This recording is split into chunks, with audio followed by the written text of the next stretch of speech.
Punishment 223. In any case, whether delivered through public or privatized penal institutions, the impact of hyperincarceration has been felt disproportionately by poor and racialized communities residing in the most segregated urban areas of the USA. Among the African American population, 1 in every 3 males aged 20 to 29 lives under some form of correctional supervision.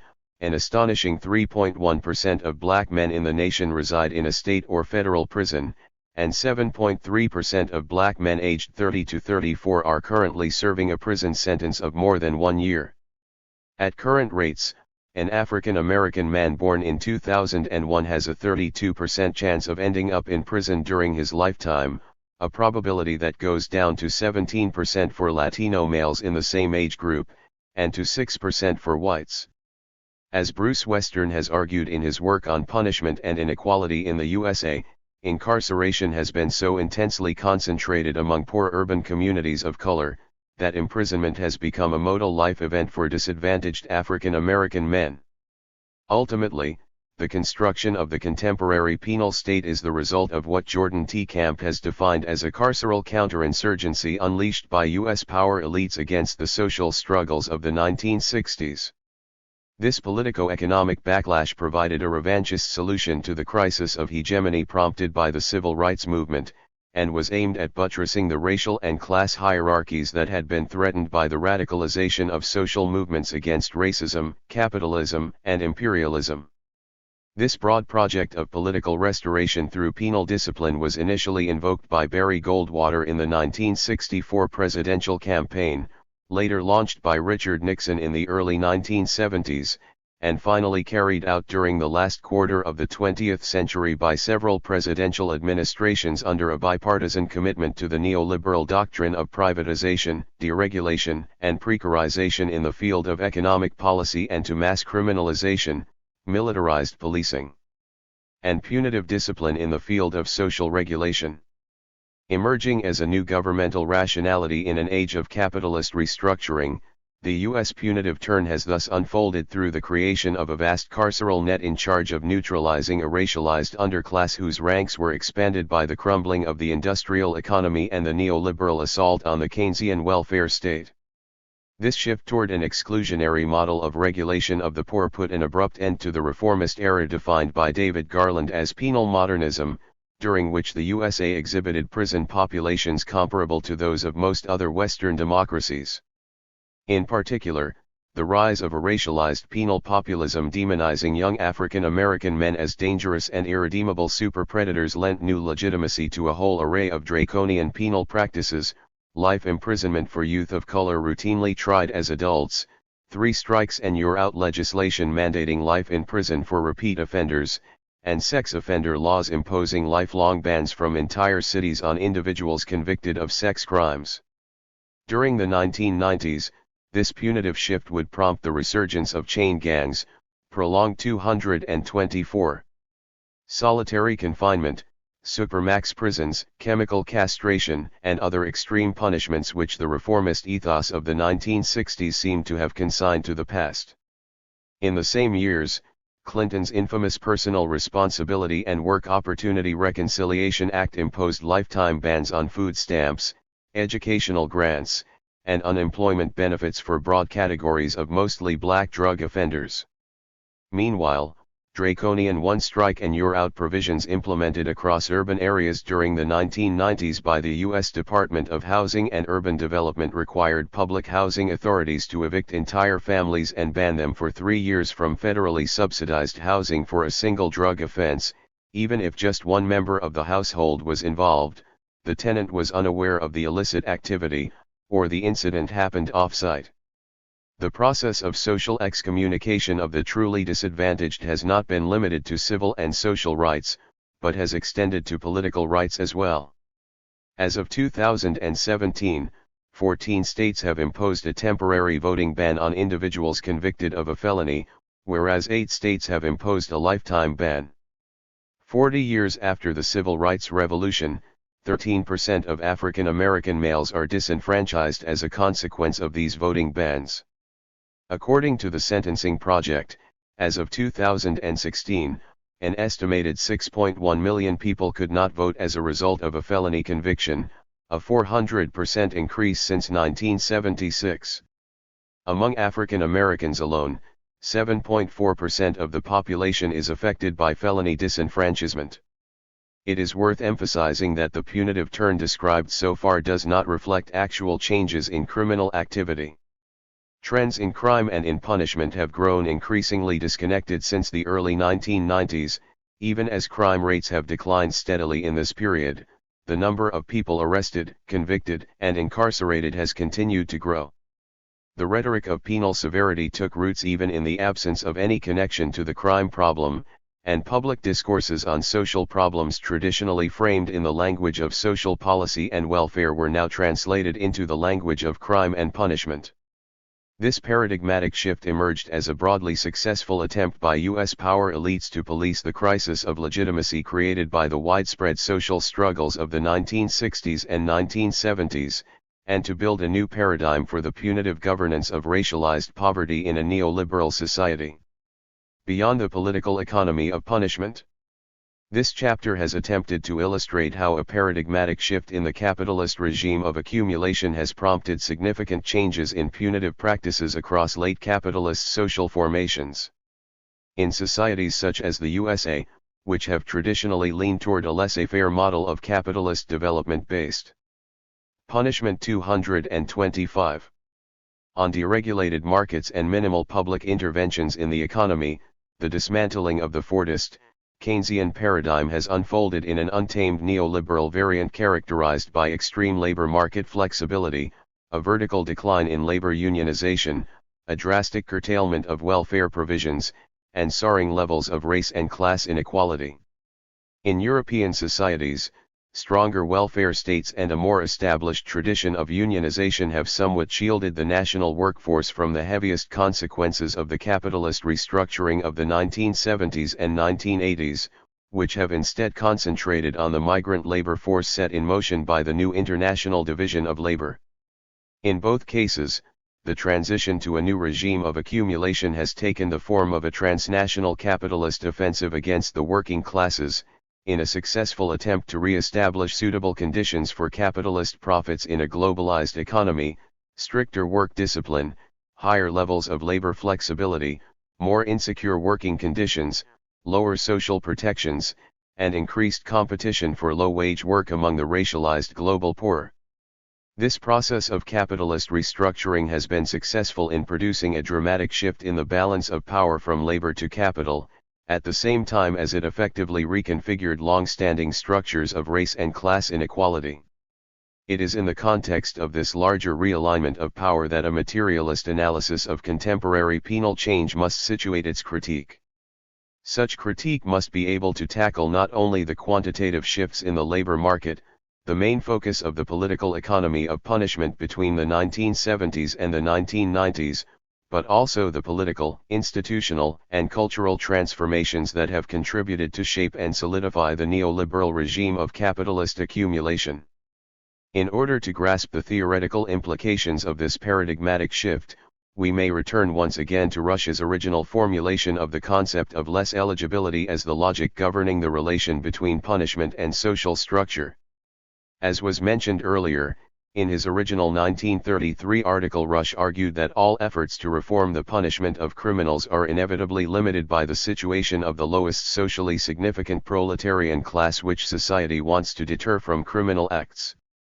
I would like to suggest here that Rush's concept of situation lends itself to a much broader theorization than the economistic reduction to unemployment rates privileged by the quantitative political economy of punishment.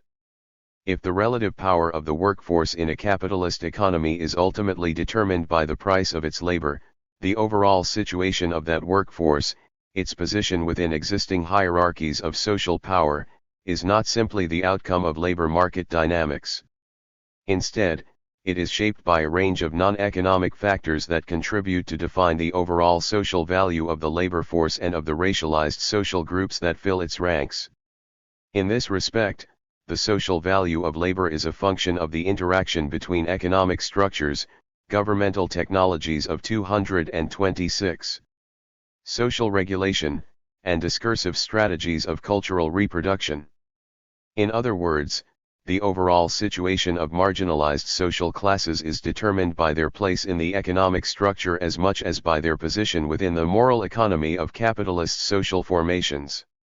Following this perspective, a non-reductionist political economy of the fin de siècle punitive turn should analyze the changing situation of marginal classes against the background of the economic and extra-economic processes that have repositioned the post-industrial proletariat within the structure of late capitalist societies.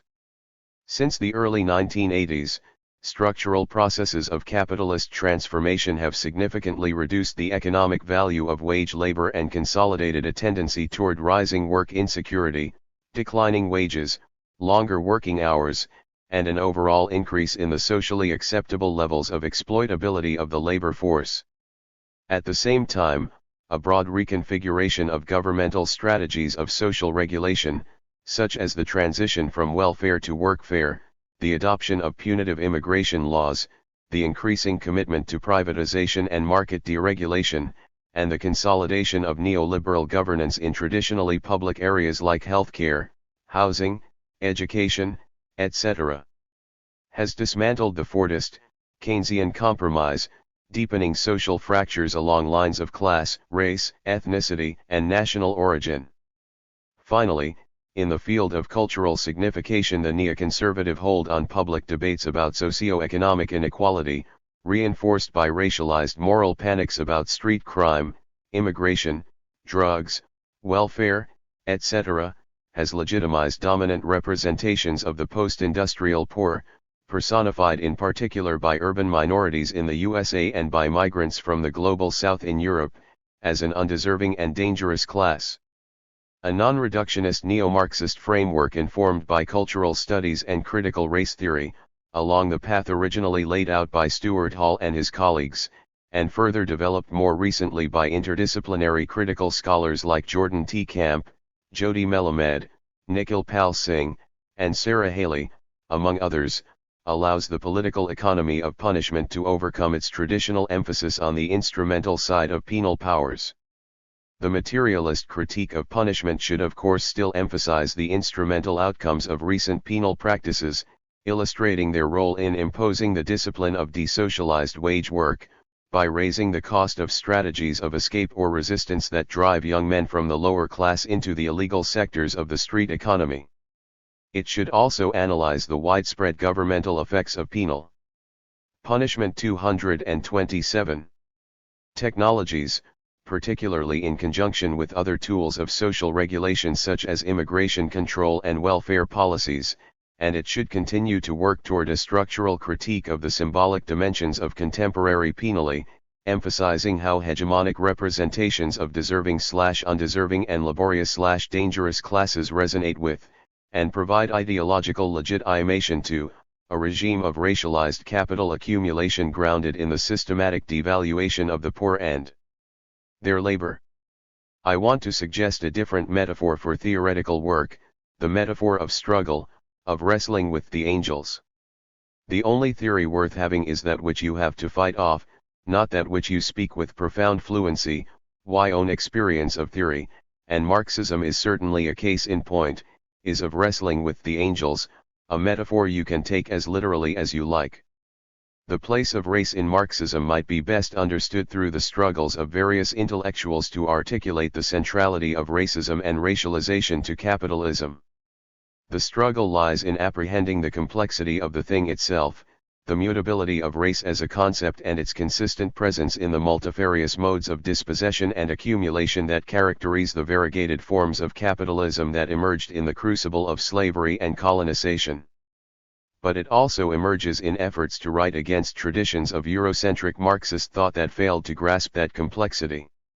Rather than characterize these struggles as being situated within and against Marxist traditions of thought, it may be more useful to consider the frameworks of analysis that scholars writing from non-Eurocentric vantage points have developed, to see them as driven by an urgency to grapple with the complex and unstable histories of race and capital as necessary to understanding the present, rather than as intellectual engagements confined to academic debates about the generative causes and effects of capitalist modes of production. 13. Race. Brenna Bandar. Race 233. Another important aspect of how struggle informs the field of scholarly work that has illuminated the relationship between race, racial formations, and capitalism is that field's connection to political histories and social movements, in a twofold sense. The long histories of rebellion and revolt by enslaved and colonist peoples globally inform scholarly reflections on race and capitalism. But the struggle against the resistance of anti-capitalist, left social movements and their intellectual touchstones in Europe and North America to incorporate an anti-racist politics into their organizing and thinking has also informed the work of many militant scholars writing in black radical and anti-racist left traditions. This long-standing struggle has gained increasing poignancy in the current moment, when long-standing economic inequalities that have materialized in and through forms of racial subordination have rendered many black, brown and indigenous communities particularly vulnerable to the ravages of the global COVID-19 pandemic. The breadth of critical traditions of thought and activism that have sought to grapple with Marxism's blind spots as to how colonialism, enslavement, and imperialism have been central to the development of capitalism is truly expansive, and, in different ways, many of these critical traditions are cognizant to greater or lesser degrees of the place of race in these entanglements.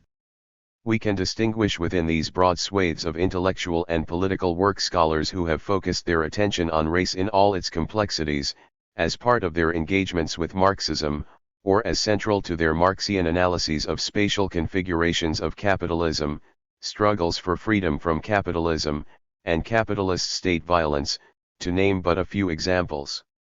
In this chapter, I have chosen to explore the theoretical interventions of three very different scholars, Stuart Hall, Cedric Robinson, and Angela Y. Davis.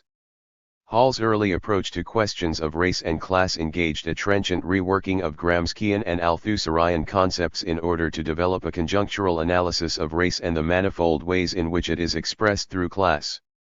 He reoriented Marxist analyses of class composition and class consciousness to produce a comprehensive reconsideration of how politics, policing, labor relations, law and criminal justice and, eventually, media and cultural forms were fabricated with and through colonially inscribed histories of race and racism in the UK, the Caribbean, and elsewhere.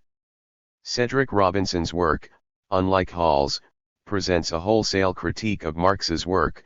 He developed the view that Marxism generally reflects an overly reductive understanding of the ways in which race is fabricated in conjunction with capitalist modes of appropriation and exploitation. He also challenged, at a foundational level, the Eurocentrism of Marx's work and argued that by disregarding the many autonomous and pre-capitalist socialist movements, Marx and Marxist scholarship have unnecessarily narrowed the horizon of liberation to a schema overly determined by bourgeois epistemology. Finally, I turn to the work of Angela Y. Davis, whose very conceptualization of 234. Race as inherently gendered opened an entirely different space of engagement with Marxism and communist traditions of revolutionary change. We have, then, three towering intellectual figures who engaged, transformed, built upon or broke with Marxist theory in ways that deepened our understandings of the manifold ways in which capitalism is always racial, yet, at the same time, contradictory and uneven, replete with resistance and vulnerable or weak points in its formation. In the case of Hall, we encounter a reworking of Marxist concepts and methods to account for the ways in which race is expressed through class, albeit in a manner that is contingent on the particular conjuncture of economic, political, and cultural forces at work. In Robinson, we have a theorist whose path-breaking work on racial capitalism situated him in the position of resolute critic of Marx. Finally, Angela Y. Davis is a committed communist intellectual who shows that, while for the purposes of analytical reflection race is often hived off from gender and even sexuality, in practice these axes of subject-making and subordination cannot be separated. Thus the challenge for Marxian engagements with race is to understand how race, as a concept that is inherently gendered, moves through the fabric of social relations in capitalist societies. Stuart Hall, Articulations of Race and Class. Through his engagement with the work of Althusser and Gramsci, and as part of a larger and more sustained interrogation of Marx's oeuvre, Stuart Hall reconceived two concepts in particular that form the basis for his theorization of the relationship between race and class. These two interrelated concepts, articulation and correspondence, are reworked to embed an analysis of race and histories of colonization and apartheid into the very way we understand social formations in a Marxian sense. Hall joins critics of an overly economistic understanding of how class, specifically, takes shape and what it represents, but he goes much further in reinvigorating Marx's conception of what it means for social formations to be determined by capitalist modes of production, by showing how race and racism can act as both destabilizing and stabilizing vectors, which are both contingent and necessary in some sense, to the formation of class relations. How are different social formations articulated, and how does a pervasive economistic reductionism in the way that class is conceived of, for instance, oversimplify and flatten their complexity? In critiquing an economic reductivism whereby all social formations are reduced down to expressions of an economic base, Hall wrote, "His simplifies the structure of social formations, reducing their complexity of articulation, vertical and horizontal, to a single line of determination. It simplifies the very concept of determination to that of a mechanical function. It flattens all the mediations between the different levels of a society. It presents social race 235 formations, in Althusser's words, as a simple expressive totality, in which every level of articulation corresponds to every other, and which is from end to end, structurally transparent. This represents a gigantic crudification and simplification of Marx's work, the kind of simplification and reductionism which once led him, in despair, to say that if that is Marxism, then I am not a Marxist." Conjunctural analysis as developed by Hall drew on Marxist lineages of the term, while also remaking it into one of the signature methodological concepts of the Center for Cultural Studies at Birmingham.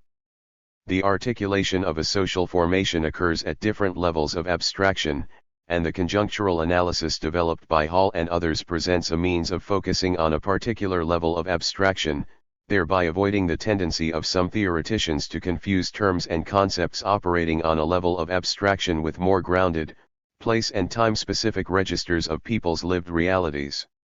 This is absolutely crucial to grasp, particularly in this moment where specific histories of racial oppression are often taken to levels of generality and abstraction that enable them to be misread as transhistorical and devoid of social and cultural differences, in ways that obscure their particularities and impede political lucidity.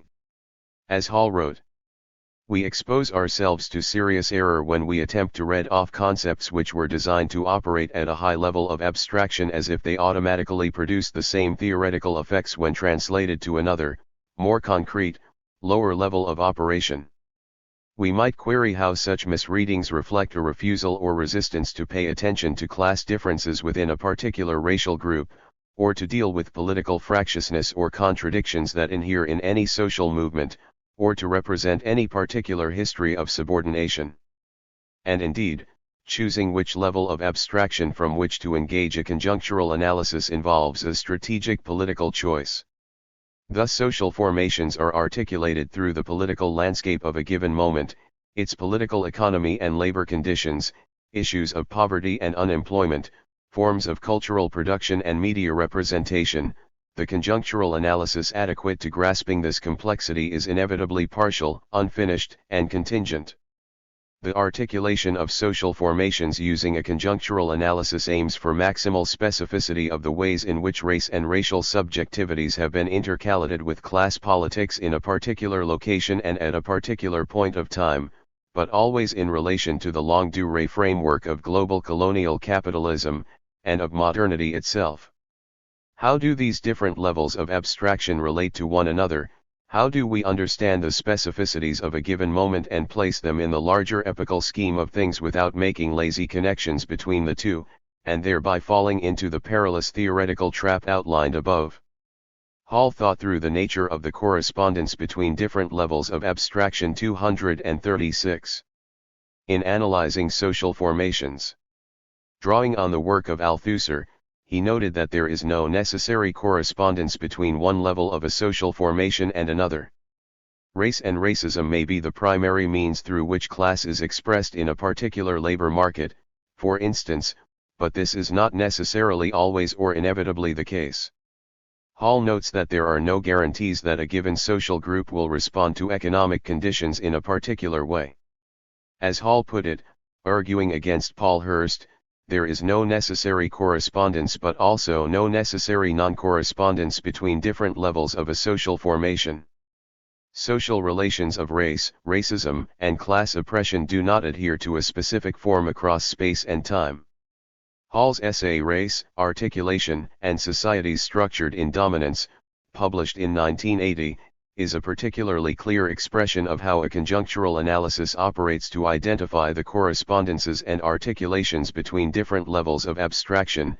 In this case, the specific racial and economic structures of South Africa are examined in order to stretch and remake both the economic approaches to race that rely too readily on an economic determinism in their explanation of how race and racism operate under apartheid and, also, the sociological approaches which, in using the economic approaches as their primary referent point, emphasize the non-reductive nature of racial oppression in South Africa.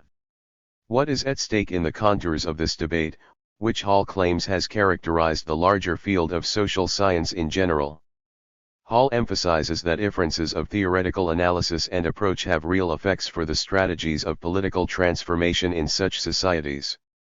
Thus, an economistic approach leaves the racial dimension of apartheid reduced down to a question of deeper, economic contradictions, whereas the sociological position that race is autonomous from economic relations means that a change in the latter will not necessarily affect a political change in the former. The importance of political struggle was thus one of the key motivations for seeking to better theorize how racial domination and economic processes are connected to one another. Political motivations also lay behind Hall's creative appropriation of Althusserian interventions into the history of capital, stretching them in the direction of an analysis of race and racialization that was largely not on their radar. As he observed, the emergent theory of the articulation of different modes of production begins to deliver certain pertinent theoretical effects for an analysis of racism at the social, political, and ideological levels. It begins to deliver such effects, and this is the crucial point, not by deserting the level of analysis of economics relations but by posing it in its correct, necessarily complex, form. Hall's argument about the more nuanced articulations of slavery as mode of production debates is not just relevant for the way it marks one of the key Race 237 moments at which advances were made in understanding the intercalation of race and capital as it pertains to unfree and free labor. It is of lasting relevance in terms of how Hall takes these developments and, in the conclusion of his essay on race and articulation, offers us a series of insights into the kind of complex methodology that remains of the utmost relevance to understanding race and capitalism today. In documenting the emergence of a new theoretical paradigm, which takes its fundamental orientation from the problematic of Marx, but which seeks, by various theoretical means, to overcome certain of the limitations, economism, reductionism, a priorism or lack of historical specificity. He proceeds to argue that race cannot be properly theorized in the absence of a complex, if partial, attempt to grasp each level of the social formation through its own independent means of representation. In other words, class-structured modes of production appear and are rendered effective in distinct if interlocking economic, political, and ideological registers. Race is operative at each of these levels, and thus Hall concludes that race is thus, also, the modality through which class is lived, the medium through which class relations are experienced, the form in which it is appropriated and fought through, an insight which was also at the core of his contribution to Policing the Crisis. A collective effort, Policing the Crisis, Mugging, the State and Law and Order, was a series of essays that analyzed how the criminalization of predominantly black youth was at the center of conservative efforts in the UK to create a moral panic, which then in turn was used to justify racist policing practices and carceral forms of governance. By grappling with the most pressing debates within the Marxism of his own conjuncture, Hall argues that a newly emergent paradigm that builds on Marx's own account of the complexity of articulation gives us a better chance of understanding how race operates in relation to class. But leaving the struggles with Marxist theory to the side for the moment, he also presents a view of race and racism as something that is mutable, changing and contingent on a wide range of other social forces. Race and racism cannot be understood separately or in abstraction from other social relations. In relation to transatlantic slavery in particular, he writes, "Racism within plantation slave societies in the mercantilist phase of world capitalist development has a place and function, means and mechanisms of its specific effectivity, which are only superficially explained by translating it out from these specific historical contexts into totally different ones." One might wonder what Hall would have made of the discourse of global anti-blackness or other such terms that have the propensity to obfuscate the specific and differentiated forms that racism has assumed at different moments, and are thus predisposed to bolstering what he termed elsewhere as a gestural politics. 238. Racism has been and continues to be constituted differently through distinct constellations of class domination, from the racisms of mercantilist theory and of chattel slavery, of conquest and colonialism, of trade and high imperialism, of popular imperialism and of so-called post-imperialism. Racism, in each of these cases, was thoroughly reworked, taking forms specific to that mode of extraction, appropriation, and domination. Margaret Thatcher's resounding electoral victory in 1979, followed a decade later by the fall of the Soviet Union, had a massive impact on the British left. The oft-criticized turn by Marxism today, the Communist Party of Great Britain's theoretical journal, for which Hall wrote numerous pieces, embodied in the title New Times, was part of a now-forgotten period of intellectual ferment as the seeds of New Labour took root and socialist ideals apparently went into hibernation. However, one may argue that as Hall's work turned more firmly towards media, culture, and questions of representation, the conjunctural analysis he developed through his earlier engagement with Marxism retained an imprint on his thinking, as he continued to emphasize the complex structural and conjunctural nature of racism. The non-inevitable or contingent nature of race and racism as part of a larger social field was masked by its apparent rigidity and seeming historical continuity. Ultimately, it is attention to what Raymond Williams termed the structure of feeling, the attitudes, beliefs, and conceptions that are always refusing to be so neatly stabilized and fixed, which undermines the notion that race and racisms are trans or even ahistorical formations. Cedric Robinson, Racial Capitalism and the Black Radical Challenge to Marxism. The instability and mutability of race and racisms in the history of the emergence of capitalism is perhaps the main contact point between the work of Stuart Hall and Cedric Robinson. Both, albeit in very different ways, sought to explain how the contingent yet non-arbitrary character of race and racism revealed instabilities that could be utilized, exploited even, for political transformation. Cedric Robinson's conception of racial regimes as unstable truth systems points to the contradictory nature of their formation. Not unlike the conjunctural analysis elucidated by Hall, the idea of racial regimes frames the examination of the political, economic, cultural, and juridical relations that give rise to particular instantiations of race and racial difference. Before elaborating on Robinson's materialist theory of racial regimes of power, a brief look at his critique of Marxism and its failures not only to adequately theorize race as fundamental to capitalist development, but also to transcend a partial narrative of European history is instructive. Race 239. Black Marxism, The Making of the Black Radical Tradition, a book whose arguably misleading title has led many commentators astray believing it to be Marxist, sets forth the argument that race precedes the emergence of modern capitalism and that attention to the modalities of its operation in feudal Europe reveal the continuation of feudal social relations into the long emergence of capitalism. The critique of the absence of an understanding of how racialization and forms of unfree, enslaved labor persisted throughout Europe from the Middle Ages onwards is enmeshed with the broader critique of the way in which European history is understood by Marx and his epigones. The import of this critique is manifold. Robinson sets out a critical alternative history of forms of free and unfree labor and racialization in Europe, which draws on a wide range of historiography, as well as on the signal contribution of Oliver Cromwell Cox to a non-Marxian theory of the nexus of race and capitalism. In doing so, he challenges the very basis of Marx's theory of revolution, which remains affixed to the proletarian subject, the working classes, a concept that remains insufficiently differentiated in Robinson's view.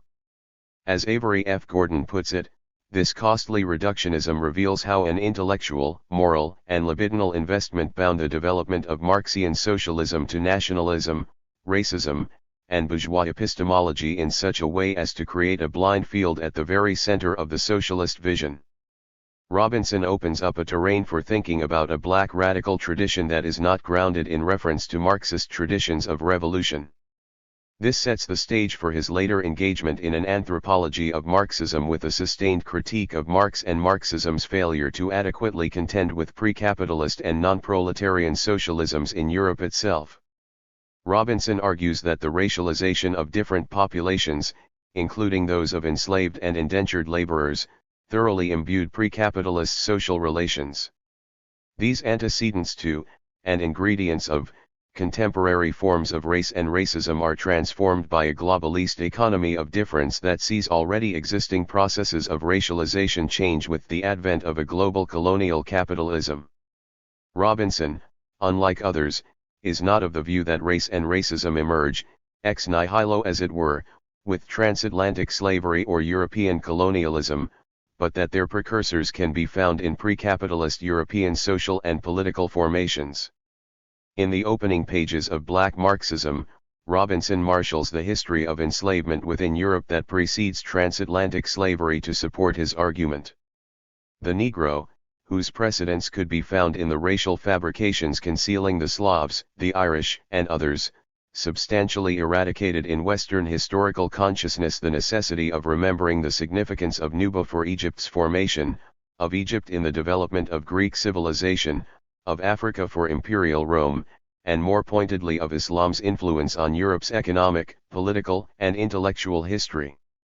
Contemporary forms of racialization and racism may be understood as the inheritance of 500 years of colonial capitalism, but modes of racializing people and 240 populations, in conjunction with status, different forms of labor and ways of living, has a history that exceeds this period.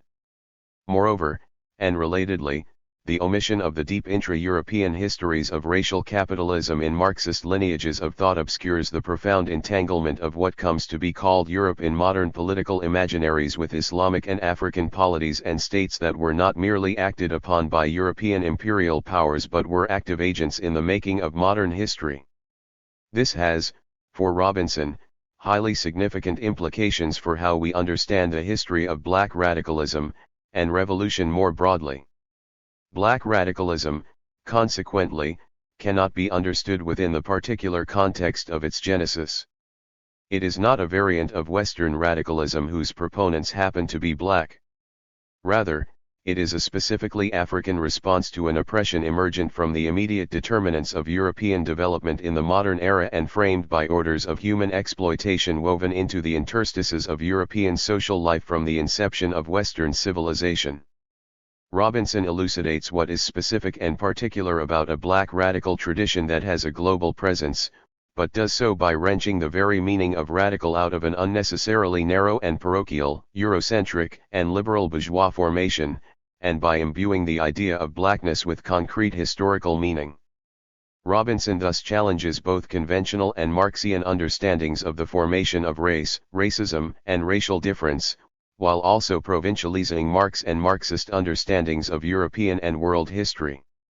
In Black Marxism, building on his critical studies of C.L.R. James, Richard Wright, and especially W.E.B. Du Bois, whose 1935 Black Reconstruction in America is arguably the most significant single work on the nexus of race and class, Robinson critiques the notion of the proletariat as the true revolutionary subject but also dismantles the idea that there was in fact a British working class that was sufficiently united by class consciousness potentially to provide a solid basis for international class solidarity. He points to the existence of an ideology of English nationalism from the mid-19th century onwards which hampered the development of a united working class, with the racialization of the Irish during this period, including by Engels himself, as a primary example of the racial divisions among workers.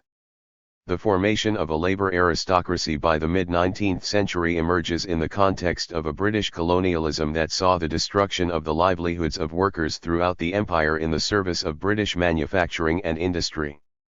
It is arguable that the heterogeneity of the British working classes, both in terms of what Robinson calls the mistaken fixation on industrial and manufacturing centres of capitalism but also as regards those classes' racial composition, is a problem that continues to plague left views of the labouring classes, particularly evident in the discourse surrounding the Brexit referendum.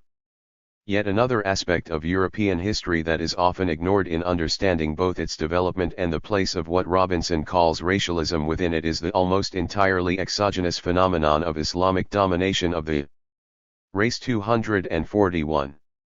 Mediterranean Muslim rule throughout Europe, and the Reconquista that saw the unleashing of virulent anti-Semitic and anti-Muslim violence, leave telltale marks on Western consciousness including the demonization of Islam.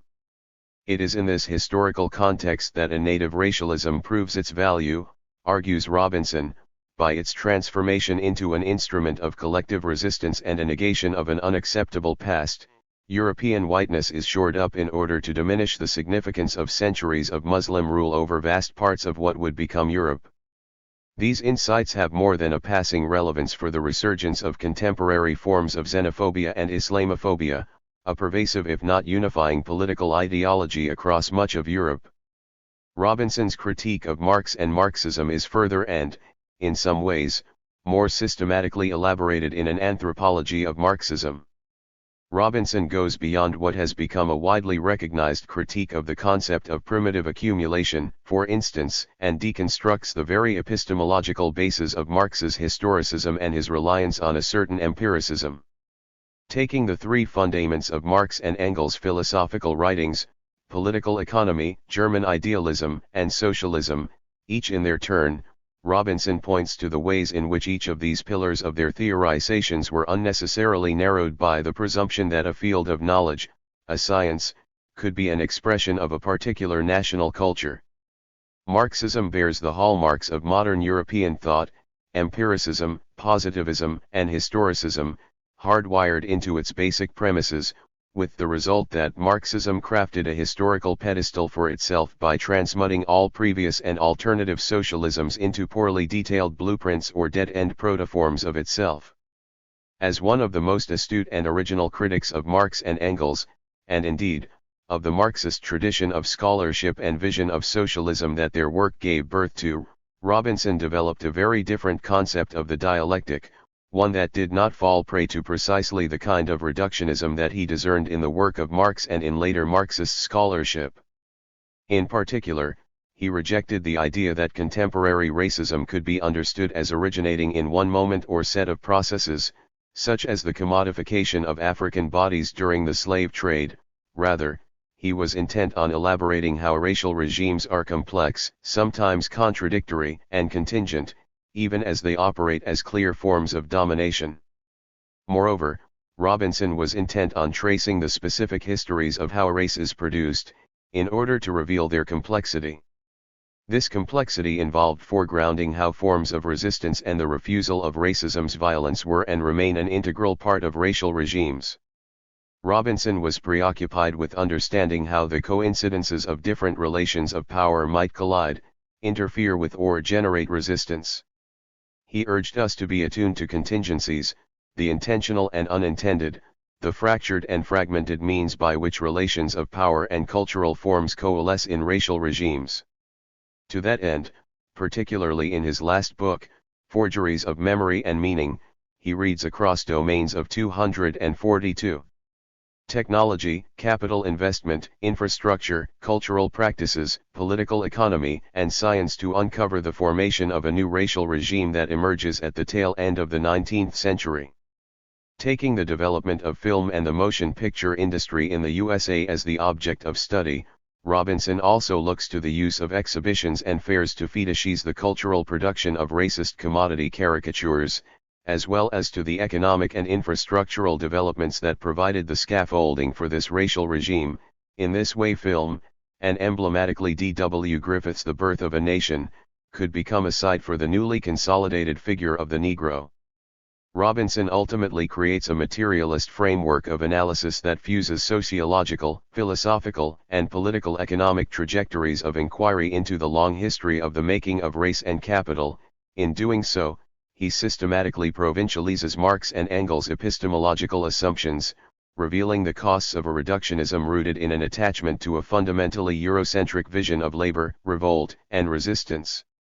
Robinson's dialectical thought stretches the concept of negation to account for the neglect and deterioration of different forms of power and resistance. It is a dialectical form of analysis that is influenced by a thorough deconstruction of Marxism and thus in no way confined by it. It is thoroughly materialist in its composition, but not bound to a historicism that emerged with the signature baggage of modernity, namely an attachment to empiricism, positivism and rigidified conceptions of what constitutes political subjectivity. Whether one is fully persuaded or not, Robinson breathes new meaning into the idea of a black radical tradition while also forging a way of thinking about capitalism as inherently bound to race and racialism that remains unparalleled and continues to inspire new thought and research. Angela Y. Davis, Black Feminism, Freedom, and the Blues. Robinson's focus on the medium of film in forgeries of memory and meaning sits within a larger body of contemporary radical black thought that identifies art and artistic and cultural production as a key site through which to explore histories of resistance and ways of being that exceed conventional understandings of history, agency, and politics. Music, film, literature, photography, and popular culture are the central foci of black radical theory that has identified the aesthetic dimension of life as a fundamental site of both racially inflected ontological regulation and subordination, and also refusal and resistance. Writing a review of Fred Moten's trilogy Consent Not to Be a Single Being, whose complexity and brilliance resist easy recapitulation, David Lloyd writes that, for Moten, the black radical tradition is an aesthetic tradition. Moten's claim is not that the black radical tradition has its accompanying musical forms, but that black music, by extension, black aesthetic practice in general, is and cannot be separated from black radicalism, even by so slight a difference as resemblance entails. Race 243. This body of work, along with those of Robin D. G. Kelly, Setiya Hartman, and others, has elaborated the aesthetic dimension of black histories and black life in ways that build upon and critically engage the work of Davis, Hall, and Robinson, among others. In the introduction to her path-breaking study of blues music and black working-class feminist consciousness, Blues Legacies, and Black Feminism, Angela Y. Davis quotes Stuart Hall, on black popular culture. In its expressivity, its musicality, its orality, in its rich, deep, and varied attention to speech, in its inflections toward the vernacular and the local, in its rich production of counter-narratives, and above all, in its metaphorical use of the musical vocabulary, black popular culture has enabled the surfacing, inside the mixed and contradictory modes even of some mainstream popular culture, of elements of a discourse that is different, other forms of life, other traditions of representation.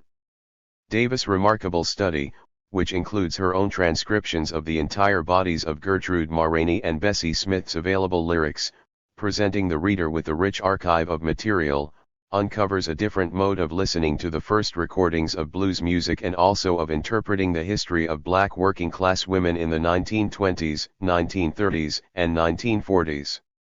The mode of analysis that Davis develops in this work is one facet of decades-long work that has sought to interrogate how critical histories of slavery, work, resistance, and struggle cannot be adequately grasped without accounting for the central role and agency of black women in these social, economic and political configurations. In a recently published interview, she points out that while the term racial capitalism, as first used by Cedric Robinson, was originally proposed as a critique of the Marxist tradition grounded in what he called the black radical tradition, it can also be a generative concept for new ways of holding these two overlapping intellectual and activist traditions in productive tension. If we set out to examine the many ways in which capitalism and racism have been intertwined, from the eras of colonialism and slavery to the present, I think that we are not so much stretching Marxism as we are continuing to build upon and critically engage with the insights. Davis' engagement with critical theory has more in common with Hall than Robinson in several ways. Yet her style of thought stands out owing to a feminist consciousness that sets it apart from her contemporaries. Davis' earlier work showed the limitations of socialist and Marxist feminisms that failed to account for the racialized and gendered nature of work and the labor of women of color, specifically black women in the USA. For instance, Davis argued that the wages for housework campaign that emerged in the 1970s, in conjunction with critical theoretical work on the place of social reproduction in Marx's labor theory of value, could not account for the history of black women's paid and unpaid labor in the domestic sphere. This was because that perspective on women and social 244 reproduction assumed a particular concept of gender, wherein the category or identity of woman was defined through ultimately bourgeois, heteronormative family relations. Davis therefore challenged the idea that recognizing and giving economic value to women's reproductive labor would lead to the eventual emancipation of women from the strictures of capitalist heteropatriarchy. From the history of black women's reproductive labor under slavery to the continued prevalence of black women domestic workers whose paid labor was sorely undervalued and exploited in the post-slavery era, Davis questioned fundamental assumptions of Marxism and Marxist feminist theory and associated political campaigns. In Women, Race, and Class, taking the destruction of black family life under apartheid South Africa as her example, Davis showed how racial capitalism renders futile the argument that women ought to be paid wages for housework in keeping with capitalism's internal logic. In other words, the extreme exploitation of black male workers and the characterization of African women as superfluous appendages that saw their banishment from urban and industrial centers under laws of segregation showed that black domestic life itself was deemed totally disposable or superfluous to the operation of capitalism under apartheid. Davis' method of analysis was to take black working-class women and to center their realities and histories in unpacking the social, economic, and political structures, processes and events produced in and through racial capitalism. Relatedly, in her writing on black women blues singers, Davis challenges conventional writing and scholarship on the blues which, with an implicitly sexist bias, has underplayed women's contributions. She creates a framework for understanding the political nature of music that on its surface does not fall into conventional understandings of protest music. At the same time, it eschews what would be a reductive and rather boring exercise of proving that the blues music of these women contained political content. Through her analysis of the lyrics and lives of three of the most important blues singers of the first half of the 20th century, she challenges the binary between the personal and political itself, revealing a much more complex and at times contradictory relationship between women, the communities they came from, and issues emanating from racism and economic injustice, crime, incarceration, alcoholism, homelessness, and the seemingly insurmountable impoverishment of the black community. As she puts it, art may encourage a critical attitude and urge its audience to challenge social conditions, but it cannot establish the terrain of protest by itself. In the absence of a popular mass movement, it can only encourage a critical attitude. Then the blues name the problems the community wants to overcome, they help create the emotional conditions for protest, but do not and could not, of themselves, constitute social protest. In the course of this work, Davis challenges existing scholarship on the blues and its gender bias, emphasizing that women's blues provided a cultural space for community building among working-class black women, and that it was Race 245. A space in which the coercions of bourgeois notions of sexual purity and true womanhood were absent. Sexuality and travel, the freedom of mobility and of asserting autonomy over one's intimate relationships, were two hallmarks of the freedom grasped by black working-class women in the decades after the end of slavery. For Davis, the proliferation of blues music that focused on the themes of love and sexuality reflect the ways in which sexual love in the decades following the end of slavery was experienced as physical and spiritual evidence of freedom. Blues music was the expression of this newly found and cultivated sense of autonomy. Of course, this was not without complication, and Davis does not shy away from analyzing the sexist stereotypes that pervade some of the music she examines. The competition between women, and the representation of feelings of jealousy that sometimes dramatically reaches a violent pitch in its lyrical portrayal, was also accompanied by advice songs that bound together women in an imagined community rooted in real and widespread experiences. These were different dimensions of a newly found freedom expressed through sexuality. As Davis notes, sexuality is not privatized in the blues. Rather, it is represented as shared experience that is socially produced. This intermingling of the private and public, the personal and political, is present in the many thousands of blues songs about abandonment, disloyalty, and cruelty, as well as those that give expression to sexual desire and love's hopefulness. Women blues singers challenged norms about black women's behavior inherited from the era of enslavement, as well as from middle-class black women's aspirations towards norms of respectability and propriety. Sexuality and mobility were two domains where working-class women asserted their independence and fundamental humanity. Ultimately, and drawing on the later work of Marcuse, and especially his notion of the aesthetic dimension, Davis proposes a conceptualization of aesthetic dimension that fundamentally historicizes and collectivizes it. Rather than a unique product of the solitary artist creating an individual aesthetic subversion, she argues that the aesthetic dimension of Billie Holiday's work represents a symbiosis, drawing from and contributing to an African American social and musical history in which women's political agency is nurtured by, and in turn nurtures, aesthetic agency. This aesthetic dimension is also present in the ambivalent relation of spirituals and religious belief to blues music, which did not adhere to a strict bifurcation in the lived realities of many black women. Davis' work on Rainey, Smith, and Holiday is a profound intervention into the very meaning of what constitutes political work, black feminist consciousness and the conditions for its emergence, the relationship between freedom and aesthetics, and why both Marxist and black radical ways of seeing are necessarily reductive when they overemphasize race or class at the expense of gender. 246. And sexuality. Taking social relations as a complex whole, rather than a set of deracinated vectors of race, class, and gender, she challenges the very categories of analysis many radical scholars are habituated to relying upon.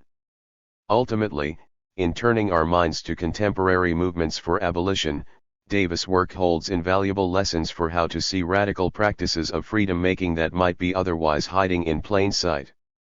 Conclusion. The writings of Hall, Robinson, and Davis are exemplary of the heterogeneity of the black radical tradition and its engagements with Marxian and Marxist thought. Their bodies of work, so foundational for scholars engaged with thinking through histories and contemporary manifestations of racial capitalism and racial subordination, provide intellectual trajectories that simultaneously critique and exceed the limits of Marxist thought in these fields of study, while, in Hall and Davis especially, creatively appropriating Marxist concepts and methods.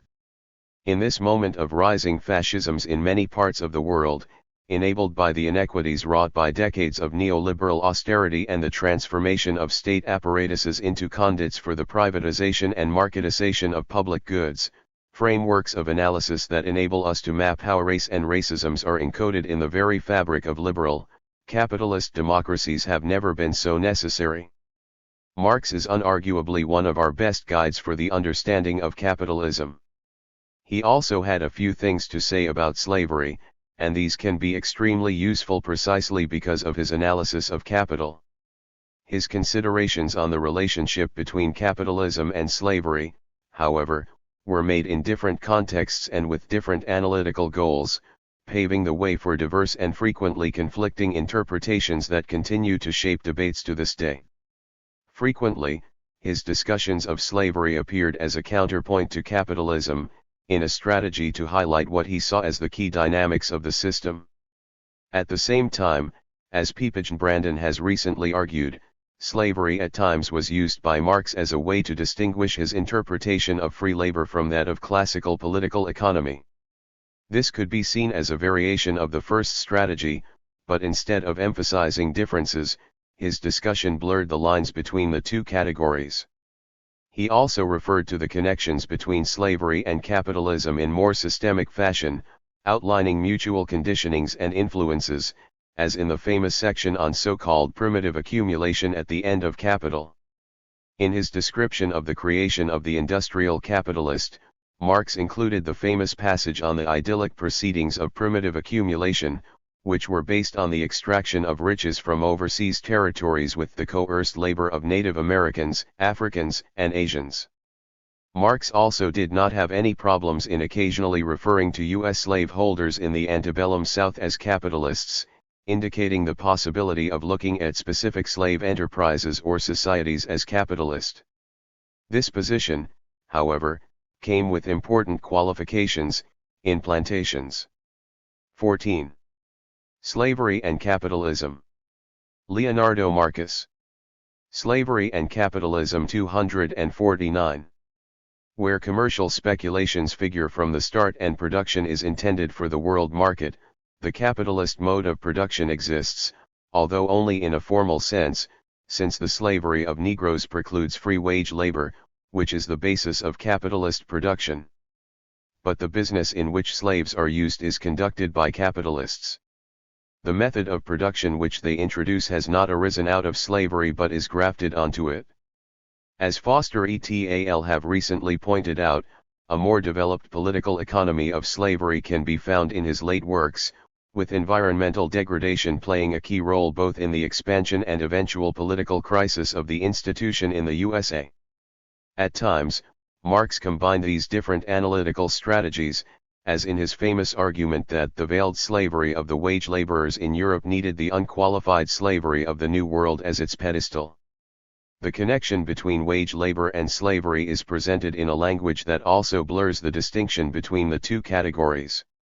It was left for 20th-century scholars to reconstruct the world history of slavery based on those and other insights in different ways, also expanding on subjects that were not fully explored by Marx, such as abolition in the Americas or the role of race and gender in capitalist slavery. At its best, this scholarship further explored and combined the different Marxian analytical strategies in creative ways. At its worst, it elected one of them as the legitimate Marxist take on the subject, creating orthodoxies that pervaded a large proportion of the scholarship. In any case, a vast scholarship of Marxian inspiration shaped most debates on the history of slavery at different times and places.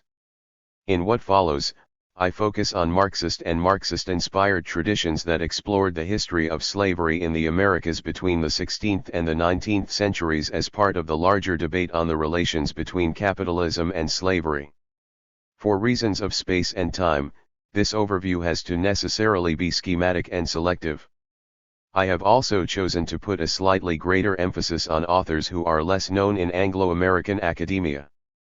I expect to show some of the most creative uses of the different insights offered by Marx in the study of slavery and capitalism, which have been further explored and combined by scholars in comparative, connected, and integrated ways. First, explorations. In his 1903 Der moderne Kapitalismus, Werner Sombart emphasized the central role of slavery in the New World for the development of capitalism, with a discussion of the profits of the African slave trade and slavery in the Americas accompanied by observations on the human and environmental costs of those enterprises. In European historiography, however, the issue of slavery and capitalism remained largely restricted to a few specific 250 chapters and footnotes. In his classic studies in the development of capitalism, Maurice Daub had a chapter on mercantilism and the primitive accumulation of capital, with a few references to slavery in the New World. Hobsbawm in turn, in his classic essay on the general crisis of the 17th century, argued that developed areas were few and scattered in the aftermath of the crisis, with entrepreneurs needing a forced draft in order to really revolutionize their production and ultimately produce an industrial revolution. Among other factors, a new colonial system, based mainly on the slave plantation economy, produced a special forced draft of its own, which was probably decisive for the British cotton industry, the real industrial pioneer. Not surprisingly, it was in the former slave societies of the Americas that the largest body of work on the issue of capitalism and slavery appeared. In the USA, W.E.B. Du Bois was the first to effectively explore the theme.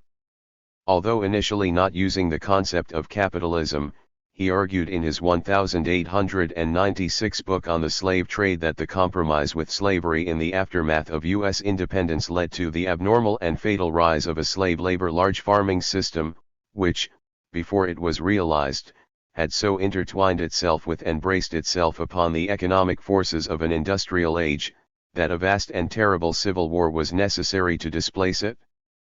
By the early decades of the 19th century, slavery in the U.S. South had become an industrial system. A few decades later, the argument had become larger. Black labor became the foundation stone not only of the Southern social structure, but of Northern manufacture and commerce, of the English factory system, of European commerce, of buying and selling on a worldwide scale.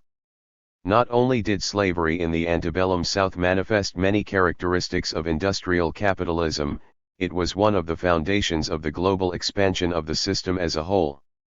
Other works also pointed to the relationship between capitalism and slavery during that period, such as Philip Foner's Business and Slavery, which showed the very strong connections between New York merchants and slavery in the South all the way up to the outbreak of the U.S. Civil War and beyond. Around the same time, Caribbean historian C.L.R. James and, especially, Eric Williams also put the connections between slavery and capitalism at the center of their studies. In Black Jacobins, whose main focus is in fact on Toussaint Louverture and his leading role in the Haitian Revolution, James not only argued that slavery in Saint-Domingue was key to the development of various French industries and the enrichment of the French bourgeoisie, but also interpreted the British abolitionist attack against the slave trade as a strategy to beat French competition. Expanding on this argument, Williams took a step further and transformed the history of British capitalism into the history of slavery. In his famous argument, the commercial capitalism of the 18th century developed the wealth of Europe by means of slavery and monopoly. But in so doing it helped to create the industrial capitalism of the 19th century, which turned slavery and capitalism 251 round and destroyed the power of commercial capitalism, slavery, and all its works. From contributions to the shipbuilding industry, the development of British port cities, and the uses of various manufactured products in the slave trade to the connections between specific bankers, industrialists, and merchants to the transatlantic slave trade, Williams created a research agenda that marked the entire historiography of slavery. His discussion of the broader transformations that led to abolition in turn included not only soil exhaustion in old British Caribbean colonies and the competition of French colonial rivals, but also the political and economic consequences of the American Revolution and the new phase of British imperial expansion into Asia, reconfigurations that helped understand the expansion of free trade ideology in the Atlantic. Williams opened his book emphasizing that it was not a study of the institution of slavery but of the contribution of slavery to the development of British capitalism, but James criticized him for ignoring the capitalistic elements of modern slavery.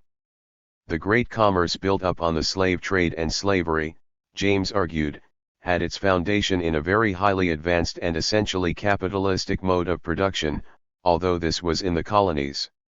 In Latin America, a colonial past that produced brutal forms of coerced labor and land concentration was interpreted by a large number of scholars during the first half of the 20th century as a feudal or feudal-like legacy that explained problems of their time. Very early on, however, dissenters such as Caio Prado Jr., Jan Besant, and Sergio Bago, among others, emphasized in one way or another the modern nature of the colonial experience and its connection to a forming capitalist world market. Despite differences in conceptualization and definition, all these U.S., Caribbean, and Latin American scholars sought to understand the history of their own former colonial societies within the broader context of modern capitalism, thus offering some crucial insights for understanding the history of slavery and coerced labor as part of the modern world. Trente Glorieuses. The 3 decades after World War II were marked by the development of a much larger body of work on the history of slavery and its connections to capitalism, building on the insights of the earlier generations. In Cuba, starting in the late 1940s, Manuel Moreno Fraginals produced one of the largest and most authoritative body of studies of slavery in the New World, observing the radical social and spatial transformations produced by the expansion of sugar production in the Spanish colony in the context of an expanding capitalist world economy. According to Moreno Fraginals, the nature of slavery itself was transformed by this articulation, becoming less patriarchal and more exploitative over the 19th century, an argument that was also similarly made by Marx for the U.S. South. Unlike Marx, however, the Cuban 252 historian ultimately saw a contradiction between the modernization brought by industrial capitalism and the predominance of an enslaved labor force, producing tensions that ultimately led to the abolition of the institution. In a later article, Moreno Fraginals outlined an interpretation that was closer to Marx's take on U.S. slavery, arguing that slaveholders could be described as bourgeois since 2 key factors of capitalism, production and circulation of commodities, could be found in Cuba, but on the whole he continued to conceive of slavery and capitalism as 2 radically different things. The treatment of capitalism and slavery as contradictory poles became a hallmark of many Marxist studies of slavery in the Americas over the 1960s and 1970s. Attributed not only to Marx, but also to Williams, such a view depends on a very partial and incomplete reading of both authors. In the USA, the main Marxist works on slavery during this period came from Eugene Genovese, even though more than one author has pointed out that one should look elsewhere for proper Marxist studies of U.S. slavery. The opposition between slavery and capitalism was initially put in even more rigid terms by Genovese, who later softened his views on the issue but never really abandoned some of the orthodoxies that depended on very partial readings of Marx. In Brazil, a powerful interdisciplinary tradition inspired by the work of Marx emerged within the University of São Paulo, with different groups and individuals pushing the discussion in multiple directions. Marx was the starting point, but the capitalism and slavery debate soon became one of the main themes explored within this tradition. This was an obvious choice if we remember that Brazil was the largest importer of enslaved Africans in history and the last country to abolish slavery in the Americas, in 1888. Florestan Fernandes, Octavio Ianni, Fernando Henrique Cardoso, Paula Begelman, Emilia Viotti da Costa, Roberto Swartz, Maria Silvia de Carvalho Franco, and Fernando Nova, among others, all published seminal works exploring in different ways the relationship between capitalism and slavery. As Roberto Swartz argues, observers in the capitalist periphery are more prone to conceptual invention when exploring European intellectual traditions, including Marxism, to understand their own reality. This element of innovation appears, for example, when Paula Begelman writes that while theoretically the capitalist system might be defined with regard to free labor, empirically or historically colonial slavery must be considered a constituent part of it. She then continues, from this it follows that a process of progressive purification is not what happens, since slavery does not represent a non-capitalist component but, on the contrary, constitutes a capitalist creation. The serious consideration of the history of slavery and capitalism depended, therefore, on a very open and rich reading of the work of Marx. Still, the idea that slavery and capitalism 253. Capitalism and slavery were separate and contradictory units did inform some of these works, such as Fernando Henrique Cardoso's Capitalismo e Escravidão no Brasil Meridional and Octavio Ianni's As Metamorfoses do Escravo. Even though writing of a slave capitalism in a later preface to his book, Cardoso considered that slavery nonetheless imposed a structural limit to the full development of a proper capitalism. While it helps to reveal some of the contradictions of slave capitalism, the idea of capitalism proper does insert a certain teleology into the discussion and reduces the scale of analysis to the regional or national scale, reproducing the same duality that can be found in the work of Moreno Fraginals, Genovese, and others. A more radical and less ambiguous break within the whole capitalism and slavery debate came with the contributions of Maria Silvia de Carvalho Franco. Recognizing the difficulties of thinking about capitalism as part of the colonial system, Franco used the concept of capitalism not only to explore the connections of the colonies to commercial capitalism, but especially to emphasize the novelty of the forms of production established by the Portuguese in colonial America. Her discomfort with the concept of commercial capitalism came from the teleological nature of many uses of the concept, which at times reproduced the idea that merchant capital merely parasitized old forms of production. For others it was synonymous with primitive accumulation, a process that helped create capitalism but was not capitalism proper. As she would later argue, the work of Eric Williams complicated the traditional opposition between capitalism as a modern, civilizing force and backward slave societies such as Brazil. In her view, a number of Brazilian scholars employed concepts such as commercial capitalism or primitive accumulation to safely maintain the idea that slavery, like many other backward characteristics of the country, was not part of capitalism. In the following years Franco continued to reject the methodological duality that increasingly marked the Marxist historiography of slavery, calling instead for an integrated analysis that incorporated it in modern capitalism. In a later article, she argued that the resurgence of slavery, the development of free labor, the making of the bourgeoisie, the constitution of the colonial entrepreneur are categories unitarily determined. In modern times one does not exist without the other. In other words, the same essential determination appears in all of them. In each of them one can find the unification of the various and contradictory elements of the whole. She conceived her objects of analysis as contradictory totalities whose parts conditioned each other in multiple ways. Around that same time, Brazilian economist Antonio Barros de Castro also made a number of brilliant contributions to the capitalism and slavery debate. Castro explored in very creative ways the different Marxian analytical strategies 254.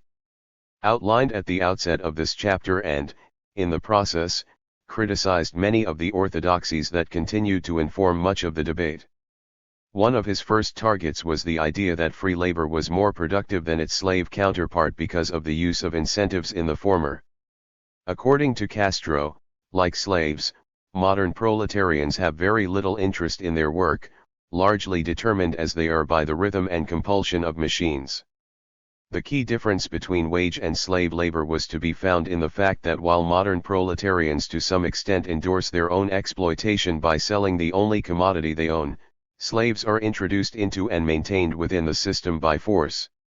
While this distinction has been explored by a number of Marxist scholars in terms of the simplistic opposition between capitalism and slavery as respectively based on economic and extra-economic forms of labor exploitation, Castro goes in a different direction. In a comparison between ancient and modern slavery, he argues that one of the key features of the latter is that sugar mill owners were not exactly in control of their properties.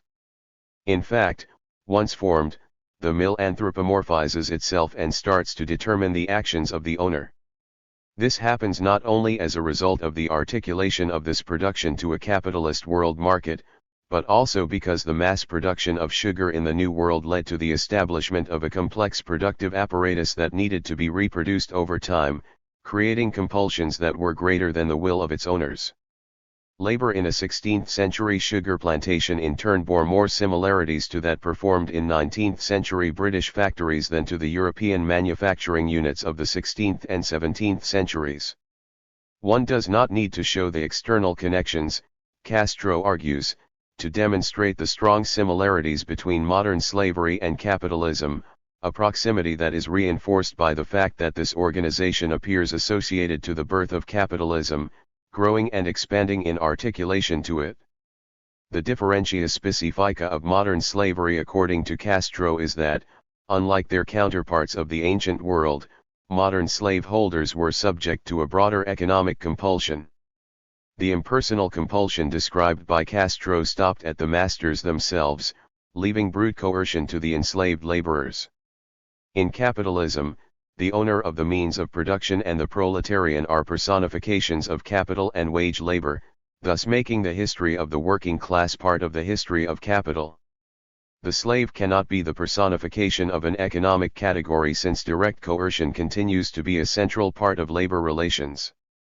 There is still something of the dualistic approach criticized by Franco here, but Castro makes this distinction to actually argue that slave agency had important political implications for the system as a whole.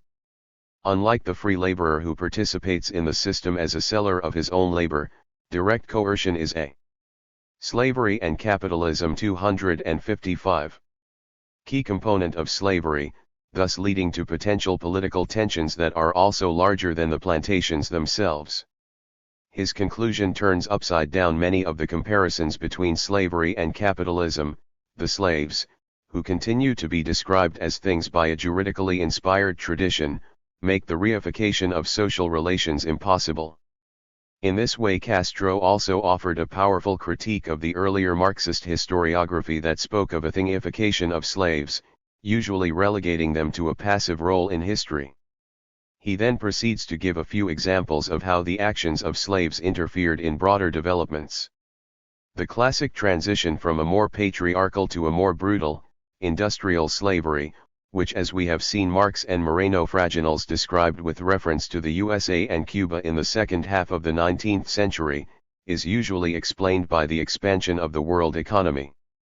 According to Castro, however, in addition to world economic developments, the actions of slaves themselves helped explain that transition, namely the fears produced by the combination of an expanding slave trade and the Haitian Revolution.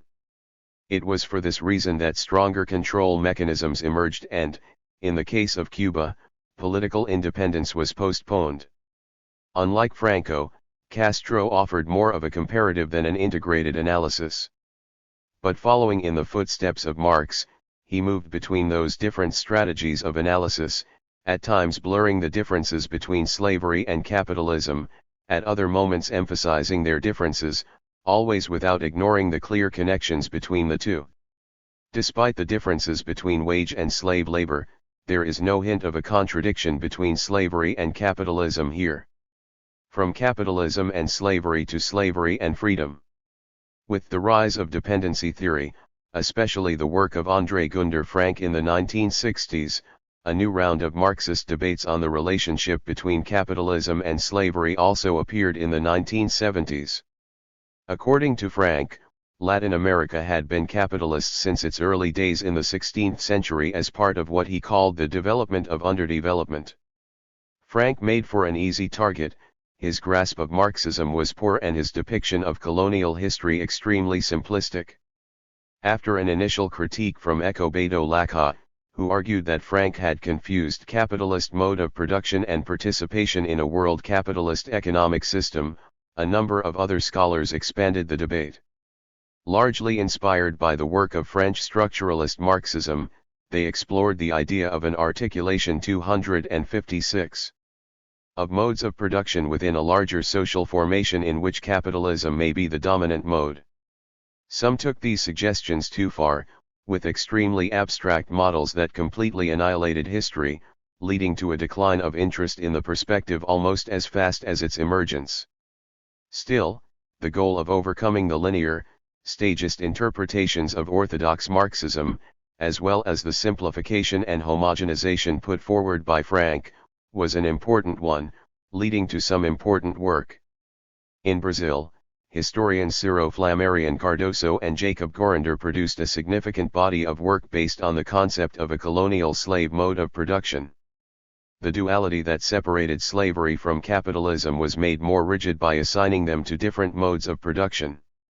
In the following years, 3 additional developments would completely reshape the historiography of slavery. First, the idea that colonization could have been significant to European development received a sustained attack from scholars of different theoretical persuasions in Anglo-American academia. A large number of British and US historians, many of them inspired by the methods of the new economic history, attempted to show that gains from the slave trade and slavery in the Americas contributed very little if at all to European development. In the absence of West Indian slavery, Joel Mokyr argues, Britain would have had to drink bitter tea, but it still would have had an industrial revolution, if perhaps at a marginally slower pace. Second, a widespread reduction in the scale of analysis accompanied the development of new methods in social and economic history that depended on intensive work in local and regional archives. A large number of works showed the differences of slavery over time and space. Such a move was reinforced by the critique of more systemic scholars such as Williams and Wallerstein. By the 1980s, Ciro Cardoso, for example, had incorporated many of the critiques of new economic historians on peripheral contributions to European development, considering Capitalism and Slavery a completely discredited book. With the connection to European capitalism now appearing to have been irrelevant, Brazilian scholars of slavery could focus on the dynamics of the institution within the country. A large number of works explored the dynamics of internal markets in opposition to what Maria Yetta Linhers described as a plantationist model, by which she meant the excessive focus of an earlier historiography on the export sector of the Brazilian economy. Eventually some of the works produced in this trend simply opposed colonial Brazil to a capitalist Europe, showing how the logic of slaveholders was aristocratic and social relations were eminently non-capitalist. In the USA, a somewhat similar shift took place with the development of new economic history, which simultaneously discarded the kind of systemic approach offered by Williams and affirmed the capitalist nature of New World slavery by outlining elements such. Slavery and Capitalism 257. As the profitability of plantations and the rationality of slaveholders in the U.S. South. As more than one observer has noted, this was very similar to the analysis of the political economy of slavery developed by Marx in his late work. But it largely came without the more systemic considerations that transcended the nation-state as the unit of analysis. Much of the debate on capitalism and slavery became a discussion on the logic of slaveholders, opposing paternalist practices to a capitalist rationality, with opposite conclusions in Brazil and the USA.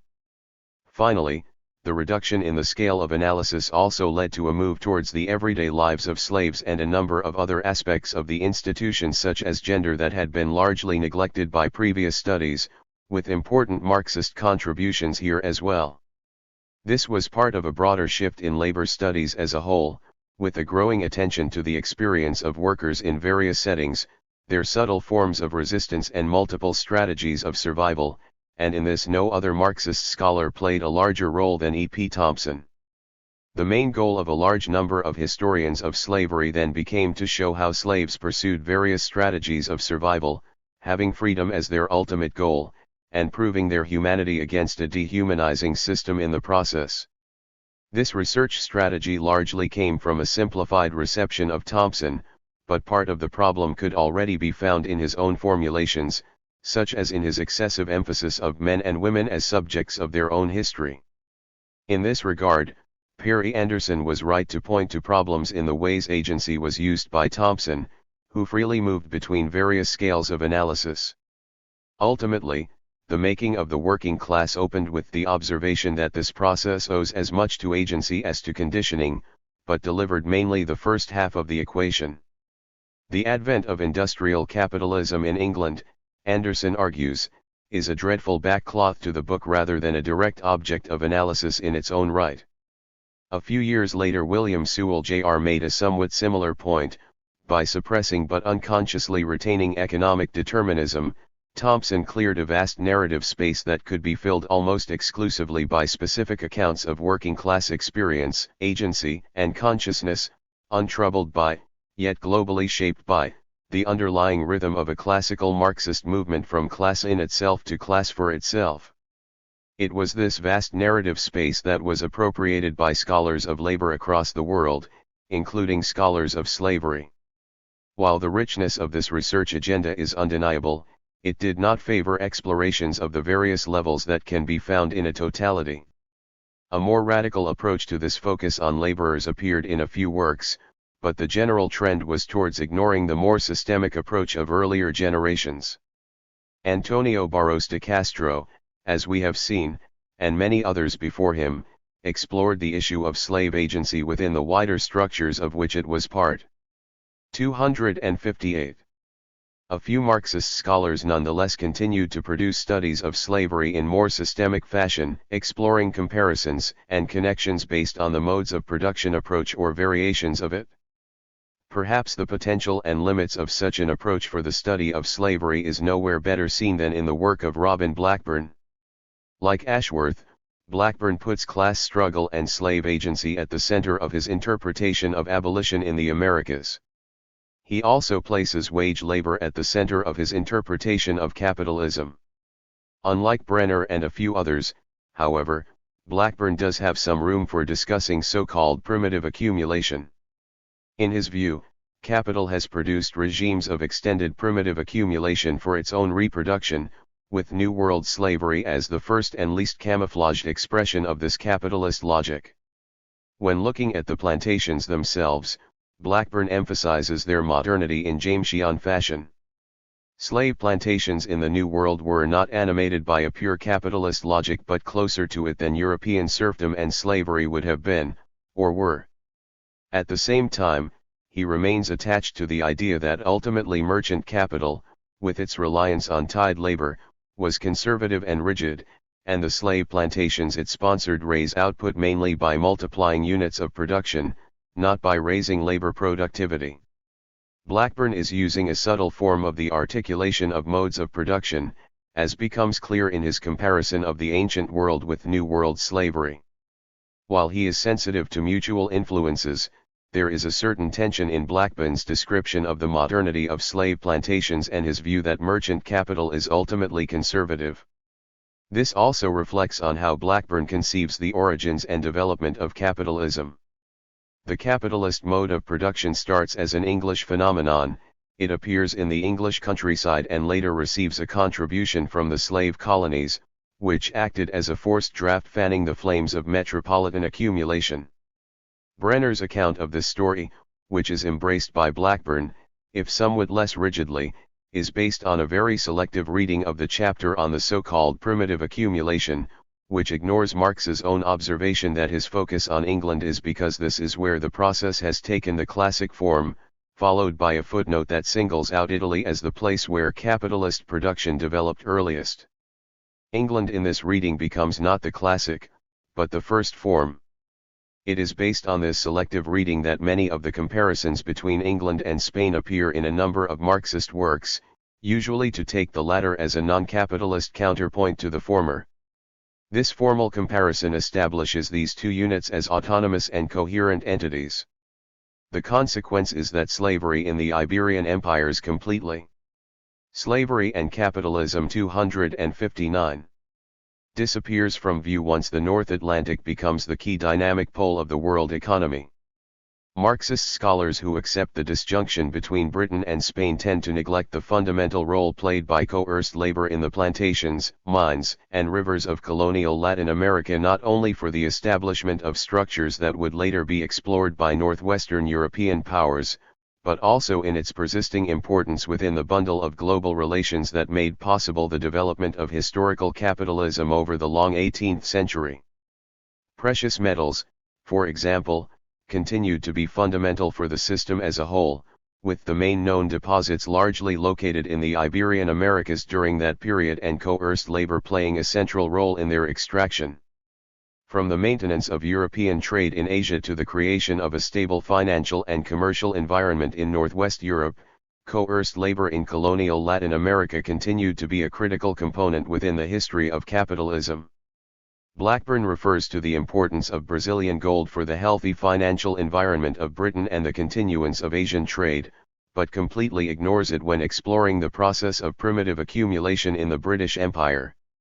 The tradition that explored the connections between capitalism and slavery in less orthodox ways was kept alive after the 1970s mainly by the group of scholars within and around the Fernand Braudel Center, as a quick look at the many editions of the Center's journal review shows. In its second volume, the journal already included a section on the issue of slavery and capitalism with two different articles, A translation of a section of Paula Bay-Gelman's article cited above and Sidney Mintz's Was the Plantation Slave a Proletarian? A critical engagement with the work of Wallerstein. Mintz answered the problem announced in the title in ways that strongly resembled the arguments offered by Franco only a few years earlier. After discussing the formal comparisons between slavery and capitalism that pervaded the modes of production literature, Mintz concluded that it is not analytically most useful to define either proletarian or slave in isolation, since these two vast categories of toiler were actually linked intimately by the world economy that had, as it were, given birth to them both, in their modern form, an obvious variant of Marx's quote on the interdependence between veiled and unqualified slavery. Mintz would further develop this perspective in Sweetness and Power. Here we see the results of the formulation that had already appeared in the 1970s, wage and slave labor as mutually constitutive forms linked through the world economy. One of the key aspects of Mintz's work was showing, in the footsteps of James, the precocious modernity of the slave Caribbean, where enslaved populations were carried from Africa to work under industrial rhythms in sugar production, an approach that resembled the earlier one developed by 260. Barros de Castro for colonial Brazil. There wasn't anything remotely close to the New World slave plantations anywhere else in the early modern period. In Europe, as Braudel showed so extensively, the transformation of the structures of everyday life proceeded at a much slower and contradictory pace. In the New World, especially in the Greater Antilles, where the indigenous populations were largely annihilated in a short period of time, capital investments allowed for the creation of enterprises from scratch, with the transference of a vast labor force from the outside. The modernity of the Caribbean plantation was intimately connected to the transformations of everyday life on the other side of the Atlantic, with the expansion of consumption in Europe and a redefinition of what Marx called a system of needs. In his famous conclusion, Mintz argues that the first sweetened cup of hot tea to be drunk by an English worker was a significant historical event, because it prefigured the transformation of an entire society, a total remaking of its economic and social basis. Mintz still suffers from a certain Anglocentrism, which leads him to understate earlier transformations. The taste for sugar, for example, increased in the North Atlantic as a result of the expansion of sugar production in Brazil, which was distributed from Antwerp to various parts of the continent in the 16th century. His methodological approach, as that of others outlined here, however, allows us to explore the longer history of capitalism from its beginnings in the Mediterranean. Over the 1980s, other scholars engaging in these debates produced equally vital contributions within the journal and beyond. Michel Rolf Troerlet brilliantly showed the role of former slaves and their descendants in the expansion of coffee production in Saint-Domingue, with local and global implications during the years leading to the Haitian Revolution. The methodological spirit of earlier Brazilian Marxists such as Franco and Castro, however, appears nowhere as clearly as in the work of Dale Talmage. As he argues in the introduction to his Slavery in the Circuit of Sugar, neither production nor exchange should be treated in isolation, but must be conceived as parts of a contradictory whole. Similarly, instead of approaching world, national, and local dimensions as discrete empirical entities, it treats them as mutually formative parts of a larger whole. By the late 1980s, based on his studies of 19th-century Cuba, Talmage also put forward the idea of second slavery as a way of approaching and understanding the history of the new slave systems that were created in the context of the Industrial Revolution, a clear sign of the unevenness of capitalist development. The shifts in historical capitalism that left international trade in British hands, combined with the expansion of an internationalist anti-slavery movement, ensured that slavery would emerge in previously peripheral areas, namely the western lands of Cuba, the Parabá Valley in Brazil, and the southern states of the USA. The recreation of slavery in this context carried Slavery and Capitalism 261. A series of new characteristics, new rhythms, new technologies, new forms of labor organization. At the other end of this world were the expanding working classes of the North Atlantic. Present and future explorations. Despite the rich historiography on the relationship between capitalism and slavery outlined above, capitalism as a concept largely disappeared not only from the historiography of slavery, but from the discipline as a whole in the last decades of the 20th century. Atlantic history in the USA, for example, a field that had figures such as Sidney Mintz as one of its founding fathers, has no room for Eric Williams or the whole capitalism and slavery debate in its latest incarnations. Global history, especially the work of Kenneth Pomeranz, has revived aspects of the Williams thesis, but is basically concerned with industrialization, not capitalism. In fact, many global historians over the last 3 decades seem to agree that capitalism as traditionally used by scholars is a Eurocentric construction that misrepresents the distribution of power in the early modern era, either projecting the concept back into the ancient world to include all of the old world or abandoning it altogether. One consequence of this move has been the appearance of a growing number of global studies of slavery that pay very little attention to the issue of time. Nonetheless, a renewal of capitalism and slavery debates has appeared in the 21st century in different parts of the world. In this concluding section, I want to briefly point to 3 different groups that have made important contributions to this renewal of the debate. The first and best known is the so-called New History of Capitalism, whose main works have generated an incredible amount of responses and critiques.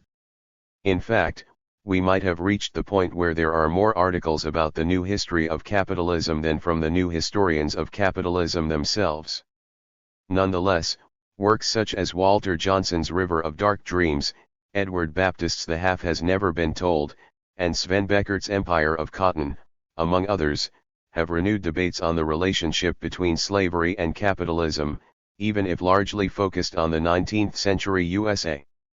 A second productive trend of the last 2 decades has been the so-called global history of labor, which has in Amsterdam's International Institute of Social History one of its main centers. In a number of individual and collective projects, scholars associated with this group have explored various aspects of the agenda originally put forward by world system scholars and Marxist feminist scholars of the 1970s and 1980s, for instance with regard to the combination of different forms of labor, the limits of proletarianization, and the importance of 262. Household labor. The relationship to Marx is not always clear since, as van der Linden has put in a recent definition of the field, different theories can be constructed and tested, whether inspired by Karl Marx, Max Weber, John Commons, or other thinkers. For some scholars within the group, the concept of capitalism does not have much use. There has nonetheless been a great effort involving many of these scholars to discuss theoretical and methodological aspects of the capitalism and slavery debates. What are the strengths and weaknesses of the concept of capitalism? How were multiple forms of labor combined in specific settings? What were the parallels and connections between empire and labor in the Atlantic and Indian Oceans? A third group of scholars has explored the possibilities of Dale Talmage's concept of the second slavery.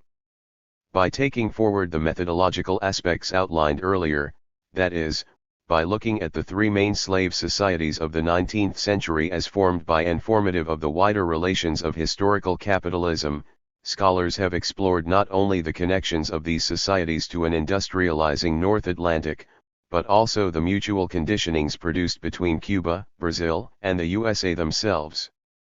From the circulation of technologies and knowledge to the political articulations and tensions produced by slavery and the transatlantic slave trade, the fruitfulness of such an approach has appeared in a number of books. The concept of the second slavery has been embraced by Brazilian historians more than any other group, perhaps because of the historiographical genealogy outlined earlier. These historians have explored not only the economic aspects of the expansion of slavery in the industrial era, but also its connections to politics, geopolitics, press, legal, urban, and cultural developments within this broader context of the second slavery. The methodology behind the concept of the second slavery has also been employed to explore earlier periods. Directly related to the second slavery network has been the development of a specific research group on the Paraíba Valley, in Brazil, the largest coffee production region in the world in the first half of the 19th century. The region works as a kind of laboratory for extremely rich theoretical discussions and exhaustive archival work. Future scholarship on slavery and its relationship to capitalism will certainly be enriched by the ongoing dialogue between these different recent trends. While historians of the second slavery may help push the scholarship of slavery to incorporate in more effective ways the Iberian world in current debates, the black radical tradition and the recent new history of capitalism can push scholars of colonial Latin America to better understand the role of race in the history of slavery in those societies. A better grasp of past Marxist traditions may also contribute to this, since they dealt with slavery and capitalism. 263. Many of the same issues that have been reappearing in the contemporary debates on slavery and capitalism. Here one can take inspiration from the theoretical flexibility shown by Marx himself, who made fruitful comparisons between capitalism and slavery in various ways, noted the connections between the two, and offered integrated interpretations of slavery as part of a wider capitalist world. The most fruitful contributions outlined above largely followed in these footsteps. Finally, developments in Marxist theories of value, reification, and abstraction over the last half-century have barely been explored by historians in general, including those studying slavery.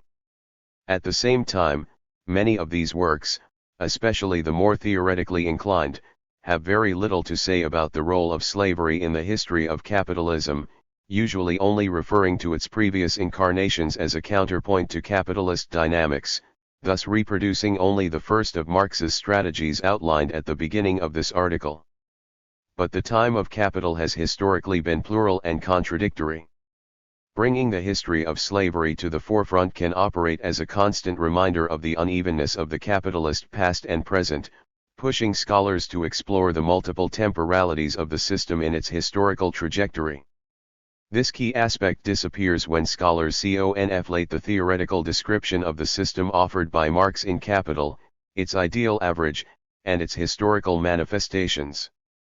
In this sense, neither a crude historical application of Marx's Capital nor the total abandonment of his theoretical analysis of the system will do. One must make a constant movement between the two levels, in open and innovative ways, in order to fully grasp the place of slavery within the history of capitalism. I find the task of writing an entry on gender for a handbook of Marxism particularly daunting. In one of the rare entries on this concept, which had been originally planned for the Historisch Kritisches Wörterbuch des Marxismus, Donna Haraway writes that what began as a 5 pages long keyword text ended up taking many more pages and 6 years of work. That was not encouraging. For Haraway, one of the difficulties of writing about gender within a Marxist framework was due to its fundamental acceptance of the nature/culture binary which, she argues, prevented traditional Marxists from developing gender into a political category. I slowly realized that what I found so baffling in the process of working on this chapter was not only due to some of the epistemic difficulties that Haraway identified, or to the paucity of examples on which I could draw, but also to the widespread conflation within much Marxist and socialist feminist writing of the concept of gender with that of women's oppression. Of course, these concepts have in many ways the same history, at least to a point, but more recent developments in both feminist and Marxist theory, as well as in capitalist social relations, have increasingly shown the need to disentangle them, not least because of the path-breaking analyses of queer and transgender Marxists who have pushed for a more consistent disambiguation of gender and sex. 15. Gender. Sarah R. Ferris. Gender 269.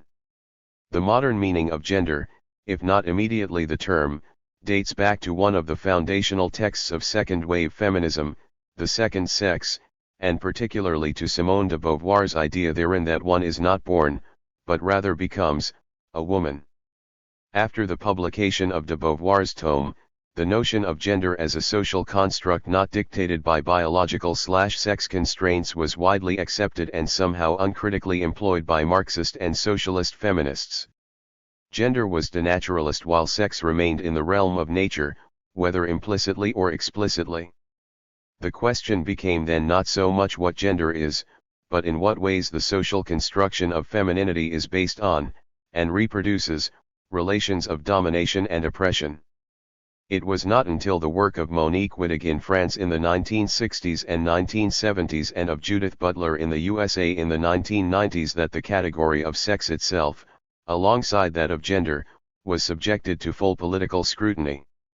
What follows is an attempt, inevitably selective, to reconstruct some of the main tenets of this complicated history and to find organizing criteria to comprehend the different articulations in which the concept of gender has been discussed by Western, and especially Anglophone, Marxist and socialist feminists in particular.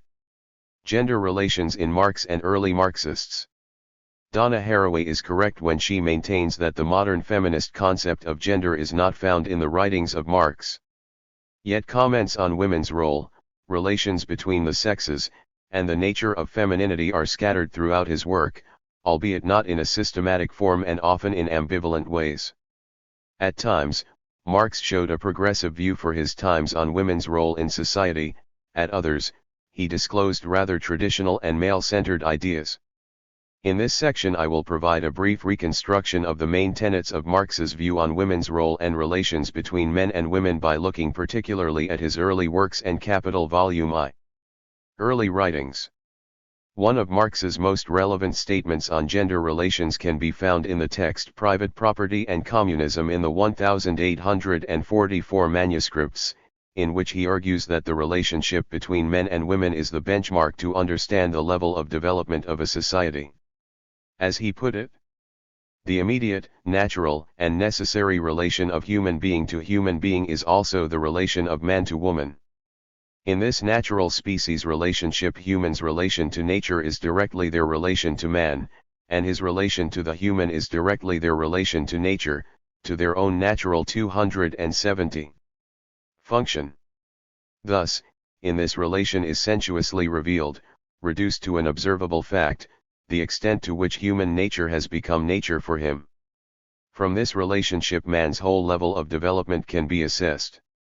It follows from the character of this relationship how far human has become, and has understood himself as, a species being, a human being. The relation of man to woman is the most natural relation of human being to human being. It indicates, therefore, how far man's natural behavior has become human, and how far his human essence has become a natural essence for him, how far his human nature has become nature for him. It also shows how far humans' needs have become human needs, and consequently how far the other person, as a person, has become one of his needs, and to what extent he is in his individual existence at the same time a social being. This passage has been interpreted differently by several feminists. Simone de Beauvoir and Judith Grant, for instance, understood it to show Marx's principled commitment to the equality between men and women. For de Beauvoir, to gain the supreme victory, it is necessary for one thing, that by and through their natural differentiation men and women unequivocally affirm their brotherhood. For Grant, this passage testifies that Marx's perspective on gender relations was mediated by his idea of what it means to be human.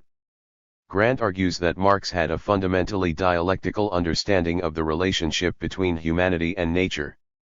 Human beings are natural beings, but their world is in constant transformation in relation to the natural.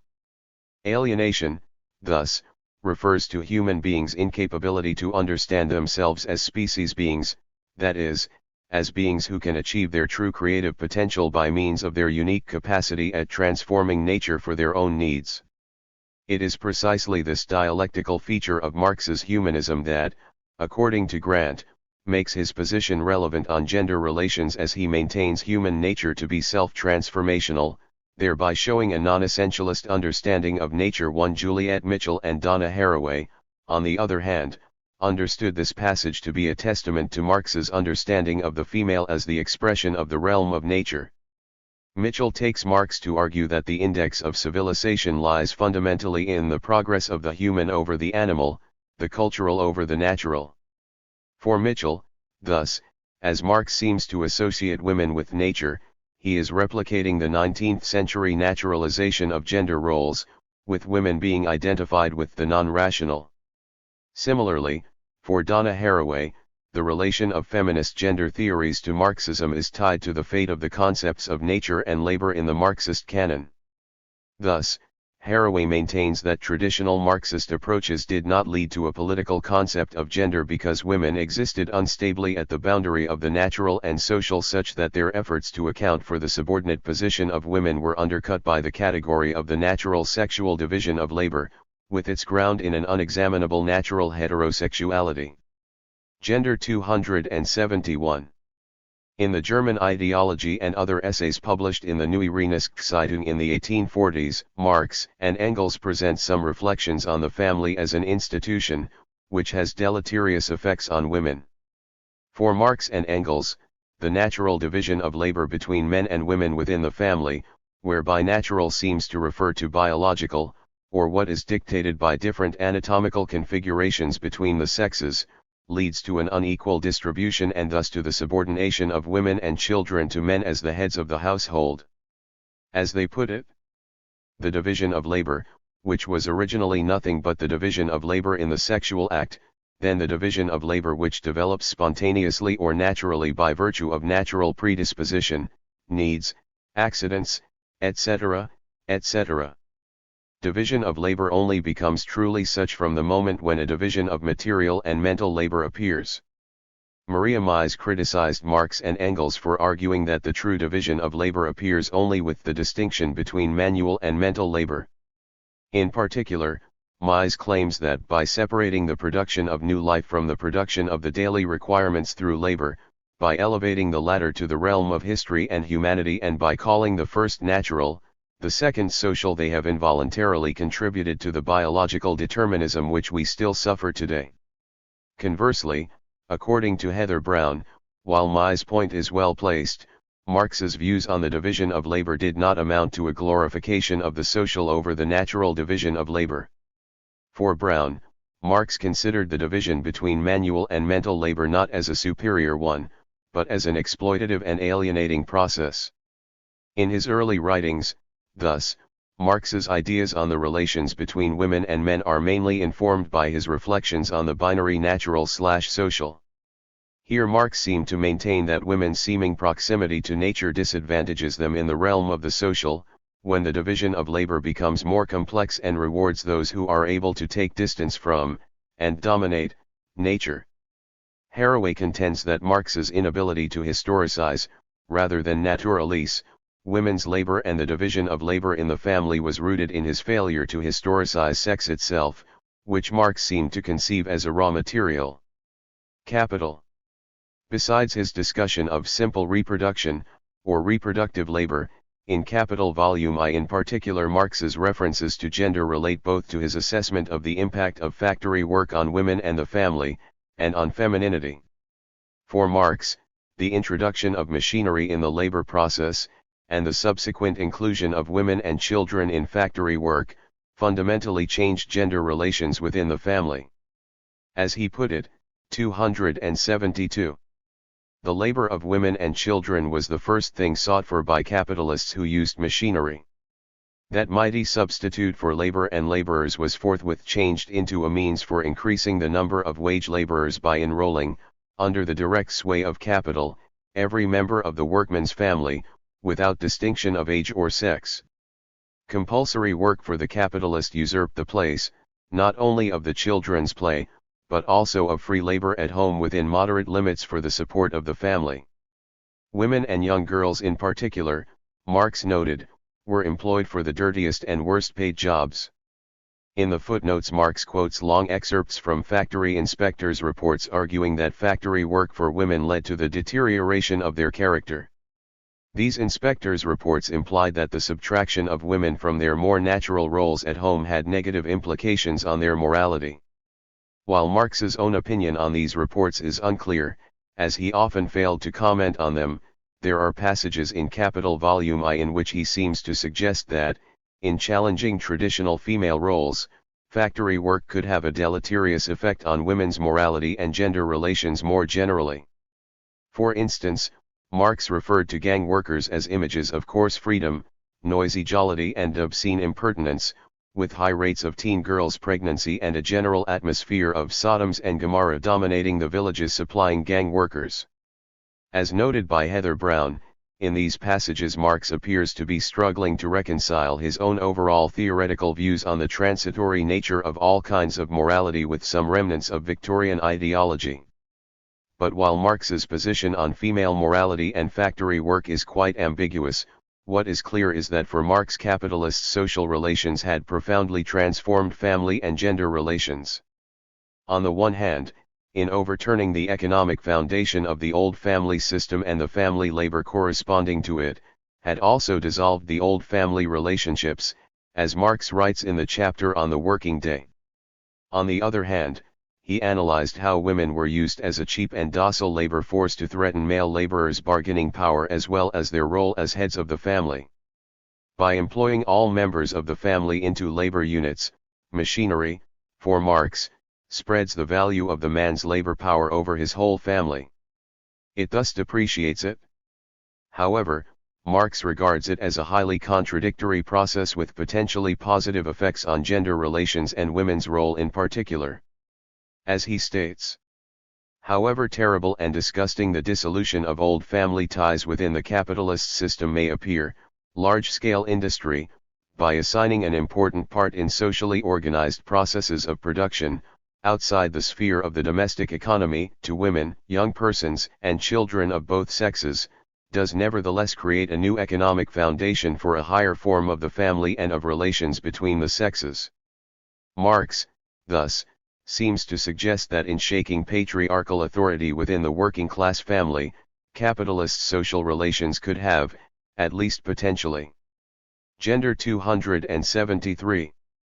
An emancipatory role on gender relations as old roles were challenged and new ones could take shape. Albeit not discussing these issues in detail and often not presenting his own position in clear or unambivalent terms, Marx's understanding of capitalist social relations and gender relations as dialectically tied one to the other indicate a method for analyzing gender roles in more complex ways. As we shall see in the next section, Engels' work on gender relations attempted to apply the historical materialist method by linking the origin of the family and class society to changes occurring in the mode of production and gender roles. However, as several feminists pointed out, in doing so Engels ended up separating relations of production and gender relations as two separate spheres, thereby contributing to the many splits that will characterize subsequent analyses among Marxist thinkers in the 20th century. Gender Relations and Class Society, on Friedrich Engels. Friedrich Engels' The Origin of the Family, Private Property, and the State was seen for decades as the most systematic Marxist account on gender relations and women's oppression. As Michelle Barrett put it, scarcely a Marxist feminist text is produced that does not refer somewhere to Engels' argument, and if one had to identify one major contribution to feminism from Marxism it would have to be this text. The Origin of the Family was written after Karl Marx's death in 1883, but it was largely based on notes that both Engels and Marx had taken on the research of anthropologist Lewis Henry Morgan, who had published Ancient Society in 1877. Morgan was of great interest to Marx and Engels as he was one of the first ethnologists to apply a materialist analysis to the history of human social organization. By observing the Iroquois in New York State, Morgan thought he could reconstruct the ways in which primeval humans had organized. He took the Iroquois to exemplify primitive human life and organization and inferred from those observations that kinship relationships and family life must have been totally different in the past when compared with family life in 19th century Britain. Morgan was particularly struck by the level of gender equality and women's prominent roles within Iroquois society, which made him conclude that a subsequent process of civilization had spoiled that primitive egalitarianism. In The Origin of the Family, Private Property, and the State, Engels used Morgan's ideas to argue that the family form as it was known in Britain in the 19th century was not a natural institution, but had been the result of the rise of class society. According to Engels, in pre-class societies gender relations had been much more advanced than in Victorian Britain, women and men had more sexual freedom and the family was not conceived as the repository and guardian of private property. Engels thus concluded that the 274 Monogamous family had been the result of a change in the social and economic formation. Famously, he argued that the transition from a prevalently hunter-gatherer society to an agricultural society led to a distinct gendered division of labor, which disadvantaged women. As agricultural societies led to the creation of a surplus and the rise of private property, for Engels men came to control the sphere of production, while women were relegated increasingly to the sphere of reproduction, and the family became the means through which property could be passed down from generation to generation. The advent of class society, according to Engels, turned the household into the realm of the private sphere to which women were segregated as the head servants. Since its publication, Engels' The Origin has become the reference point of Marxist discussions on gender for decades, and, as such, it has been subjected to praise, but also severe criticisms. While anthropologist Eleanor Burke Leacock and other feminists generally praised Engels' reconstruction of gender relations in primitive societies and the method he used to analyze them, others analyzed the Eurocentric underpinnings of his inferences and the many historical and logical shortfalls of his arguments, not least his establishment of a dual analysis in which gender relations are subordinated to economic relations. In this latter respect, according to Carver, Engels' fundamental flaw was to establish two autonomous lines of explanation for the social order, economic relations and family relations, the class war and the sex war.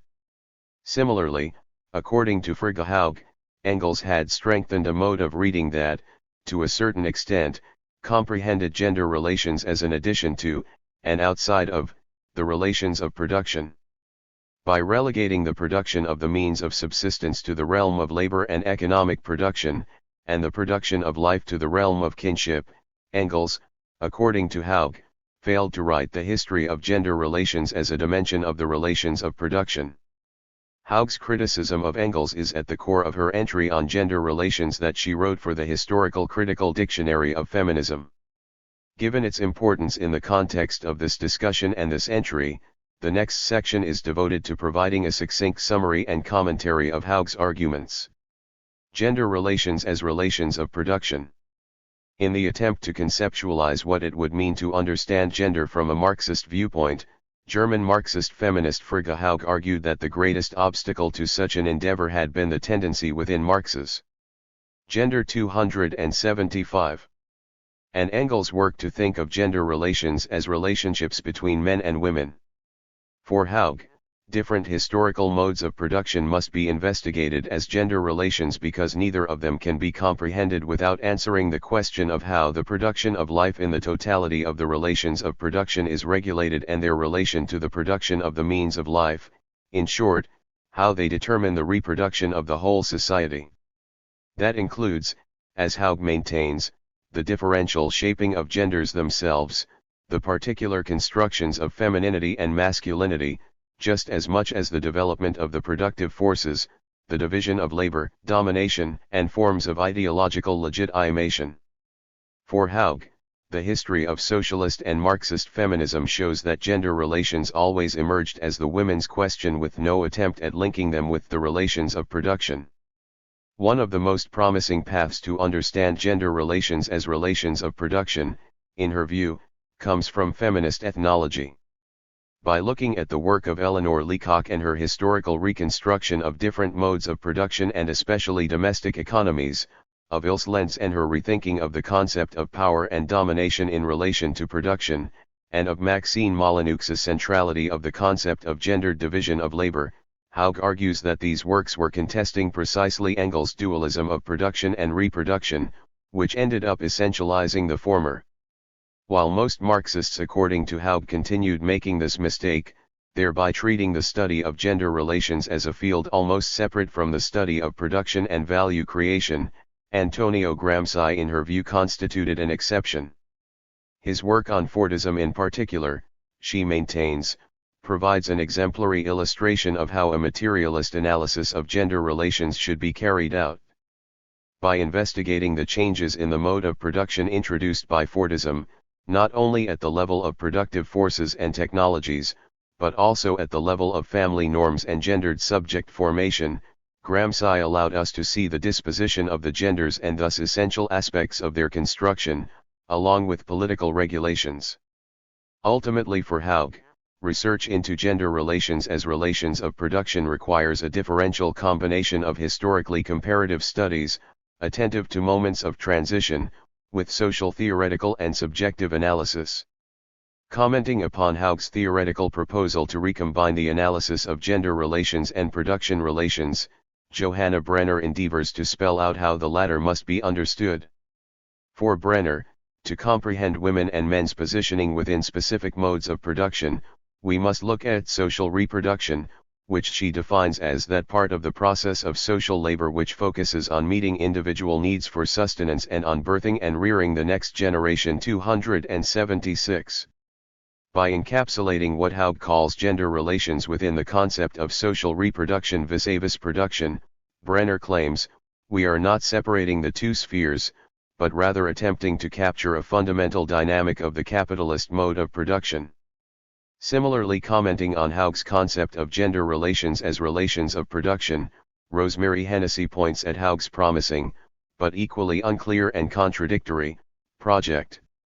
For Hennessy, while Haug identified a long-standing theoretical knot within historical materialism's treatment of gender relations, and offered an important starting point for thinking the materiality of gender, that is, the standpoint of the reproduction of society, ultimately she offers no clear view of how the production of life and of the means of life are related, nor of how gender relations feature in both under capitalism.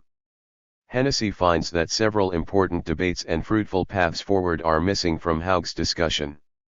For instance, can gender be thought as an ideological formation? How are gender relations shaped by colonial histories and the ways in which they fashioned knowledge production itself?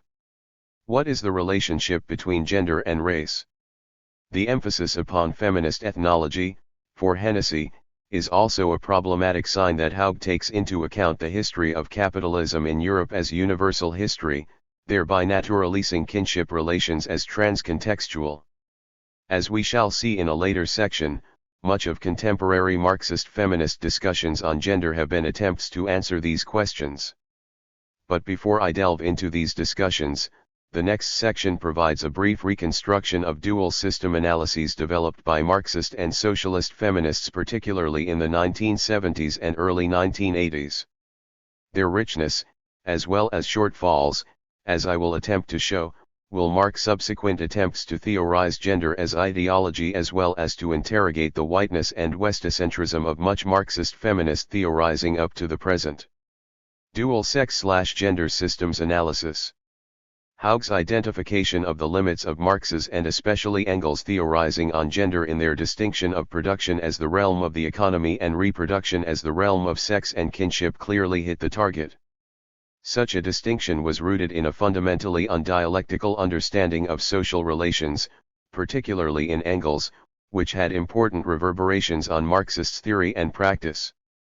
The most evident one was the tendency many communist and socialist organizations had in the first half of the 20th century to consider gender as a secondary contradiction, and women's liberation as subordinated to the abolition of class society.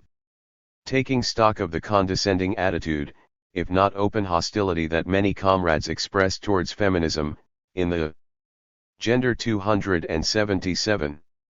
1970s in particular, several Marxist and socialist feminists decided to officialize in theory the split they experienced in practice. The result of such a theoretical split goes under the name of dual system theories, or analyses. In spite of their variety and differences, all dual system approaches identify capitalism and patriarchy as two different systems, which need different theoretical tools to be analyzed. In France, in 1970, Christine Delphi was one of the first to theorize an influential version of the dual system analysis in her article The Main Enemy. Here Delphi identifies unpaid housework undertaken mostly by women as a form of servitude that marked their submission to men. She thus theorizes the existence of a patriarchal mode of production of domestic services, which she conceives as a mode of production different but parallel to the capitalist one.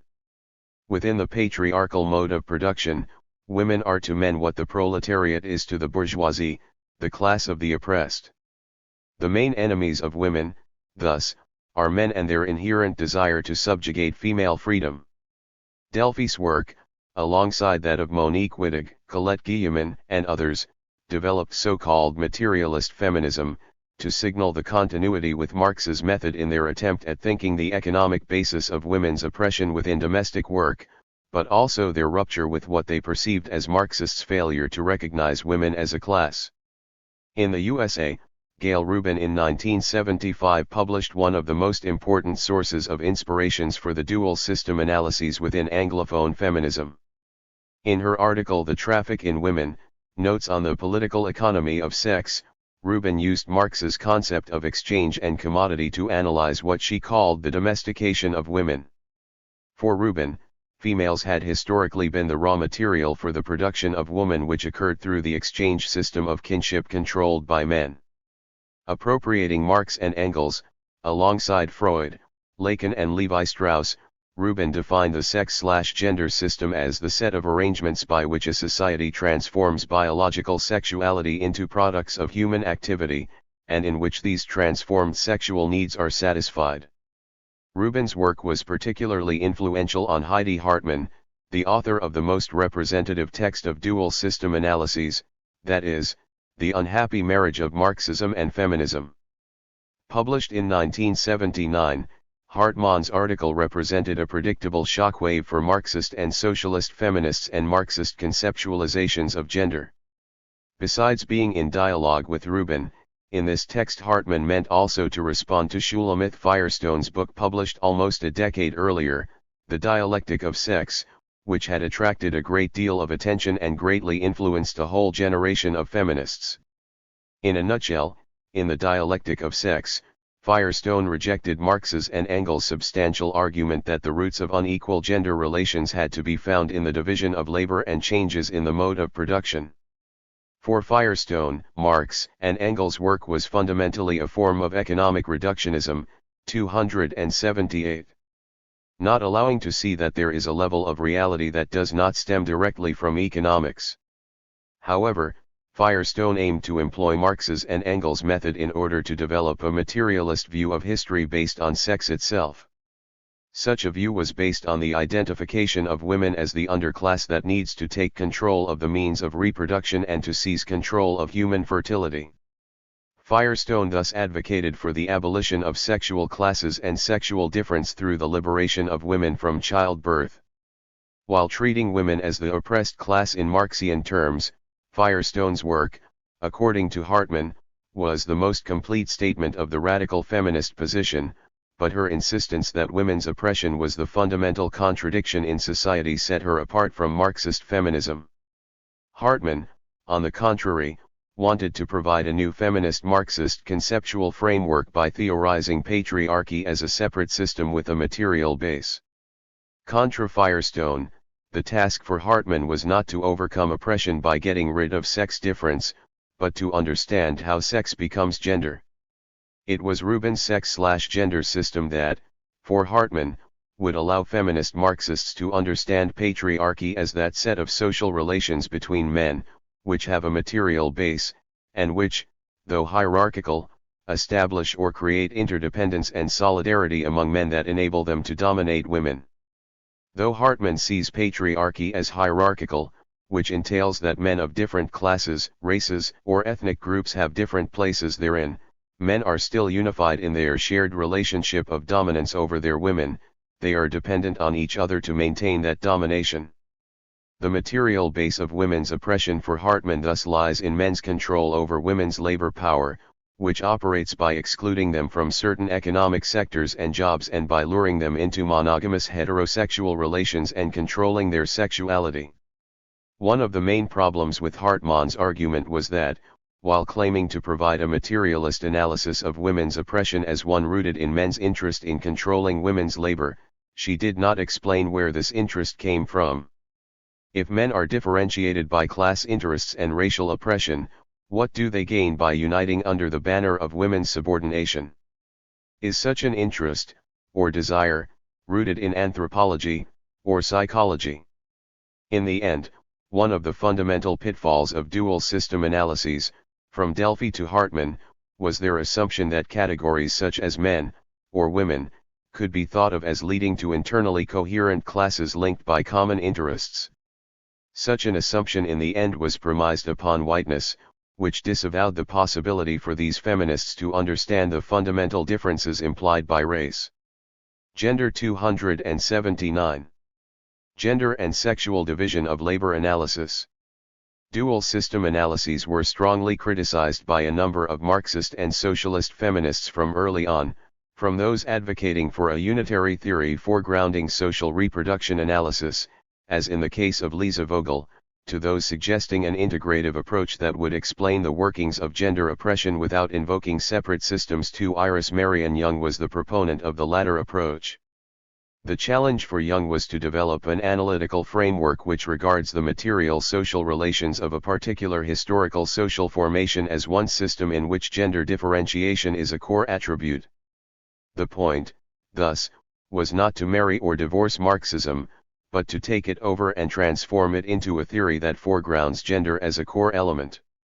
By locating patriarchal relationships within the family as opposed to the economy, Hartmann, according to Young, had only sanctioned the original split proposed by Engels and criticized by Frigga Haug.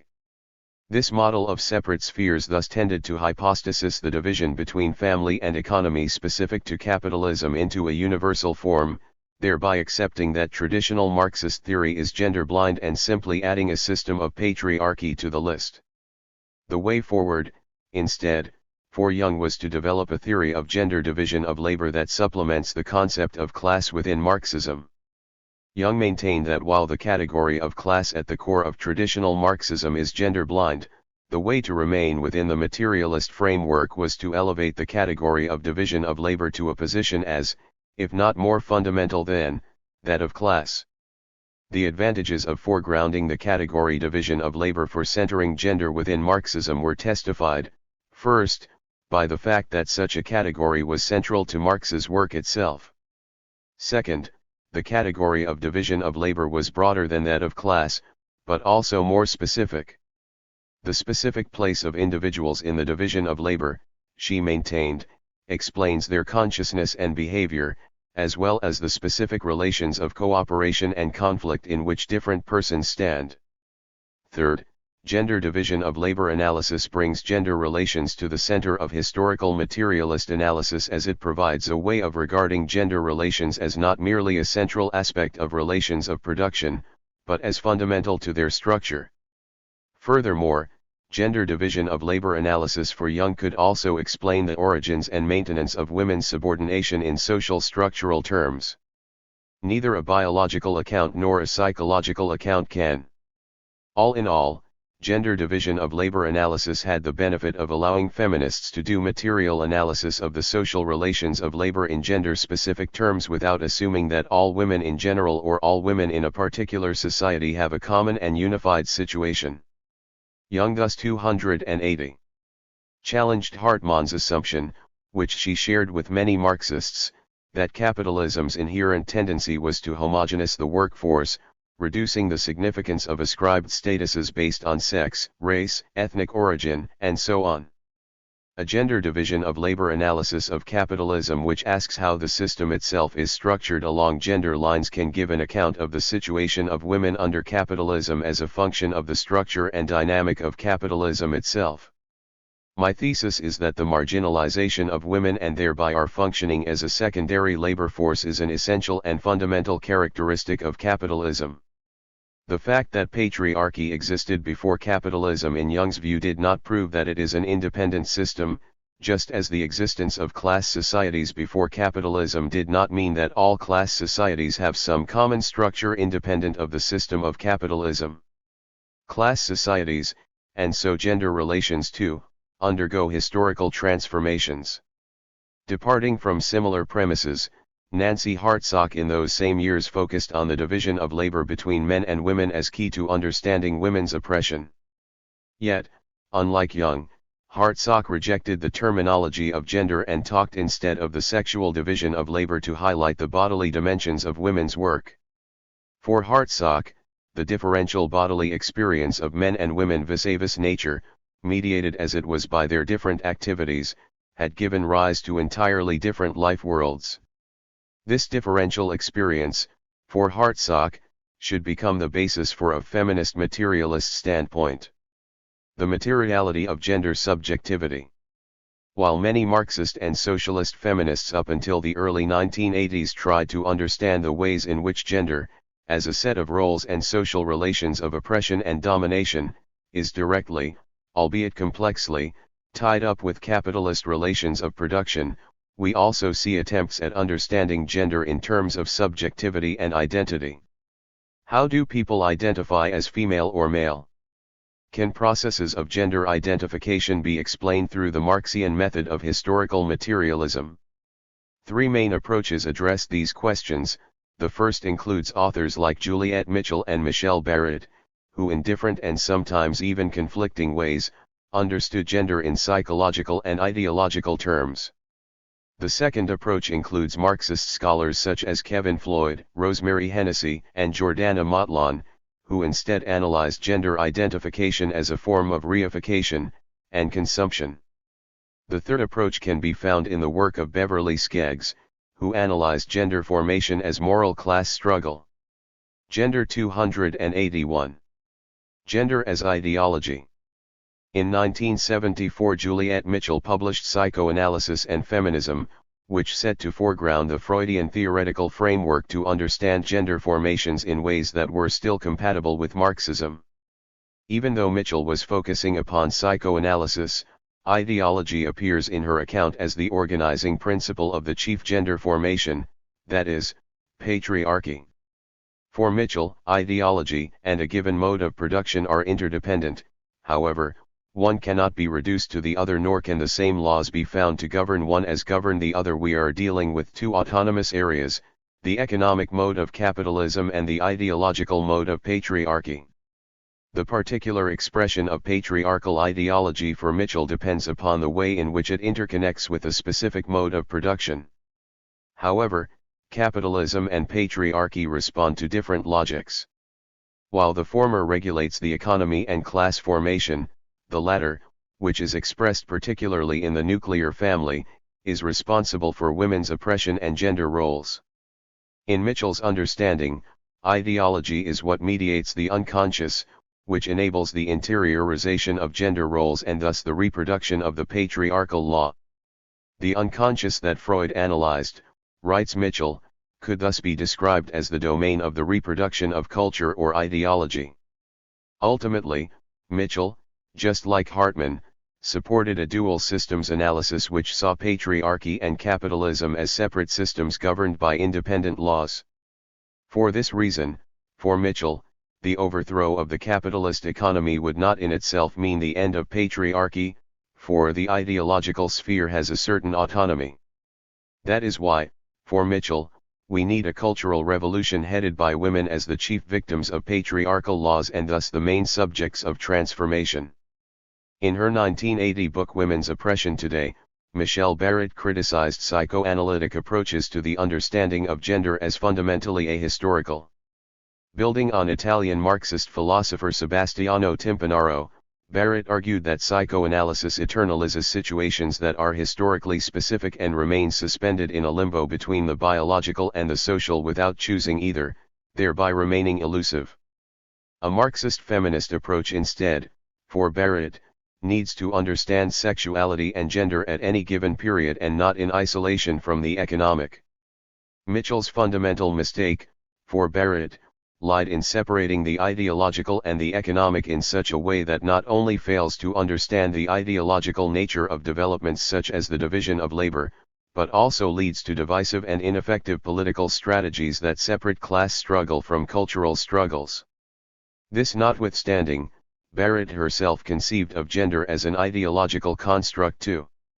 Gender identity, she maintained, is created in an ideology of family life and is continually recreated and endorsed, modified, or even altered substantially, through a process of ideological representation.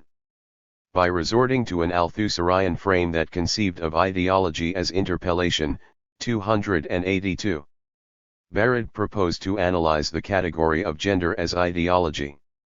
Contra Mitchell, however, who had also framed gender as the result of an ideological system with relative autonomy. Barrett defined ideology as a generic term for the processes by which meaning is produced, challenged, reproduced, transformed. For Barrett, such ideological processes have an integral connection with the relations of production, as becomes clear in the case of the capitalist division of labor and the reproduction of labor power. As she put it, a sexual division of labor, and accompanying ideologies of the appropriate meaning of labor for men and women, have been embedded in the capitalist division of labor from its beginnings. For Barrett, however, the point is not to understand the ideology of gender and women's oppression as simply a function of capitalist relations of production, but as a set of ideas and representations of femininity and masculinity that predated capitalism, but that have been well embedded within capitalist social relations. At the time of its publication, Barrett's book represented one of the most sophisticated and systematic attempts to analyze gender relations without either treating them as simple reflections of economic relations, or as autonomous from them. However, as Johanna Brenner and Maria Ramas pointed out in a rather engaged critique of Barrett, the book ultimately gave ideology too much ground and tended to treat the appropriation of gender ideology as the relatively passive internalization of an already defined set of ideas about men and women that exists at the level of culture. By analyzing the ways in which Barrett discusses familial ideology as at odds with the structure of the working class household, which depends also on women's income, while portraying women as unproductive and mainly carers, Brenner and Ramas conclude that Barrett ultimately conceived of ideology as a mysterious, powerful, unchanging phenomenon, one that imposes itself upon individuals who accept it passively and for reasons that are really not very clear. Gender and sexuality as consumption.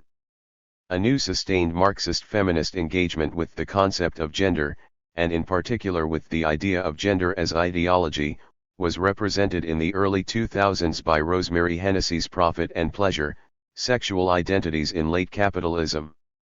Here Hennessy attempted to understand gender as an ideology, or a set of ideologies, that naturalize and reproduce the asymmetrical social divisions that help to sustain, manage, and maximize the appropriation of surplus labor through a variety of complex arrangements. For Hennessy, patriarchy is an historical formation, thereby subject to change and continual reorganization. Ideology, in Hennessy's view, is what naturalizes patriarchal gender hierarchies by maintaining that mainstream ideas of femininity and masculinity are the way things are and should be. Hennessy thus links Gender 283. Gender ideologies to the sexual formations that are compatible with capitalism at any given moment. As she put it, bourgeois patriarchy depends on a heterogendered social matrix that includes imaginary identifications with opposite and asymmetrical masculine or feminine positions as well as hierarchical gendered and racialized divisions of labor.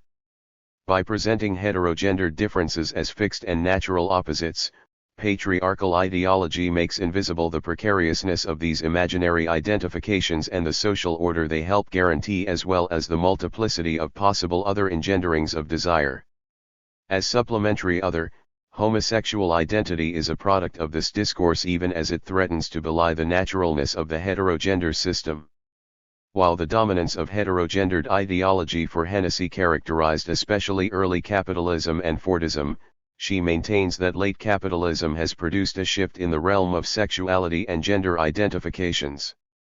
While the latter were naturaliste and taken for granted under the early capitalist heteronormative order, under late capitalism we witness a move to free choice. Sexuality, desire, and the forms of gender identity that ensue from them are no longer a given, but rather are presented as a range of options from which the late capitalist consumer can freely select. The emergence of a new subject of sexual desire was conditioned by the gradual disruption of gender distinctions taking place through changes in the division of labor, property, and consent law. This was a subject that was not defined so much in terms of species' needs for reproduction as in terms of individual consumer preferences or the objects he or she desires. According to Hennessy, while the move has certainly been liberating for many, it has not meant the end of patriarchal heteronormative ideologies. The shift to an understanding of gender as synonymous with sexual identity and the articulation of the concept of gender as object-oriented for Hennessy did not really threaten patriarchy, but rather assimilated to it. Hennessy's work in many ways initiated the Marxist reflection on gender as consumption that would be subsequently taken on and developed by Kevin Floyd. In the reification of desire, Floyd set to historicize Judith Butler's account of gender as performance. Like Hennessy, Floyd foregrounded the ways in which specific stages of capitalism and their predominant modes of production and consumption produce ideals of masculinity, femininity, and gender roles more generally. For Floyd, the changes in the division of labor and the descaling of the workforce that have occurred under capitalism changed also how the gendered body and sexual desire have been understood. Against this background, Butler's concept of gender as performativity becomes intelligible as the capitalist demand to develop new performances, or skills, including sexual skills. Floyd linked the development of gender and sexual skills with changes in the organization of labor that occurred between the end of the 19th and the first half of the 20th century.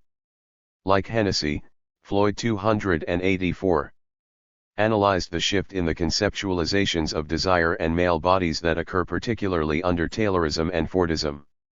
In such contexts, desire, Floyd argues, becomes an isolated, autonomous epistemological object.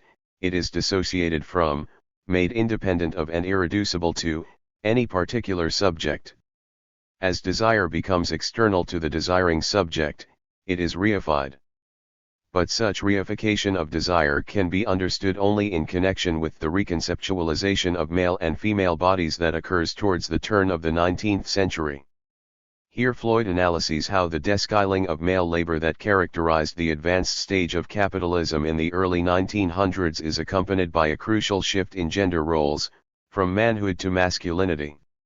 While the opposite of manhood in the 19th century was childhood, the distinction pivotal to 20th century masculinity is the dissociation from femininity. Men are now required to abide by a heteronormative gender regime of performance in different ways. These requirements for masculine men are strictly linked to the descaling of labor. While manhood was the reflection of an economic period in which industrial manufacture still demanded skilled male labor, masculinity instead is the product of the descaling of labor that occurs under Taylorism and Fordism. Descaled labor at work is matched by the requirements of consumption at home. And consumption patterns are now entirely geared towards masculine males and feminine females. The drill for DIY enables suburban white men to perform the illusion of skilled labor at home, while their wives take pleasure in the kitchen mixer, enabling them to perfect their caring tasks. The performative character of masculinity in the U.S. within the Fordist regime of capitalist accumulation is the outcome of a series of prescribed behaviors and patterns of consumption within a leisure time rigidly regulated by the commodity form. The historical materialist method applied by Hennessy and Floyd to foreground the concept of gender enables us to analyze how capitalism transforms gender and shapes and reshapes gender hierarchies. While Floyd in particular specifically treats the sexual and gender identity formations he studied as rooted in white, American Taylorist and Fordist settings, the discussion of how changes in capitalist regimes differentially impact different populations did not receive sustained attention from Marxists. One partial exception is the work of Jordana Motlon, who employs the racial capitalism framework and Gramscian concept of hegemony to understand the shifts that have invested black masculinity in Africa under neoliberalism. Motlon analyses in particular the masculine gender roles available to African urban men in the context of neoliberal crisis and mass and underemployment. For Motlon, capitalism is that system that mediates gender relations. In the context of racial capitalism in Africa, this has meant, on the one hand, that ideals of male breadwinner provider have been increasingly unavailable for most marginalist black men. On the other hand, successful black masculinity has become the new ideal which is performed by black African men through overconsumption. The identification with the masculine gender 285. Capital owner male ideal which is unattainable has led to what Motlon calls complicit masculinity. As she put it, Complicit masculinity underscores the reality of differential aspirational models in the context of severe and underemployment and the failure of the classic breadwinner model for black men globally. I return to the Gramscian origins of hegemony to suggest that complicit masculinity is a gendered analog to consent, and consider masculine identities and practices in the context of the common sense about breadwinning and manhood. Complicit masculinity represents ideologies that foster consent, ideologies through which structurally dislocated men reinforce hegemonic norms. In short, complicit masculinity affirms that masculine agency is located within capitalism. Gender subjectivity as a classed moral formation. In Formations of Class and Gender, Beverly Skeggs partly builds on Marx's insight in Capital Volume I that working class femininity and moral codes had been singularly produced and shaped by capitalist social relations. For Skeggs, gender subjectivity is an empty abstraction if detached from class. But to understand gender as a classed formation, we need to foreground the ways in which ideals of femininity from the 19th century onwards were both circulated as moral codes for respectable behavior, and built upon classed bodies. For Skeggs, gender-classed formations are sensuous constellations in which the body itself functions as a proxy for class, thereby foregrounding class subjectivity as the result of internationalization of class morality. In the 19th century, gendered notions of sexual propriety were encapsulated in the ideal of the middle-class lady, the embodiment of middle-class femininity. As Skeggs put it, femininity was seen to be the property of middle-class women who could prove themselves to be respectable through their appearance and conduct, a gendered version of the possessive individual. White middle-class femininity was coded as frail, soft, passive, while working-class women, both white and black, were coded as hardy and robust. But while these codes have changed over time, it was the relation to sexuality that signaled the most important distinction between different class genders. At the same time as being represented as strong and hardy in the realm of labor, working-class women, both black and white, were coded as the sexual and deviant other against which femininity was defined. Relations to work and the sexual have continued to define gender as a classed and raced formation, albeit in different ways and depending upon specific contexts. Skeggs offers a longitudinal ethnographic account of living gender through class with and against a moral symbolic economy. Focusing on white working-class bodies in the neoliberal UK, Skeggs highlights how working-class women's bodies are always represented as in excess and pathological. They are associated with the lower unruly order of bodily functions, which is then linked with 286 moral codes of vulgarity and lack of taste. The body signals class through moral euphemisms which are not named directly but work through ideological associations. This leads to everyday moral class battles between middle-class representatives of state institutions who repeatedly pathologize working-class women. The working-class women produce a strong defense by developing their own standards of care by which they reverse the moral class judgment, naming middle-class women's care as of poor quality and claiming real respectability. But only one group has the backing of symbolic and institutional power, and the working-class women's investment in care locks them into a specific position in the division of labor, ripe for exploitation across work, family, and community. It is a study of the inseparability of class and gender, where struggles lived through gender generate investment in exploitative relations. Gender and race. Most Marxist and socialist feminist analyses on gender I have reconstructed so far did, wittingly or unwittingly, presuppose and focus on white women's life experiences, practices, and institutions in Western contexts. Yet, with a few exceptions, they tended to pose themselves as universal. Black Marxist and socialist feminists, particularly in the USA, strongly challenged this assumption of universality. In 1981, Angela Davis published one of the most profound and detailed analyses of the intermingling of class, gender, and race in the U.S. context, and one of the best examples of intersectional analysis from a Marxist feminist viewpoint. Davis is of great relevance in the context of a discussion of Marxist approaches to gender and race because she devoted a great deal of attention to the formations of femininity and masculinity among black people under slavery. In many ways, according to Davis, Slavery had been characterized by the absence of distinct gender formations, to the extent that women and men were genderless. As she put it, the slave system defined black people as chattel. Since women, no less than men, were viewed as profitable labor units, they might as well have been genderless as far as the slaveholders were concerned. In the words of one scholar, the slave woman was first a full-time worker for her owner, and only incidentally a wife, mother, and homemaker. Judged by the evolving 19th-century ideology of femininity, which emphasized women's roles as nurturing mothers and gentle companions and housekeepers for their husbands, black women were practically anomalies.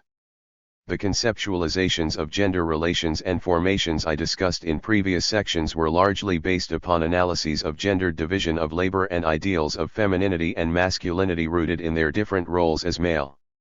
Gender 287. Breadwinners and female carers. Such conceptualizations could not apply to black women who had always worked outside their homes and had often been the sole breadwinners in their households. For Davis, the place occupied by work in black women's lives followed a pattern established during slavery. For slaves, men and women alike, work overshadowed everything else, there was neither time nor room for considerations of sex. In such a context, the oppression of women was identical to the oppression of men.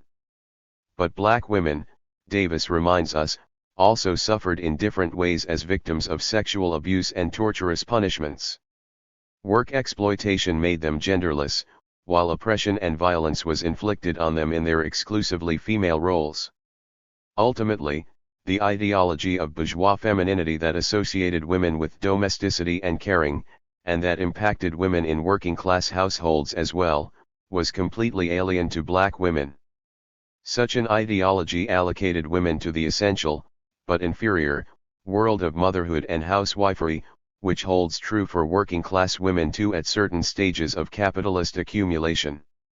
However, the economic arrangements of slavery first, and work later, contradicted the hierarchical sexual roles incorporated in such a feminine ideology. Male-female relations within the slave community could not, therefore, conform to the dominant ideological pattern.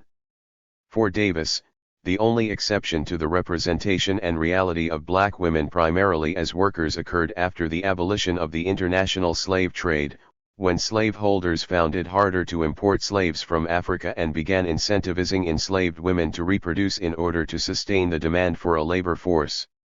Black women were increasingly appraised for their fertility, but that did not translate into an exaltation of motherhood. They were not to enjoy their condition of mothers, for they were treated as breeders, and their children sold as soon as they were old enough to work. Davis' careful analysis of black female roles here offers a lucid and powerful reminder of another key difference between white and black gender formations related to the realm of reproduction. As Françoise Vergès discusses in The Wombs of Women, reproductive injunctions for non-white women are not so much a matter of ideological persuasion and interpellation, but of sheer violence. Davis' powerful analysis of the inapplicability of gender categories rooted in white life experiences to the lives of black women had an enormous influence on subsequent black Marxist and socialist feminists. These feminists knew they could not rely on Marxist frameworks to understand their condition, they had to analyze it on their own. Responding to Heidi Hartmann's provocative article on the unhappy marriage between Marxism and feminism, Gloria Joseph talked of an incomplete ménage à trois, where the third partner was race. For Joseph, while Hartmann had rightly acknowledged that Marxist categories were gender-blind, she had not highlighted how they were race-blind as well. But so were Marxist feminist categories too. Like Davis and others beforehand, Joseph foregrounds the 288 differences in work and life experiences and, thus, the different roots of inequality that impact black women. Importantly, the main cause of black women's oppression was not men, as Hartmann had posited, but rather white men and women and the racial capitalist system they had established. In this sense, black women and men shared a history of brutalization and dehumanization that brought them together, rather than dividing them. As she put it, capitalism and patriarchy simply do not offer to share with black males the seat of power in their regal solidarity. Here is more solidarity between white males and females than between white males and black males. If black women did not share with white women the gender of their oppressor, for white women, just as much as men, could be black women's enemies, they did not share the place of their oppression either. Whereas most Marxist and socialist feminist analysis, from Engels to Hartman and Barrett, had identified the family as the quintessential receptacle and reproducer of an oppressive gender ideology that locked women into their inferior roles, black women did not experience the same. Under slavery, the family for black women and men was the place where they could exercise a modicum of autonomy. As Hazel Carby effectively put it, the three concepts which were central to feminist theory become problematic in their application to black women's lives: the family, patriarchy, and reproduction. When used, they are placed in a context of the her story of white women and become contradictory when applied to the lives and experiences of black women. Babnani and Carlson address another issue which has framed Marxist and socialist feminist analyses, even those that have been more attentive to the issue of race.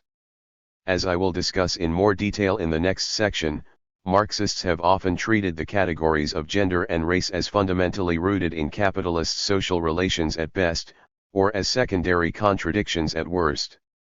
But in both cases, they tended to overlap the two. Instead, Babnani and Carlson argue, while racism and sexism can look like similar processes, for they both rely on ideas of natural and biological differences, gender and race are fundamentally different experiences. As they continue, such experiences are organized through different institutions and need different forms of analysis to be understood. In the words of Carby, the experience of black women does not enter the parameters of parallelism. The fact that black women are subject to the simultaneous oppression of patriarchy, class, and race is the prime reason for not employing parallels that render their position and experience not only marginal but also invisible. The question of how racism shapes gender identity, how gender is experienced through racism, and how class is shaped by gender and race remain the fundamental questions that interrogate Marxist feminists today. Gender 289.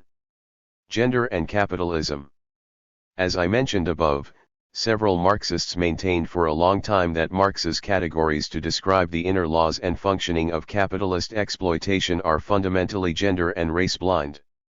For them, capitalism is a system that inherits and exploits gendered and racial oppression, but not one that gives rise to them specifically or that is in particular need of them at its core.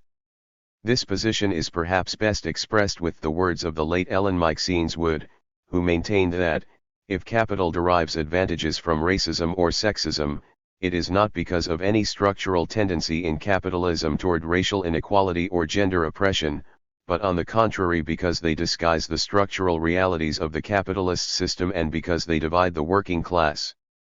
Maxine Wood, like others, did not intend to underestimate the importance of gendered and racial oppression for capitalism, for she well recognized that the history of capitalism is replete with racism and sexism.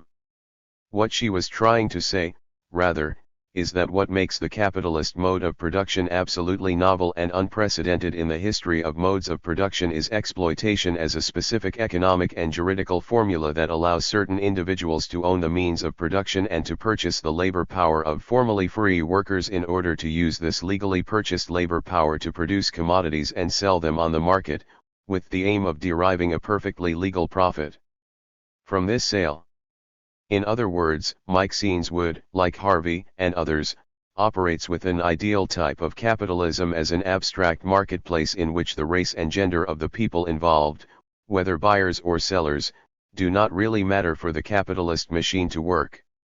According to them, then, we could think of capitalism as indifferent to gender, but we could not really imagine it without class exploitation.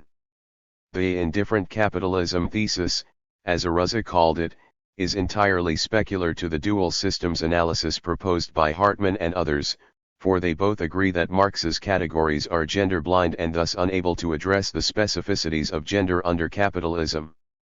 The new wave of Marxist feminist theorizing that has witnessed a renaissance in the last decade has begun to strongly contest these two positions.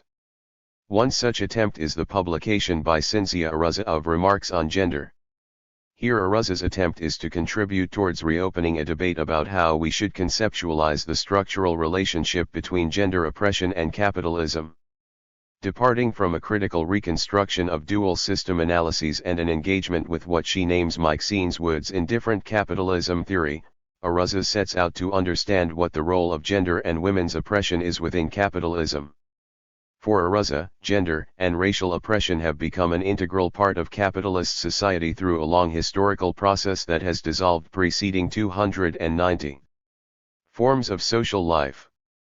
Theoretically, she insists that we have to understand capitalism not merely as an economic system or a distinct mode of production, but as a complex and articulated social order that essentially consists of relations of exploitation, domination, and alienation. Such an enlarged conception of capitalism allows us to recognize the irreplaceable role of social reproduction in it, the daily and intergenerational maintenance and reproduction of social life. From such a theoretical perspective, patriarchal gender relations appear intrinsic, rather than merely contingent or instrumental for the way that social reproduction is organized in capitalist societies. Arruzza's remarks gave rise to an engaged dialogue which included Marxist feminists from different approaches including Johanna Oxala, F.T. Manning and myself. Even though in all these interventions we were more concerned with attempting to theorize the place of gender within capitalism than with a systematic discussion or definition of the concept of gender itself, there are several aspects of this debate that are of particular interest in the context of this entry. In spite of the important differences between them, all authors agree, contra Marxine's Wood, that gender oppression has been pivotal to capitalism and that its relegation to secondary contradiction has led to the downgrading of feminism by many Marxists. All authors, furthermore, agree that gender oppression is an historical configuration that assumes different forms according to the different phases and places of capital accumulation. Finally, all authors seem to refuse the dual systems analyses that characterized Marxist feminist debates in the 1970s and 1980s and aim at an integrated analysis of gender, class, and race, even though they propose different ways of thinking through such an integration. In a separate, but related attempt at thinking through the relationship between gender, class, and race, Maya Gonzalez and Jean Netta propose to bridge the subjective and economic levels of analysis by advancing an analogy between gender and the fetishism of the commodity. For them, gender is the process of anchoring individuals to certain activities which results in the production and reproduction of two genders, masculine and feminine. While they follow Judith Butler in maintaining that both sex and gender are social constructions, and that the binary gender/sex denaturalizes gender while naturalizing sex, they apply Marx's concept of commodity fetishism to unravel the relationship between the two terms of the binary. That is, they conceive of gender and sex as two sides of the same coin in which gender attaches itself to sex, as if the value of the former originated in the latter as some sort of inner substance. Gonzalez and Netta thus see gender as an external constraint imposed on naturalized sexed bodies that capitalism simultaneously denaturalizes, through a process of care commodification that appears to detach gender from biological concerns, and renaturalizes through the reallocation of women to the abject role of reproducers, with the abject being what no one else is willing to do. Gender 291. Transgender Marxism.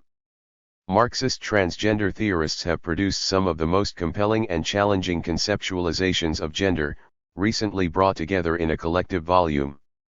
For some of these authors, Judith Butler's theory of performativity and her denaturalization of sex is the necessary point of departure for an epistemic shift within Marxist understandings of gender. Rosa Lee, for instance, writes that the categories Marx presents in capital, commodity, capital, money, are performatives. What was thought to be an abiding substance, value, is in fact the result of contingent social practices. Rather than being natural or reliable, value is revealed to be processual and relational.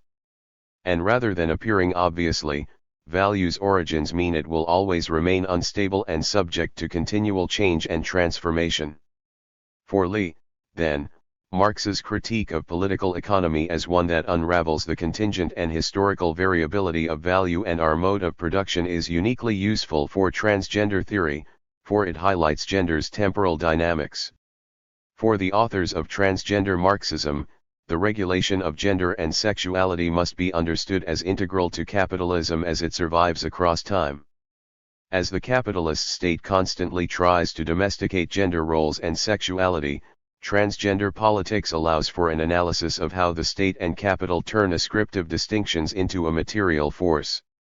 According to their analysis, gender then is not merely a site of expressive potential, of self-realization and self-fashioning, but also, and equally, a site bounded by property relations. Through patterns of ownership and entitlement, property seems to be naturalist even though it is in fact deeply gendered and racialized. That is how transgenderism represents a threat for capitalism, for it breaks with the ascribed roles and continuities on which capitalism relies. To transition, the authors argue, is to renege on agreements that were previously assumed, albeit never actually signed for. In the same volumes afterward, Rosenberg outlines a materialist understanding of gender as the mediating link between the sexed body and nature, through the concept of metabolism. By stressing the troubled history of the term Stoffwechsel and its translation into English in capital volume I, Rosenberg aims to show how Marx's own rumination on this concept unwittingly overcodes the sexual division of labor, the abstraction of metabolics, and the question of social reproduction alike. Transness, or transgenderism, in this light becomes the locus par excellence in which the metabolic process that mediates the social and the natural, the body and its significations, sex and gender, takes place most clearly. 292. Conclusion. The outright rejection of dual system analyses and the denaturalization of sex seem to me to represent some of the most prominent features of recent theorizations of gender within the Marxist field. On the one hand, dual system analyses do not appeal any longer to a generation of Marxist scholars who have grown under the aegis of neoliberal and globalist capitalism.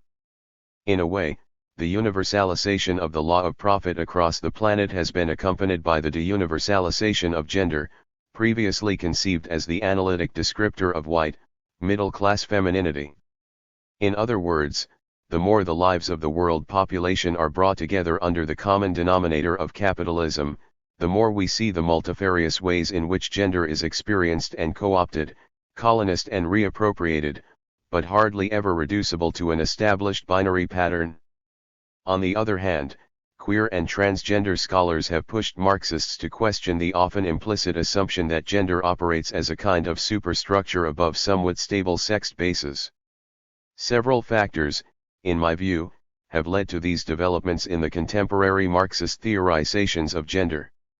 First, albeit running the risk of proposing a triple systems analysis in some versions of it, intersectionality theory has represented a fundamental challenge for Marxist feminists as it has forced them to look at economic exploitation and gender oppression as interlocked and equally important expressions of capitalism.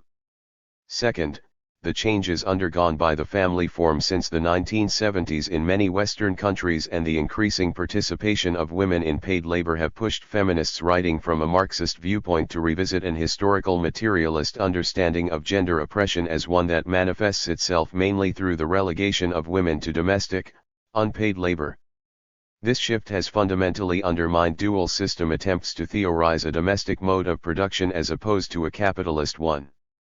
Third, and connected to the point above, the commodification of socially reproductive labor that has intensified in the last 30 years, and which has shown the importance of care chains and the racialization of care labor, is showing the various articulations of gender not only in time, from Fordism to post-Fordism, for instance, but also in space. The penetration of capitalism in the global south and the growth and feminization of international migratory movements are all phenomena that have complexified our understanding of gender oppression in multiple directions. The simultaneous mass commodification and racialization of social reproduction are processes deeply invested in the doing and undoing of gender. While the employment of racialized women in socially reproductive activities continues to do gender, as it is women who are still required to undertake caring and traditionally feminine jobs, these same racialized women enable their gender. 293. Female employers to undo gender by allowing them to undertake other non-feminist activities outside the household. Finally, the growing scientific evidence that the instability and plasticity of sex is not an anomaly is profoundly changing our understanding of gender too. According to Jordi Rosenberg, the history of the medicalization of transness could shed a different light on gender itself. For Rosenberg, who builds on Jules Gill Peterson, in the process of reassigning a sex to intersex infants, medical transition became a way to align the plasticity of sex with the intractability of gender. It is gender, thus, that comes to be understood as a kind of characterological predisposition that, unlike the plasticity of sex, is immovable. Gender, in other words, is the social construct that is fixed as binary in order to stabilize the instability of sex. All in all, I believe these will be the main terrains on which Marxist theorizations of gender will develop in the future. As capitalist social relations continue to deepen social divides centered on sexuality and reproduction, the category of gender will inevitably be one of the central theoretical and practical battlefields on which we will be defining our political strategies. Karl Marx's interest in servants extended only so far as to explain what they were not. They were not part of the working class, they were not producers of surplus value, and they had no place within the logic of capitalist modernity except as its byproduct parasitic luxury. The Grundriss asserted an essential difference between the servant class and the working class. While a worker's labor produced exchange value, a servant's labor produced only use value. Marx's understanding of labor power as an abstract entity, a potential capacity to labor that does not realize its value until it becomes congealed into a commodity, led him to an understanding of productive labor as only that which produced vendible objects. Servants' labor therefore failed to produce surplus value even when the servant class exhibited superficial characteristics akin to those of the industrial proletariat, e.g. when it was made up of free laborers, rather than enslaved or indentured, and paid in money rather than in kind. Thus, according to Marx, even those servants living and working in the modern capitalist societies of 19th century Western Europe continued to embody pre-capitalist social relations. In Chapter 15 of Capital Volume 1 Machinery and Large-Scale Industry, he found humor in the paradox of the supposedly modernizing forces of industrial capitalism in fact increasing the number of 16. Servants. Laura Schwartz. Servants 297. Working people employed in the manner of ancient domestic slaves. Mechanization enabled an accelerated production of commodities embodying surplus value and thus an ever larger capitalist class. Their growing wealth, and the relative diminished number of workers required to produce the means of subsistence, begets both new luxury requirements and the means of satisfying them, permits a larger and larger part of the working class to be employed unproductively. Hence it is possible to reproduce the ancient domestic slaves, on a constantly extending scale, under the name of the servant class, including men servants, women servants, lackeys etc. This description of servants as unproductive workers echoed similar sentiments already expressed in the Grundriss, which noted how the creation of surplus labor on the one side corresponds to the creation of minus labor, relative idleness, on the other.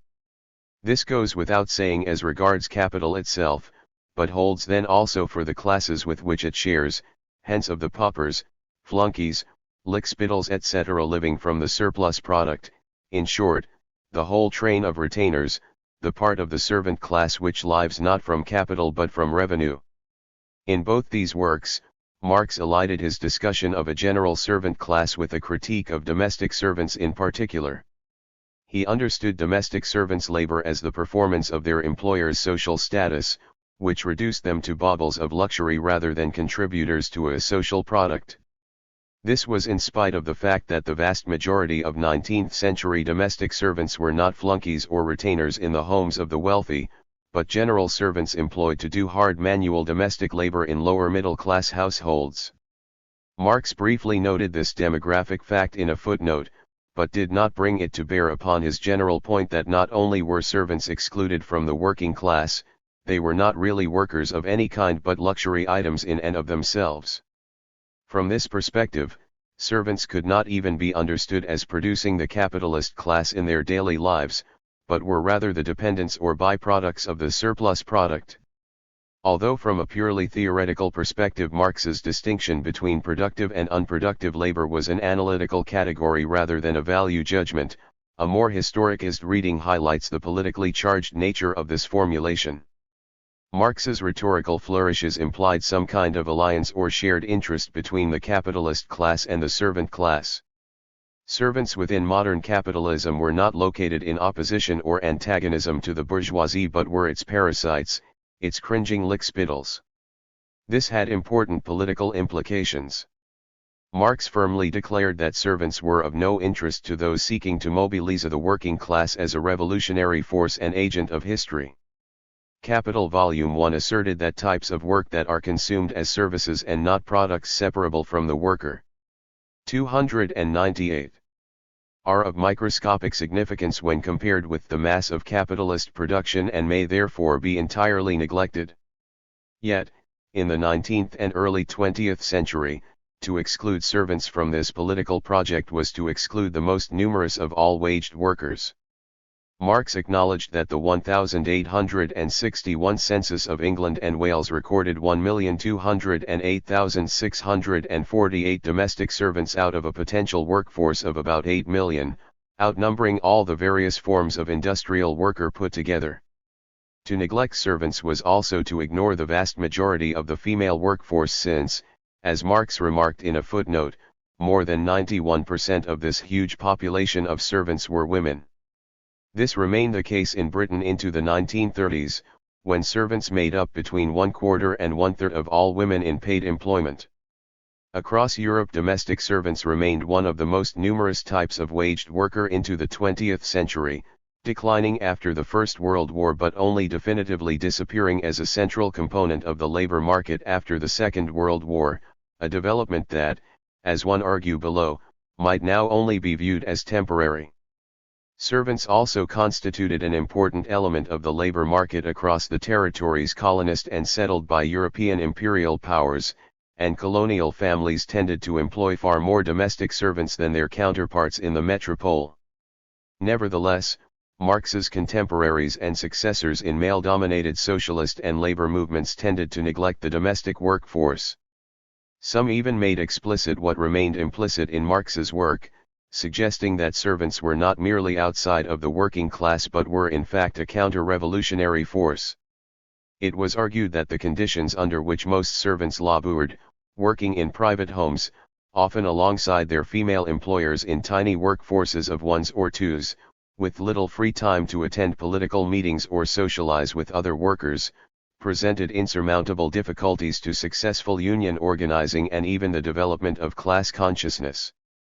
Some domestic servants defied such expectations, and in the early decades of the 20th century they formed unions in many countries, including Australia, Britain, Denmark, Finland, Germany, New Zealand, Sweden, and the USA.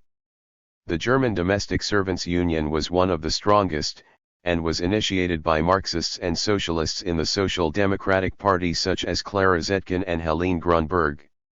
The union demanded an end to the semi-feudal regulations which still determined servants' working conditions, a cause that was taken up once again in 1917 by the Central Union of Domestic Employees and continued into the Weimar Republic. Membership peaked in 1919 at 31,000 out of a total of 1,300,000 domestic servants.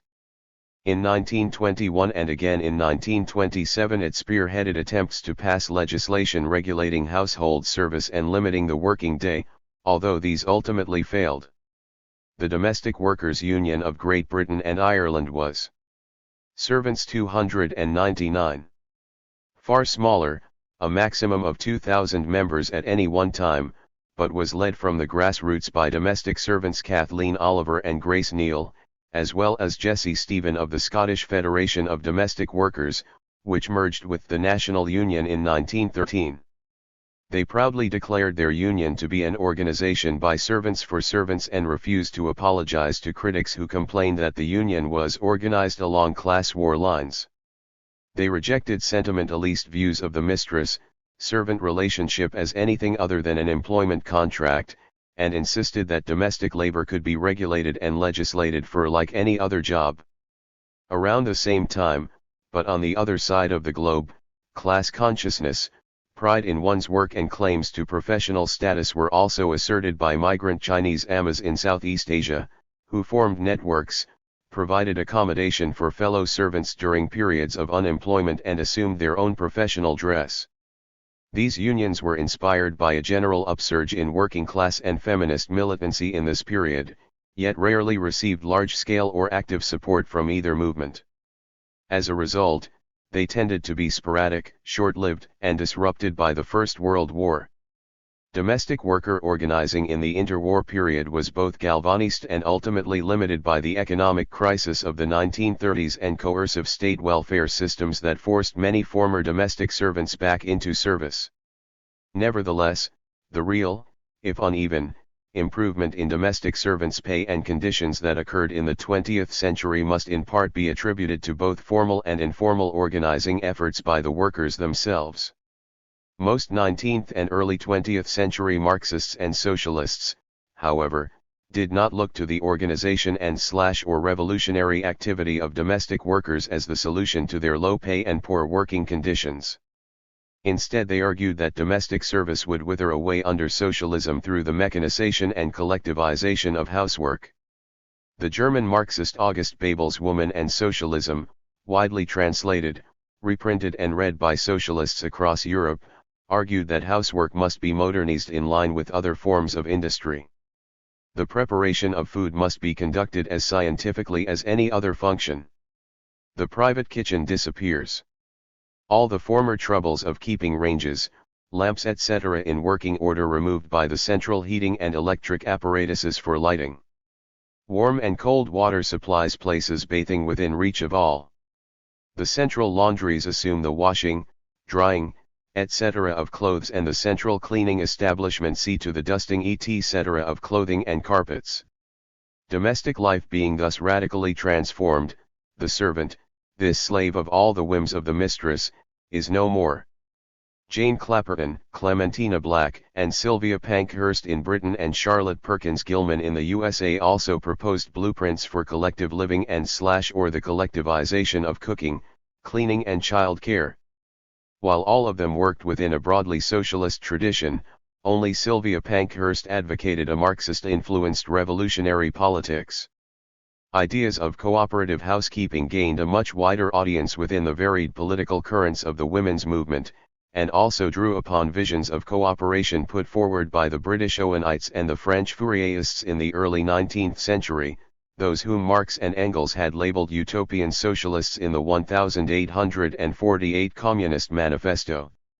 The early years of the 1917 Russian Revolution also generated a great deal of enthusiasm for the collectivization of housework as part of an even more radical project for the eradication of the bourgeois nuclear family. The Bolsheviks argued that under socialism household labor would be transferred to the public sphere, and during the Civil War public dining halls, laundries, creches and free food for children were introduced. Vladimir Lenin described housework as the most unproductive, the most savage, and the most arduous work a woman can do, reiterating Marx's belief that it was barbarous and unproductive. Alexandra Kollontai maintained that sewing, cleaning and washing would become indistinguishable from mining and machine production, condemning the institution of the family for its inefficient use of labor, food, and fuel. Housewives, rather than domestic servants, were the subject of this professed desire to emancipate women from housework, although in Russia too the vast majority of waged women workers at this time were either servants or landless agricultural laborers. In their desire to create a society without household servitude, early revolutionaries ignored paid domestic labor and thus excluded servants from their definitions of the proletariat. After 1921, however, when the new economic policy conceded that some form of domestic service would continue, servants were encouraged to develop proletarian consciousness and join the state-run trade union of workers of public catering and dormitory workers. In 1926, groundbreaking labor legislation was introduced, intended to meet the particular needs of servants who were not adequately covered by the existing labor code designed with factory workers in mind. Recognizing the flexibility of the domestic labor process, the new legislation did not specify a working day but rather a monthly limit of 192 hours and guaranteed paid holidays. Although it was difficult to ensure that this was implemented in private homes, it did give servants a formal legal basis upon which to assert their rights as workers. Steps towards including domestic servants within the Soviet proletariat were limited by the fact that service was viewed as exclusively women's work, with men still expected to undertake higher status productive work outside the home. Such value judgments also informed the push towards industrialization from 1929, when women were called upon to leave service for real work in the factories. By the end of the first five-year plan in 1933, the number of servants had fallen from 527,000 women to 241,000. Servants 301. By the end of the Second World War, European domestic life ceased to be structured around the assumed existence of a permanent live-in servant. In its Western social democratic nations, improvements in housing and the mass production of household appliances lightened the burden of housework. Some of this work was brought under the aegis of the welfare state rather than the private home. The growing political power of the working classes made domestic service appear even less appealing when compared to jobs in the expanding sectors of retail and light manufacturing. The post-war valorization of domesticity propelled many middle and working class women into the role of unwaged housewife, or at least combining this full-time responsibility with part-time waged work. In 1973, the left-wing North American sociologist Louis A. Kozer declared uncontroversially that the forces of modernization had made domestic service an almost entirely obsolete occupational role. Servants were apparently consigned to history, yet they did not feature in the Marxist and Marxism social histories that flourished during this high point of social democracy. E. P. Thompson's heterodox Marxism, which famously shunned the scientific socialism of Stalinism in favor of a more humanistic vision of class as a relationship rather than a thing, stopped short at incorporating domestic servants into a history of the making of the English working class. Although Thompson acknowledged that, next to agricultural workers, servants were the largest single group of working people during the whole period of the Industrial Revolution, he did not examine their place in class struggle. The discipline of history was itself greatly influenced by the teleology of Marx's historical materialism, so that historians of class, work, and social change followed a plot line that had no room for servants. In the 1970s and 1980s, with the rise of the women's liberation movement, Marxist and socialist feminists began to critique and reconfigure Marx's and Marxists' conceptualization of domestic labor as unproductive. All feminists asserted the value of the unwaged work they performed in the home and argued that men should take an equal share in it. Socialist feminists of many hues emphasized how capitalism also depends on domestic labor, arguing that the factory system relied upon a healthy and disciplined mainly male workforce, which was enabled by wives at home cooking, cleaning and caring for their husbands and raising the next generation of workers. A particular current associated with the wages for housework movement in Britain, Italy, and the USA engaged most closely with rewriting Marxist theory, arguing that the category of the proletariat needed to be expanded to include unwaged housewives and that the home was as much a site of struggle as the factory. In the name of class struggle and the unified interest of the working class, the left has always selected certain sectors of the working class as revolutionary subjects and condemned others to a merely supportive role in the struggles these sectors were waging. The left has thus reproduced in its organizational and strategic objectives the same divisions of the class that characterize the capitalist division of labor. 302. Far more controversial was the wages for housework argument that domestic labor produced surplus value as well as use value and thus directly contributed to profit, an idea that provoked a great deal of debate and was by no means accepted by all Marxist feminists. These debates initially focused upon the unwaged housewife, rather than the wage domestic worker. This in part reflected the nature of the labor market in the historical moment and geographical location in which these second-wave Western feminists were writing. In the global South, the demand for domestic servants did not decline in the decades following the Second World War. Struggles for independence and ensuing decolonization certainly saw the end of the old colonial servant-employing class, but new post-colonial elites continued to employ servants, while the sudden withdrawal of capital by former colonizers created havoc and unemployment, increasing the numbers of people resorting to domestic work. Critical feminist approaches to Marxist theory have also been used to illuminate these contexts in which large numbers of women continue to be employed in domestic work and where employing full-time servants remains the norm for middle and upper-class families.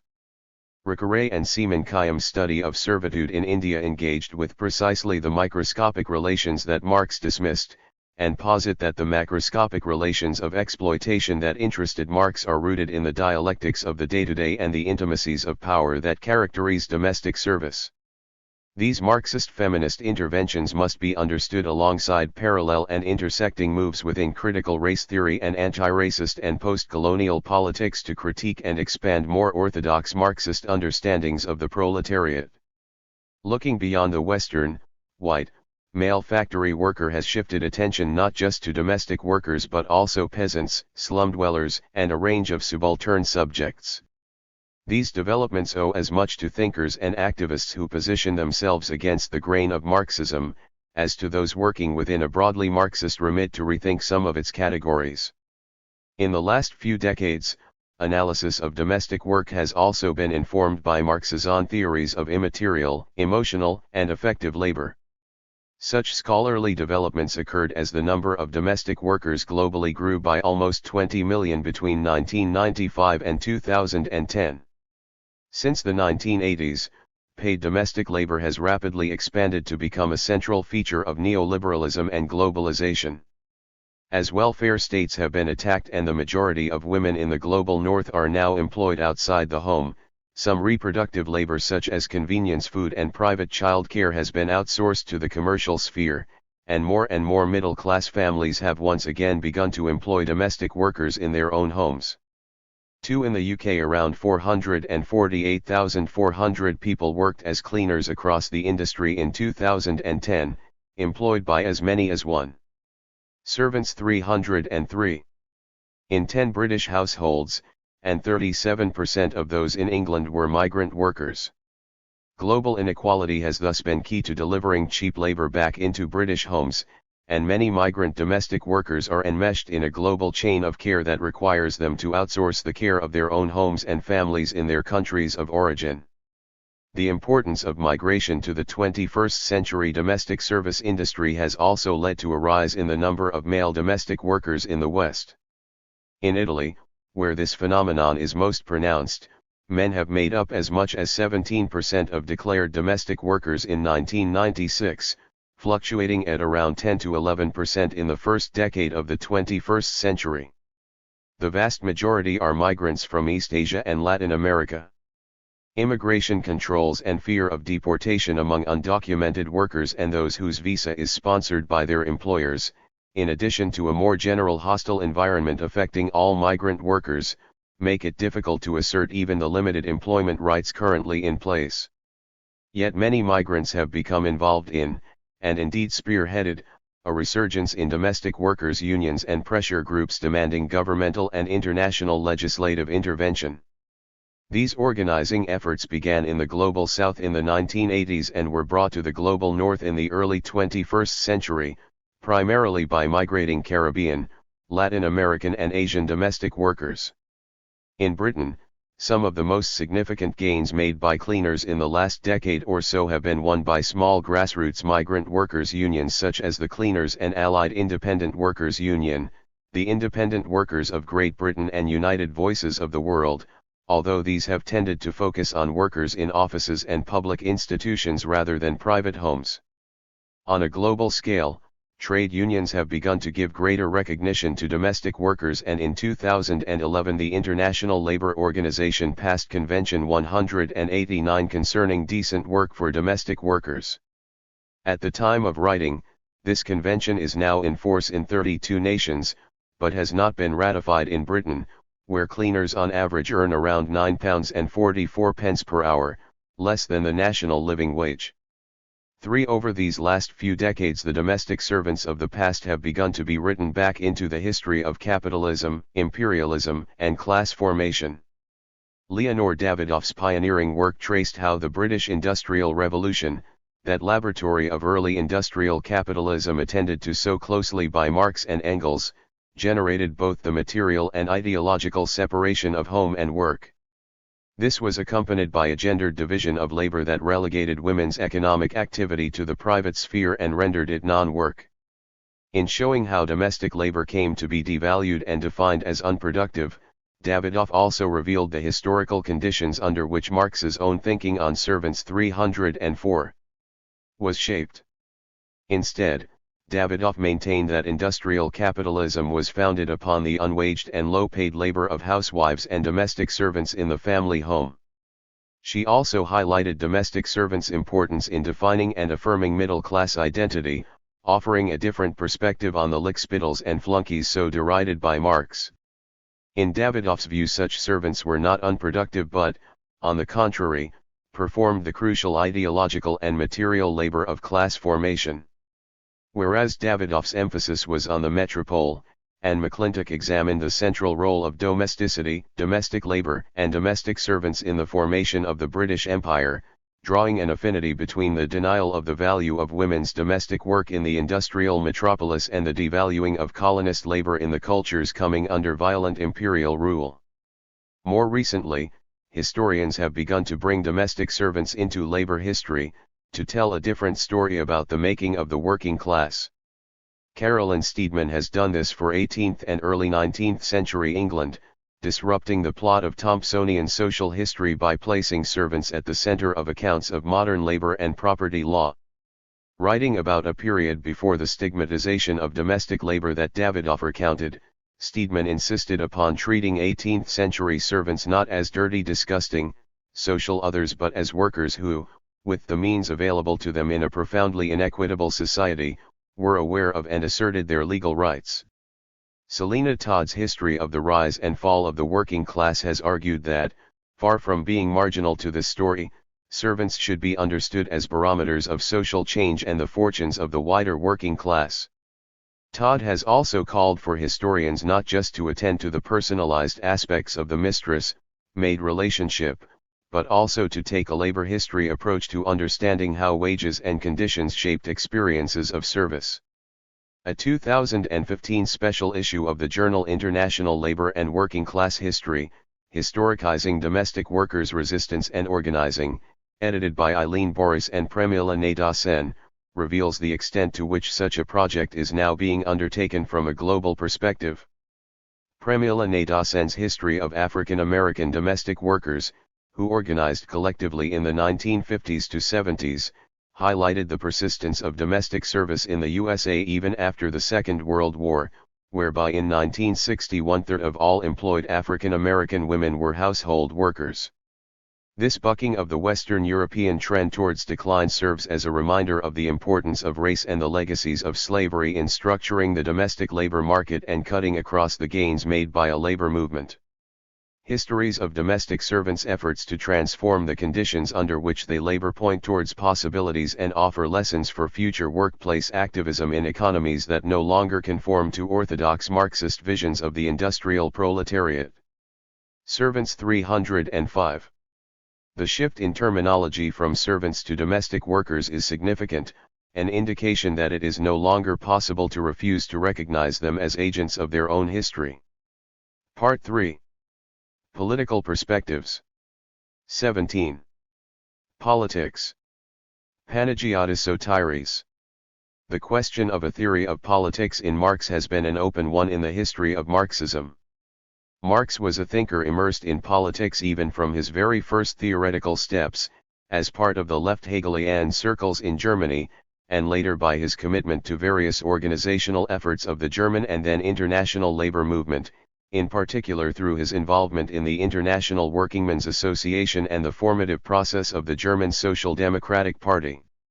his theoretical conceptualization of politics went through different phases, and the open questions of this theoretical trajectory had a profound effect on the later history of Marxist theory. Marx's work began as a critique of politics. Already in the critique of Hegel's philosophy of right we find Marx's critique against the inversion of the relation between the state and civil society. The idea is made the subject, and the actual relation of family and civil society to the state is conceived as its internal imaginary activity. Family and civil society are the premises of the state, they are the genuinely active elements, but in speculative philosophy things are inverted. When the idea is made the subject, however, the real subjects, namely, civil society, family, circumstances, caprice, etc., become unreal objective elements of the idea with a changed significance. This inverted relation between the state and actual social practice is combined with an idealization of the state which leads to the legitimization of actual state practices, presenting them as the realization of an idea. 312. The inevitable outcome of this is that an empirical existent is uncritically accepted as the actual truth of the idea, for it is not a question of bringing empirical existence to its truth, but of bringing truth to an empirical existent, and so what lies to hand is expounded as a real element of the idea. For Marx, the emergence of the autonomous political sphere of modernity, in its particular relation to the state, separates the citizen of the political state and the member of civil society. Marx rejects Hegel's answer to this separation, which was the return to the corporatist version of the estate system, and suggested a radical democratic enlargement of political participation, in the form of the extension and greatest possible generalization of election, both of the right to vote and the right to be elected. Civil society is actual political society. In this case, it is nonsense to raise a demand which has arisen only from the notion of the political state as a phenomenon separated from civil society, which has arisen only from the theological notion of the political state. In this situation the significance of the legislative power as a representative power completely disappears.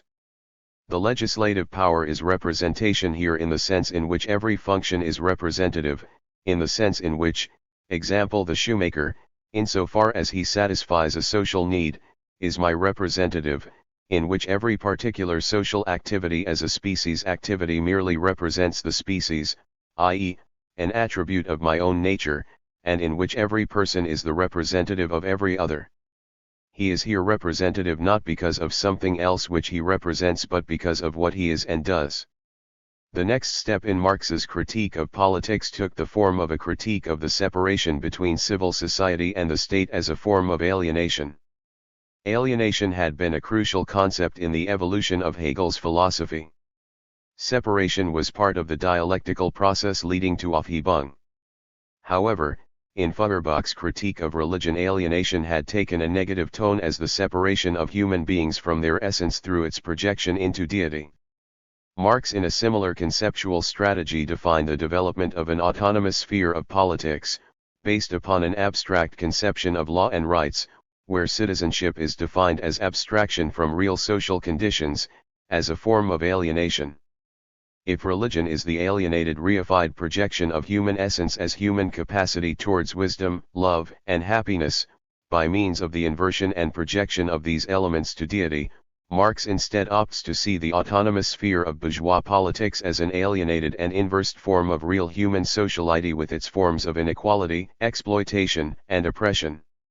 Where the political state has attained its true development, man, not only in thought, in consciousness, but in reality, in life, leads a twofold life, a heavenly and an earthly life, life in the political community, in which he considers himself a communal being, and life in civil society, in which he acts as a private individual, regards other men as a means, degrades himself into a means, and becomes the plaything of alien powers.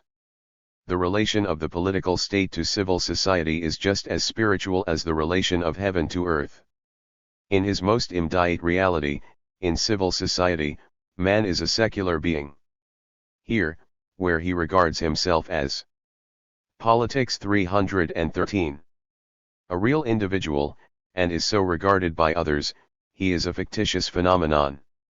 In the state, On the other hand, where man is regarded as a species being, he is the imaginary member of an illusory sovereignty, is deprived of his real individual life and endowed with an unreal universality. Marx's early critique of politics is a call for the socialization of politics and the politicization of the social in order to reverse this process of alienation. It includes a radical critique of law and legal rights as inefficient forms that reflect this alienation. The right of man to liberty is based not on the association of man with man, but on the separation of man from man. Marx moves beyond the limits of the democratic political revolution as defined by the French Revolution, since such a political emancipation also led to the full liberation of the dynamics of capitalist economic forms.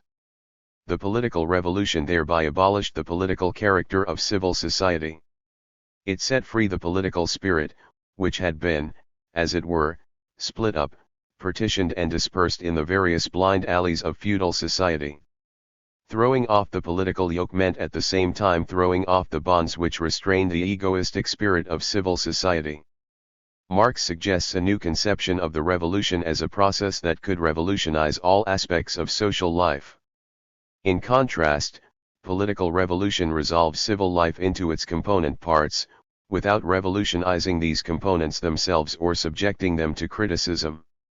This is what motivated Marx's turn towards communism as the general human emancipation as opposed to the partial merely political revolution, and towards the proletariat as the social class that can accomplish this task, alas with radical chains, a class of civil society which is not a class of civil society, an estate which is the dissolution of all estates, a sphere which has a universal character by its universal suffering and claims no particular right because no particular wrong but wrong generally is perpetrated against it, which can no longer invoke a historical but only a human title, which does not stand in any one-sided antithesis to the consequences but in an all-round antithesis to the premises of the German state, a sphere, finally, which cannot emancipate itself without emancipating itself from all other spheres of society and thereby emancipating all other spheres of society, which, in a word, is the complete loss of man and hence can win itself only through the complete re-winning of man. This dissolution of society as a particular estate is the proletariat. In contrast to classical political philosophy, which in its entire trajectory up to German idealism considered the state as the guarantor of rationality and emancipation, Marx sets the rupture with the state and the emancipation of civil society, as the condition of human emancipation. Marx's conception of alienation as the substance of exploitation and of emancipation as overcoming of self-estrangement finds its fullest expression in the economic and philosophical manuscripts of 1844, 314. Communism as the positive transcendence of private property as human self-estrangement, and therefore as the real appropriation of the human essence by and for man, communism therefore as the complete return of man to himself as a social being, a return accomplished consciously and embracing the entire wealth of previous development. This communism, as fully developed naturalism equals humanism, and as fully developed humanism equals naturalism. It is the genuine resolution of the conflict between man and nature and between man and man, the true resolution of the strife between existence and essence, between objectification and self-confirmation, between freedom and necessity, between the individual and the species. Communism is the riddle of history solved, and it knows itself to be the solution. However, the question of the particular political practice that could bring forward this form of radical emancipation remained unclear. After 1844 we can see an important conceptual displacement in the way Marx theorized the state and political power, a displacement that has repercussions on the question of politics. However schematic and to a certain extent inexact Althusser's conceptualization of an epistemological break in the evolution of the thinking of Karl Marx, there is beyond any doubt an important conceptual and theoretical shift in the texts after 1845. From the conceptualization of the political sphere as alienated projection of real human sociality, we move to a theorization of the materiality of politics in relation to political power. Already in the German ideology we find the basic elements of this conception. Social power is grounded in the production process, the state is a material expression of this class domination and exploitation, and the projection of an illusory form of common interests is a result of the ideological functioning of the state. Consequently, communism is for us not a state of affairs which is to be established, an ideal to which reality have to adjust itself. We call communism the real movement which abolishes the present state of things. In the Theses on Feuerbach, written in early 1845, Marx defined revolutionary praxis as the combined activity of changing the circumstances and self-change. The coincidence of the changing of circumstances and of human activity or self-change can be conceived and rationally understood only as revolutionary practice. Yet the exact form of this practice was to be defined. According to Marx's historical materialist conception, political power is the expression, in terms of command, authority, and coercion, of the dominant position of a class in the ensemble of exploitative social relations, which is materialized in the state apparatuses through which it is exercised. The dominant class has the dominant position within the dominant exploitative mode of production, but its dominance requires political power and control of the state apparatuses. Politics becomes the antagonistic material terrain where social relations of force are condensed and played out and where the dominant class ensures the Politics 315. Reproduction of exploitative social relations of production. A revolution aiming at communism must begin by attempting to seize political power in order to initiate a process of revolutionizing all aspects of social life. The proletariat will use its political supremacy to wrest, by degrees, all capital from the bourgeoisie, to centralize all instruments of production in the hands of the state, i.e., of the proletariat organized as the ruling class, and to increase the total of productive forces as rapidly as possible. Of course, in the beginning, this cannot be effected except by means of despotic inroads on the rights of property, and on the conditions of bourgeois production, by means of measures, therefore, which appear economically insufficient and untenable, but which, in the course of the movement, outstrip themselves, necessitate further inroads upon the old social order, and are unavoidable as a means of entirely revolutionizing the mode of production. The struggle of the proletariat is defined as a political struggle for emancipation that intervenes in democratic upheavals and insurrections in order to transform them into social revolutions. The defeat of the proletarian current in the 1848 revolutions led to a conception of socialism as the full explosion of the revolutionary dynamic that the bourgeoisie tried to impede was expressed in the formula of revolution in permanence. It is a politics of class autonomy, exemplified in the demand for an autonomous working class organization, an independent party. But they themselves must do the utmost for their final victory by making it clear to themselves what their class interests are, by taking up their position as an independent party as soon as possible and by not allowing themselves to be misled for a single moment by the hypocritical phrases of the democratic petty bourgeois into refraining from the independent organization of the party of the proletariat. Their battle cry must be, the revolution in permanence.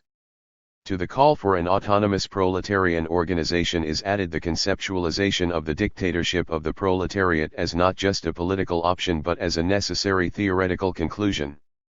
My own contribution was 1. To show that the existence of classes is merely bound up with certain historical phases in the development of production, 2. That the class struggle necessarily leads to the dictatorship of the proletariat, 3. That this dictatorship itself constitutes no more than a transition to the abolition of all classes and to a classless society. However, this conception of politics had to confront itself with two opposing tendencies in the working class movement of the Marx and Engels era, the anarchist conception of politics, associated with the figure of Bakunin, and the statist socialism exemplified by La Salle. Etienne Balibar presented this double limit in the following manner, 316. Let us mention only one example, the triangle formed by Marx, La Salle, and Bakunin.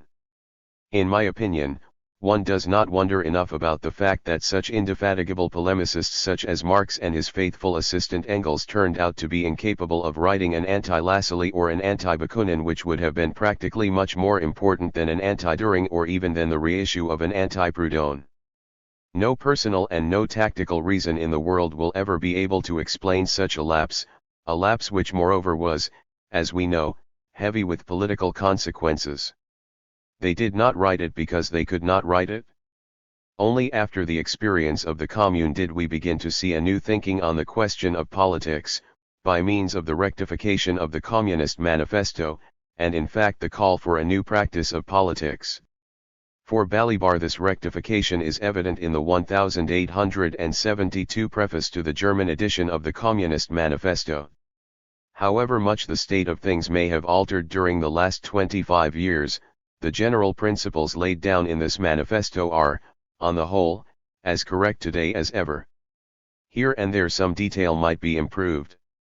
The practical application of the principles will depend, as the manifesto itself states, everywhere and at all times, on the obtaining historical conditions, and, for that reason, no special stress is laid on the revolutionary measures proposed at the end of section 2. That passage would, in many respects, be very differently worded today. In view of the gigantic strides of modern industry in the last 25 years, and of the accompanying improved and extended party organization of the working class, in view of the practical experience gained, first in the February Revolution, and then, still more, in the Paris Commune, where the proletariat for the first time held political power for 2 whole months, this program has in some details become antiquated. One thing especially was proved by the Commune, viz., that the working class cannot simply lay hold of the ready-made state machinery, and wield it for its own purposes.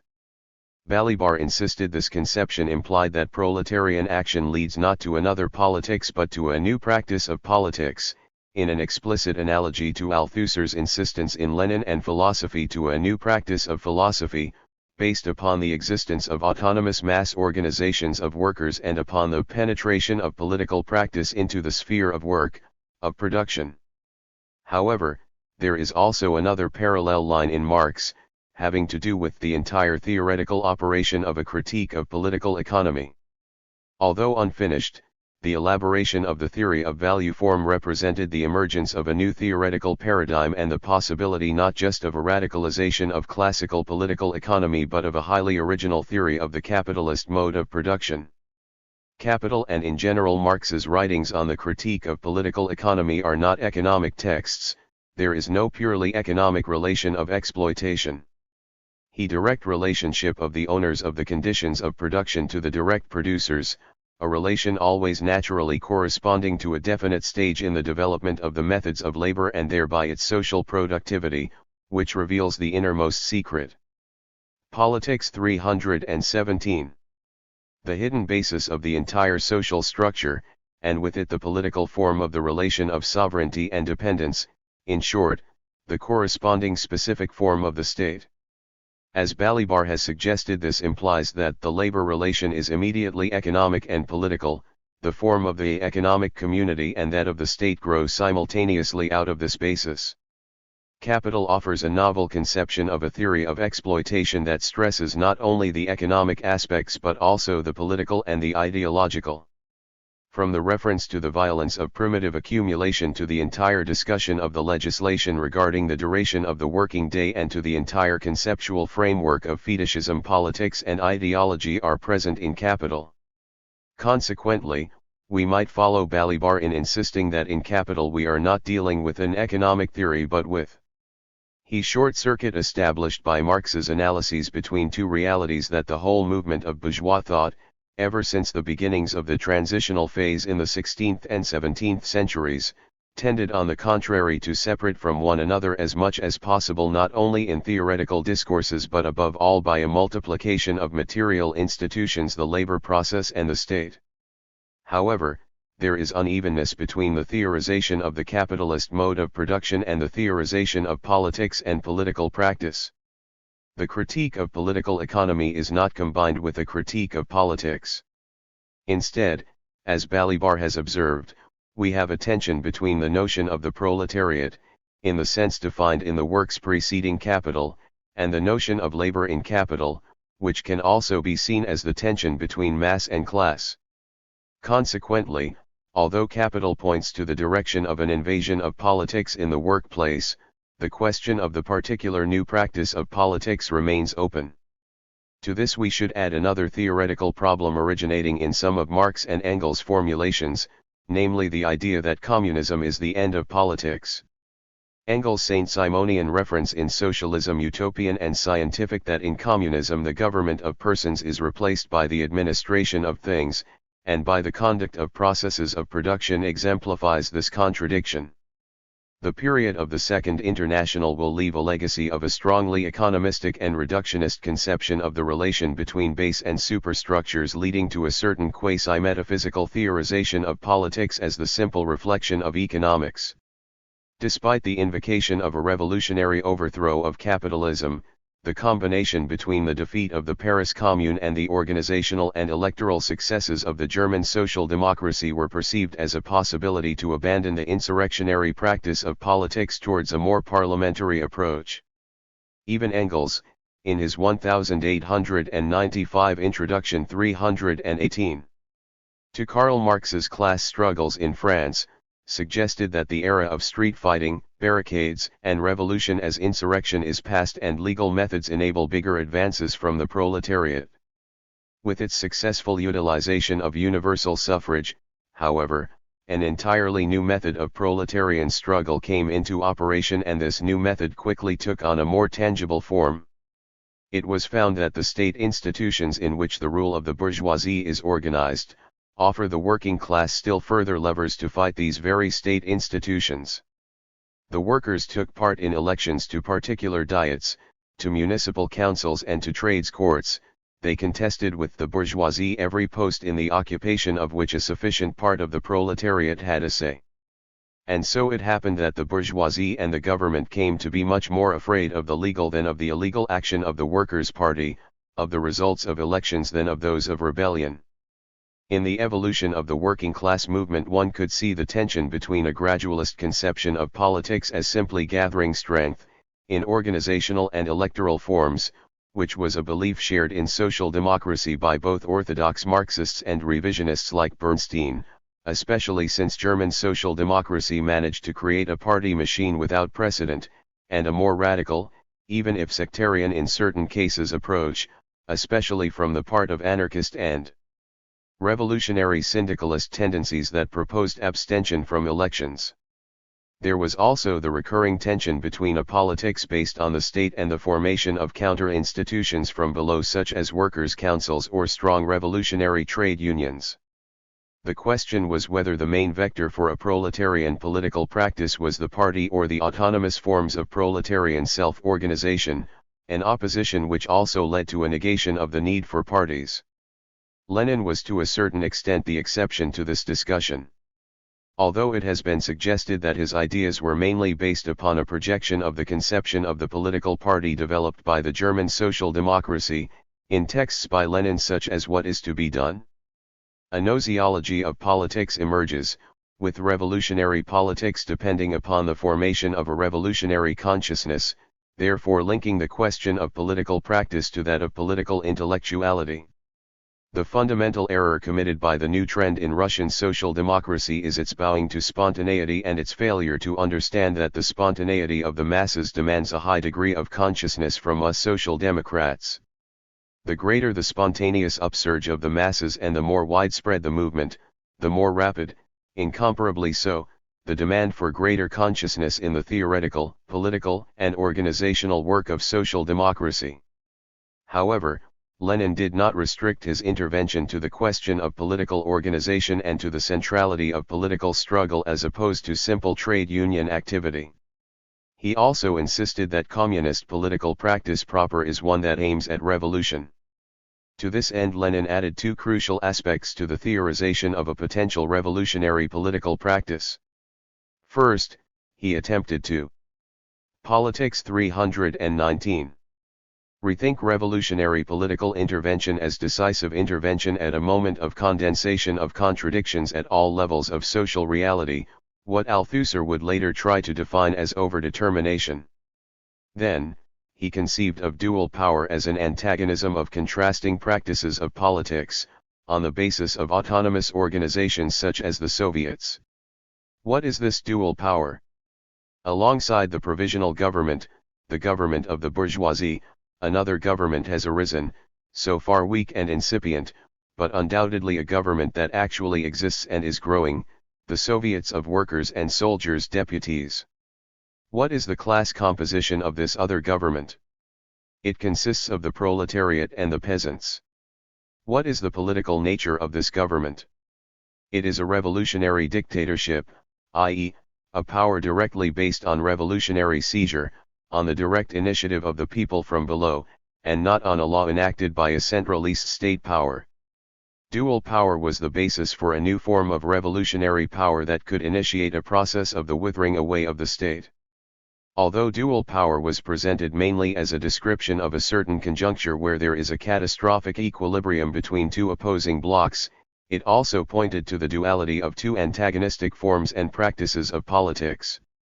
The entire period of transition could be described as permanent dual power.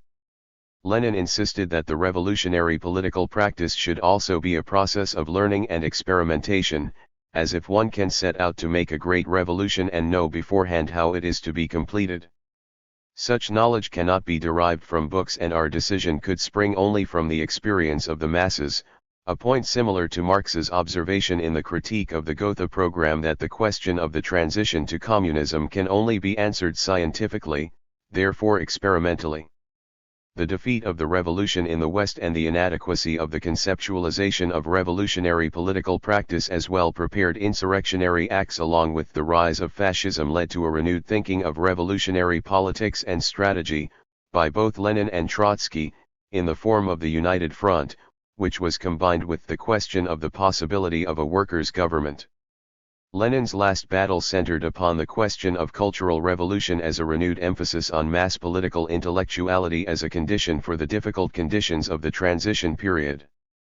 Lukács' work in the 1920s also represented an attempt to answer the open questions of a revolutionary political practice and of a revolutionary form of intellectuality, exemplified in his assertion that the question of organization reveals itself to be an intellectual question. Gramsci, writing in prison, attempted to rethink these questions.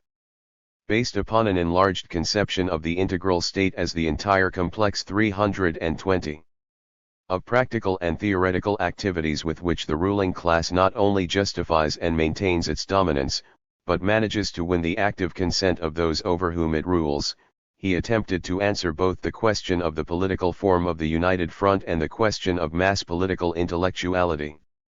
He combined all these in his conception of hegemony as the modality and stake of political practice that combines politics and ideology, coercion, direction, and consent, aiming at the formation of a new historical bloc.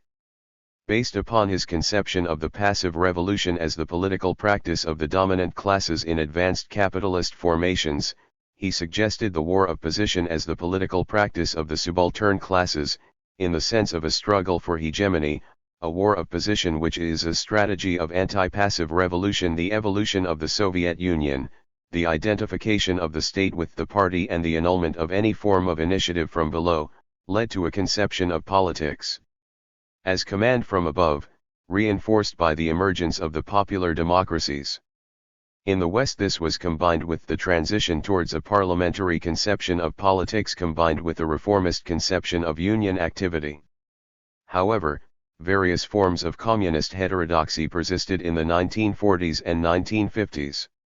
Coming from different traditions, such as council communism, heterodox Trotskyism, Bordagism, libertarian communism, they shared the rejection of parliamentarism, of incorporation in national politics and of trade union bureaucracy.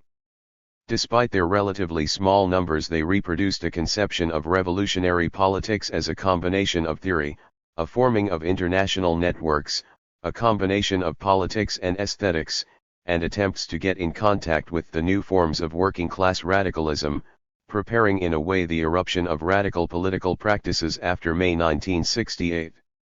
The new wave of radicalism in the 1960s, what we tend to define as 1968, even though in fact it was a much longer and complex process than simply the events of 1968, also opened up the question of a new practice of politics.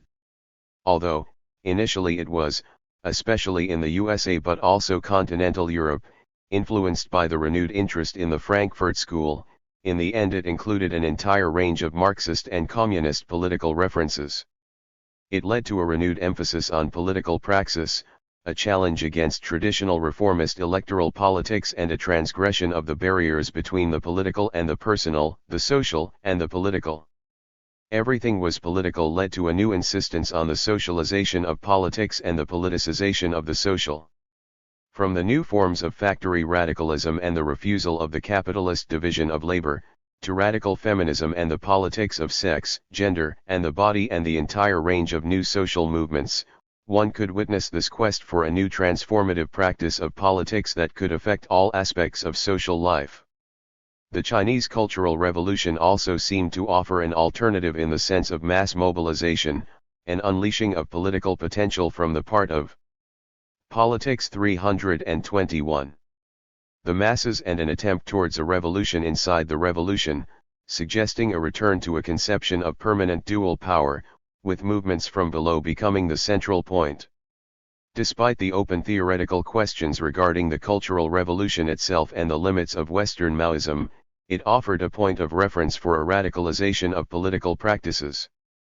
Partially abandoned as a terrain of social contestation in the 1950s as part especially of Western European Communist parties' turn towards national politics, the factory again became the site of intense conflicts in the entire trajectory of the 1960s and 1970s, with struggles that did not limit themselves to questions of wages but also challenged the capitalist division of labor.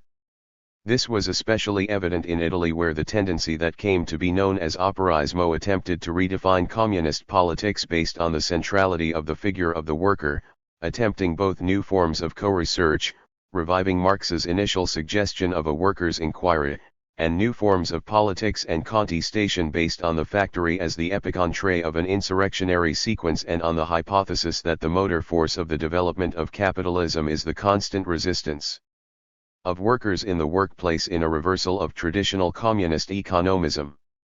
On the basis of such struggles and other similar experiences, such as the French practice of the établissement, namely the practice of militants going to work as factory workers, a broader repoliticization of the workplace emerged along with a critique of the capitalist division of labor and of the neutrality of science and technology. Operaismo went through an initial neo-Leninist insurrectionary phase insisting on the possibility of rebuilding the party of insurrection based on the new radicalized factory workers' strata. Later it turned into organized autonomy before the bifurcation between the more creative dynamics of the 1977 movement and the dead ends of armed struggle. The sequence was overdetermined by the choice of the Italian Communist Party to answer the profound hegemonic crisis of Italian society not with a renewal of revolutionary strategy but with historical compromise. Both the inability of the large organizations of the revolutionary left to actually offer an alternative hegemonic strategy and the inability of armed struggle organizations to initiate an insurrectionary sequence, represented the limits of a certain conception of communist political practice that faced the very complexity of the mechanisms of bourgeois power and hegemony even at a moment of acute crisis. Regarding Marxist theory, Louis Althusser's initial project referred not only to the possibility of a theoretical correction to the political problems of the communist movement but also to an attempt by means of the conceptual framework of overdetermination to rethink political practice as intervention in the uneven dynamics and contradictions of singular conjunctures, rejecting the metaphysics of both economism and voluntarism. The 322 Marxist debates on the state of the 1970s were also, in a certain sense, debates on the question of political practice, exemplified in the Poulantzas/Miliband debate. The question whether the class determination of state was more structural or simply reflected the empirical presence of representatives of the bourgeoisie in the higher echelons of state apparatuses, also had significant consequences regarding the politics versus the state. It was the question whether the state was to be revolutionized and transformed or if it was to be basically taken over by antagonistic social forces. During the broad debate about the possibility of left governments in the 1970s in Western Europe, Associated with what came to be defined as Eurocommunism, two distinct answers came forward regarding political practice. On the one hand, the conception of a democratic road to socialism as a parliamentary road to socialism, led to a more classical conception of institutional politics not only at the parliamentary level but also at the level of local government and trade unions. On the other, proponents of left-wing Eurocommunism, which was based upon a more complex non-instrumentalist conception of the state, suggested the need to combine the strategy for parliamentary majority with grassroots movements and practices of self-management. Christine Bussy-Glucksmann defined it as a strategy for a dual power of longue durée. Poulantzas offered the most advanced version of this in his 1978 State, Power, Socialism. Based upon a relational conception of the state as the material condensation of a class relation of forces, he rejected what he defined as the dual power frontal attack on the state and suggested a democratic road to socialism that would combine forms of representative democracy, with profound transformations of the state and the development of new forms of direct, rank-and-file democracy, and the flowering of self-management networks and centers. However, the changing political conjuncture of the late 1970s and late 1980s made this debate gradually irrelevant, as a result of both the ascendance of neoliberalism and the new wave of social democratic governments. After 1989, the collapse of actually existing socialism coincided with the open crisis of communist politics in the West. The conjuncture after May 1968 called for a philosophy of the event.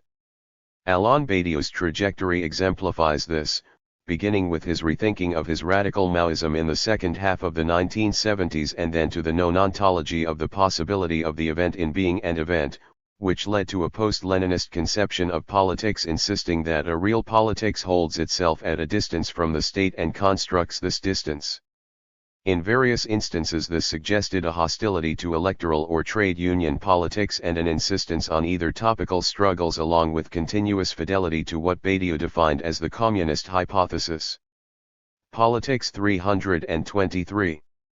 Louis Althusser attempted in the 1970s a critique of both the instrumentalist conception of the state and the Poulantsian version of a relational approach to the state, suggesting instead a communist politics exterior to the state, insisting upon the potential for popular struggles from below and the traces of communism as virtual forms of communism in the interstices of capitalist society. Having abandoned from the second half of the 1960s any conception of latent structures, Althusser gradually developed a highly original conception of an anti-historicist and anti-teleological historical materialism, based upon the notion of the encounter. The elaboration of the conceptual apparatus of the materialism of the encounter was not made public during Althusser's lifetime and became known gradually by means of the posthumous publication of various manuscripts written by Althusser. It coincided with the attempt on the part of Althusser to articulate a left-wing critique to the right-wing turn of the communist movement. Althusser saw the strategic crisis of the communist movement and the particular forms of Marxism associated with it, as a potentially liberating and emancipatory moment, especially since there was the possibility of mass movements to emerge in their autonomous dynamic, hence the need to restore the voice to the people. However, in the end he did not manage to formulate a politics based on this new theoretical framework. The wave of new radicalism after 1999 and the mobilization of Seattle opened up the space for a rethinking of politics. Antonio Negri and Michael Hart attempted to offer a theorization of this new form of radical politics by means of a rethinking of the collective subject as a biopolitical multitude in confrontation with the empire, the globalized ensemble of power relations, which in their turn represented the expropriated collective potential of the multitude. This theoretical conception, which resonated well with the post-Seattle anti-global radicalism, did not offer a specific conception of politics except for a celebration of the existing repertoire of activist practices and a conception of the program as a list of basic democratic demands. Even the invocation of the becoming prince of the multitude in Commonwealth fell short of a more concrete proposal regarding the practice of politics. The new movements that emerged in the 1990s, such as the Zapatistas in Mexico, seemed to offer an alternative egalitarian and participative model. John Holloway attempted to see in such movements the possibility of changing the world without taking power, in the sense of a politics that would bring together the demands for radical change from the part of living labor but not by means aimed at state power. If the state paradigm was the vehicle of hope for much of the century, it became more and more the assassin of hope as the century progressed. The apparent impossibility of revolution at the beginning of the 21st century reflects in reality the historical failure of a particular concept of revolution, the concept that identified revolution with control of the state. 324. In contrast, the evolution of the experiments of left-wing governance in Latin America opened up the debate again on the possibility of combining governmental power with strong popular movements from below, in what has been described as the emphasis on the protagonism of the popular classes, their active participation in the process of political decision and social transformation. Despite the limited transformation of social relations and the persistence of capitalist forms and even neoliberal practices, these forms of popular power and participation have been treated as a contemporary form of dual power. Recent attempts to theorize emerging new political formations and the possibility of left-wing governance in Europe tend to see it more in terms of a politics centered upon a political electoral campaign that would give expression to the conflict of the people with the political system, a direction strongly influenced by Lacan's redefinition of populism. However, the capitulation of the leadership of Syriza in Greece and the acceptance of the politics of austerity, despite the impressive dynamics of protest and contestation that actually brought the left into power, can be seen as a manifestation of the limits of any traditional conception of parliamentary left politics without a strategy and process of rupture. The new wave of mass protests after the end of the 2000s and in particular after 2011, led to a renewed emphasis on the possibility of alternative politics and, at the same time, on new contradictions and apprehensions of limits to each approach.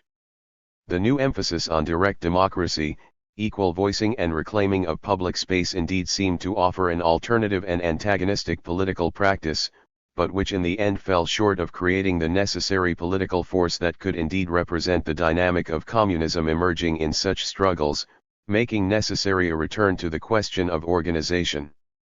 At the same time, we also saw an increased interest in the possibility of a renewed version of an insurrectionary and in a certain sense neo-Blanquist conception of politics as an attempt to block the technical networks of power. Conclusion. The possibility of social transformation requires not just another politics but a new practice of politics, a profound redefinition of the very notion of politics. It points towards not just struggle and class confrontation but also the liberation of the potential inherent in the collective practices of the subaltern classes. In this sense it includes both destruction and creation. At the same time, the realization that communism is neither a destiny nor a pre-inscribed material tendency, but rather the contingent outcome of a series of encounters, requires a politics that is not conceived as simply representing some form of historical teleology. In this sense, we can perhaps think of this new practice of politics as the art of organizing good encounters, in order to conceive political programs, strategies, and hegemonic projects not as designs for the future, but rather as processes of collective experimentation. Consequently, the question of hegemony re-emerges as the stakes in such a conception of politics. Althusser, in his attempt to think over determination and the singularity of the conjuncture as a way to actually conceptualize the possibility of revolutionary politics, insists who has really attempted to follow up the explorations of Marx and Engels? I can only think of Gramsci, adding a footnote that also insists, hegemony, a remarkable example of a theoretical solution in outline to the problems of the interpenetration of the economic and the political. This politics of struggle, experimentation, transformation, and hegemony requires a rethinking of organization as laboratory, as the terrain for the production of new forms of mass critical intellectuality and as the crucibles where the unification of theory and practice, understood as a real historical process, takes place. The question of political practice has remained essentially open in the history of Marxism. The return of new forms of mass politics inspired by some variety of Marxism, the strength of important movements and the parallel new wave of theory inspired by Marxism in the 21st century offer the possibility of exactly that terrain of experimentation with such a new practice of politics. Georgy Lukács opened his 1924 book on Lenin with the words, "Historical materialism is the theory of the proletarian revolution." Lukács later regretted the single dimensionality of this definition, but his focus on proletarian revolution does nevertheless capture the way in which, unlike most other intellectual traditions, Marxism involves both a social interpretation of the historical past and a political practice intended to produce a particular outcome in the future. The former is a theory which holds that the expansion of the productive forces under capitalism produces both the material resources to make the transcendence of class society a possibility and a working class with the potential, through revolution, of turning that possibility into a reality. The latter is a strategy for intervening in the revolutionary process which can make the victory of socialism more likely. Given the centrality of revolution as theory and strategy to Marxist thought, it is obviously impossible to survey every aspect of what Marxists have written or done in relation to the subject in a single chapter. In what follows, I briefly survey the conceptions of revolution which prevailed before Marx and Engels, before reviewing their innovations with respect to both the bourgeois and socialist revolutions. I then assess the extent to which the Russian Revolution both confirmed and qualified the Marxist theory of socialist revolution, and ask whether classical Marxism contains an explanation for their non-occurrence since October 1917, other than as brief episodes, which does not involve concluding that its own central thesis about the revolutionary capacity of the working class is false. Pre-Marxist conceptions of revolution. The Marxist conception of revolution is distinct in several ways from those which preceded it. The actual term revolution had been used since the Middle Ages to indicate the cyclical movement of celestial bodies around the Earth and, from the work of Copernicus and Galileo onward, that of the Earth's orbit around the Sun. It was in this sense of returning to a starting point that the term began to incorporate the notion of a cycle of constitutions inherited from the ancient world, which held that society remained essentially immobile beneath surface political changes. Possible regimes or constitutions, which either followed each other in cyclical succession or were simply available as alternatives, were few in number, in most versions only three, each of which had two aspects reflecting whether they were operated justly or unjustly: monarchy and tyranny, aristocracy and oligarchy, democracy and anarchy. But whether these types of regime were seen as either endlessly recurring or as a set of options, at no point did the ancients see the possibility of one emerging on the basis of reconstituting their societies. Changes were purely political and always revocable. The later Christian tradition opposed the cyclical theory of the classical world, but in other respects was equally incapable of comprehending the possibility of fundamental social change. For a modern concept of revolution to emerge, there had to be the possibility of irreversible transition to a new type of society. A proto-theory of social revolution 330 had sporadically emerged and re-emerged between the English and French revolutions, all variants of which argued that there was a link between revolution and prior changes in socio-economic relations, specifically the emergence of a class based on new forms of property and new ways of organizing production. The connection was first identified after the English Civil War by James Harrington, only to be consciously or unconsciously repressed during the Restoration by the theoreticians of the newly triumphant bourgeoisie, above all John Locke, in favor of the traditional conception of political revolution restoring a pre-existing constitution.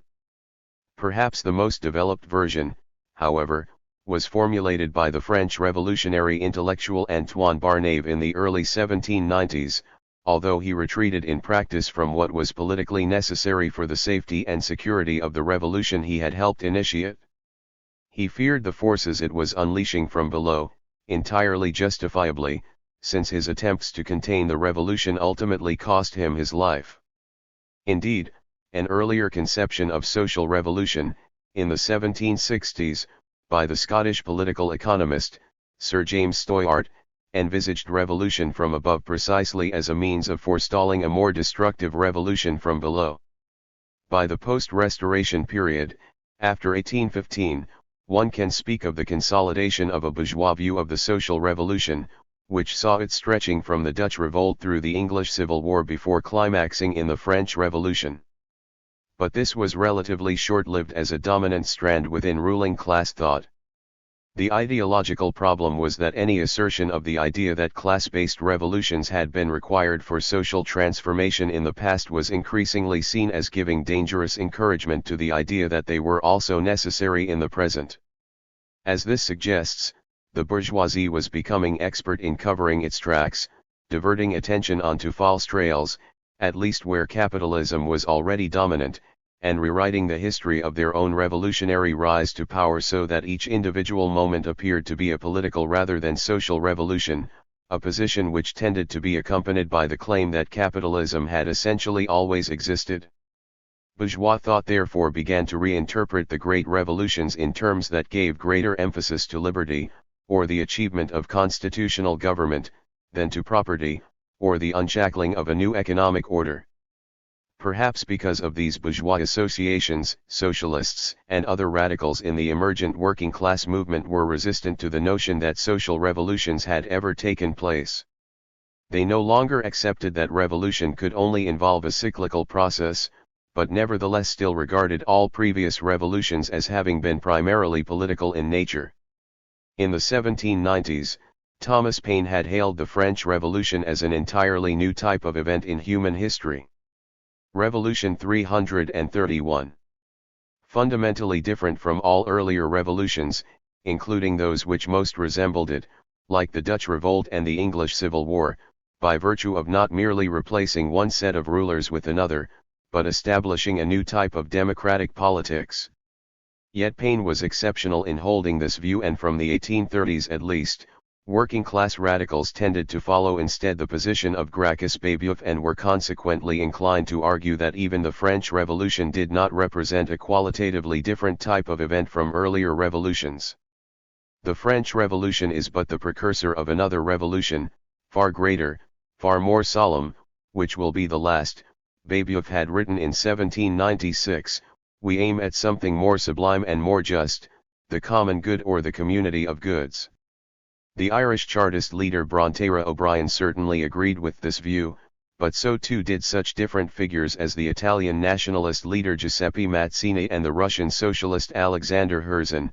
For them, whatever the level of popular involvement, previous revolutions were merely political, because they involved the replacement of one ruling class by another rather than instituting rule by the people. Only a revolution that resulted in the latter could be described as genuinely social in character. The only genuinely social revolution would be socialist. Marx and Engels rediscover the social revolution. Marx and Engels do not seem to have been aware of the prehistory of bourgeois theory of social revolution. Although they frequently referred to English materialists such as Hobbes, they never referred to Harrington. Indeed, Bernstein seems to have been the first Marxist to take him seriously, as late as the 1890s. Similarly, although they were obviously aware of Barnave as a historical actor in the drama of the French Revolution, his introduction to the French Revolution was only published in 1843, and there is no evidence that either man read it. They certainly read and admired Stoyart, but for his insights into what they would later call primitive accumulation, not his views on revolution. Nor did they derive their views from the French historians of the Restoration, of whom, Guizot above all, they were deeply suspicious for entirely justified political reasons. References to Tocqueville are few and exclusively concerned with his political role in 1848, by which time they had developed their own theory. In fact, during the earliest part of their literary and political careers, Marx and Engels shared the widespread radical view that social revolution still lay in the future. Engels, for example, recognized the opposed interests of the bourgeoisie and the proletariat, but did the bourgeoisie not also have interests in the English Civil War of the 1640s? Was it consequently not also a social revolution? Apparently 332.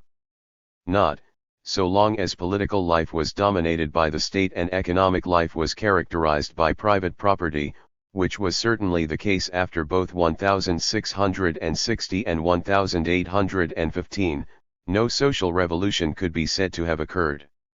What Engels did not allow for at this time was the existence of different types of state and different forms of private property. He did not regard the revolutions of 1640 and 1789 as being irrelevant, of course, but they were significant only to the extent that they made the forthcoming social revolution possible. Marx started from a similar position to Engels in relation to political and social revolutions. However, in his initial critique of Hegel, which was still largely conducted using the language and concepts of German idealist philosophy, he attempted to distinguish between different types of political revolution, which he terms legislative and executive. At this point in his development, revolution does not have a particularly positive connotation for Marx, since, in its executive aspect at least, it can include coups d'état or even counter-revolutions. This was soon to change. On the Jewish question, Marx highlighted the inadequacy of merely political revolutions, but now also attempted to define them in relation to how far they contributed to what he called political emancipation. This, he argued, may not be the last form of general human emancipation, but it is the last form of general human emancipation within the prevailing scheme of things. In other words, the achievement of political emancipation does involve progress, not merely superficial political changes. Furthermore, his discussion shows a far greater sensitivity to the changing nature of the state than can be found in the work of Engels during this period, where it tends to remain an unchanging, undifferentiated source of oppression. For Marx, the key achievement of political revolution, the basis for political emancipation, involved breaking the former unity of state and civil society that had characterized feudalism. Political emancipation was at the same time the emancipation of civil society from politics, from even the appearance of a universal content. Even in the still very abstract formulations typical of Marx's writings at this time, it is clear that he recognized feudalism as a distinct form of society.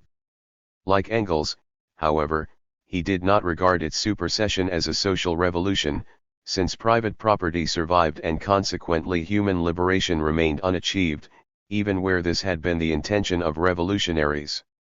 Germany had not yet attained the level of France and, in 1843 and 1844 at least, Marx was skeptical about the capacity of the local bourgeoisie to achieve even this much, leading him to pronounce, in one of his earliest dialectical paradoxes, "It is not the radical revolution or universal human emancipation which is a utopian for Germany, it is the partial, merely political revolution, the revolution which leaves the pillars of the building standing." This led him to argue in more detail what the role of the French bourgeoisie had been in their revolution, a revolution that Marx still describes as political. Revolution 333. If the revolution of a people and the emancipation of a particular class of civil society are to coincide, if one class is to stand for the whole of society, then all the deficiencies of society must be concentrated in another class. One particular class must be the class which gives universal offense, the embodiment of a general limitation. One particular sphere of society must appear as the notorious crime of the whole society, so that the liberation of this sphere appears as universal self. Liberation. But the embodiment of the general interest was illusionary in the case of the bourgeoisie, or at least real only to the extent that the pseudo-universal class was able to achieve formal equality before the law, leaving economic inequality untouched. Some other social force was therefore necessary in order to move beyond the mere bourgeois right established in France, but still to be established throughout most of Europe, a genuinely universal class. For Marx and Engels, this was the working class, a class with radical chains.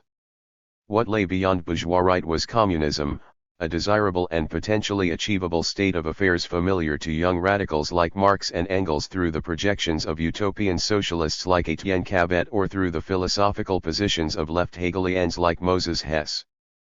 But for Marx at any rate, the proletariat still appears as a solution to the philosophical problem of agency.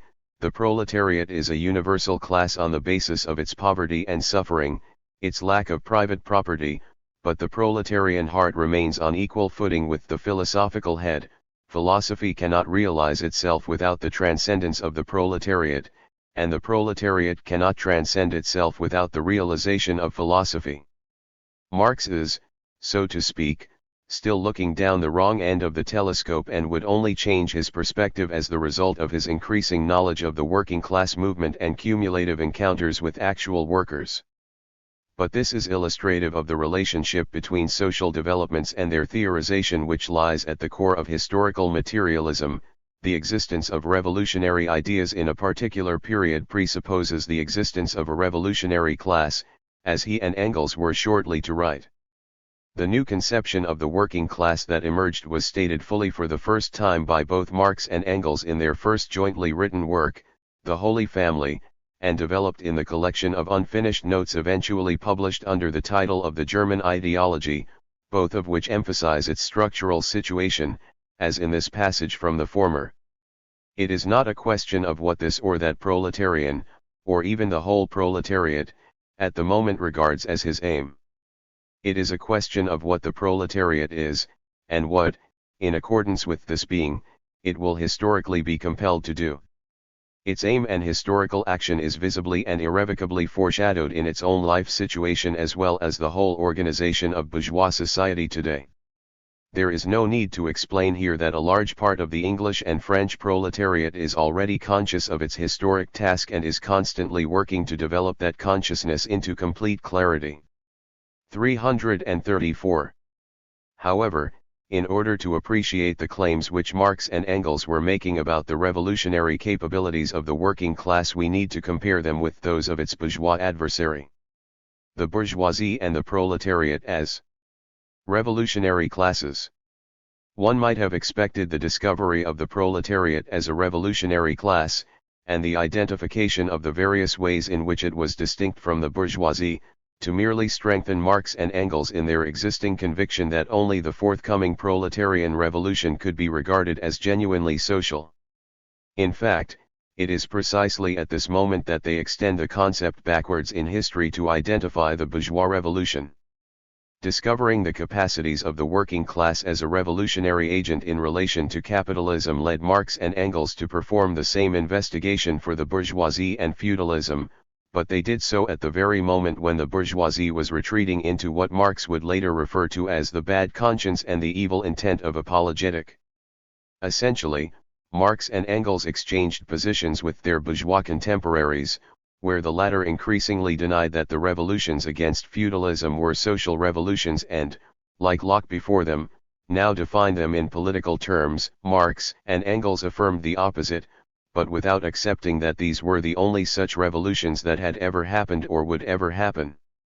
Revolutions had occurred earlier in history and would happen again in the form of the socialist revolution, which, by ending the existence of antagonistic social classes, would genuinely be the last social revolution. As Lukács later pointed out, one of Marx's greatest theoretical achievements was to distinguish clearly between bourgeois and proletarian revolution. This distinction was of the utmost practical and tactical importance in view of the immature self-delusions of his contemporaries, for it offered the only methodological instrument for recognizing the genuinely proletarian revolutionary elements within the general revolutionary movements of the time. If Marx and Engels were aware in practice of the difference between the two types of social revolution, their main theoretical discussion, by Marx in The Class Struggles in France, was brief, highly impressionistic, and concerned more with style than substance, not least because they had no examples of proletarian revolution on which to draw, other than the defeated French uprising of June 1848. It is possible, however, to draw out the main distinctions from elsewhere in their work. For the purposes of this discussion, I will focus on the different forms of class agency involved. The earliest successful examples of bourgeois revolution, in the United Provinces and England, involved leadership by mercantile, agrarian, and, in the case of the latter country, even industrial capitalists, although these tended to Revolution 335 be based in the countryside and the colonies rather than the metropolitan centers. There was a difference between the French Revolution and these earlier examples of bourgeois revolution from below, as a consequence of the relative success of the absolutist regime in retarding the development of capitalism, France was internally less developed in 1789 than England had been in 1640. But even those capitalists who had emerged in France were more inclined to reform than their predecessors, not least because of the risk that revolution posed to their property, which tended to be more industrial than agrarian or mercantile. From 1789 on, therefore, the nature of leadership in the bourgeois revolutions became increasingly removed from capitalists in the class structure. Robespierre was a lawyer, Danton a journalist, Roux a priest. Only a very few of the leading French revolutionaries, of whom Pierre-Louis Roederer was the most important, could seriously be described as capitalists. Nevertheless, figures of this sort were integral to the bourgeoisie as a whole, as is well conveyed by Gramsci's later discussion of organic intellectuals. The connection between the non-capitalist and capitalist sections of the bourgeoisie is that both derive their income, directly or indirectly, from the extraction of surplus value from the proletariat, but the former were central to forming revolutionary leaderships for three reasons. First, precisely because they were not subject to competitive economic divisions within their class, these groups were often more able to express the common interests of the bourgeoisie as a whole than capitalists. Second, and conversely, they were prepared to temporarily violate capitalist property rights in order to better permanently enshrine them. The leadership of the French Revolution was forced to suppress bourgeois private property. Third, because these revolutionaries still belonged to a minority exploiting class, albeit one broader than their feudal predecessor, they needed to involve other social forces, particularly the petty bourgeoisie, which, until 1848 at least, invariably provided the foot soldiers for the struggle with feudal absolutism. The capacity of the non-capitalist bourgeoisie to represent a collective bourgeois interest, to abandon when necessary the immediate economic manifestations of that interest, and to unite classes outside the bourgeoisie was only possible because they tended to act from motives that were not strictly economic in nature. These motives varied over time but tended to be more concerned with religious or constitutional liberties than with removing absolutist impediments to the exploitation of wage labor. In no bourgeois revolution did the revolutionaries ever seek to rally popular forces by proclaiming their intention to establish a new form of exploitative society, a goal that peasants, small commodity producers, and workers might have been understandably reluctant to support, but did so instead by variously raising demands for religious freedom, representative democracy, national independence, and, ultimately, socialist reconstruction, although, as we shall see, with the last of these the dissociation between being and consciousness, between reality and representation, had become almost total. This should not surprise us, for as Marx noted, 336. A distinction is made in private life between what a man thinks and says of himself and what he really is and does. In historical struggles one must make a still sharper distinction between the phrases and fantasies of the parties and their real organization and real interests, between their conception of themselves and what they really are. In fact, of all the successive, if overlapping, ideologies under which the bourgeois revolutions were waged, only that of the Enlightenment can be genuinely described as originating within the bourgeoisie, rather than being adopted and adapted for bourgeois purposes. And of all the victorious bourgeois revolutions, only the French can be said to have been inspired by Enlightenment thought, which is only one of several reasons why this greatest of all examples is also the most exceptional. Until 1848, however, revolutionary leadership did at least come from an actual section of the bourgeoisie, albeit one distant from the immediate process of production. Perhaps the most startling difference between bourgeois and proletarian revolutions is that the former could be carried out by classes quite distinct from any section of the bourgeoisie, including by fractions of the feudal nobility, such as those led by Bismarck in Prussia and Cavour in Piedmont. Until the early 1850s, the possibility of bourgeois revolution from above was still a subordinate aspect of Marx and Engels' thinking compared to their overwhelming stress on French-style revolution from below, a position that expressed the historical experience up to 1848. Insofar as they did consider revolution from above, They saw the process as largely being one conducted from outside by Napoleon's armies across Europe. Post-1848, it appeared that such revolutions might also be possible from within.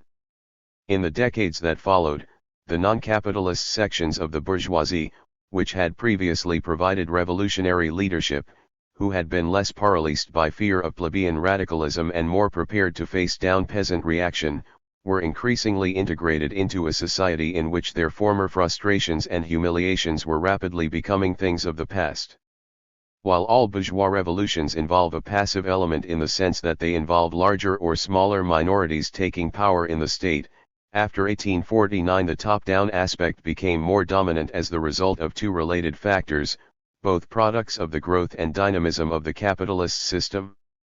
The first was the emergence of the working class as a social force, compelling a formerly revolutionary bourgeoisie to seek accommodation with the existing regimes rather than risk igniting a conflagration that might engulf them. The second factor was the availability of agencies that could provide capitalist leadership in the place of this increasingly cautious bourgeoisie. Among later Marxists, Gramsci had perhaps the greatest insight into the process of bourgeois revolution from above, or what he called passive revolution.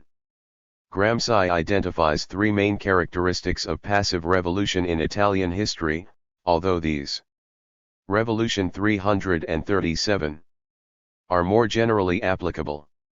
The first was a favorable geopolitical context.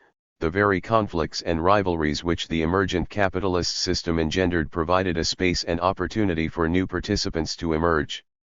The second was the key role of a dynamic territorial area as the active core within the process of state formation, Piedmont in the case of Italy, operating over the head of the local bourgeoisie. The third was the establishment of a new leading group involving elements of the old, and the consequent formation of an ever more extensive ruling class. Finally, once the bourgeois revolution had established a state capable of acting as a territorial center of capital accumulation, what relationship did it have to the actual bourgeoisie, particularly the economic core of that class? Here, too, there was no need for them to be directly involved. Marx and Engels famously wrote in the Manifesto of the Communist Party, "The executive of the modern state is but a committee for managing the common affairs of the whole bourgeoisie," but this did not mean that the executive consisted of members of the bourgeoisie. As Engels noted 20 years later, it is a peculiarity of the bourgeoisie, in contrast to all former ruling classes, that there is a turning point in its development after which every further expansion of its agencies of power, hence primarily of its capital, only tends to make more and more unfit for political rule. Under all pre-capitalist modes of production, exploitation took place visibly through the extraction of a literal surplus from the direct producers by the threat or reality of violence. Economics and politics were fused in the power of the feudal lord or the tributary state. Under the capitalist mode of production, exploitation takes place invisibly in the process of production itself through the creation of surplus value over and above that required in reproducing the labor force. This is the basis of the famous separation of the political and the economic which makes capitalism unique among class societies. Marx and Engels therefore acknowledged that bourgeois revolutions could be the work of a number of different social forces. In their view, socialist revolutions, however, could not, since they would be constituted by the process of working class self-liberation. This emphasis on the working class as agency should not obscure the fact that Marx and Engels saw it as being the core of a much wider revolutionary agency. The socialist revolution would require the social movement, a term widespread throughout socialist and communist circles at the time. By the mid-1840s, Marx and Engels had identified the proletariat as the only force capable of achieving the social revolution, but they did not regard it as acting entirely alone. The minority position of the working class on a global scale, even at the time of Engels' death, in 1895, precluded that. Their position seems rather to have been that workers would act as both the political leadership and the organizational core of the social movement as a whole. Indeed, towards the end of his life Marx claimed that in some situations, 338, above all that of British rule in Ireland, it might be the colonial peoples who would initiate the process of social revolution, This was why, he wrote in a letter to Engels at the end of 1869, the Irish question is so important for the social movement in general. Nevertheless, the working class plays a unique historical role, in three respects. The first, which is really a concretization of Marx's description of the working class as possessing radical chains, is that it alone has the potential to become a universal class. One reason for this is that it has no property. Marx and Engels wrote of capital, in order to become an unendurable power, i.e., a power against which men make a revolution, it must necessarily have rendered the great mass of humanity propertyless, and moreover in contradiction to an existing world of wealth and culture. The process that characterized the origins of the system was the reduction of peasant farmers and urban artisans from people who had previously owned or controlled their means of production, and hence were able to provide for their own subsistence, to people who had nothing but their ability to labor and were therefore compelled to sell it in order to survive. Being propertyless does not, of course, mean that workers have no personal possessions, but these are simply commodities, not the means of accumulating capital. The second respect is that the working class is forced to behave collectively. Factories, mines, and offices cannot be divided between their workers in the way that, for example, a landed estate can be divided up by peasants. As this suggests, it is not the case that the simple existence of the working class as an economic formation gives it the structural capacity for revolution. Wage labor is more than necessary to capital, along with competitive accumulation, it is constitutive of the system, but wage laborers have not necessarily been capable of challenging for power at every stage in the development of capitalism. Rural laborers and domestic servants comprised the majority of workers in the 18th and 19th centuries respectively, but neither was in a position to overthrow the system. It is therefore not only the creation of a working class that we owe to capitalism, but the particular way in which capitalism concentrates workers together into collective situations. The very fact of gathering workers together has a perverse if unavoidable outcome for employers. It creates the possibility of the exercise of their collective strength in addition to the actuality of their collective exploitation. The third respect is that it is the first exploited class in history which is capable of making a revolution on its own behalf. Unlike the peasantry, it is structured collectively and is therefore the basis of a new form of social organization in a way that the former can never be. Unlike the bourgeoisie, it has the numeric size and structural capacity to rebuild society without using another class as an instrument to destroy the existing system. The working class is not an alternative exploiting class to the bourgeoisie and it will not be transformed into one by victory. Consequently, the everyday class struggles between exploiters and exploited and the transformative struggles for social revolution are linked by the Revolution 339. Fact that the same classes are involved, the former always contains the possibility of the latter.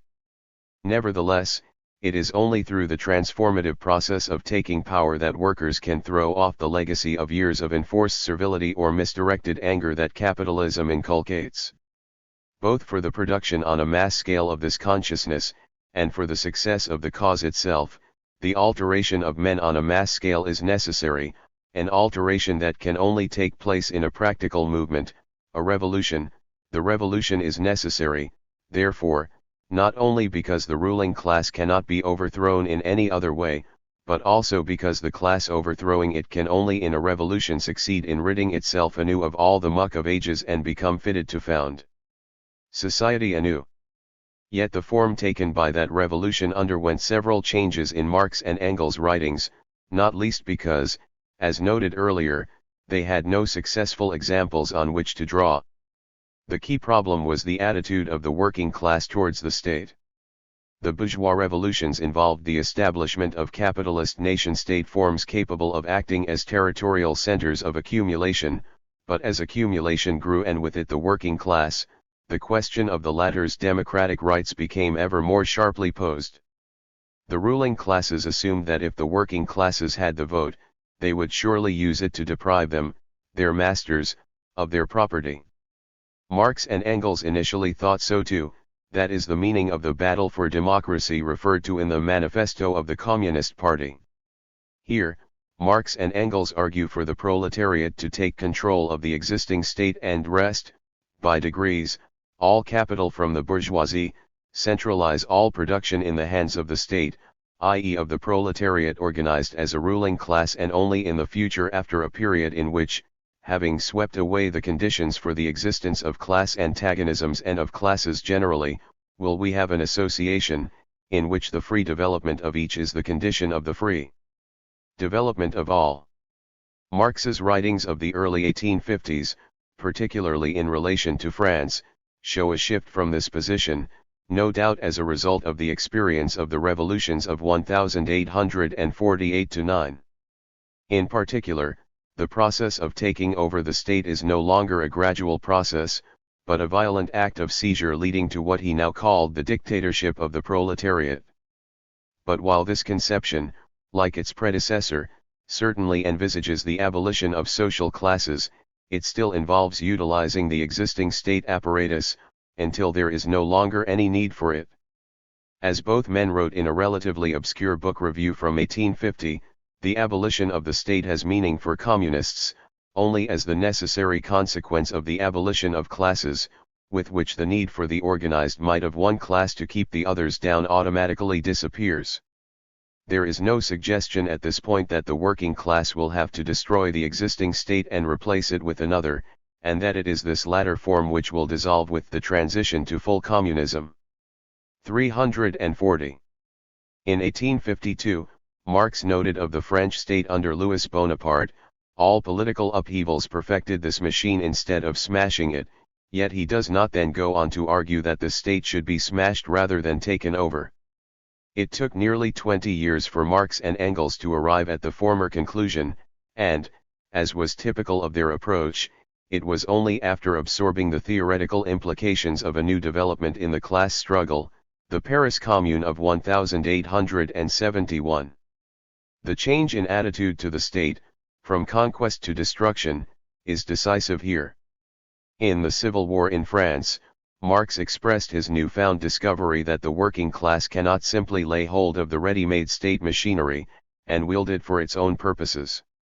The multiplicity of interpretations to which the Commune has been subjected, and the multiplicity of interests which construed it in their favor, show that it was a thoroughly expansive political form, while all the previous forms of government had been emphatically repressive. Its true secret was this. It was essentially a working-class government, the product of the struggle of the producing against the appropriating class, the political form at last discovered under which to work out the economical emancipation of labor. The process of transition therefore begins with the destruction of capitalist states and the substitution of transitional forms of highly democratic public authority, but only as the prelude to their ultimate self-dissolution, as capitalist productive relations are replaced by socialist ones. In that sense, the transition to socialism involves the withering away of both the market and the state. Permanent revolution, the working class in the bourgeois revolution. What level of capitalist development was necessary for socialism? At one point in the German ideology, Marx and Engels seemed to suggest that the forces of production would need to exist at a globally even level of development before socialism was possible. During the later 1840s, their attention became focused on Europe and its colonial settler extensions in North America, which they saw as decisive and where the situation was relatively straightforward. Capitalism was the dominant mode of production only in parts of Western Europe and the eastern seaboard of the USA, and industrialization was still more narrowly focused. Elsewhere the bourgeoisie were still politically and socially subordinate to the old regime. The task for communists was therefore to encourage the bourgeois revolutions which would overthrow the feudal absolutist states, remove the structural obstacles to capitalist development, and thus create the material basis for the international working class that would make socialism a possibility. The working class had an interest in overthrowing absolutism, and their methods were required to do so, methods from which the bourgeoisie themselves shrank. Revolution 341. Therefore, where they stood in opposition to the bourgeoisie, as for example in 1793 and 1794 in France, were fighting for the implementation of the interests of the bourgeoisie, although not in the manner of the bourgeoisie. The whole of the French Terror was nothing other than a plebeian manner of dealing with the enemies of the bourgeoisie, with absolutism, feudalism, and parochialism. This raises two questions. The first concerns the revolutionary capacity of the bourgeoisie even at its most radical. The issue here was not simply the lack of social weight possessed by the bourgeoisie and its consequent need for allies, it was that the majority of its members would not in any case have demanded the necessary action without being pushed from below. Marx's contrast between economic readiness and political vacillation suggests that the self-restraint of the bourgeoisie as a revolutionary class and the consequent need for representatives of another social class to substitute for it in the realm of political action did not begin in Germany in 1848, but had a longer lineage dating even further back in time than the French Revolution. From the Dutch Revolt onwards, popular forces had been necessary to ensure victory over the absolutist regime but had also threatened to take the revolutions in a more radical direction than the bourgeoisie themselves were prepared to contemplate, above all in relation to democracy. The French Revolution showed this process in the most developed form. Its most committed opponents, like Burke, and members of its extreme left, like Babeuf, understood the logic of escalation as a threat, in the case of the former, or as a promise, in the case of the latter. In reality, however, both men misunderstood what the outcome could have been. For even in France between 1789 and 1794, the social forces involved were incapable of sustaining the new society of equality, with the result that it fell back into what was historically possible at the time, in other words, a bourgeois regime. The second question facing Marx and Engels as 1848 drew near was therefore whether this was still the only viable result that could be expected from the incipient German Revolution. Marx warned in 1847 that central though the plebeians would be to victory over the old regime, they would not hold on to power. In 1847, Marx believed that the material conditions did not exist for the proletariat to overthrow bourgeois rule. By 1850, he argued that if not already existent, they could be established in a very short time. This change of position was the basis of the new strategy of permanent revolution. Marx and Engels may have been among the first people to refer to permanent revolution in print, in 1843 and 1844. It was not, however, a concept exclusive to them but one common to members of the democracy, the alliance of the petty bourgeoisie, peasantry, and working class to the left of the bourgeois liberals. Their goal was the social republic, not socialism, but a regime modeled on the Jacobin state at its most radical, in other words, one that went beyond the limits of bourgeois acceptability. During the course of the German Revolution of 1848, Marx and Engels held three versions of permanent revolution, each successively more radical as the unwillingness of 342. The bourgeoisie to confront the absolutist regime grew more apparent. In the first, the bourgeoisie would ally with the democracy to overthrow the existing regime, after which the democracy would remove the bourgeoisie to establish the social republic. The second, formulated when it became apparent that the bourgeoisie were more concerned with a potential threat to their property than with absolutism, involved the democracy striking out on its own for the social republic, still remaining within the boundaries of capitalism, but intent on opening up the way for rapid capitalist development while a new revolution was being prepared. The third, formulated when it also became apparent that the leaderships of the non-working class elements of the democracy were no more willing to take the revolution forward than the bourgeoisie proper, involved the proletarian revolution as the only alternative to counter-revolution, but on the basis of an international movement led by the more advanced working classes, most importantly in France and Britain. Here, finally, is the idea that the escalation characteristic of the French Revolution would, in the new conditions of more advanced capitalist development, lead to the victory of the proletariat. It is the third and final version of permanent revolution that is incorporated in the most radical text written by Marx or Engels during this period, the address to the Central Committee of the Communist League of March 1850. Two themes emerge from the main body of this work. First, that the liberal bourgeoisie and the social reformist democracy would be the most dangerous enemies of the working class when in power. Second, and consequently, the working class needed to retain absolute organizational and political independence. The reference to make the revolution permanent in the address and the concluding sentence might lead to the conclusion that Marx anachronistically saw socialism as being immediately realizable. In fact, apart from this climactic rhetorical flourish, Marx argues for a more realistic agenda throughout. German workers must maintain their organizational and political independence from the petty bourgeoisie to push the latter class beyond the satisfaction of its own demands and to continue pressing their own class interests even after the feudal absolutist state has been decisively overthrown. Marx confirmed this position later in the same year in the class struggles in France. Given this general prosperity, wherein the productive forces of bourgeois society are developing as luxuriantly as it is possible for them to do within bourgeois relationships, a real revolution is out of the question. Such a revolution is possible only in periods when both of these factors, the modern forces of production and the bourgeois forms of production, come into opposition with each other. A new revolution is only a consequence of a new crisis. The one, however, is as sure to come as the other. For Marx and Engels, workers not only could not retain power, they should not seek to do so.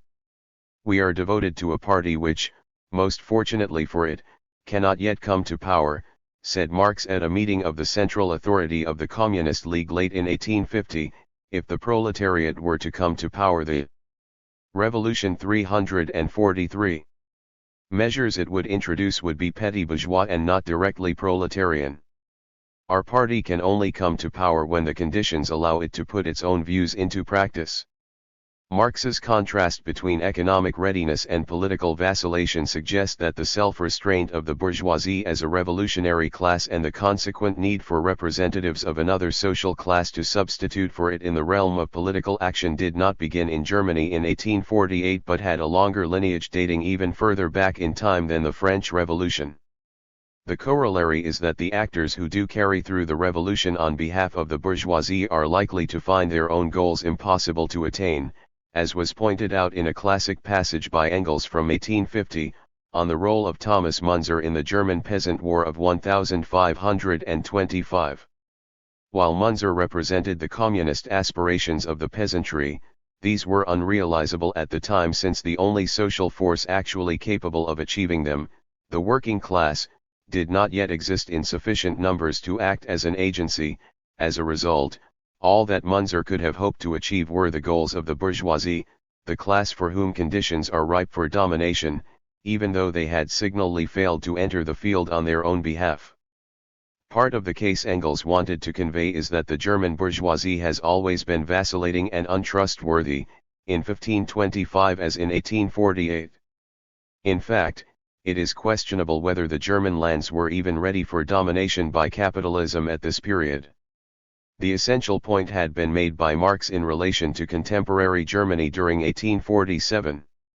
If therefore the proletariat overthrows the political rule of the bourgeoisie, its victory will only be temporary, only an element in the service of the bourgeois revolution itself, as in the year 1794, as long as in the course of history, in its movement, the material conditions have not yet been created which make necessary the abolition of the bourgeois mode of production and therefore also the definitive overthrow of the political rule of the bourgeoisie. Towards the end of his life, Engels concluded that he and Marx had been over-optimistic. History had proved us, and all who thought like us, wrong. It has made clear that the state of economic development on the continent at that time was not, by a long way, ripe for the elimination of capitalist production. In fact, the appearance of a working class large and militant enough to overthrow capitalism occurred some decades after 1848, following the consolidation of bourgeois states in Central and Southern Europe, North America, and Japan during the 1860s, at some point between the Paris Commune of 1871 and the Russian Revolution of 1905. If a symbolic date is required, then we might settle on 1889, the year during which the Second International was launched. Confirmation might also be found in the literature of the time. William Morris' News from Nowhere, first published in 1890, a year after the International was reborn, is perhaps the first novel to imagine a socialist future not as a miraculous or unexplained event, but as the result of a revolutionary process which became possible at the time the book was written. 344. Conclusion.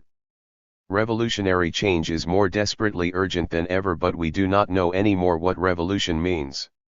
In a lecture of 1887 entitled The Policy of Abstention, William Morris identified the two courses which could be followed by the bourgeois as fraud and force, and doubtless in a commercial country like this the resources of fraud would be exhausted before the ruling class betook itself to open force. Exploiting classes have always displayed a far greater awareness of their position than the majority of those whom they exploit. Indeed, this is a precondition of their continuing to exploit them. Exploited classes, on the other hand, have shown far less awareness, but it would be wrong to say that any worker who is not committed to the revolutionary overthrow of capitalism is not class conscious. On the contrary, the levels of consciousness between failing to even recognize oneself as a member of the working class and recognition of the revolutionary role of the working class are occupied by the particular form of class consciousness produced by the tension between accepting the system as an unchanging feature of human society and rejecting the way in which specific aspects of it negatively impact on the lives of working class people. For most workers, most of the time, it is the norm, not the exception. In this sense, Lenin was absolutely right to argue that there could not have been social democratic consciousness among the workers. It would have to be brought to them from without. The history of all countries shows that the working class, exclusively by its own effort, is able to develop only trade union consciousness, i.e., the conviction that it is necessary to combine in unions, fight the employers, and strive to compel the government to pass necessary labor legislation, etc. The notion of trade union consciousness is not, however, a particularly helpful one, since the type of reformist consciousness Lenin describes can and does exist outside of trade unions, whose members have always tended to be a minority of the world working class.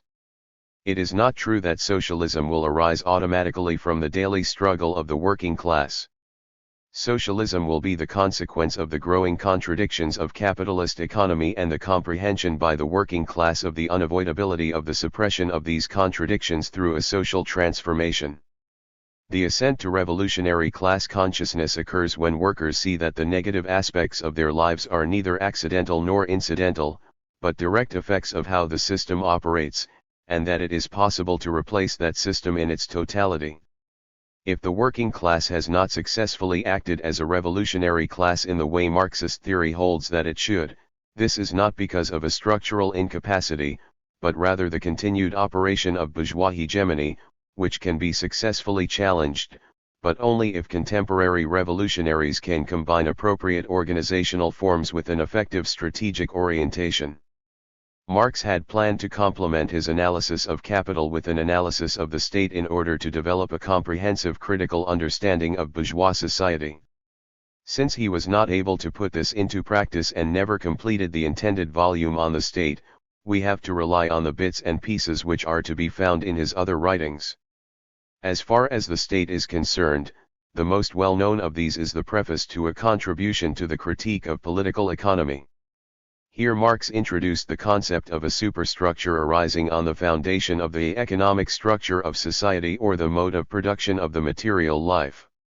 Identifying the state and political and legal relations more generally as part of the superstructure serves Marx as a means to counter concepts of history which assume it is the so-called general development of the human mind that determines history. Unfortunately, this preface, time and again, has not been understood as a preliminary outline of a concept intended for further analysis but as the summary of already achieved results. It was thereby wrongly turned into one of the cornerstones of orthodox Marxism. There are many explanations in Marx's writings which should have prohibited this orthodox reading.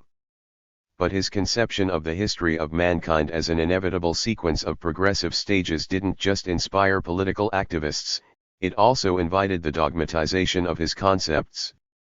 This philosophy of history was already spelt out in the political manifesto which Marx and Engels prepared for the Congress of the Communist League in 1848.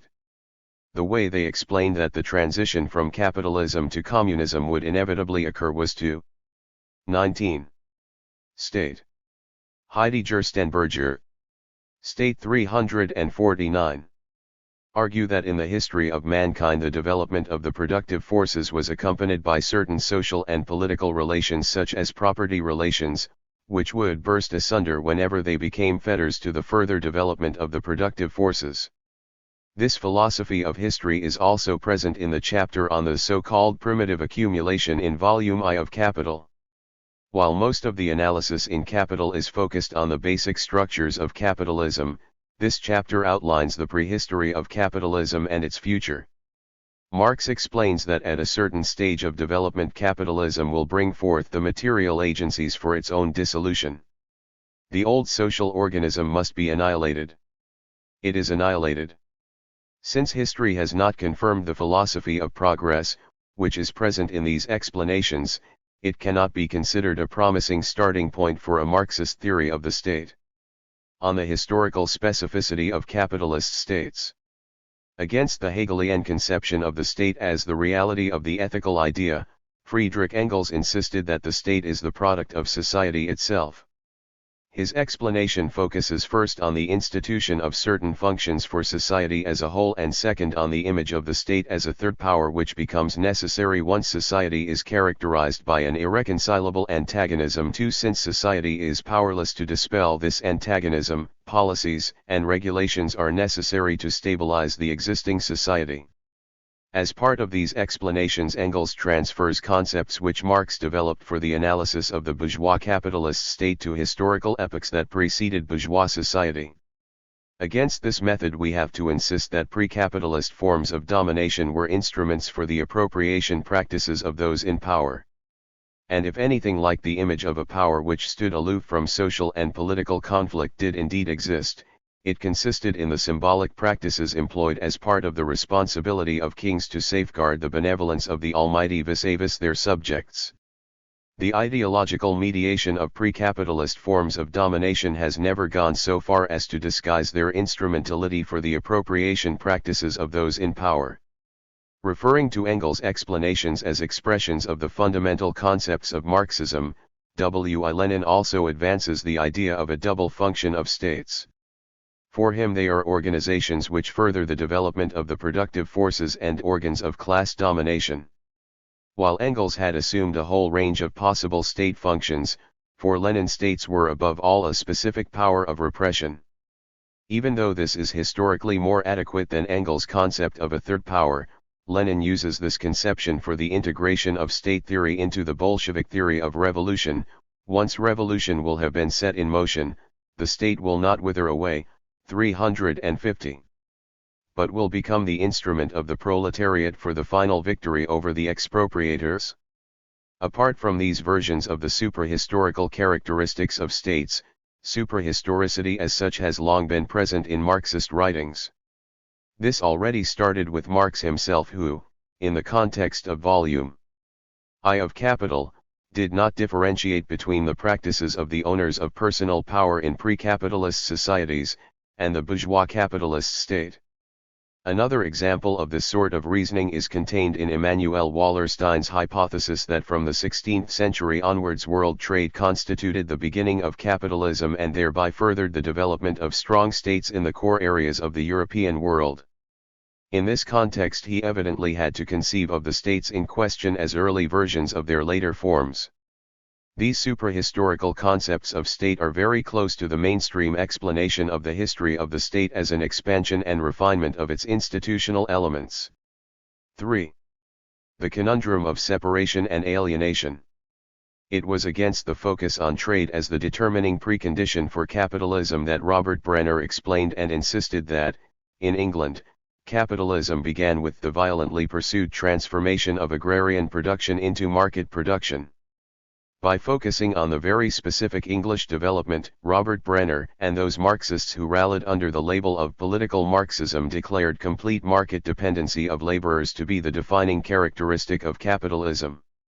This not only placed the separation of the economy from the state center stage, but it also led to the assumption that the English road to capitalism could be taken as a general pattern. The theoretical exclusion of extra-economic forms of exploitation favored analytical deviations from concrete historical analysis. For that it also narrowed down the theoretical conception of capitalist states is evident in Ellen Maxine-Wood's theory of the capitalist state. It is based on the structural separation of two distinct processes with their own logics.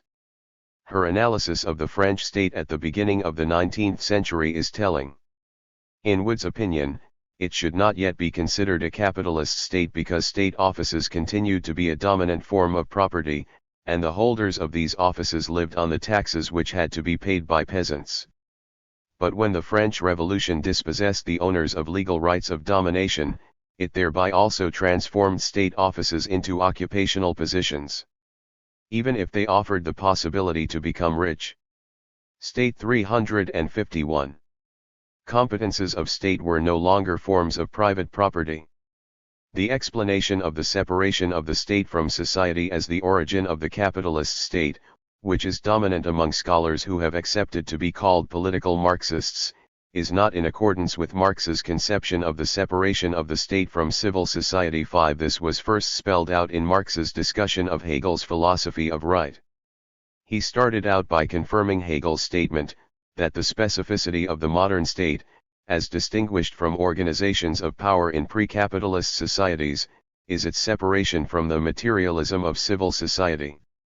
In his discussion of Bruno Bauer's Zur Judenfrage, Marx then explained that the state abolishes distinctions of birth, social rank, education, and occupation when it proclaims, without regard to these distinctions, that every member of the nation is an equal participant in national sovereignty. 6. But outside of the state all of these distinctions continue to exist, because the state allows private property to determine transactions in civil society. Citizens, therefore, lead a twofold life, as communal beings in the political community and as private individuals in civil society. When Marx declared the relation of the political state to civil society as being just as spiritual as the relation of heaven to earth, he designated the modern state as the expression of the communion of citizens, albeit in an alienated form. 7. Political Marxism is just one of the many examples of Marxist approaches to the analysis of the capitalist state which are void of any concept of alienation. But it is this theoretical concept which more than anything else differentiates Marxist state analysis from mainstream conceptions of the state.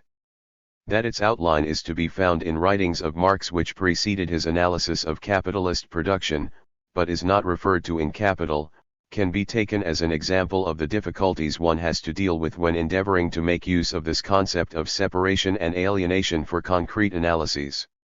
The first and foremost precondition for any such analysis is the acceptance of the historical specificity of bourgeois capitalist states. Historically, the constitution of the state as a public realm was arrived at through struggles against privileges, i.e. the lawful usage of means of power for private appropriation. Together with the advent of the concept of corruption as the illegal usage of state power for private ends, the legal definitions of citizenship proclaimed that the state is separated from the inequalities which reign in society, thereby constituting national states as the expression of the communality of citizens. Even if, in the historical process of its constitution, this separation has, sometimes more, sometimes less, also taken on the form of a separation between the political and the economical, this separation of functional spheres is not the essence of bourgeois/liberal capitalist states. 8. Therefore, if states intervene in the economy or 352 transform private property into the property of the state, they thereby change the relation of the sphere of politics into the sphere of the economy without changing the essential character of the bourgeois/liberal state as the alienated expression of communality. The same holds true for the creation of private, public partnerships, and private bodies which enact government functions.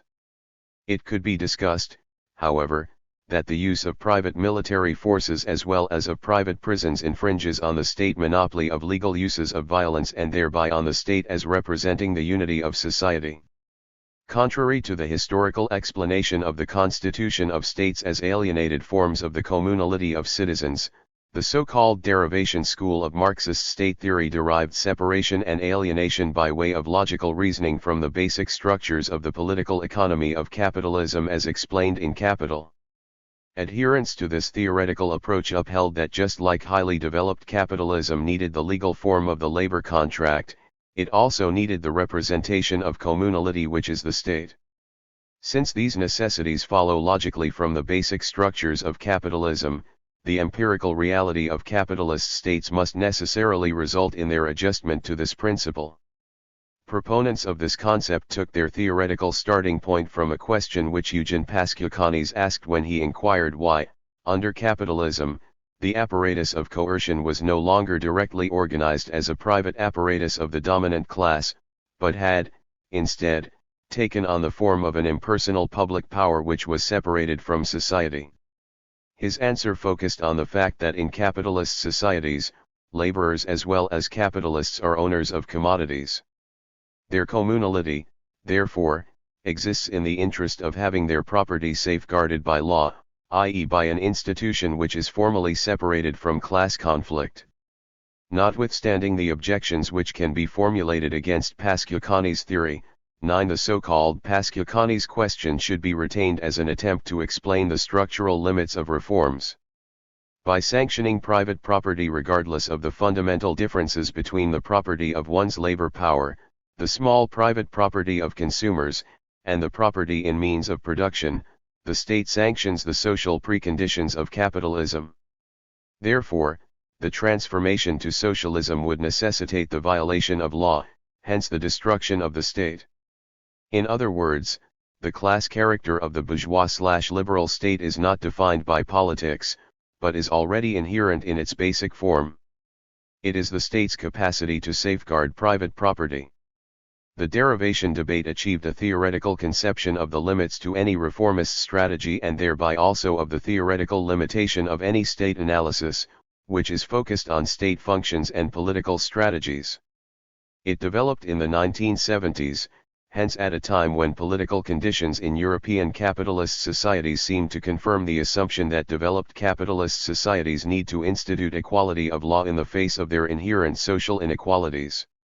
The derivation debate, however, was no exception to the rule that whenever concepts of historical necessity come to reign Marxist analysis, the relevance of history. State 353 is reduced to the illustration of preconceived knowledge. To rely on logical derivation and thereby dispense with the necessity to analyze specific historical conditions which lead to the constitution of bourgeois/capitalist states not only prevented the proponents of this approach from being able to analyze the later developments of these states. It also stopped them from theoretically grasping the specificities of capitalist states which differ from the bourgeois capitalist form. If the political forms which resulted from bourgeois revolutions have become functional for the stabilization of social relations in highly developed capitalist societies, this has been brought about by political struggles and should, therefore, not be mistaken as the logical consequence of the basic structures of capitalism which have been spelled out in Capital. 10. While I, for one, insist on the fundamental insight that is to be gained from the theoretical focus on the form of the state, its applicability to the analysis of concrete historical developments is limited. This became evident when the specific social and political situations which had developed after World War II came to an end. The focus on structural limits of reform all but disappeared. Instead, Marxists, once again, rather endeavored to explain politics. How to explain state functions and politics?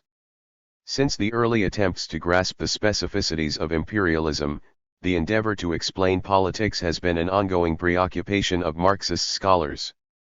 Notwithstanding their continuous membership in communist parties, more and more of them left the theoretical confines of Marxism-Leninism. While scholars in the Soviet Union and the German Democratic Republic modernized the concept of base and superstructure into the concept of states as instruments for the interests of monopoly capital, Marxist state theoreticians in the West attempted to grasp the complexity of the causes of politics. While some took Louis Althusser's suggestion of many different state apparatuses as a starting point, it was the turn to Antonio Gramsci's concept of the integral state which decidedly marked the growing theoretical distance between these scholars and the Marxist orthodoxy. The integral state is explained as comprising all ideological and practical activities of the state, among them the organization of the consent of subaltern social groups. Peter D. Thomas convincingly argues that Gramsci neither conceived of the political and the social as two separate terrains nor conceptualized them as fused. 11. Instead, Gramsci understood civil society as well as political society as ideological forms which form part of the superstructure. This concept went beyond the traditional definition of the state as consisting of its bureaucratic and repressive apparatuses plus parliament. According to Gramsci, ideology is an objective reality which should neither be conceived of as a simple reflection of social reality nor as an illusion. Instead, it is an important 354 terrain for the acting out of social struggles, i.e. of struggles to determine hegemony. 12. The term historical bloc was used in this context to describe historically specific political alliances. But as much as these concepts help to further historical analysis of political strategies because they no longer simply assumed that states were the instruments of dominant classes, they nevertheless limited the theory of the capitalist state to the condensed expression of private interests.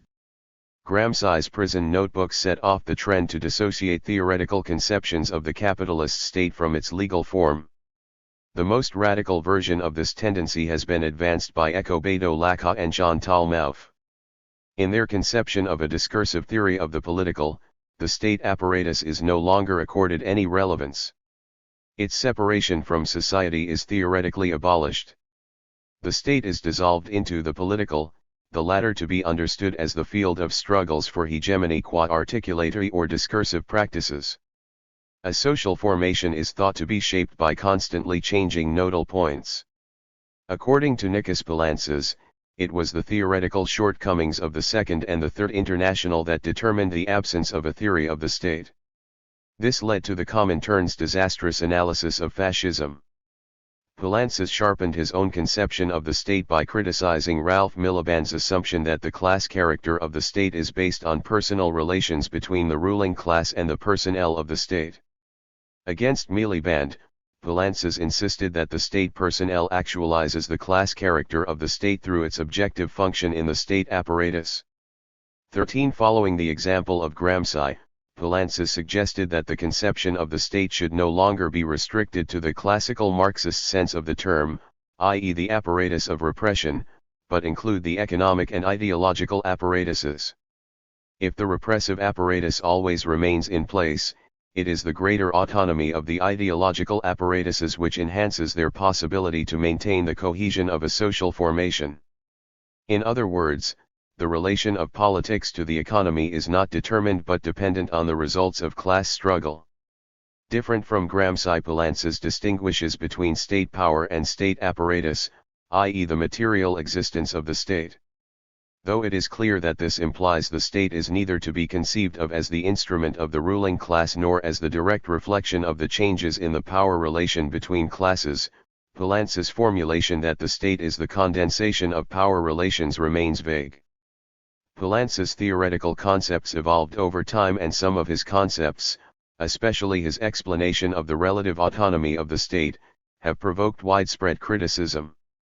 14. That they continue to be present in debates about Marxist approaches to state theory is proof of the fact that Poulantzas struggled with theoretical problems which, as of yet, have not been convincingly resolved.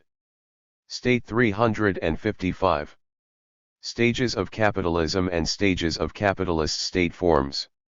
Not only Lenin's concept of imperialism, but also its modernized version monopoly capitalism focused on the forms of market competition as decisive preconditions for state actions and hence also for the development of revolutionary movements. While monopoly capitalism more or less disappeared from international debates after the end of the Soviet Union, the concept of stages of capitalism and hence of stages of capitalist states remains on the agenda of Marxist debates. 15. In 1980, Nikos Poulantzas remarked that, until that point, he had assumed one cannot speak of a third stage after industrial capitalism and monopoly capitalism and that, therefore, he had thought authoritarian statism should not be considered a distinct stage. But now he realized that the problems were much more complicated and that authoritarian statism should in fact be considered the political expression of the structural crisis of the capitalist state. If his theoretical conclusions remain tentative, his remarks on the growing economic functions of the state, which are plainly to be seen in the vastly increased state interventions in all spheres of social life, were soon to become general knowledge. In the 1970s, French scholars proposed to conceive of historically specific stages of capitalism as being determined by the correlation between technological and social forms of production, on the one hand, and strategies of regulation, on the other. Taken together, these factors are said to shape historically specific regimes of accumulation which are constituted as a result of crises. This analytical approach has come to be known as théorie de la régulation. Early versions of the concept of regulation had been restricted to practices of setting wages and prices. But then Joachim Hirsch as well as Robert Jessup, while adopting its basic assumptions, criticized the absence of an analysis of the state. Jessup broadened the theoretical concept of regulation to incorporate an analysis of those institutional elements of states in advanced capitalist societies, which developed after World War II.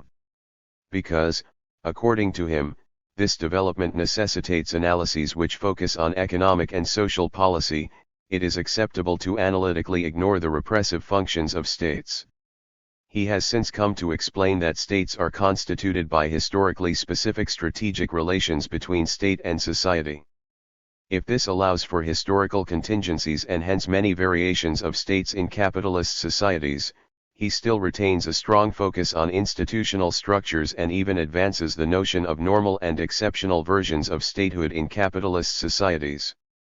By explaining that liberal bourgeois democracy is the adequate form of state in societies where market-mediated accumulation is dominant, 16 he, once again, gives structural conception preference over historical analysis.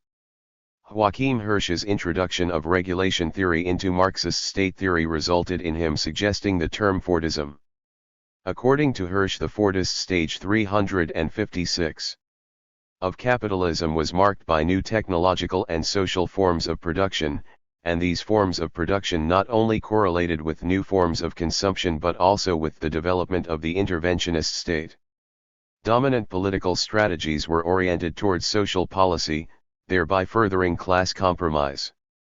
Endeavoring to integrate form analysis into the analysis of historical specificities, Hirsch stated that while processes of globalization provoked the advent of national competitive states, the national state remained the fetishized expression of society.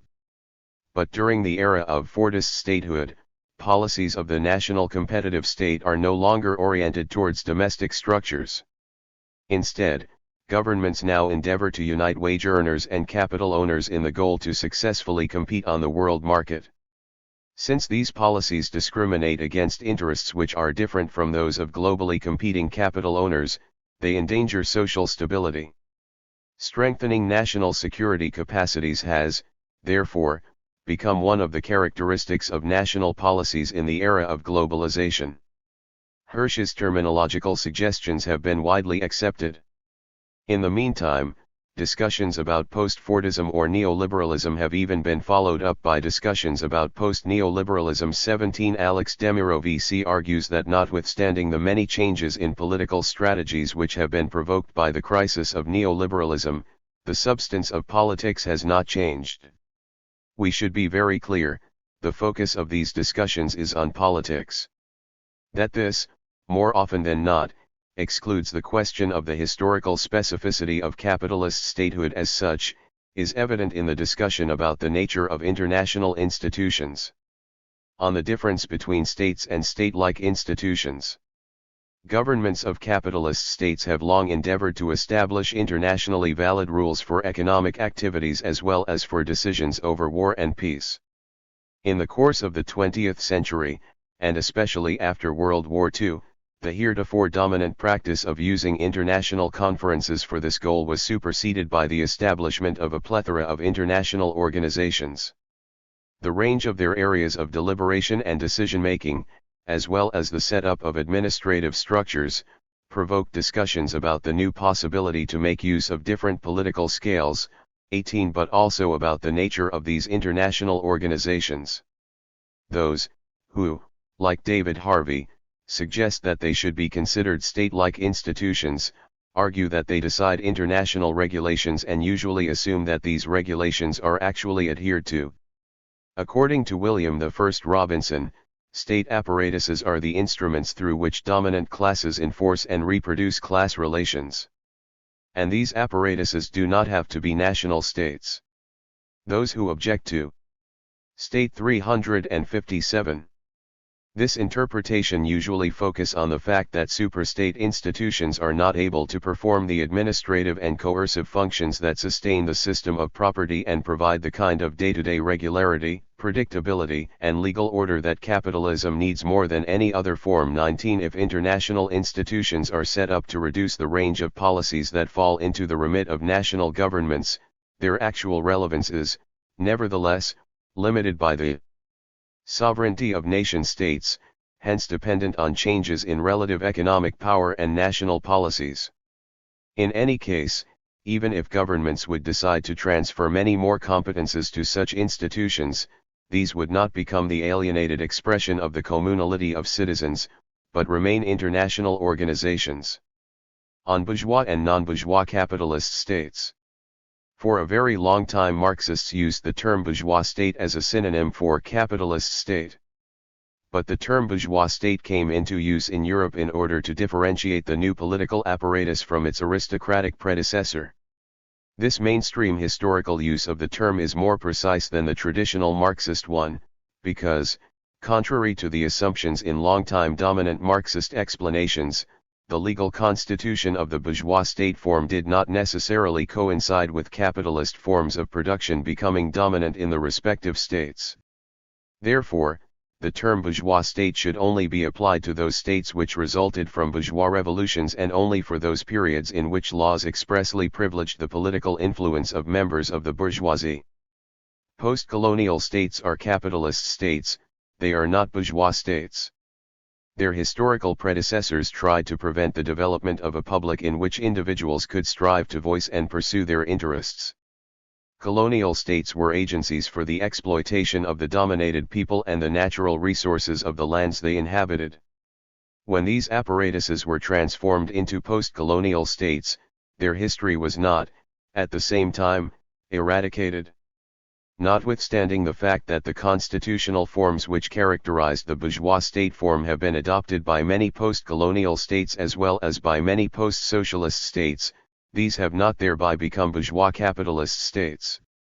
And if political oppositions in these states strive to make use of their constitutional rights in order to further their interests, they are not only confronted with opposing interests in the national context but also with the economic and political forces of present-day imperialism.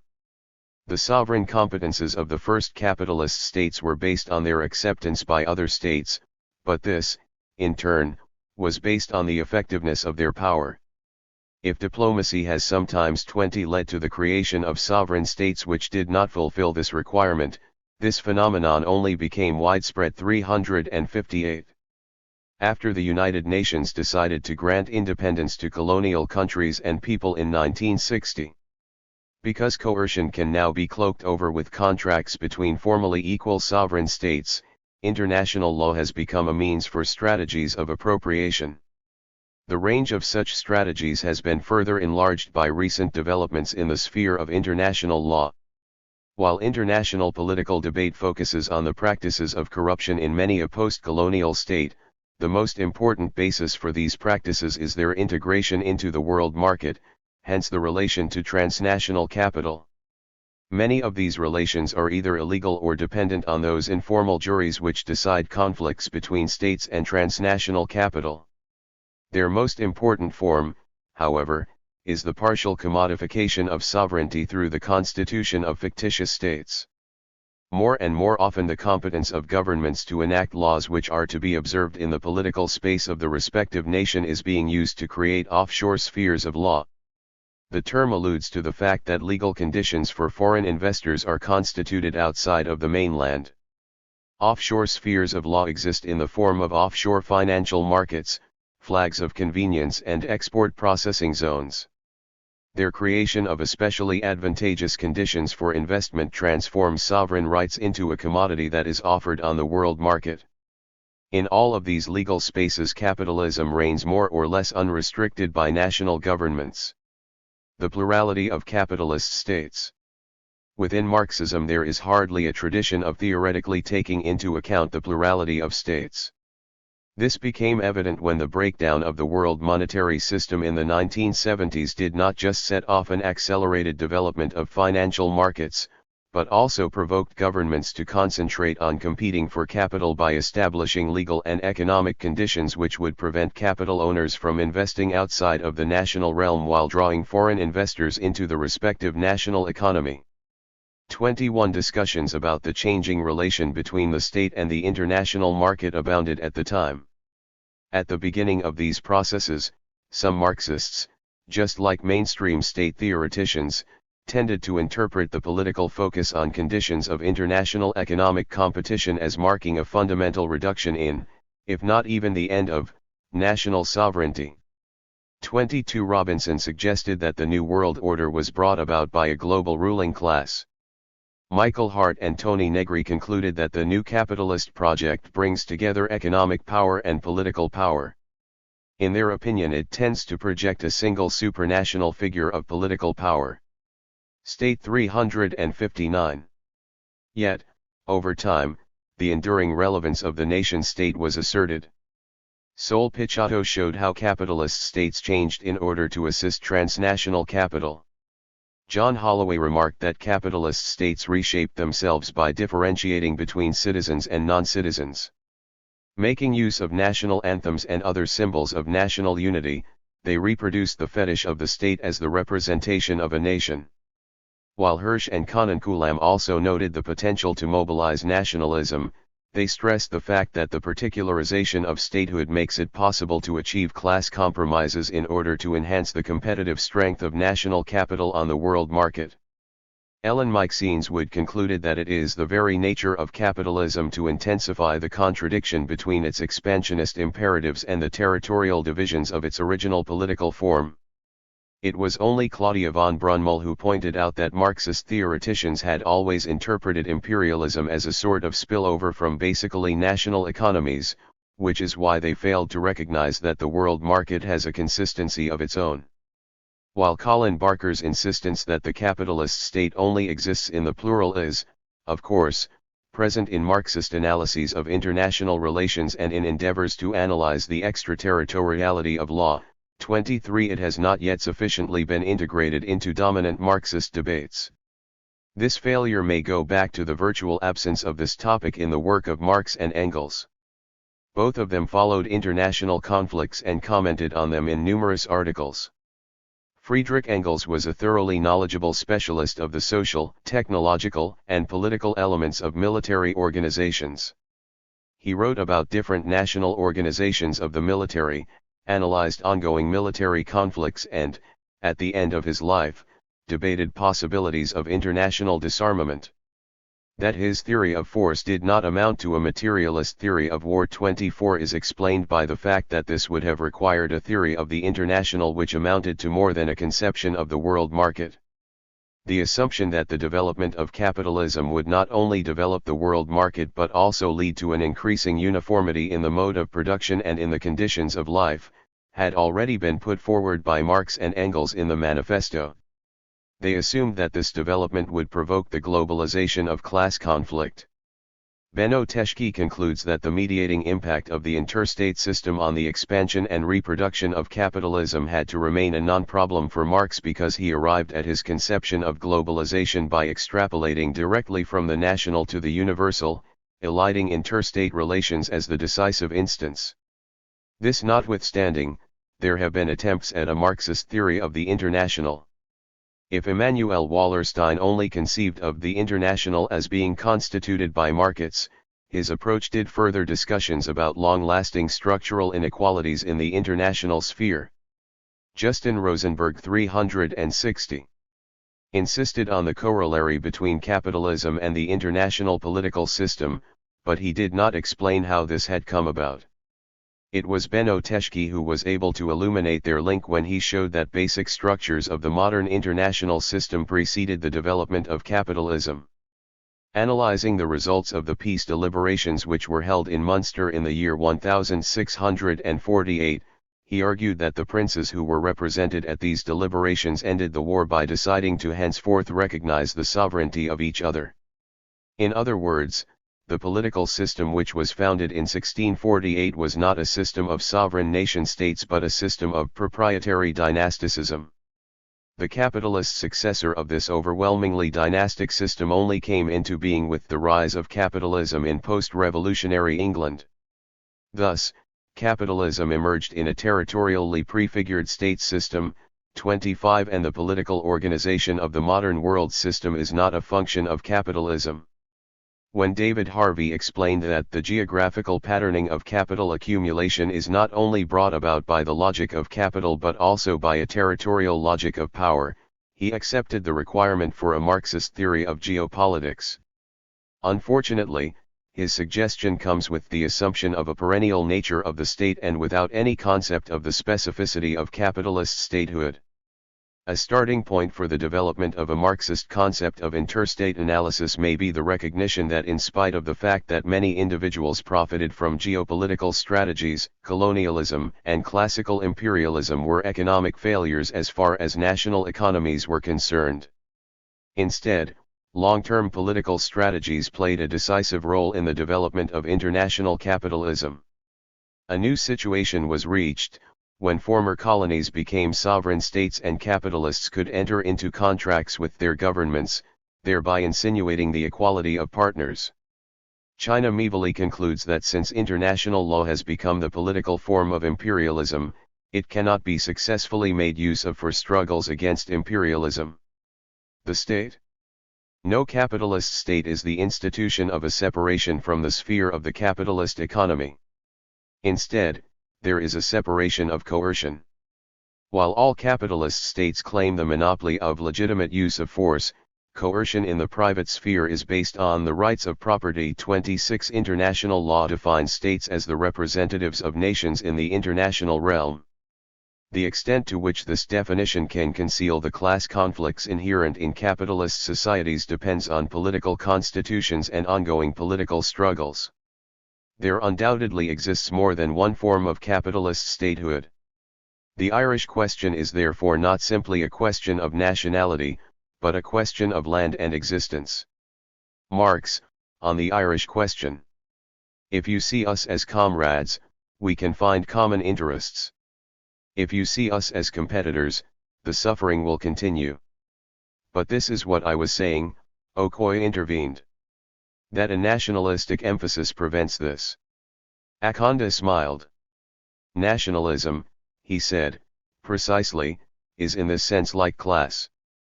To have it, and to feel it, is the only way to end it. If you fail to claim it, or give it up too soon, you will be merely cheated, by other classes and other nations. Raymond Williams, second generation. Nationalism is the pathology of modern developmental history, as inescapable as neurosis in the individual, with much the same essential ambiguity attaching to it, a similar built-in capacity for descent into dementia, rooted in the dilemmas of helplessness thrust upon most of the world and largely incurable. Tom Nairn, The Breakup of Britain. For Marxist theory and historiography, and for socialist political practice, the nation has always constituted a key problem. In theoretical terms, posing the 20.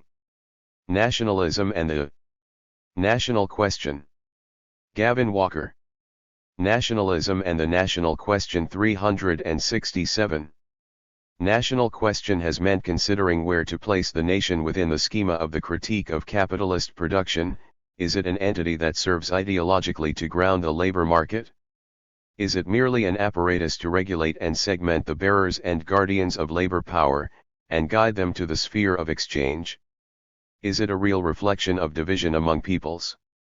Is it an ancient entity, on par with the state, which persists into the modern era? And what should be the clarification of how the nation functions within the cycle of reproduction, in which capitalism must interact with elements exterior to its own cyclical movement in order to guarantee its social basis and persistence. On the other hand, in historical terms, Marxist thought has always had to contend with elements of the nation whose clarification is essential to formulating lines of march and plans of action in concrete socialist political practice. The colonial question, the globally divergent functions of race, ethnicity, and language, the fractures of federated states containing multiple national entities, the imperialist subordination of some nations to others, the relation of class and nation, questions of culture, and above all, the complexity of the distinction between oppressor and oppressed nations, have all constituted key points of contestation in the history of socialist movements. Separate from debates over the relation to the state, the electoral sphere, state institutions, and so on, the question of how to relate a socialist political practice to the terrain of the national, the regime of culture, national sentiment, linguistic and territorial imagination, and so on, has remained fundamentally unresolved, despite exhaustive attempts to settle it as a problem. How should socialists act as citizens of imperialist or oppressed nations? How should they relate to their counterparts? How can resistant nationalisms vis-a-vis the imperialist exterior relate to national minorities within the nation-state? How to combat great nation chauvinism in the larger federated states of the world? How to orient Marxist theory around the possibilities or limitations of the project of the national independence of small nation-states? Can national independence serve as a lever for a socialist political transformation, or is the terrain of the national itself something permanently warped by the ethno-territorial cultural project of rightist reaction?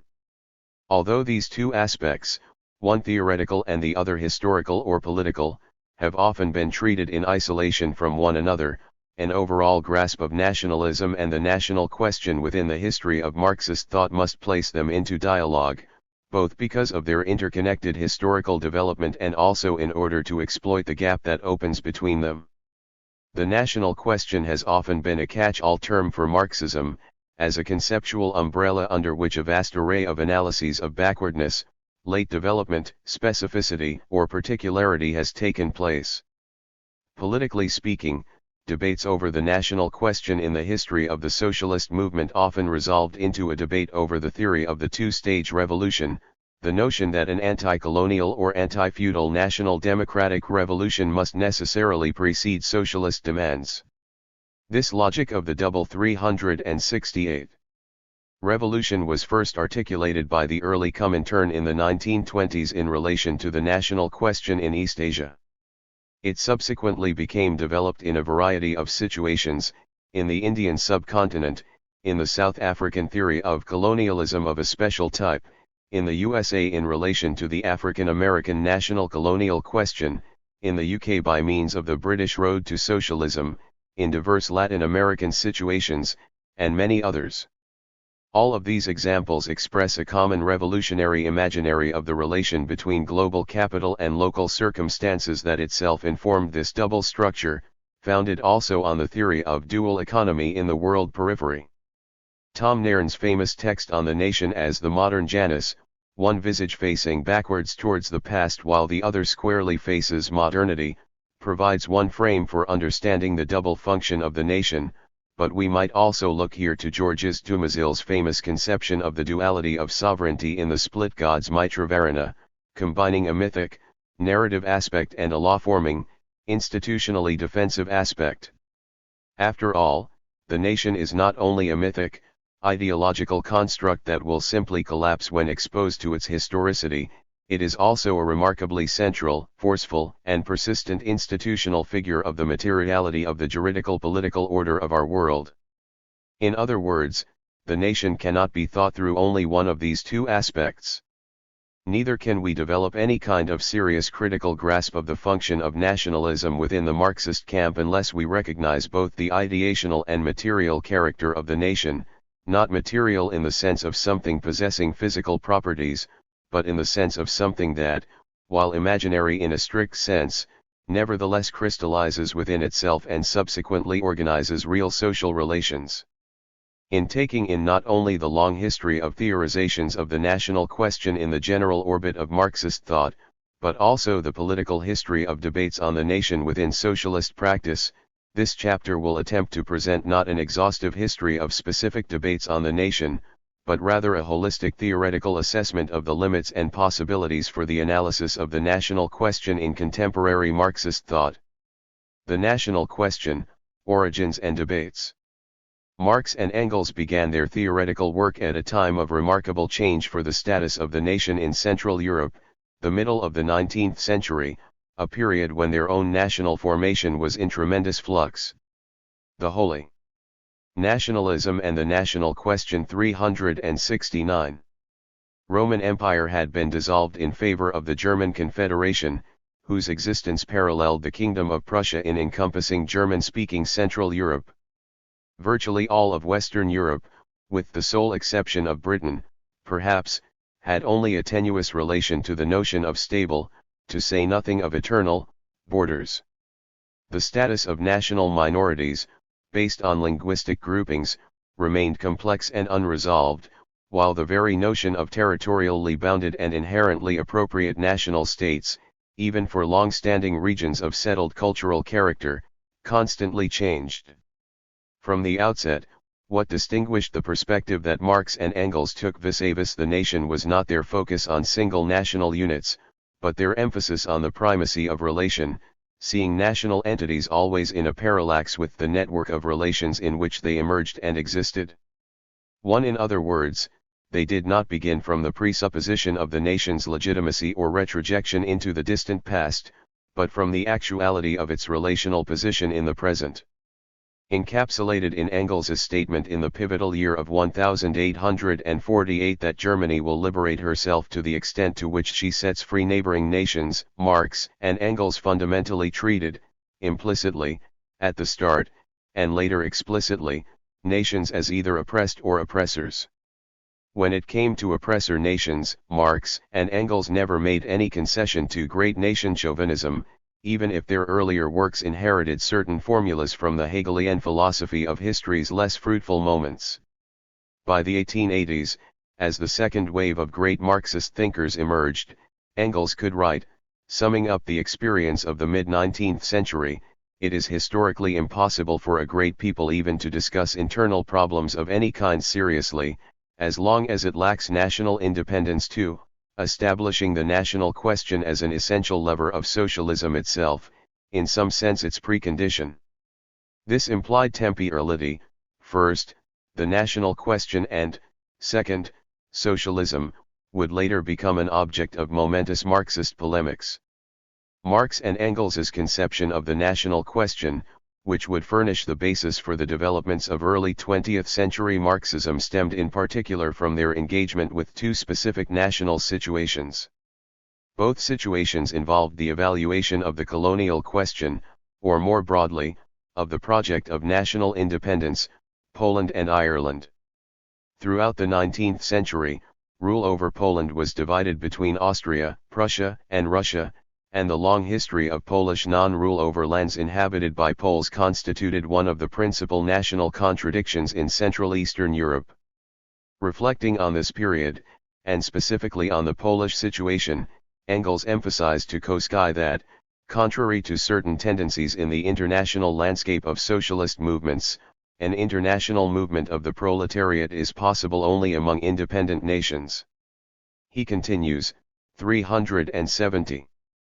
Only historical events could teach them, and several others also, and still must teach them daily, that international cooperation is possible only among equals, and even a primus inter pares can exist at best for immediate action. Every Polish peasant or worker who wakes up from the general gloom and participates in the common interest, encounters first the fact of national subjugation. This fact is in his way everywhere as the first barrier. To remove it is the basic condition of every healthy and free development. Polish socialists who do not place the liberation of their country at the head of their program, appear to me as would German socialists who do not demand first and foremost repeal of the socialist law, freedom of the press, association, and assembly. In order to be able to fight, one needs first a soil to stand on, air, light and space. Otherwise all is idle chatter. 3. Engels here synthesizes the perspectives on the national question that he and Marx had developed over their long working relationship by making two crucial theoretical moves. First, Engels notes, there is no possibility of simply bypassing the national question, either by considering it as already sorted out or by simply placing the point of emphasis on the social question, and treating the national element as something that will be automatically resolved through the pathway of revolution. Rather, there is an order of priority here. If you do not deal with the national question as such, it will disable the very possibility of social revolution by placing it from the outset on an unfree and unhealthy basis. Second, while emphasizing the dialectical unity of national freedom and social struggle, Engels notes that the goal of national liberation is not to enjoy one's own nationalism and eternalize it, but rather to create the proper conditions for international socialist revolution, a process which itself would entail a dramatic transformation of relations of force around the world, and which would break the structure of national dominations. Engels thus sums up a position he certainly held, as did Marx, by the time of their mature work. Thus I hold the view that there are two nations in Europe which do not only have the right but the duty to be nationalistic before they become internationalists, the Irish and the Poles.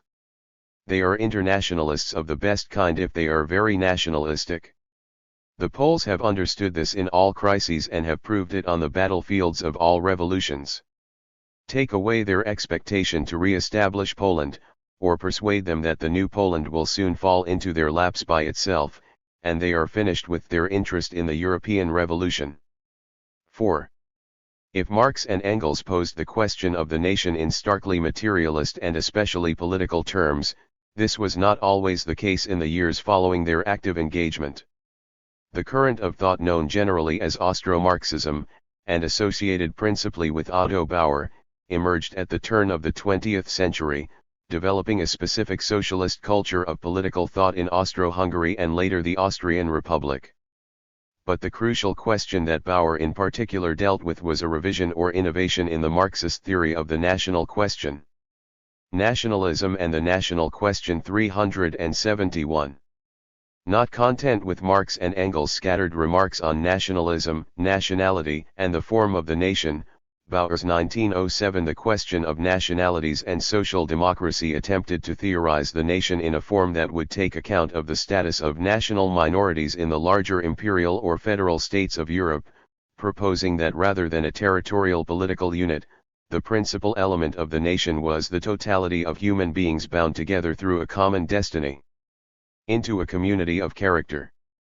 A definition meant to consider how multiple nationalities could exist in a single nation-state while nevertheless being granted a certain principle of personal autonomy. This conception of the nation would become the target of intense and vitriolic polemics.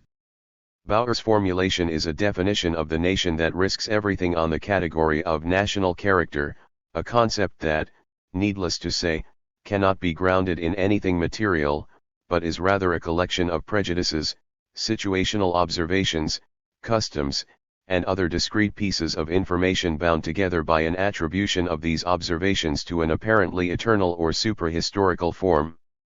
In its furthest extension, this concept of the nation can easily give rise to an essentialist theory of race, ethnicity, and cultural belonging, rendering the nation into something self-evident rather than a modern political production.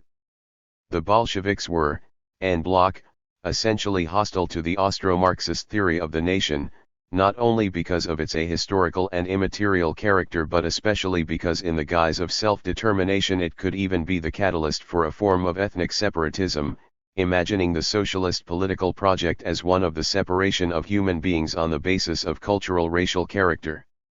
Stalin's Marxism and the national question more or less remains the central text around which has developed the modern conception of the nation within Marxist thought and socialist practice.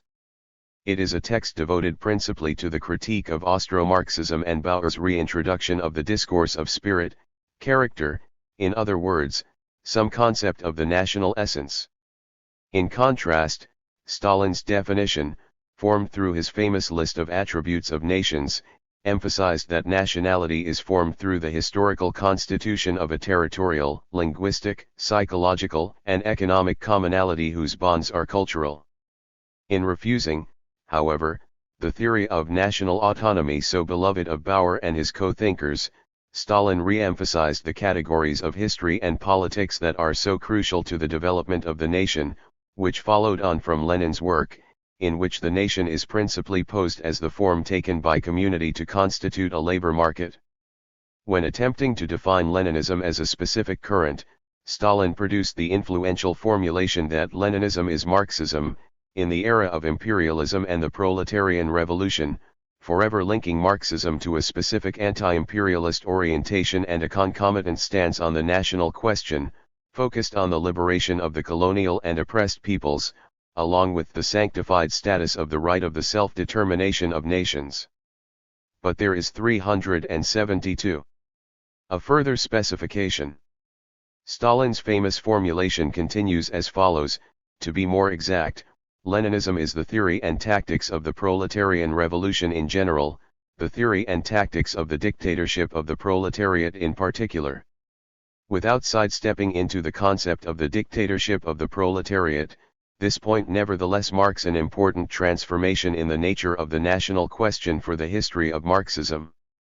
If the work of Marx and Engels constituted a theoretical archive of concepts, clues, and formulations, some incomplete, for thinking the national question in relation to the critique of political economy, Leninism as a doctrine of 20th-century revolutions provided something different.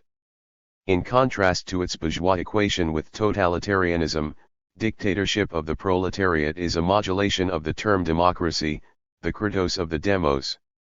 In this sense, Leninism is a doctrine of victorious subjectivity, in Badiou's terms, a Marxism of the victory of struggle and the new post-revolutionary project to conceive of a mode of ruling. Once we enter into the question of rule rather than resting content with preliminary theoretical considerations, we are dealing not with how to conceive the national question but how to implement policy related to the form and contradictions of the nation. In this sense, beginning with Lenin, the national question would cease to be a theoretical projection, in a speculative mode, about communist society and become part of a body of concepts in power, influenced thereafter by the concrete policy choices of the construction of socialism. This latter development through the 20th century, and into the present, has had major consequences for the theory of the national question, not least because we have a concrete history of national policy within socialist political practice to examine. The early 20th century was a time of extraordinary upheavals concerning the form of the nation.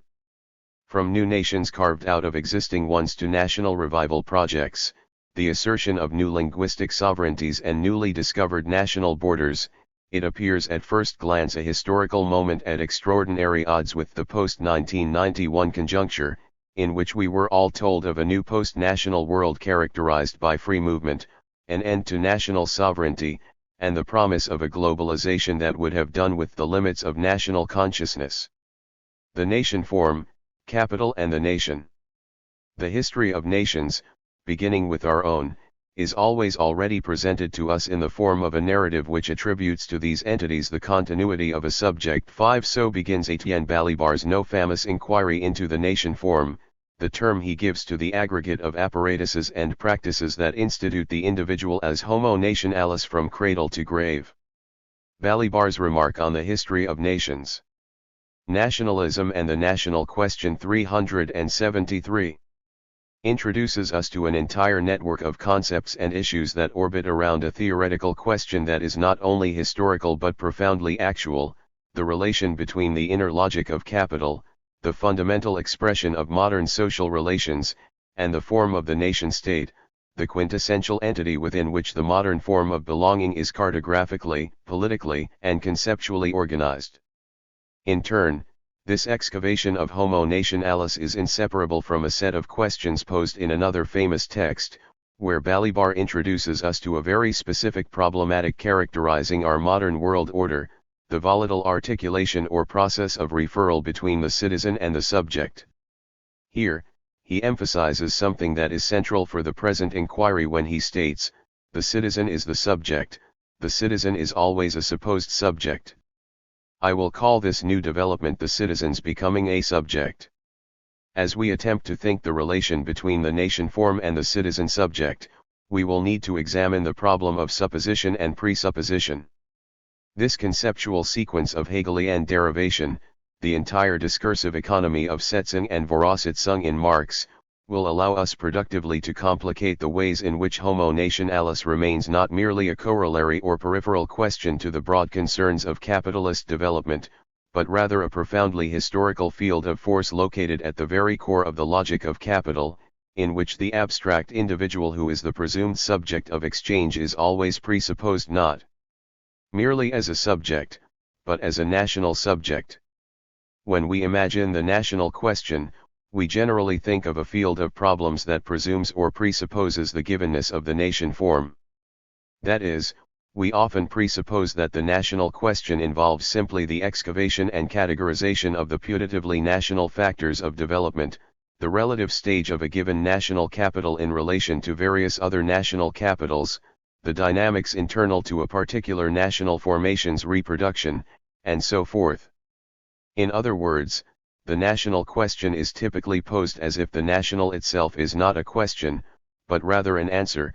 The notion of specificity or particularity is frequently treated here as if it were something that explains, rather than something to be explained. It is common to conceive of the nation as a form in which belonging is organized and to which the state responds. In this view, the nation must precede the state, because it legitimates and justifies the state, providing the latter with a solidity that would otherwise be lacking. But this sequence cannot be logically sustained for a number of reasons. First and foremost, if the nation were to precede the state, it would imply that a concept of boundary or border could be rigorously drawn between one nation and another prior to the advent of the modern political community. It would imply, for instance, that national language or custom could be strictly delimited or demarcated within boundaries that corresponded to concrete differences at the level of the concept. This in turn would imply that prior to such 374 nations, there would exist a natural stratum of difference, in which difference could be understood as already organized. In this sense, it would imply that each national community was simply a historical concretization of a set of differences that existed not only in antiquity, but eternally, in an infinite regress, but always corresponding to some natural hierarchy that would be inscribed in the earth itself. Needless to say, we know, and have known for centuries, that such a conception of an inherent systematic ordering of difference never existed. Nations rise and fall, they are constituted and dispersed, the borders of languages fluctuate and mutate in historically complex waves, groupings emerge, accidentally aggregated groups become peoples, migrate, resettle, colonize, are colonized, are eradicated, or flourish. None of the communities that emerges from or submerges into the historical body of the earth has ever corresponded to a prior systematic ordering of difference, in which their divergences and continuities could be simply proven by reference to a given natural stratum. This leads us, therefore, to assert the precise opposite of the commonly held wisdom. In other words, it is that the state, a social form always associated with an intensive concentration of systems and institutions that in turn are made to correspond to an extensive territoriality and formation of borders, must always precede the nation. This would lead us quickly to another means of understanding why the nation form is so critical to modernity in general, but also to two of its fundamental characteristics, its determination by the irreversible historical fact of imperialism and colonialism, and the fundamental basis of modern social relations in that form we call capital. If we provisionally accept the view of the nation-state as a building block or unit of analysis through which the modern international state system was formed and maintained, it remains to be clarified why this form of the nation should be necessarily produced. In thinking this problematic, we may be reminded of the famous line from Alfred Jarry's Ubu Roi, later borrowed by Lacan, "Long live Poland, for without Poland there would be no Poles." At first glance, there is something uncanny about how this declaration upends our expectations about the relation between the nation form and the national subject. It strikes us as humorous precisely because it apparently implies its inverse: there must be Poles first, so that they can constitute a Poland, as a matter of course. But in fact, we should read quite faithfully, The national people, as an extension of the presupposed national subject, is a production of the nation form, itself a technology of belonging that is subsequent to the form of the state, not the reverse. The supposedly concrete, obvious, and real national subject is always a derivation from the most abstract schema of modern life. 6. But behind this problem of the temporality or ordering of the genesis of the nation form lies a more basic problem regarding the national question. Because the national question is essentially concerned with the specificity or particularity of a given national scenario, it is always linked to a specific field of historical nationalism and the national question. 375. Concerns. That is, it is always linked to the question of the transition. The various debates on the transition to capitalism on a world scale have long been at the center of the problem of the nation form. Why and for what concrete material reasons should a certain national situation develop a particular trajectory of capital accumulation, particular expressions of social relations, particular cultural features, customs, linguistic specificities, and so on? This type of question was typically answered with reference to the specific mixture of local social factors that preceded a given transition to capitalism. Was there a strong feudal social stratum, as in Western Europe, with its broadly developed seigneurial system and burgeoning urban centers? Was there a type of absolutist social system with an inverted form of overpopulation in the rural village rather than the city, as in the Russian or Japanese countryside? Was there a strong legal character to the transition, as in the English Enclosures Act and Poor Laws, both throwing the peasantry off the land and simultaneously criminalizing movement through the category of vagabondage, or as in the Eastern German Bauernlegen, stripping land tenancy protections from small farmers and subordinating them to a vast estate system?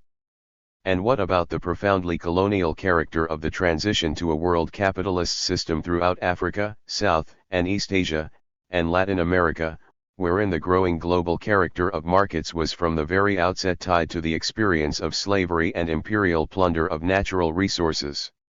What we see in all these cases is that the transition to capitalism has always been tightly linked to the history of the formation and global ordering of putatively national communities. In this sense, the historical background of the transition to world capitalism, situated just behind the formation of the global and systematic arrangement of the world on the basis of the form of the nation-state, is always linked to the production of national subjectivity. That is, the nature and character of the national question, when investigated historically and theoretically, always reveals itself to be first and foremost a question of how this peculiar and generalized arrangement, in which territory, human beings, and social systems are articulated together into national units, came into existence in the first place. The question of why this particular arrangement should obtain is indissociable from that of the production of individuals who would furnish, in their forms of citizenship and of subjectivity, the raw materials through which the nation form could emerge, in the guise of that homo nationalis which the social apparatuses of our modern world system essentially presuppose. Marx makes the decisive point in his devastating polemics against Bakunin, when he emphasizes that economic conditions create conditions and differences among peoples independent of the state. The capacity to segment or hierarchize the population is not the exclusive purview of the state. Typically, we are familiar with the state as the principal actor of this kind under capitalism, subjecting the undifferentiated mass of the population to its regime of calculation and measure. 376. Via censuses, tax surveys, and the wide array of statistical work. But what is the nation in this sense? Or more specifically, what is the economic functioning of the nation as an apparatus? In his unpublished writings of the 1970s, Althusser reflected at length on this question, pointing out that fundamentally, behind the dialectic of labor exalted by Hegel, Marx points to a silent, invisible process that controls the former, the reproduction of the conditions of production. The latter is a relayed process linking the relations of production to the specific character of a social formation that enables such a general reproduction to take place.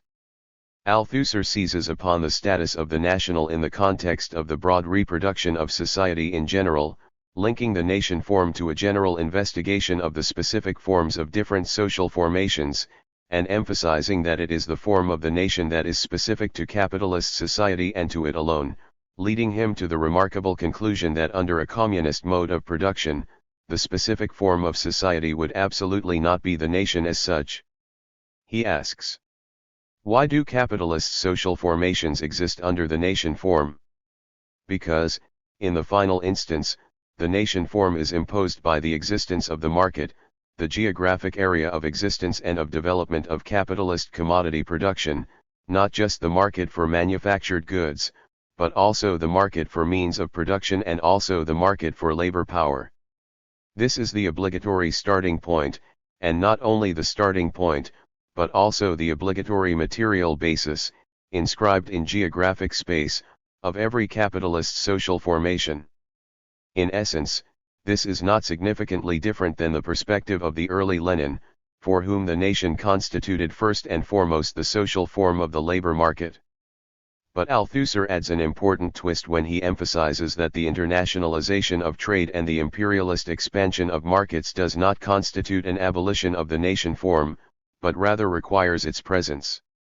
This latter point of Althusser's resonates with Palance's important work from the late 1970s, which stressed that capital is a relationship between capital and labor, and it is because it moves in the international spatial matrix of the labor and exploitation process that capital can reproduce itself only through transnationalization, however deterritorialized and anational its various forms appear to be. In other words, capital, by its very drive for the exploitation and utilization of all sorts of differentials, maintains and nurtures the nation as a form. This is not to suggest that the nation is simply a product of capital. It is not. It is a product of an entire series of forms and relations key to the modern state, the invention of tradition to ground the state as an apparatus in the local situation, the need to distinguish on a cultural basis an exterior and interior of belonging, and so forth. But capital and the nation are coextensive as forms of relation. Deleuze and Guattari once argued as follows. Nationalism and the National Question 377. The constituents of the nation are a land and a people, the natal, which is not necessarily innate, and the popular, which is not necessarily preggiven. The natal or the land, as we have seen elsewhere, implies a certain deterritorialization of the territories, and the people, a decoding of the population. The nation is constituted on the basis of these flows and is inseparable from the modern state that gives consistency to the corresponding land and people. Nationality, or the sentiment of nationality, covers over this paradox by means of the putative unity of the citizen. The citizen must testify to the inheritance or continuity of the presumed national subject.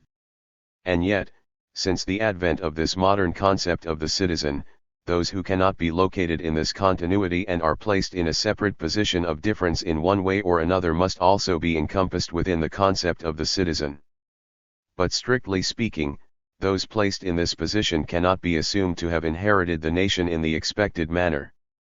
The position of difference or minority is the quintessential position of the modern system of nation-states, because it expresses the irresolvable tension that difference or minority must exist within the regime of citizenship, and yet simultaneously be excluded from its most basic presupposition.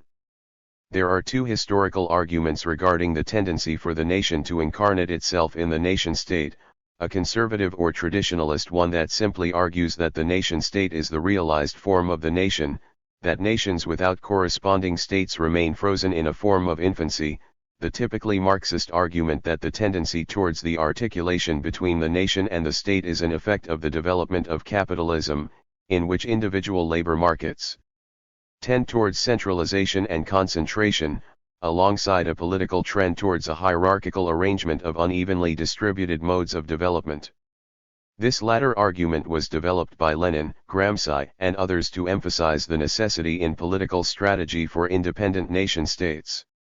In this view, only independent nation-states, corresponding to their respective labor markets, would allow for relations of solidarity between working-class movements from different national formations.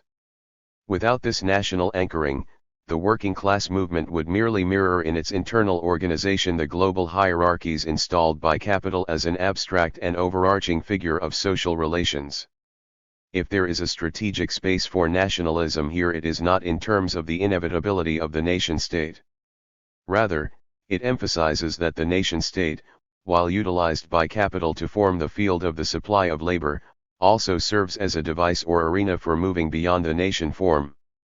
The nation after globalization. Once we emphasize the nation's pivotal place within the cycle of capitalist reproduction, we are faced with a crucial task, to deal not just with the logical place of the nation within the functioning of capitalism, but with the historical and 378 actually existing nation as a form of social organization, whose dynamics do not completely correspond to those of capital. Chantal Mouffe, for instance, argues as follows. A left populist strategy cannot ignore the strong libidinal investment at work in national, or regional, forms of identification, and it would be very risky to abandon this terrain to right-wing populism.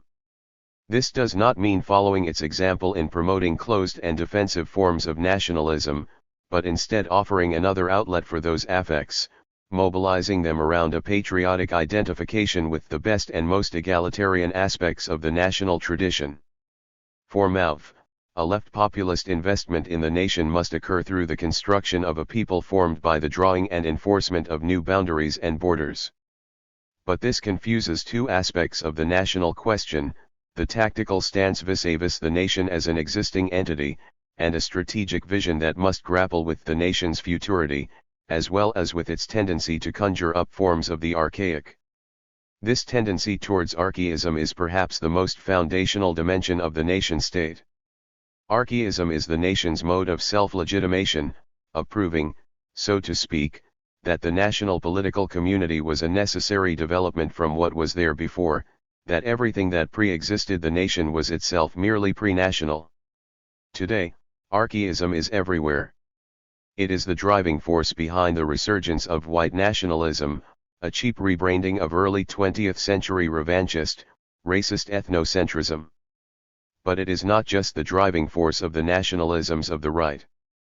Archaism, the displacement of questions of the present into the infinite regression of a putative originary past, is perhaps the political tactic par excellence. Today, we are always restoring rather than newly creating. We are making something great again, attempting to live up to an image of the past whose primary function is to exert an effect on the present, to eliminate contemporary contestations by conjuring up political forms of sentiment in order to enact forms of hegemony over common sense. Common sense, that fundamental category that Gramsci reintroduced to a Marxist political vocabulary, is the most crucial medium here, not least because its inner dynamics tend to privilege precisely the ancient, the inherited, that which can be posed as the cultural ground. What is the next step for the political analysis of archaism and its return? Marx, in his late Russian texts, gives us only a very brief and impressionistic sense of this problem, when he argues that the rural commune could be a point of departure for the new rather than simply the burdensome specter of the old. But what are we to do within Marxism with the residues that politically surround us and buttress our present? If we attack them as signs of the backwardness of the supposedly progressive order, we run the risk also of abandoning the category of the mythic, the legendary, the grand narratives, to the right. Nationalism and the National Question 379. Stalin's presentation of the national question has remained foundational, if disavowed, for Marxism since its publication over 100 years ago, so much so, in fact, that even entirely oppositional trends, for instance Trotskyism broadly conceived, the left communist tradition, and even Maoism, have more or less upheld its arguments.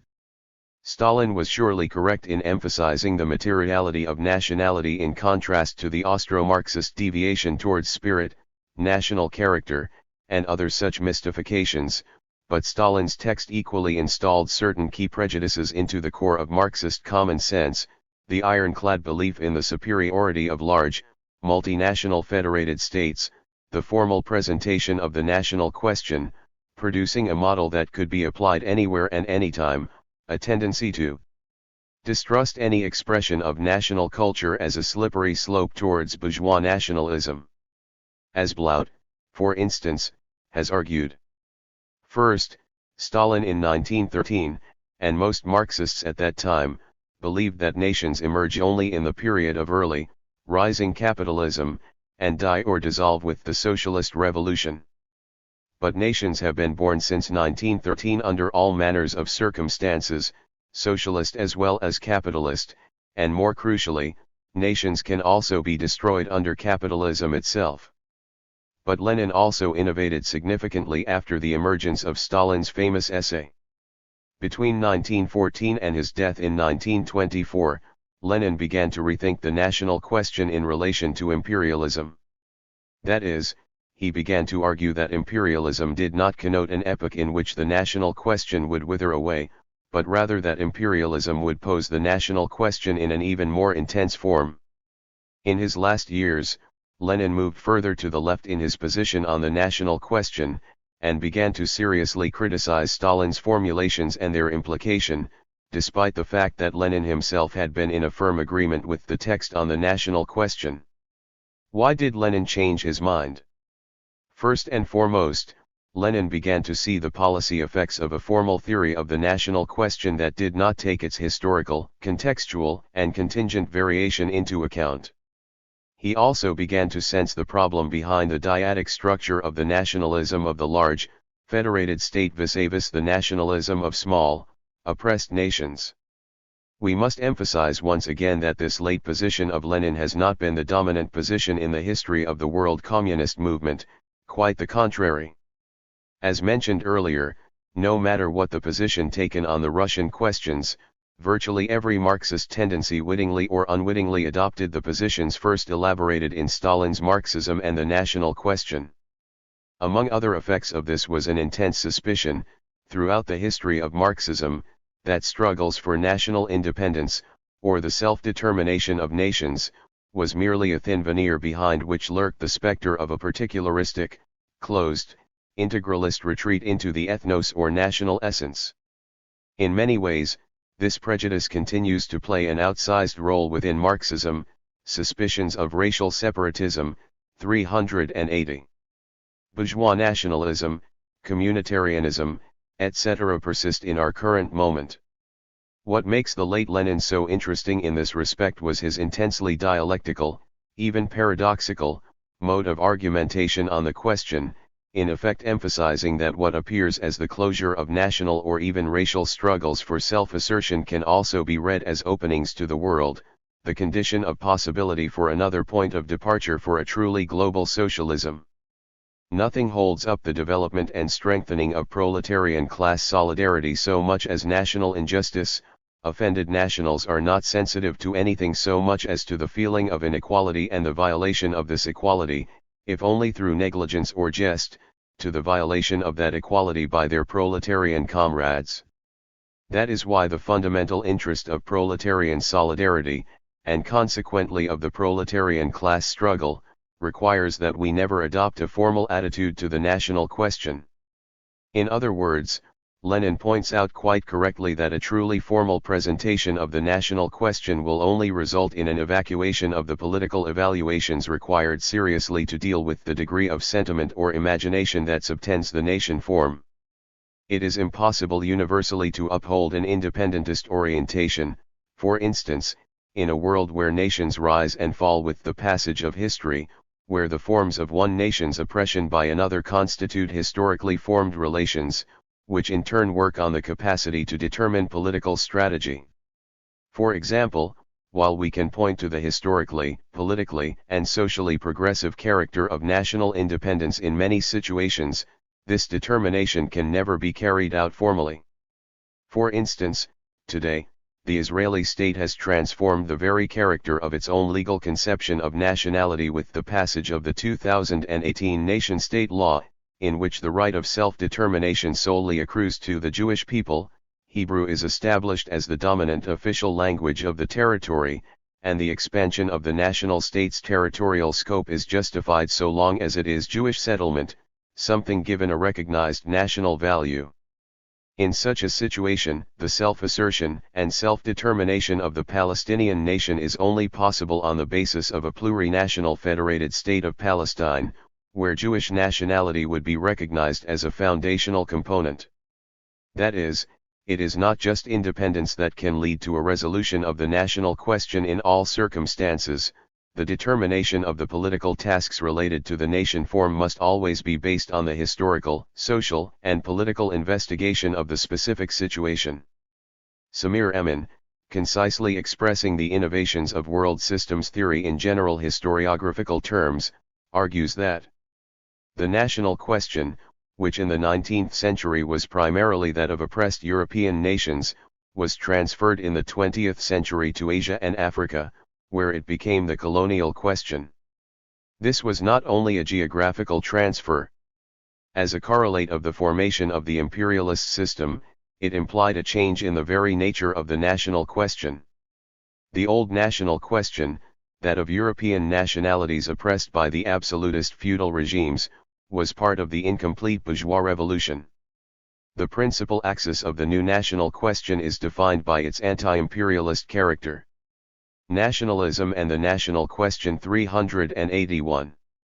A means understanding is essential for a grasp of how the national question in Marxist theory transformed from the situation of the Second International to the world situation of the mid-20th century. Today, another development of the national question is essential, and it involves the problem of how to account for the persistence of the nation form under conditions of capitalist integration on a world scale. This new stage of the national question, then, is also concerned with rethinking its content, in conditions of global capitalist integration that intensify year by year. We do not see the falling away of national conditions of oppression or exploitation. Instead, we see a new strengthening of the nation form as a mode of global organization. The post-1945 international world is gradually disappearing and a new configuration is taking shape. China's role is becoming a profoundly complex issue. The Atlantic Order will likely never return to the imperial and colonial hegemony it enjoyed for 450 years. The current crisis is rapidly becoming a generalized crisis of large, federated states, and it is possible that the era of federalism as such, as a mode of post-empire political organization, may be over. In such a context, the future of the nation-state will become an important site of interrogation. Conclusion. In concluding this chapter, which can only serve as a brief overview of an extraordinarily complex, historically dense, and politically volatile question, I want to return to my three epigraphs. In three divergent circumstances and moments, from very different political and theoretical angles, they all disrupt in productive directions the common sense that we hold with regard to the nation form, something ubiquitous and foundational for our modern life. In 1867, in a short speech to the International Workingmen's Association on the Irish question, Marx emphasized, after a detailed discussion of the political economic background to the circumstances of Ireland under British colonial rule, the following striking formulation: the Irish question, he states, is therefore not simply a question of nationality, but a question of land and existence. In other words, what is at stake in the national question is not merely the self-assertion of the nation, or its recovery from the yoke of colonial rule.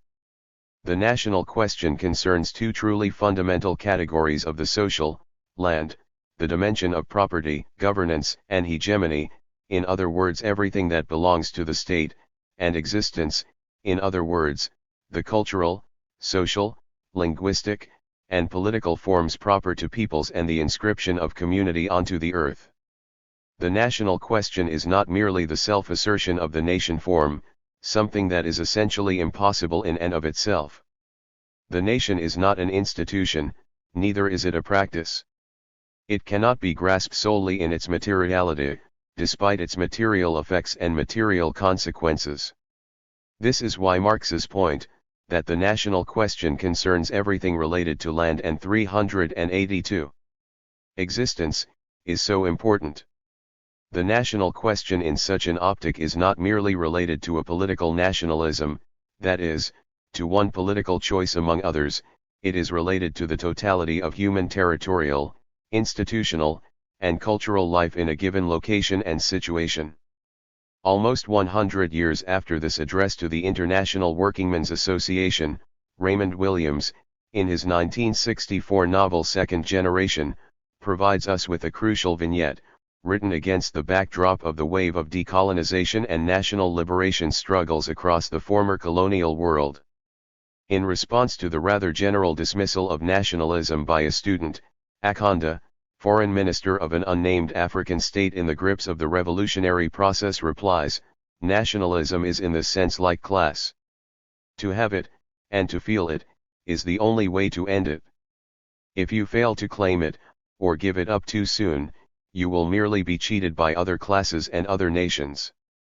Already, we have a difference with Marx. The object of Williams' point is not nationality or the national question, but nationalism, and his point concerns not the broader import of the nation form, as does Marx's point, but rather the stratum of sentiment, of passion. What is it to feel part of a nation? What is it in turn to feel your nationality denied? What is it to inherit, in the colonial context, an empty nationality, subsumed under another? And is it possible to alter such relations without an affirmation of nationality that would take the modern form of nationalism? What about those who belong to the oppressor nation? What should be their comportment vis-a-vis their own nation? In a sense, Williams' argument is a precursor to the current debates around left populism, but with an important corrective. Here, Williams speaks of claiming nationalism as one's own, not in order simply to achieve governmental hegemony, or successfully rule for a time, but rather paradoxically, as a necessary step in order to end nationalism, or even to end the nation form as a constraint. Yet, the point acknowledges that the national constraint between peoples cannot be simply wished away or hastily abandoned. Doing so simply eternalizes the nationalism of the oppressor nations. In this sense, Williams is faithful to the Leninist orientation, for which the right of self-determination of nations is not an end in itself, but a form of creating comradely relations among peoples. To give up on the nation too quickly, to say that it is merely an enclosure, risks delivering it over, lock, stock and barrel, to the side of reaction. Mao's recent work begins at this point, but also ends there. The late Lenin instead taught us that to fight for national independence, the self-assertion of nations under the yoke of others, is itself a worthy cause, but in the final analysis it is one whose tactical value is linked to the overall strategic orientation of a new political point of departure for the entire Earth. The third of these overarching statements is from Tom Nairn, in his now classic The Breakup of Britain. Nairn here famously diagnoses the character of nationalism in psychoanalytic terms, giving a more or less normative definition that has perhaps served, in the ensuing 50 years, as a kind of unspoken common sense on the left. Nationalism and the National Question 383. Nationalism is the pathology of modern developmental history, as inescapable as neurosis in the individual, with much the same essential ambiguity attaching to it, a similar built-in capacity for descent into dementia, rooted in the dilemmas of helplessness thrust upon most of the world and largely incurable. Just as the neurotic can no more know his or her own condition, in the sense of comprehending it from an external standpoint, Nairn argues that in our modern capitalist world, formed from an order of nation-states, we can never be outside the bounds of nationalism. In this sense, he is right. But this point has a twofold implication.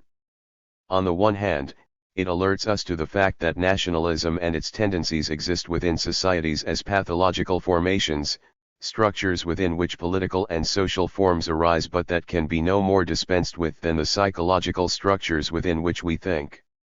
On the other, it emphasizes that there is no fundamental way out of the bind of nationalism without another mode of human social and political organization that is not simply our capitalist modern developmental history. In that sense, Nairn signals the volatile fusion of capital and nation, a combination that can never be disaggregated. For us today, on the national question, as for so much else, we would do well to remember, as Althusser once wrote, that Basic task of Marxist theory, its strategic task, has Marxist theory itself for its object.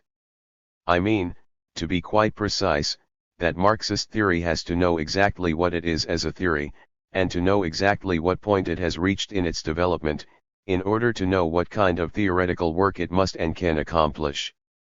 In any case, in contrast to a frequent tendency to relegate this problem to the past, we must accept that the national question is a real and actual question, not only in the long-standing sites of independence struggles but on a global scale.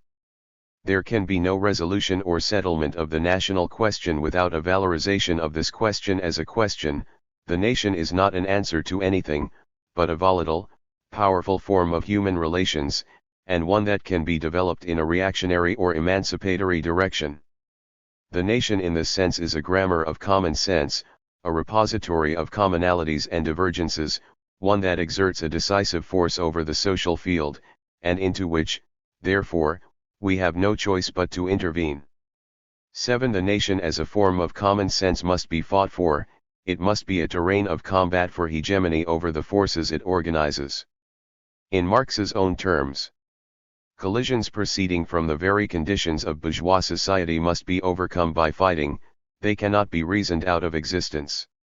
The best form of polity is that in which the social contradictions are not blurred, not arbitrarily, that is, merely artificially, and therefore only seemingly, kept down.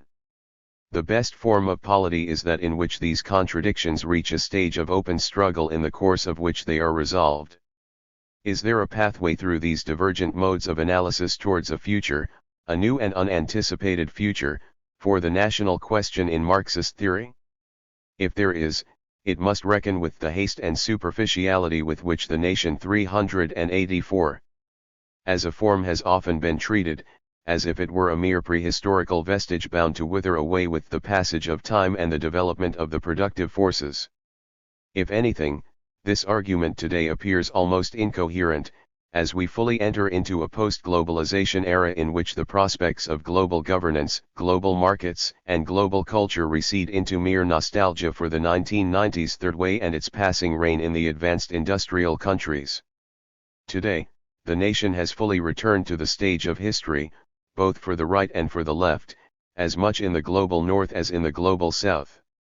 If there is to be another thinking of the nation for Marxism, and there must be, we must put into question all the inherited prejudices of the history of socialist movements and produce a new point of departure for the analysis of this remarkably persistent form of human social organization.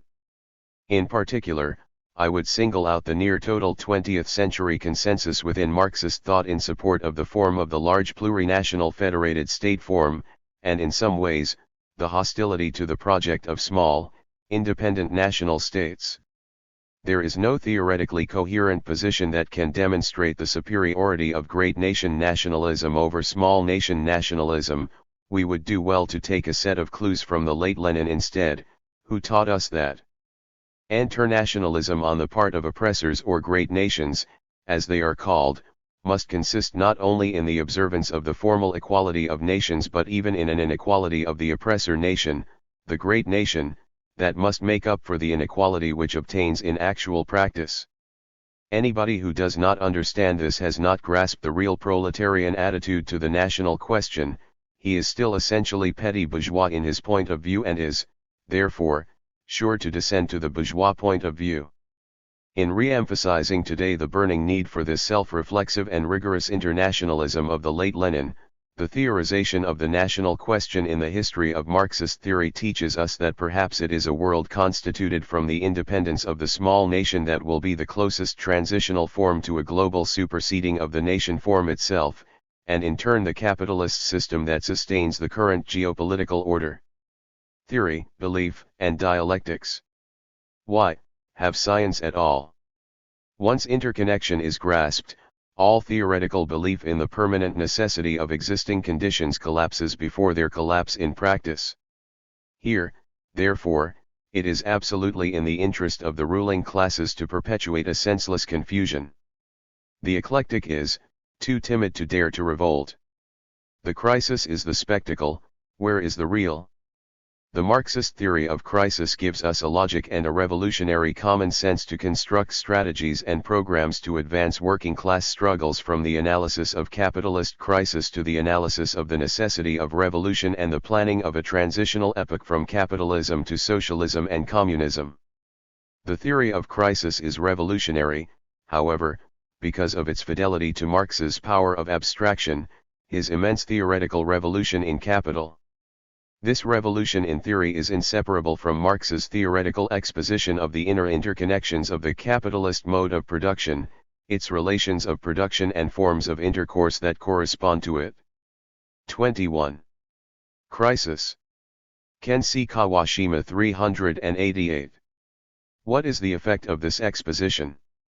Marx writes, once interconnection is grasped, all theoretical belief in the permanent necessity of existing conditions collapses before their collapse in practice. This double sense of collapse is fundamental to Marx's method in Capital, and it provides us with a basic reason to renew the theory of crisis today, as a critique of capitalist and neo-reformist forms of consciousness that are too timid to dare to revolt, too enthralled by capitalist crisis itself, beholding it as a spectacle of horror or fascination, and perpetuating eclectic explanations over the cause of capitalist crisis, interminable analyses of their sudden appearance, and speculative prognostications over their future recurrence. The Marxist theory of crisis cuts through this nonsense and explains how capitalist crises are inevitable and signs of the impermanence of existing conditions of capitalism. Thus, it shows how irrational it is to believe in the permanent necessity of these conditions. In the place of irrational belief, the theory of crisis gives us a logic based on dialectical materialism, which guides us to the real. In his notebooks on Hegel's logic, Lenin summed up the essence of dialectics: the splitting of a single whole and the cognition of its contradictory parts, is the essence of dialectics. He then lists examples of dialectics at work in the natural and social sciences. In mathematics, plus and, differential and integral. In mechanics, action and reaction. In physics, positive and negative electricity. In chemistry, the combination and dissociation of atoms. In social science, class struggle. To this list, we add the Marxist theory of crisis, which dialectically grasps the phenomenon of capitalist crisis as something that is split into two contradictory parts, what Marx called excess capital alongside surplus populations. Crisis theory as a theory of excess capital alongside surplus populations. As Badiou says, it is safer and more important to say that the existing world is not necessary than it is to say that a different world is possible. From the perspective of the theory of crisis, what is most unnecessary about the capitalist mode of production is its own periodic and inevitable crisis, expressed most egregiously in excess capital alongside surplus populations. Similar to the late 19th century, we face again the necessity to bring about an end to the artificial scarcity capitalism produces through sheer waste, hoarding, and privatization. Crisis 389. On one side, we are dominated not only by capital, but by capital in the form of an excess, a plethora of capital that exists as an immense collection of commodities that cannot be sold. So long as capital remains in this state, it is doomed to periodically repeat a process of forcible devaluations, degradation, and decomposition, much like the value of a putrefying mass of harvested vegetables in an unplugged refrigerator. One thinks, unbelievable, what an immense waste, how stupid and unnecessary. This plethora of capital, however, is born of the same causes that produce surplus populations. The so-called plethora of capital arises from the same causes that produce a relative surplus population that complements the latter, even though the two things stand at opposite poles, unoccupied capital on the one hand and an unemployed working population on the other. Surplus populations represent the great human masses whose everyday lives are defined and interrupted by the world of capital, and the state, and held or detained indefinitely in the precarious position of never knowing whether they will live to realize the value of their potential to create and work, their labor power. As Marx writes, the uncertainty and irregularity of employment are all symptoms of a relative surplus population. Under the domination of capitalism, especially in its imperialist stage, if we cannot sell our labor power as a commodity and realize its value, we cannot labor as an activity and obtain money in the form of wages. If we cannot obtain wages, we cannot purchase our daily necessities with money. If we cannot consume our daily necessities, we get sick unto death. With every passing day of unsold and unemployed labor power, the bodies and minds of surplus populations cannot avoid becoming devalued and degraded on a mass, decomposing scale. Again, one thinks, unbelievable, what an immense waste, how stupid and unnecessary. Blind spots in crisis theories, labor power and the law of populations peculiar to capitalist society in analyzing the phenomenon of capitalist crisis as one that is split between excess capital and surplus populations. One of our theoretical intentions is to delineate our approach alongside two, especially dominant theories of crisis in Marxist discourse: first, theories of the falling rate of profit, and second, theories of overproduction and underconsumption. Where do these theories locate the epicentre of crisis, and how do these theories grasp the cause of crisis? Broadly speaking, in theories of the falling rate of profit, the epicentre of crisis is found in the sphere of production, and revolves around the exploitation of surplus labor time, the changing values of the organic composition of capital, and the question of wages. Specifically, the cause of crisis is found in the tendency of the profit rate to fall in the face of rising wages. 390. On the other hand, theories of overproduction and underconsumption locate the epicentre of crisis in the sphere of circulation and the process of accumulation, where the cause of crisis is seen in the disproportion between Department I and II, and ultimately in an inability to realize surplus value and sell products of labor to workers. The former approach emphasizes the immediate conditions of exploitation, while the latter emphasizes the conditions for the realization of that exploitation. As Marx says, these conditions are not identical. Not only are they separate in time and space, they are also separate in theory. Theories of crisis that fall onto one side or the other, however, only see the cause of crisis in an immediate sense within their respective spheres, and cannot simultaneously see a deeper, more hidden, cause of these causes themselves, one that mediates their very appearance. Like a Laden's vase, they see the contours of two opposing faces, or the contours of a vase, but never both at the same time. This is the problem of a parallax view. The parallax view has specific theoretical effects, akin to a blind spot. For example, theories of the falling profit rate, which have led to important tactics and strategies for organizing workers who are currently employed and exploited, often lose sight of how the very possibility of employment is necessarily interconnected with, and dependent on, the formation of a vast ocean of the unemployed, struggling to survive in various forms of the surplus populations. This leads us to consider a cause of crisis that is not reducible to falling profit rates only, but also to the contradictory movement from employment to unemployment, and vice versa.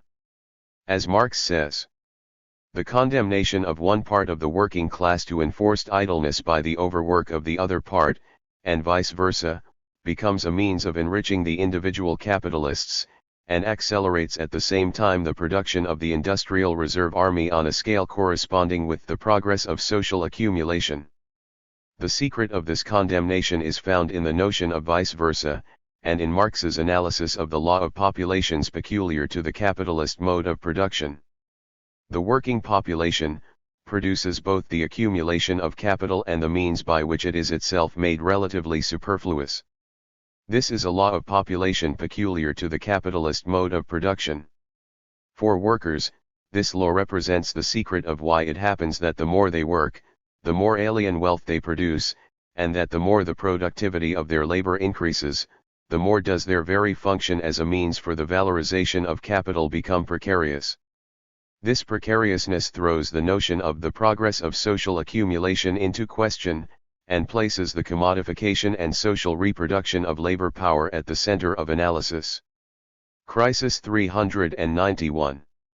In theories of overproduction and underconsumption, On the other hand, a blind spot is found in the theoretical reliance on Marx's reproduction schemes of capital, Volume 2, which even offer algebraic equations to demonstrate the inevitable and cyclical instability between capitalism's two departments. But what is the proper object of analysis of the reproduction schemes? In addition to the turnover time of capital, which remains a crucial problem for understanding capitalism's cyclical temporality, they examine the totality of the products of labor, i.e. an immense collection of commodities that have been produced and that now must be bought and sold, in a market, to realize surplus value. In short, the reproduction schemes only see commodities in the form of products of labor and never ask the all-important question, how is labor power itself transformed into a given commodity, without which no other product of labor could even come into existence, as a commodity, to be bought and sold on a market in the first place. For a theory of crisis, this is carried out by the law of populations peculiar to the capitalist mode of production, which mediates the laws of value and profit in a theoretically interconnected totality.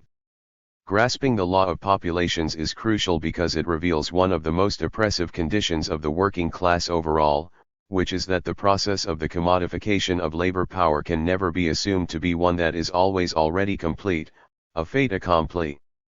It is never merely an accomplished fact, only a fact to be accomplished, or not. What is, empirically, an accomplished fact is that of excess capital coexisting alongside surplus populations.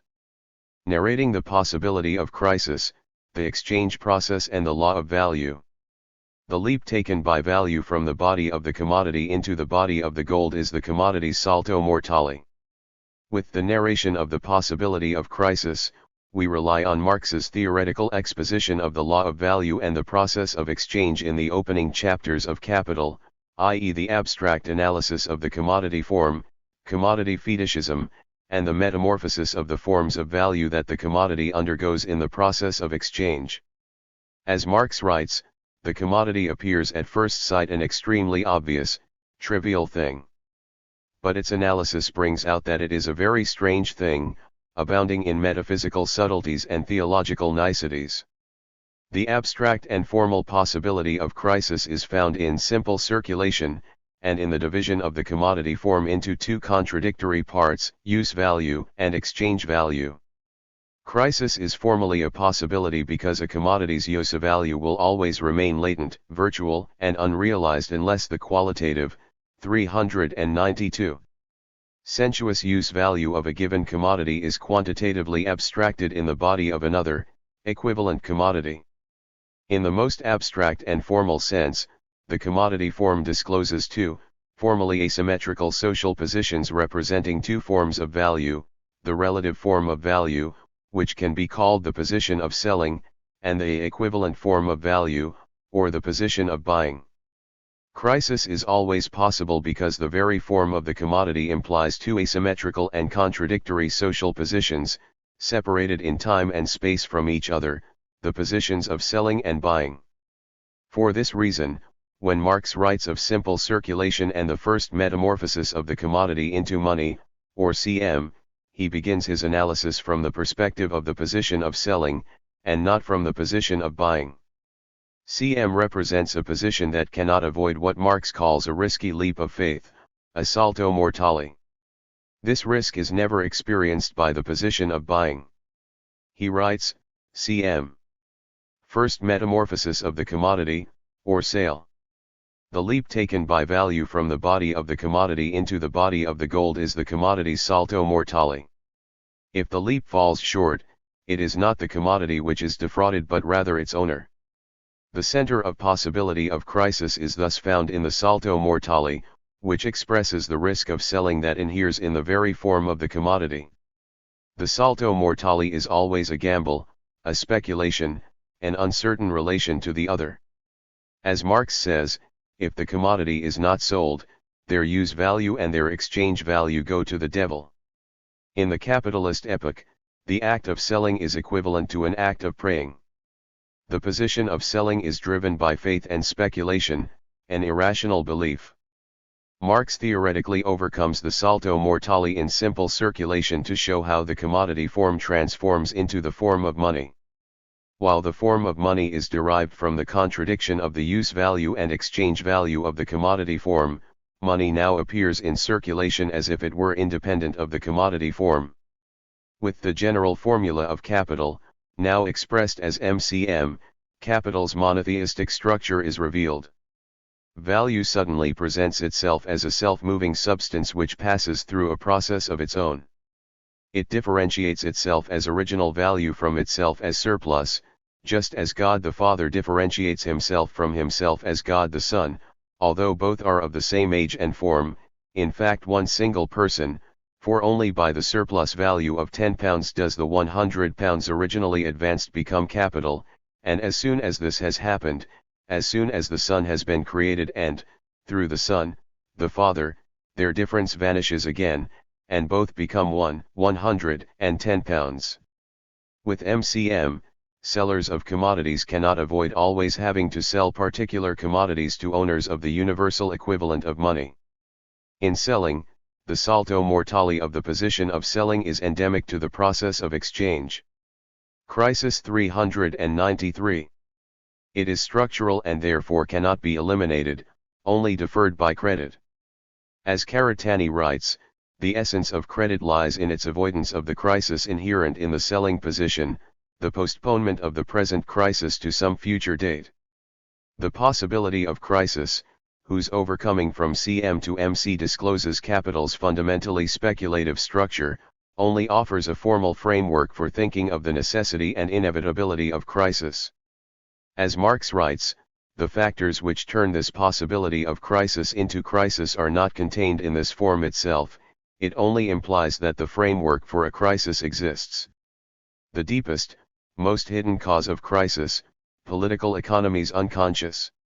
The fact that bourgeois production is compelled by its own immanent laws, on the one hand, to develop the productive forces as if production did not take place on a narrow restricted social foundation, while, on the other hand, it can develop these forces only within these narrow limits, is the deepest and most hidden cause of crisis, of the crying contradictions within which bourgeois production is carried on and which, even at a cursory glance, reveal it as only a transitional, historical form.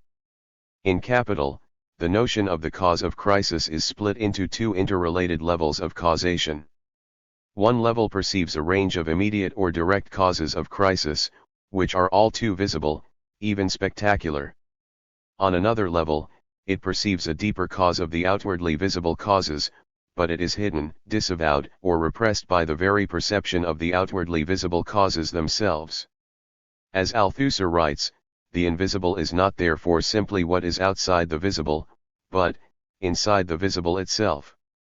In exposing the limits of what political economy sees as the cause of crisis, Marx makes visible, for the first time, the deepest cause of crisis, hidden beneath the superficial circuits of money capital, and coextensive with the narrow, restricted social foundation of capitalist production.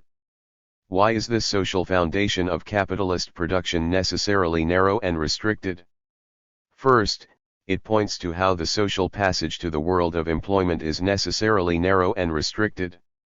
As Marx says, above the door to capitalist production hangs the sign, "No admittance except on business."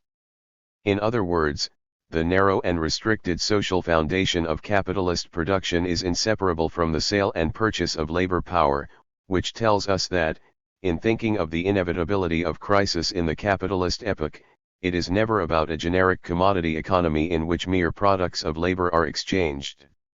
Rather, it is about a specifically capitalist commodity economy of wage labor, one that is based on the transformation of labor power into the form of a commodity. As Marx writes, 394. Capital announces from the outset a new epoch in the process of social production. The capitalist epoch is therefore characterized by the fact that labor power, in the eyes of the worker himself, takes on the form of a commodity which is his property, his labor consequently takes on the form of wage labor. Second, the narrow and restricted social foundation refers to the social reproduction of labor power itself, which is closely tied to what Marx called the power of consumption, and the antagonistic conditions of distribution, which reduce the consumption of the vast majority of society to a minimum level, only capable of varying within more or less narrow limits. The more productivity develops, the more it comes into conflict with the narrow basis on which the relations of consumption rest. The antagonistic conditions of distribution, which are themselves determined by the antagonistic conditions of exploitation in production, are ultimately based on the sale and purchase of labor power, and to what Marx called the ultimate reason for all real crises, which always remains the poverty and restricted consumption of the masses, in the face of the drive of capitalist production to develop the productive forces, as if only the absolute consumption capacity of society set a limit to them. Finally, by foregrounding the deepest and most hidden cause of crisis and the narrow restricted social foundation of capitalist production, Marx's analysis critically exposes the unconscious of political economy, which is sustained by nervous and anxious forms of disavowal and apologetics over capitalism's excesses, encapsulated in the innocuous phrase, as if. Disavowal allows the ruling classes and the state to think and act as if capitalist production is not based on a narrow and restricted social foundation, as if there is no hidden or deep cause of crisis, only superficial and visible ones to manipulate, as if the consumption of the masses was not restricted by capitalist productivity itself, and as if everyone was absolutely free to consume. These are symptoms of a generalized disavowal which recognizes and denies, simultaneously, the difference between commodity and money, labor power and labor, value and surplus value, employment and unemployment, and wealth and poverty. Various expressions of disavowal go on, interminably. What does Marx especially hear in the capitalist choir of disavowal? Of course, David Ricardo's absurd denial of the overproduction of commodities accompanied by a recognition of the overabundance of capital. Disavowal quickly leads to the ever-recurring tendency of apologetics. As Marx says, the theory of the impossibility of general overproduction is essentially apologetic in tendency. In the face of capitalist crisis, disavowal and apologetics expose the nervous breakdown of the capitalist class and its sycophant, political economy. Crisis 395.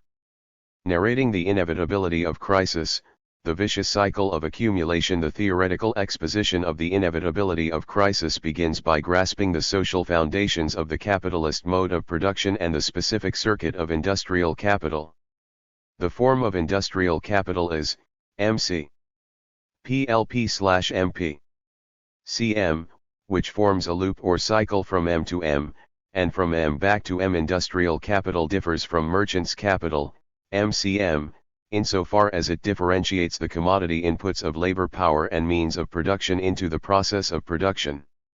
In capital, however, capitalist production is inseparable from its reproduction, for without the reproduction of the relations and means of production, capital would be unable to accumulate and expand production. Capitalist accumulation, however, abides by a cyclical movement, one that alternates between phases of prosperity and phases of depression. Mediating this cycle is the phase of crisis itself. Let us look at this vicious cycle more closely. The accumulation phase of prosperity. In the accumulation phase of prosperity, the production process absorbs surplus populations through the sale and purchase of labor power, and on this basis, production expands and widens. Expansion is based on the presence of unemployed workers, but also on generous extensions of credit from banks, the use of available idle funds and hoards, which sets low interest rates for industrialists and commercial capitalists. These conditions allow industrial capitalists to reinvest a portion of their profits back into the production process, and to focus on exploiting as much surplus labor time within the production process as possible, without having to worry about final sales to consumers. Commercial capital, the modern form of merchant's capital, assumes this function of sales to final consumers, which allows the industrialist to focus on production for production's sake. In the phase of prosperity, this drive for production increases the organic composition of capital by investing proportionally more into constant capital than variable capital. With widened production, prices of raw materials become inflated while larger and larger masses of surplus populations are absorbed into production as a class of wage labor. This absorption, based on the commodification of labor power, raises wage levels and pulls down profit rates over time. The resulting tendency of the profit rate to fall, however, is itself phenomenally concealed by exuberant speculations by creditors, who gamble on the prices of increasingly overstocked commodities, which continue to be produced without any care for sales to final consumers. 396. With credit and loan capital mediating finance, industry, and commerce, the conditions for the transformation of the possibility of crisis into an inevitable necessity are actualized at the zenith of prosperity, when the forecasted and speculated prices of commodities cannot be actualized in a sale, cannot realize surplus value in the sphere of circulation, which leads to the appearance of excess capital in the form of unsold means of production and means of subsistence. Phenomenally speaking, it now appears as if the root of crisis is found in the fact that, while commodities have been produced, they cannot be sold.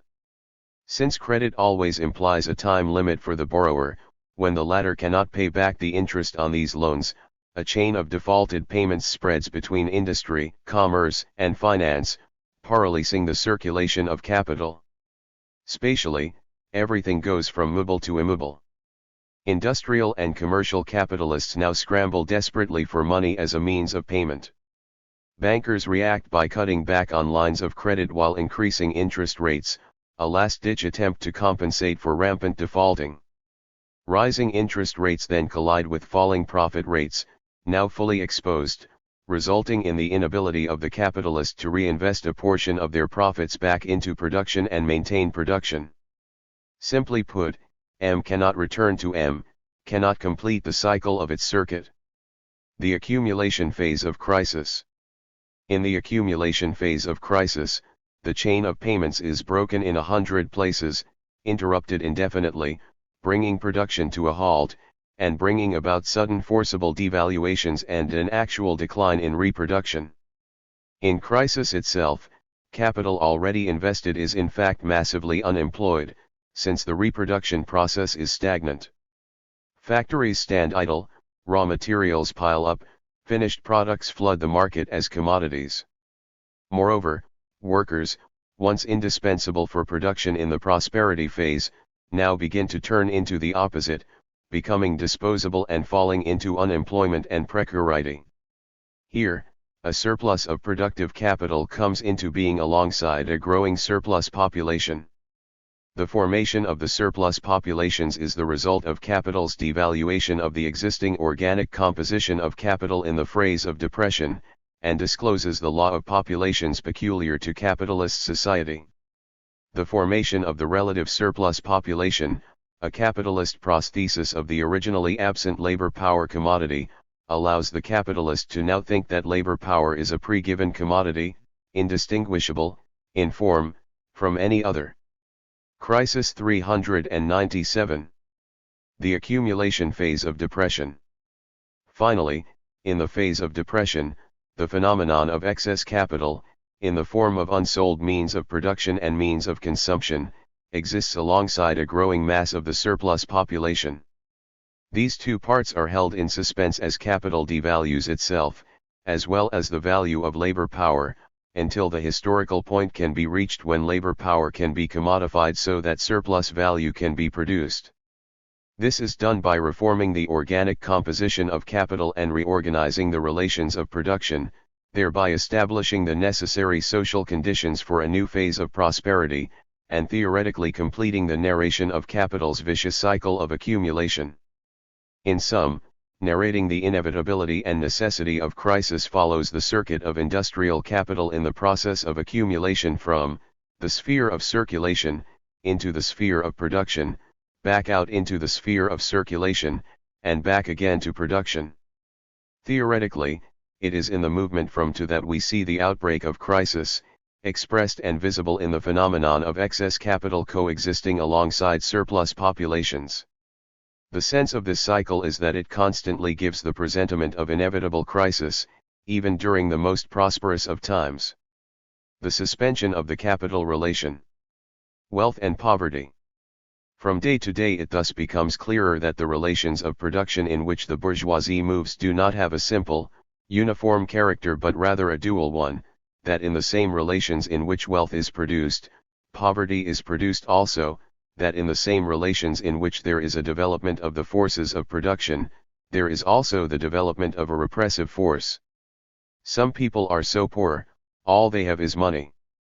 The contradictory splitting into two parts of excess and surplus viciously repeats a dead zone, a void, a place up for grabs, between the spheres of production and circulation. Here, reproduction is fundamentally interrupted. This signals the capitalist interregnum, an indefinite suspension and interruption of the capital relation and class contradiction between capitalists and workers. Now, capitalist contradictions appear within the masses, class contradictions from the factory have extended into mass contradictions of society, as well as into contradictions of the planner state 398. In this suspension of the capital relation, the old is dying and the new cannot be born. In this interregnum a great variety of morbid symptoms appear. A prevailing symptom of the interregnum is a loss of the sense and sensibility of class contradictions, for in crisis, the capital relation itself is suspended and interrupted. However, where this contradiction collapses, a new one emerges, ideologically and discursively, to replace it, wealth and poverty. In Marx's Capital, wealth is inseparable from the possession of use values and money, from a power to purchase labor power and to command wage labor, and thus from a right to exploit surplus labor time and alienate workers from their own work. Moreover, wealth is inseparable from a passion to accumulate capital, a passion that is in Faustian conflict with the desire for private enjoyment. From the specific perspective of a theory of crisis, however, wealth is inseparable from excess capital in a process of devaluation, which unleashes anxious calculation and the passion of avarice in the present. Most importantly, because wealth is inseparable from excess capital, it is fundamentally impermanent and thus something that is periodically and inevitably lost. Wealth never exists in isolation but is always born alongside poverty. For Marx, poverty is not an accidental condition that one falls into. Rather, it is an unavoidable effect of how the higher the productivity of labor, the more precarious therefore becomes the condition for their existence, namely the sale of their own labor power. Poverty is an omnipresent and formal possibility, endemic to the position of selling labor power, which constantly affect precarious and transitory forms of existence. In this sense, Marx speaks of the virtual pauper. Here, however, we emphasize the question of poverty in relation to a given framework of antagonistic conditions of distribution and the power of consumption. For Marx, this is connected to the absolute general law of accumulation, the Lazarus layers of the working class, the industrial reserve army, and official pauperism. As Marx writes, the more extensive, finally, the Lazarus layers of the working class, and the industrial reserve army, the greater is official pauperism. This is the absolute general law of capitalist accumulation. Like all other laws it is modified in its working by many circumstances, the analysis of which does not concern us. For a theory of crisis today, however, the analysis of this modification is of utmost concern. Lazarus, the industrial reserve army, and repressive force. If the analysis of the possibility of crisis revealed a theological and monotheistic fetishism of money in circulation, then Marx's analysis of the inevitability or crisis 399. Necessity of crisis leads to an opposite pole, represented in capital by the biblical figure of Lazarus, the poor beggar denied food by the king, and the entombed, dead brother of Mary, resurrected by Jesus 4 days after his death, another example of the theological niceties of the world of capital. By introducing the figure of Lazarus into Marx's analysis, the stratifications, segmentarity, and forms of existence of the industrial reserve army all become extremely important for Marx's notion of the absolute general law of accumulation. The Lazarus layers are entombed beneath these strata, far below the employed strata of the proletariat, and condemned to the lumpenproletariat. Crisis marks the impossibility of Lazarus's resurrection, shattering any illusions of being saved by money capital. Instead, crisis raises from the grave the specter of insurrection. For this reason, however, when Marx discusses the problem of official pauperism and poverty, he raises the problem of a repressive force. This is closely tied to the suspension of the capital relation, the interregnum, in which class contradictions are in disarray and where the ruling class has lost its consensus. As Gramsci writes, if the ruling class has lost its consensus, i.e. is no longer leading but only dominant, exercising coercive force alone, this means precisely that the great masses have become detached from their traditional ideologies, and no longer believe what they used to believe previously. On the one hand, this returns us to the problem of belief and its collapse.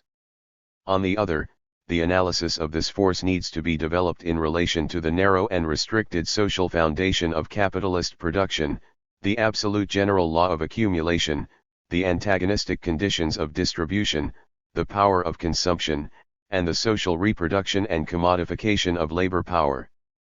These are problems of the limits of the capitalist mode of production, its relations of production, and the forms of exchange corresponding to it. These limits mark the place where the analysis of crisis necessarily opens onto problems of state power, state apparatuses, and state policy. Crisis and state apparatuses, the production of difference in the suspension of the capital relation in crisis, state power appears in a crisis of its own, precisely in managing, policing, and repressing capitalism's excesses and its suspended class contradiction. Here we ask two key questions: by what institutional mediations and concrete apparatuses is a class of owners of labor power necessarily transformed into a mass of surplus populations, and vice versa? Second, how is this mass of surplus populations distributed into an industrial reserve army and its many forms of existence, and into a part that has no part 400? These are questions pertaining to what Marx called the capitalist mode of distribution, which is also a vast distribution of the sensible that is endemic to policing the crisis. Not only is this a distribution of income, which is often senseless, it is also a distribution of the sense and meaning of labor power itself, precisely as a surplus population. Ideological and repressive apparatuses of the state differentiate and individuate surplus populations, thereby bestowing upon them a particular sense and meaning, a statistical legibility and legality.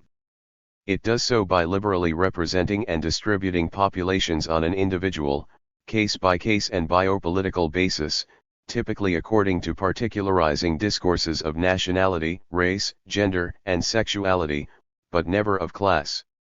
In this sense, state apparatuses modify and represent the absolute general law of accumulation as a problem of the antagonistic conditions of distribution.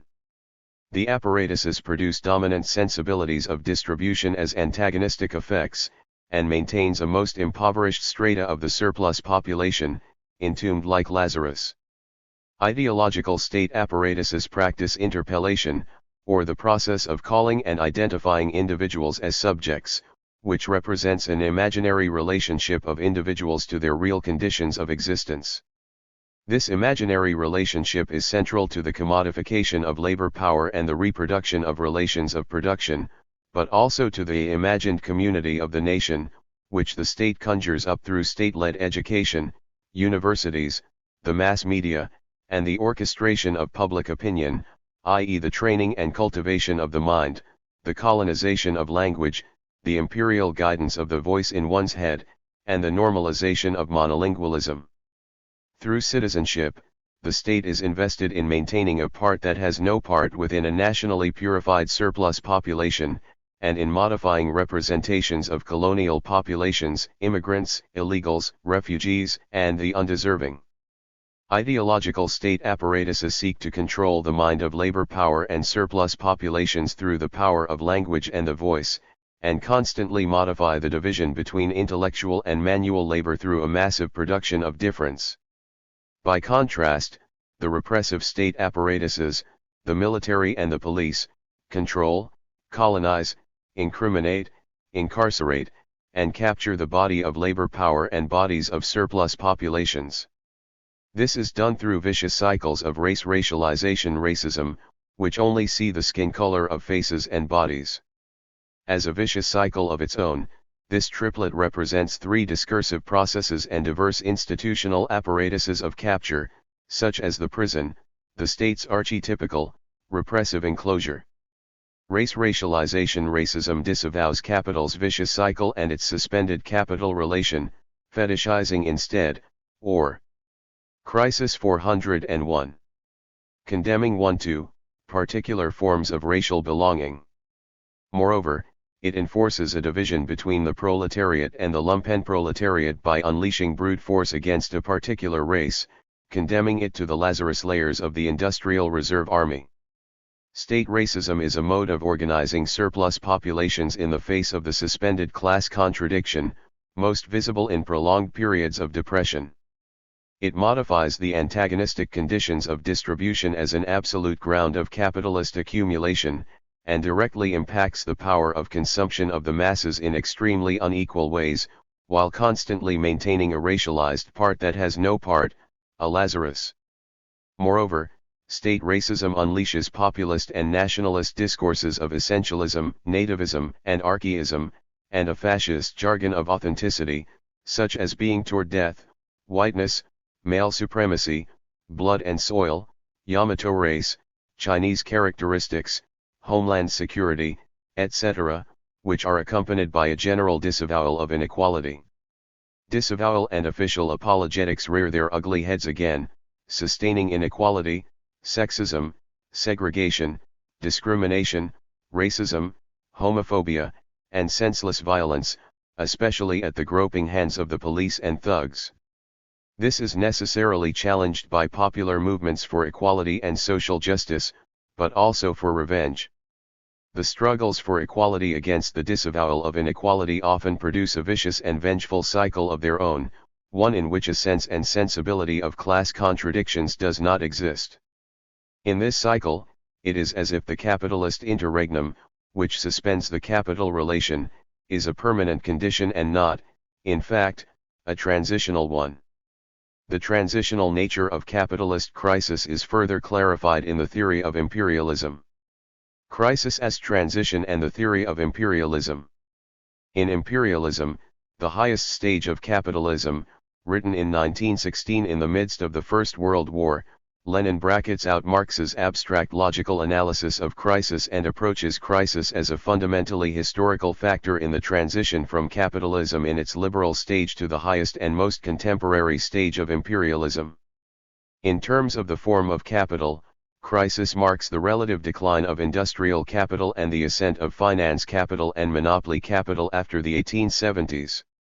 At the same time, in imperialism, the form of capitalist crisis itself changes. For a theory of crisis, what is the significance of finance capital? Fundamentally, it is related to joint stock companies, bank monopolies, the credit system, and the specific forms of loan capital, interest-bearing capital, and money-lending capital, or M. Finance capital funds operations of industrial and commercial capital through loan capital, subsuming 402. Them within the mobile circuits of interest-bearing capital. Interest-bearing capital, of course, has mercantile origins in medieval and Baroque times, and goes back to the old form of money-lending capital and usury capital.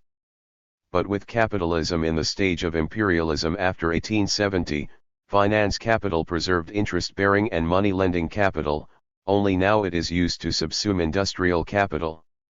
In the stage of imperialism, the formula of industrial capital is hidden, as it were, in the ellipsis between M.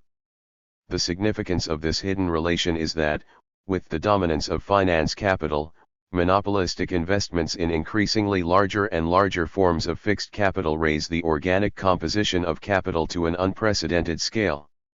This is because the dominant commodities of this era are iron and commodities in the extractive, heavy, and chemical industries. In the wake of crisis, however, the upswing towards the phase of prosperity is dragged out, and phases of depression become extended over longer and longer periods of time. This is due to the difficulties in selling off such large quantities of fixed capital, the capitalist salto mortale. The spatial fix of excess capital alongside surplus populations becomes a chronic phenomenon over time. As Kozo Uno writes, after the 1870s, the periodicity of crisis not only changed from what it was before, gradually, the mode of the cyclical process itself, of boom, crisis, and depression, changed. More and more, the tendency to move steadily towards so-called chronic depression became common. With chronic unemployment in the imperialist home country, the state's justification for foreign conquest, colonial domination, and war becomes a discursive norm. Lenin quotes Cecil Rhodes, millionaire, a king of finance, the man who was mainly responsible for the Anglo-Boer War. I was in the East End of London yesterday and attended a meeting of the unemployed. I pondered over the scene and I became more than ever convinced of the importance of imperialism. My cherished idea is a solution for the social problem, i.e., in order to save the 40 million inhabitants of the United Kingdom from a bloody civil war, we colonial statesmen must acquire new lands to settle the surplus population in the factories and mines. If you want to avoid civil war, you must become imperialists. In the stage of imperialism, the cyclical form of capitalist crisis morphs into chronic depression and chronic unemployment, which creates justifications and apologies for war and imperialist expansion in the global South. As Marx says, the internal contradiction seeks resolution by extending the external field of production. Crucially, excess capital is now at the center of the export of capital. As Lenin writes, surplus capital will be utilized not for the purpose of raising the standard of living of the masses in a given country, but for the purpose of increasing profits by exporting capital abroad to the backward countries. In these backward countries profits are usually high, for capital is scarce, the price of land is relatively low, wages are low, raw materials are cheap. Crisis 403. The export of excess capital to the global South is accompanied by a repetition and reinvention of so-called primitive accumulation, led by the state, which creates a surplus population out of whole cloth. This lays the foundations for thinking, now in relation to imperialism, of Marx's analysis of ground rent, the formal subsumption of labor, and a third form of extracting surplus value, one that is not reducible to the production of absolute or relative surplus value, and that extracts super profits by raising productivity through new inventions and by pressing wage levels, through social forms of domination, below the value of labor power, i.e. through super exploitation. This is visible, for example, in the gold mines of South Africa during the Anglo-Boer War. The necessity and inevitability of crisis is now transplanted to the global South, extending and reproducing conditions for capitalist crisis around the world, enforcing a worldwide division between intellectual and manual labor, and creating stratifications and boundaries of the Industrial Reserve Army on a worldwide scale, a global Lazarus. Imperialism, state power, and crisis, borders and war. In imperialism, the relation of state power, and its violence, to capitalist crisis is altered fundamentally, for the state governs not only national or domestic crises but also foreign, colonial crises, themselves the effects of capitalist contradictions in the home country. On the one hand, state power mediates so-called native workers as active workers and the most pauperized sections of the surplus populations within the national economy, often coded as immigrants. On the other, it mediates a labor aristocracy of workers and colonized workers in the peripheries and domestic households of the capitalist world system. The state can only manage this precarious balancing act through an immense production of difference and borders, led by the work of the ideological and repressive state apparatuses. Bordering processes, combined with an immense, discursive production of difference, work to ensure that the unique, proletarian risk of the commodification of labor power is never eliminated, only deferred here and there for some, but never for all. Finally, chronic depression in the stage of imperialism becomes the crucible in which the inevitability of crisis morphs into inevitable war. As Kozo Uno writes, in the case of Japanese imperialism prior to the Second World War, Excess facilities of fixed capital were now seen alongside a chronic surplus of labor power, and it is here that the unproductive military industry discloses its peculiar meaning. War becomes a doctrine of state policy to extricate national economies from chronic depression. In war, however, the Industrial Reserve Army is now absorbed into the state's standing army. Unemployed workers, 404. Who formerly toiled as appendages to machines in capitalist production, now become appendages to unproductively circulating military machines and weapons, as in drone warfare. When wars end, the state throws discharged soldiers back into various reserves, but especially into the Industrial Reserve Army and lumpen proletariat. Interest-bearing capital, time is out of joint. The abiding lesson of Marx's analysis of crisis in capital, first published in 1867, is that it is based on the specific form of industrial capital. Today, well after the collapse of the Soviet Union and amid the periodic crises of capitalism since 1973 to the present, in short, with the emergence and decline of neoliberalism, the world historical relevance of Marx's analysis of industrial capital continues to endure alongside Lenin's analysis of finance capital and imperialism. As we mentioned earlier, finance capital is based on the modern credit system, interest-bearing capital and money-lending capital, or M, which subsume industrial capital. At the same time, interest-bearing capital has origins in a much earlier, medieval or pre-modern form of capital, namely money lending and usury capital. How are we to grasp this duplicity? Money lending capital, in fact, reveals a peculiar relation to industrial capital and to capitalist crisis, specifically. If the basic formula of industrial capital, upon which Marx's demonstration of the inevitability and cyclicality of crisis is based, is MC PLP/MOP CM, then the inevitability of crisis points to the circular movement in which the final term, M, cannot automatically return back to the first term, M, in order to reproduce the capital relation. The inevitability of crisis can therefore be grasped as M. This is the inverted form of M, the formula of money-lending capital.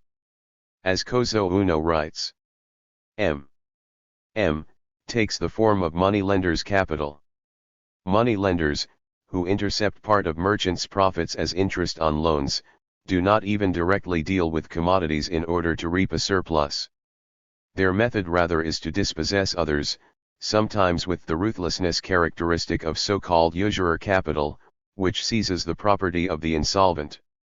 In this sense, capitalist crisis creates a time out of joint, an inversion or a short circuit, between present-day capitalism and its distant, medieval past, resurrecting the ethos and sensibilities of the pre-modern creditor and producer of debt, the usurer, that old-fashioned but ever-renewed specimen of the capitalist. The usurer shows how the love of power is an element in the desire to get richer. His method of enrichment dispossesses others, seizes the property of the insolvent, and does not alter the mode of production. Rather, it clings onto it like a parasite and impoverishes it, sucks it dry, emasculates it and forces reproduction to proceed under ever more pitiable conditions. Crisis 405.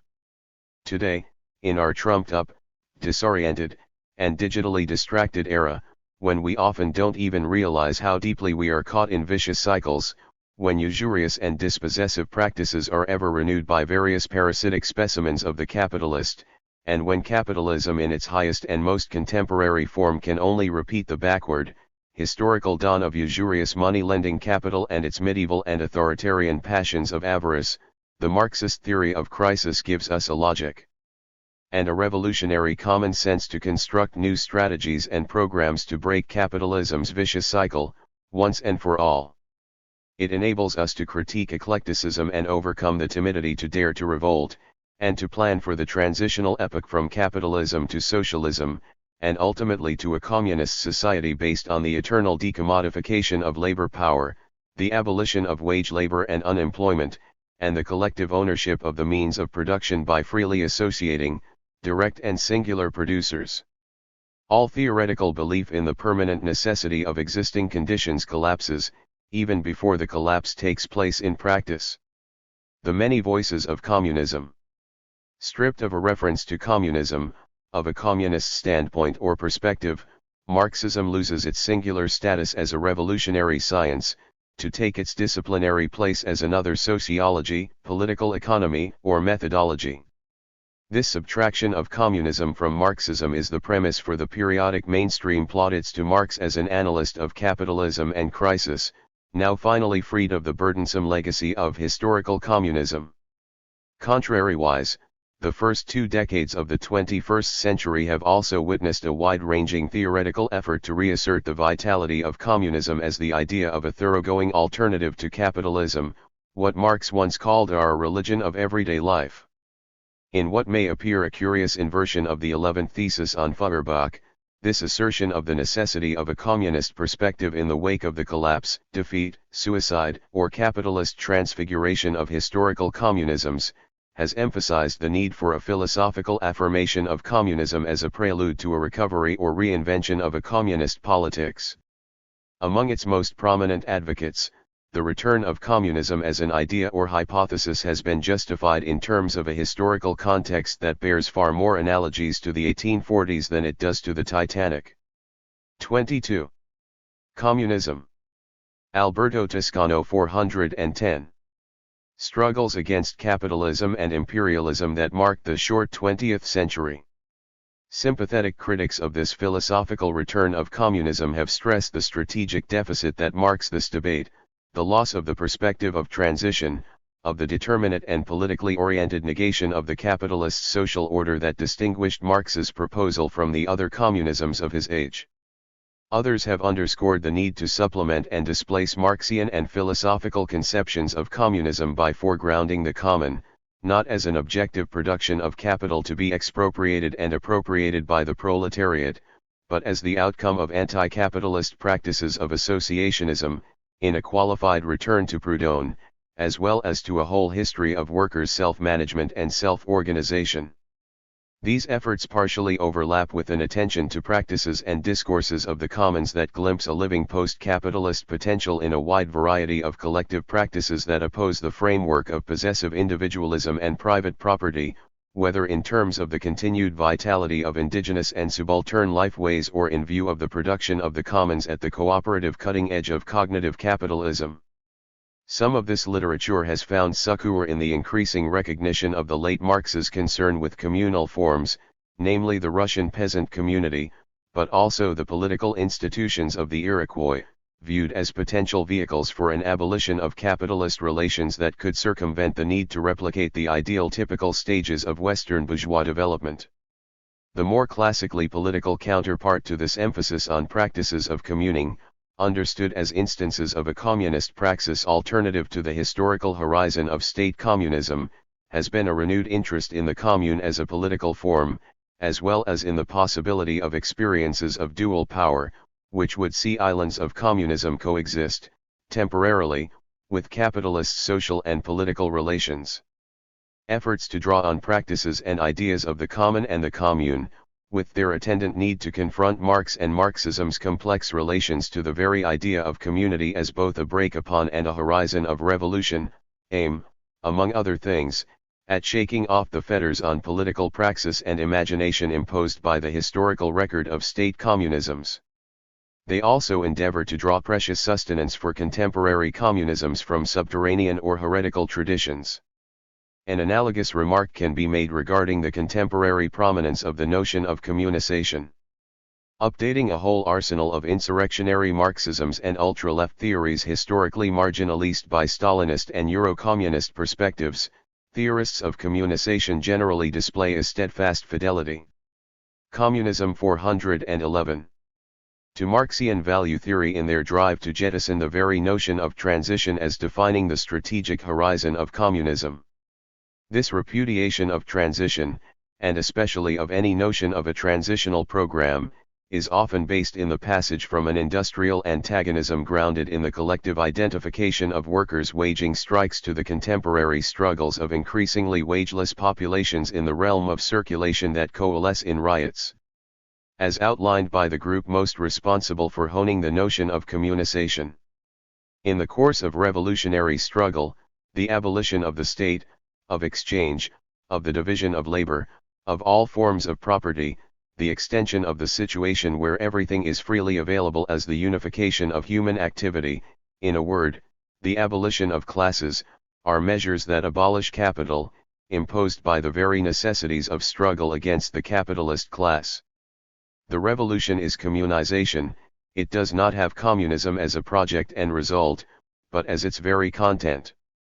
This chapter will strive to articulate an understanding of communism that maintains an emphasis on the strategic and political problem of transition, which, as the concluding section will propose, requires reflection on the very meaning of abolition in Marx and Marxism, as well as on the latter's relation to broader traditions of abolitionism. To delineate communism in terms of the contemporary question of the transition from an abolition of capitalism, I will begin by providing a brief sketch of communism's pre-Marxian history. I will then explore some of the different articulations of communism in Marx's own work, move to a reflection on the transvaluation of transition that took place in the long 68, and finally address the thorny issue of abolition itself. Before undertaking this investigation, however, it might be both pertinent and useful to acknowledge the polyvalence and equivocity of communism, the fact that it is rarely if ever spoken of with one voice. It is not simply a matter of differences in political practice or orientation. What is at stake is the very location of communism in the conceptual networks of Marxism and affine discourses. Communism may define a form of government, a mode of production, and that of a post-capitalist communism, a social formation, a distinct form of social relations, the end of the economy as a separate and privileged domain on which everything else depends, or even a life plan for the species, as well as the party or movement oriented towards the achievement of the foregoing principles or visions. Movement can in turn take the more restricted, if potentially planetary, characteristics of the workers' movement or, in a more abstract dialectical vein, as in Marx's arguably most celebrated 412. Definition of communism, the real movement which abolishes the present state of things. The scope of communism has also been considerably extended beyond the various levels at which Marx articulated the abolition of capitalism. Communism has been defined from a radical anthropological standpoint as a principle immanent in everyday life. It has been delineated as an ontological and technical condition in excess of politics, the imbrication of everything and everyone. It has been articulated as a communism of thought, a movement intrinsic to thinking and human needs over and above any determinate social or political formation. It has even been captured as a community of the possible in which human individuals can fully actualize an opening to sociality and collectivity grounded in their very biological makeup, and especially their linguistic capacities.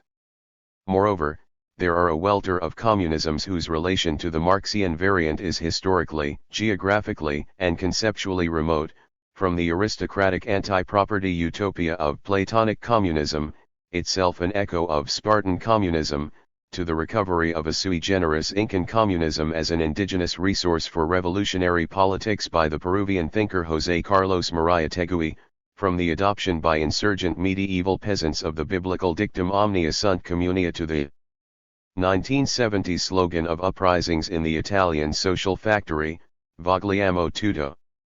The language of communism has also consistently posed a scandal in the face of the supposed sophistications of elite political discourse. As the Guyanese Marxist historian and revolutionary Walter Rodney observed in his lectures on the Russian Revolution in Dar es Salaam, Marxist writers have inevitably had to find new terms to describe society in the way it is seen by the members of oppressed classes. The language lacks the urbanity and refinement that the bourgeoisie developed as an expression of its own disassociation from sweat and cow dung. Communism before Marx. Though a powerful claim can be made for the existence of communist invariants that long predated the consolidation of a world market, the modern acceptation of communism emerged around the time of the French Revolution. Jacques Grandjonc's lexicographic inquiries attest to an extended if lacunary history in Europe, beginning around the 12th century, for a number of terms contiguous with communism, rooted in the realities of medieval communal life and punctuating the written record in the wake of the revolts of peasants and commoners.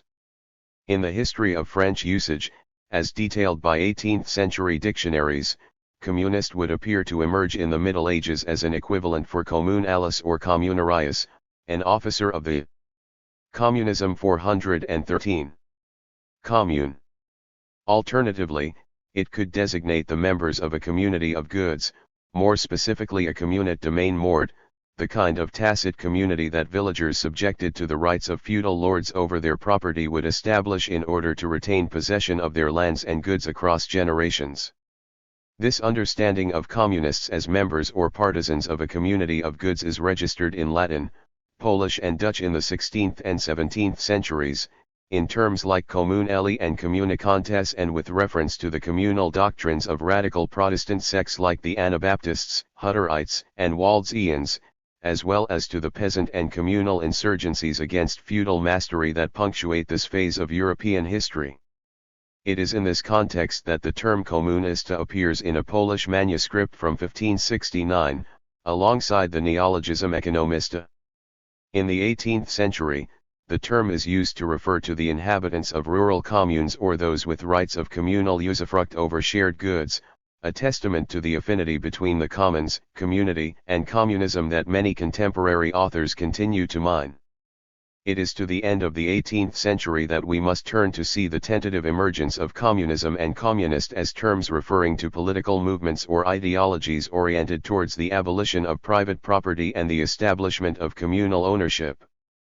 The libertine novelist, thinker, and pornographer Restif de la Bretonne first uses the French term communist in 1785, and in his book Monsieur Nicolas coins the modern term communisme, under the influence of Gracchus Babeuf's conspiracy of equals of 1796 against the Thermidorian Directory.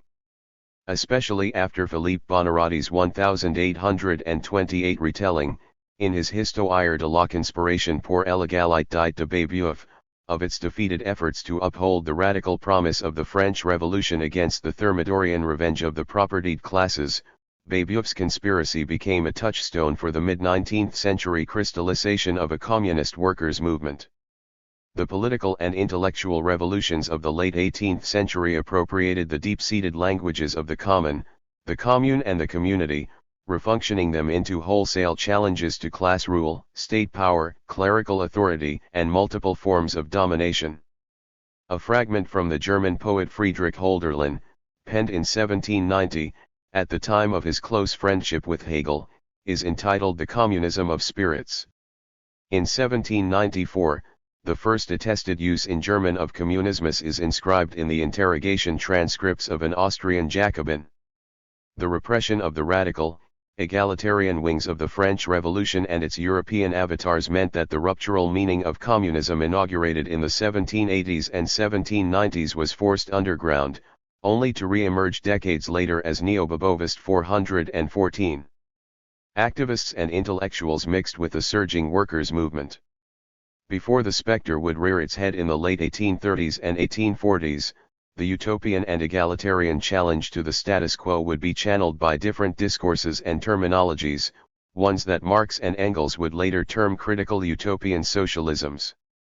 In the writings of Fourier, Saint-Simon, Owen and others, neologisms like societal, industrialism, mutualism, cooperation were coined. Socialism itself is first recorded in the 1830s, and shortly thereafter comes to be juxtaposed to communism, in a terminological division within the anti-capitalist camp that would repeat itself in the wake of the Russian Revolution. Then, as Grandjonc recounts, we witness the appearance of Communist, refound or recreated by the anonymous neo-Babovists of the secret association of egalitarian workers in Paris or in Lyon at the end of 1830, and communism, which starts to circulate after the public debates of July 1840 on the theory of these communists, and which will only really gain momentum, and in an immediately international fashion, during the same year. Both politically and discursively, 1840 is thus a watershed. On July 1, in the Parisian neighborhood of Belleville, a communist banquet was held in the context of mass strikes supported by the expatriate workers and intellectuals of the Bundergerechten, the League of the Just, inheritor of the League of Outlaws and later to morph into the Communist League for which Marx and Engels would draft their manifesto. Labor migration thus played a critical role in this communist fermentation, in particular, the small collectivity of German émigré workers and artisans radically redefined the concept of private property. The year 1840 was the key year for the distribution of the word communism in the modern sense of common ownership of the means of production and the socialization of production. 1840 saw the foundation of the Communist Party, and 1840 saw the flourishing of the press of the various communist currents. In 1842, the neo-Bobovist activist THIRD-WORLDISM would publish his Code de la Communauté, viewed by some as the most advanced theoretical document of the French communism of this period. By 1842, communisme was a common term in French for all programs that espoused egalitarianism through the abolition of private property. In this same moment, the German labor leader Karl Schapper provided a limpid summary of this vision of communism, with its emphasis on the material presupposition for a radical democratic republicanism. Collective property is the first and most essential requirement of a free democratic republic, and, without it, this is neither thinkable nor possible. With an unequal division of property we remain completely and absolutely dependent on the wealthy. By June 1843, responding to the polemics of conservative Christian journalists against the artisan communism of Wilhelm Weitling, the young Mikhail Bakunin could write that communism has now Communism 415 become a global question, and it is no longer possible for a statesman to ignore it, and even less can he repress it through force alone. We are, he continued, on the eve of a great world historical transmutation. Marx's Communism. Critique and overcoming of other communisms. In 1843, Marx, who that year had launched into a critical survey of literature on the theme, including Lawrence von Stein's Socialism and Communism in France Today, still considered the communism advanced by the likes of Weitling or Etienne Cabet a dogmatic abstraction. As he remarked to Arnold Ruge, in correspondence published in the Deutsche Französische Jahrbucher, he advantage of the new movement that we do not anticipate the world with our dogmas but instead attempt to discover the new world through the critique of the old. Hitherto philosophers have left the keys to all riddles lying in their desks, and the stupid, uninitiated world had only to wait around for the roasted pigeons of absolute science to fly into its open mouth. Some years later, Blanqui would echo in his own pungent rhetoric this opposition to a static, apolitical image of communism as a confected utopian edifice, when he wrote that communism was ultimately a general result, and not an egg that can be laid and then hatched in a corner of the world by a two-legged bird without feathers or wings.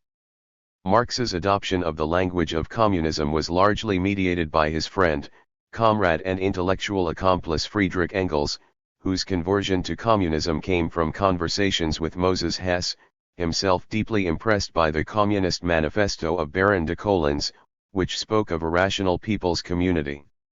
Marx's communism, like the bulk of his concepts and arguments, was forged through critique. From 1844 to the end of his life, Marx, along with Engels, would repeatedly subject the communisms and socialisms of his day to exacting and often coruscating polemical evaluations. While his principal demarcation was from the wide gamut of socialisms, in the manifesto subdivided into reactionary socialisms, conservative/bourgeois and critical utopian, self-described communisms would be repeatedly castigated by Marx for their penchant for asceticism and crude egalitarianism, or for a mere generalization of private property that failed to make the transition to social property, to a communism of productive abundance and the liberation of needs rather than to a barracks communism based on economic leveling and political regimentation. 416. Marx's insight into the ways that capitalism bodied forth its own negation and overcoming in communism, critical to breaking with communism as an abstract dogma, would have to wait for his mature critique of political economy, but his philosophical vision of communism, articulating a critique of political liberalism together with an anthropology of labor, would already find consummate expression in the economic philosophical manuscripts of 1844. The widely accepted understanding of communism, hinged on the passage from private to collective property, was articulated with unprecedented depth by Marx in notes that drew on his critical readings of Hegel and Feuerbach, as well as, more distantly, his exposure to historical regimes of property in his earlier legal studies. The vision of communism elaborated in 1844 was capacious indeed, its overcoming of private property heralding a transmutation in consciousness, politics, and the very relationship of humanity to nature. Communism is the positive supersession of private property as human self-estrangement, and hence the true appropriation of the human essence through and for man. It is the complete restoration of man to himself as a social, i.e. human, being, a restoration which has become conscious and which takes place within the entire wealth of previous periods of development. This communism, as fully developed naturalism equals humanism, and as fully developed humanism equals naturalism. It is the genuine resolution of the conflict between man and nature, and between man and man, the true resolution of the conflict between existence and being, between objectification and self-affirmation, between freedom and necessity, between individual and species. It is the solution of the riddle of history and knows itself to be the solution. At this juncture, Marx had not yet thoroughly rethought the juridical and economic category of private property as capital, with all of its profound repercussions on the very concept of communism. But the notion that the resolution of humanity's contradictory, alienated condition is to traverse history rather than dogmatically to negate it, already defines Marx's demarcation from those competing communisms which he found guilty of peddling pocket editions of the New Jerusalem or drafting recipe books for the cookshops of the future. The entire movement of history is therefore both the actual act of creation of communism, the birth of its empirical existence, and, for its thinking consciousness, the comprehended and known movement of its becoming, whereas the other communism, which is not yet fully developed, seeks in isolated historical forms opposed to private property a historical proof for itself, a proof drawn from what already exists, by wrenching isolated moments from their proper places in the process of development and advancing them as proofs of its historical pedigree.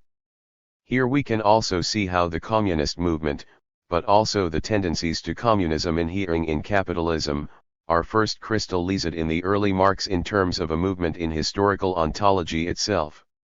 After the recovery and publication of the manuscripts in the 1930s, their historical, philosophical and anthropological vision of communism became a crucial source for the renewal of Communism 417. Marxist thought. From Henry Lefebvre to George Lukács, Amadeo Bordiga to Raya Dunayevskaya, 20th-century revisionings of communism drew amply on Marx's economic and philosophical notebooks. As with so many aspects of the Marxist corpus, philology and militancy were never far apart. The first partial translation in English of the manuscripts, for instance, was produced by the Johnson, Forrest Tendency in a translation by Grace Lee Boggs. Communist Individualism, Communist Freedom. I want to pause briefly on two interpretations of the legacy of the manuscripts, by Herbert Marcuse and Galvano della Volpe, respectively. Commenting on the passage that delineates the positive overcoming of private property, quoted above, Marcuse, writing in the early 1940s from his U.S. exile, saw this as a warrant to draw from Marx's text the idea of a communist individualism. As he argued, it is, then, the free individuals, and not a new system of production, that exemplify the fact that the particular and the common interest have been merged. The individual is the goal. This individualistic trend is fundamental as an interest of the Marxian theory. Communism, with its positive abolition of private property, is thus of its very nature a new form of individualism, and not only a new and different economic system, but a different system of life. This argument relied in turn on Marcuse's earlier investigations into the Marxian anthropology of labor. Marx's conception of labor in the manuscripts allowed one to overcome liberal individualism as well as one-sided materialism, by grasping the social and sensuous character of individuality. In keeping with the marks of the 1844 manuscripts, Marcuse depicts labor as self-creation and man as an objectifying animal. Production is appropriation, transformation, revelation and, indeed, objectification. The question for Marcuse is not to have done with objectification, but with reification, the obstacle in the way of the sensuous assumption of man's capacity for free and social production. Note that the link between sensuousness, production, and objectification in the early Marx, as identified by Marcuse, also involves an element of passivity, such that it is not merely a matter of possessing objects but also of being an object, of seeing man as an affixed, passive and suffering being, even a being that finds a certain enjoyment in such suffering. As Marx wrote, to be sensuous, i.e. to be real, is to be an object of sense, a sensuous object, and thus to have sensuous objects outside oneself, objects of one's sense perception. To be sensuous is to suffer. Man as an object of sensuous being is therefore a suffering being, and because he feels his suffering, he is a passionate being. Passion is man's essential power vigorously striving to attain its object. 418. The effort to find in the early Marx a resource to critique and surpass liberal individualism would be given a political steer in Galvano della Volpe's contemporaneous work. In 1946, Della Volpe drew from Marx's early writings a critique of the person that would provide the prelude and groundwork for a conception of communist freedom. The Italian philosopher also stressed how the idea of a positive suppression of private property required moving beyond the mere negation of the bourgeois order and towards a socialization of nature, grounded in a conception of labor as inherently collective and mediated by technics. For Della Volpe, the total man, in the communist sense, is at the same time extremely individual, differentiated. But he cannot be substantialized. The person substance, the hypostatic individual, which is the self-conscious man, this metaphysical receptacle of all moral inertia, privileges, and abstract egoisms, is the dogma that hinders the understanding of how the individuality of man springs from that spiritual concentration that is technicity, the synonym of sociality, free, or communist technics. Drawing on the German ideology, Della Volpe argues that hitherto personal freedom has been a mere enjoyment of contingency. Classist freedom, or traditional bourgeois freedom, is the freedom of contingency, by contrast with communist freedom, which is the individual ethical moment in the context of a normative community grounded in socialized labor.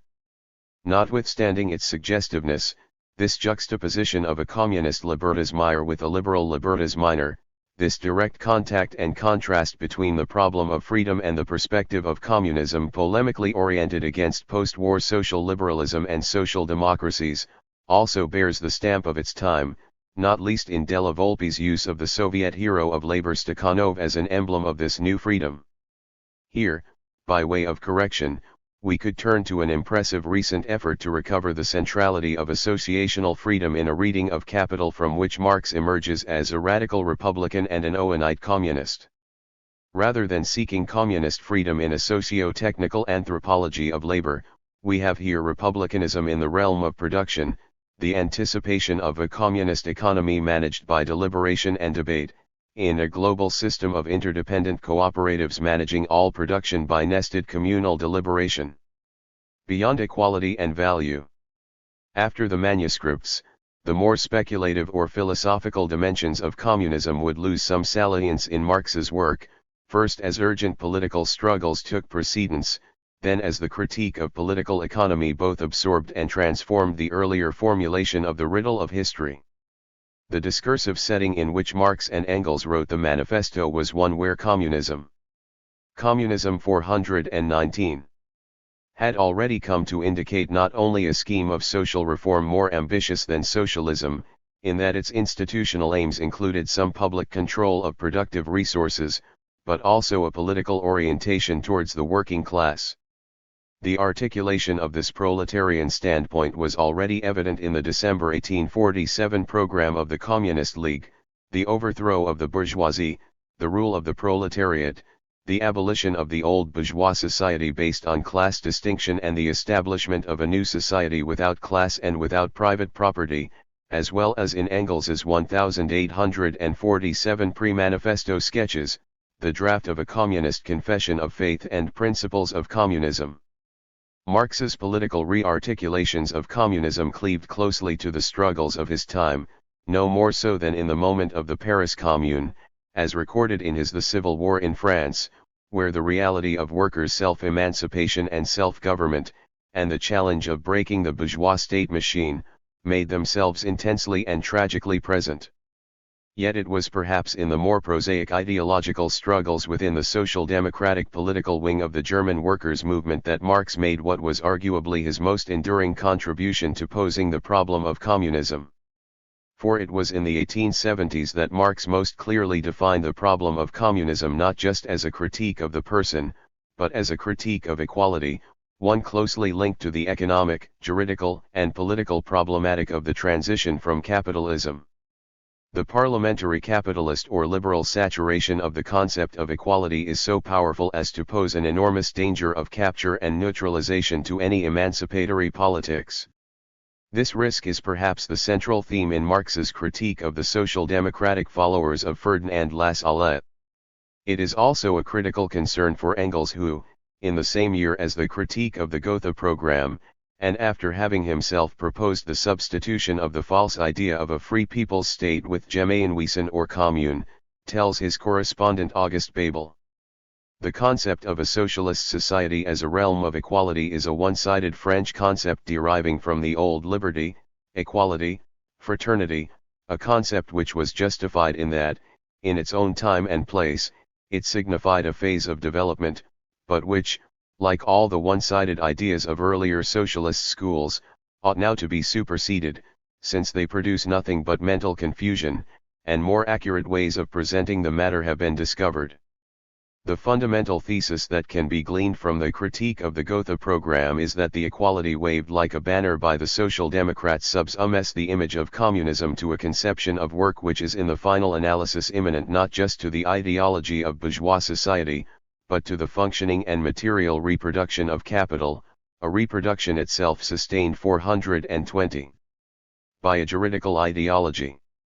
In this perspective, every equality, including the one imagined in the Social Democrats' program as the equitable distribution of the product of labor, remains prisoner both to a neglect of the difference between labor and labor power and to an image of justice that ignores that profound solidarity between the inegalitarian laws of capitalist exploitation and the egalitarian ideology of right. The equality of equal rights to which social democracy refers is an equality in measurement, in quantifiable standards and norms. As Marx notes in the 1875 critique, the equality consists in the fact that measurement is made with an equal standard, labor.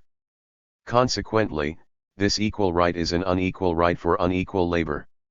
It is, therefore, a right of inequality, in its content, like every right, since right by its nature can exist only as the application of an equal standard.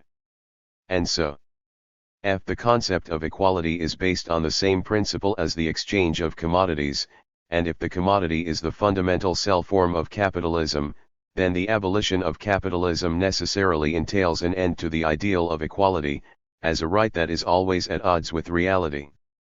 But if that is the case, then the concept of a socialist society that emerges in Marx's critique of the law is a paradoxical one. It is that of a classless society without equal rights, a classless society in which the law of equality is not realized, but, rather, is no longer applied. Like Benjamin, therefore, Marx identifies the end of class society not with the establishment of a more just legal order, but rather with a liberation from law, together with its insuperable legal antinomies.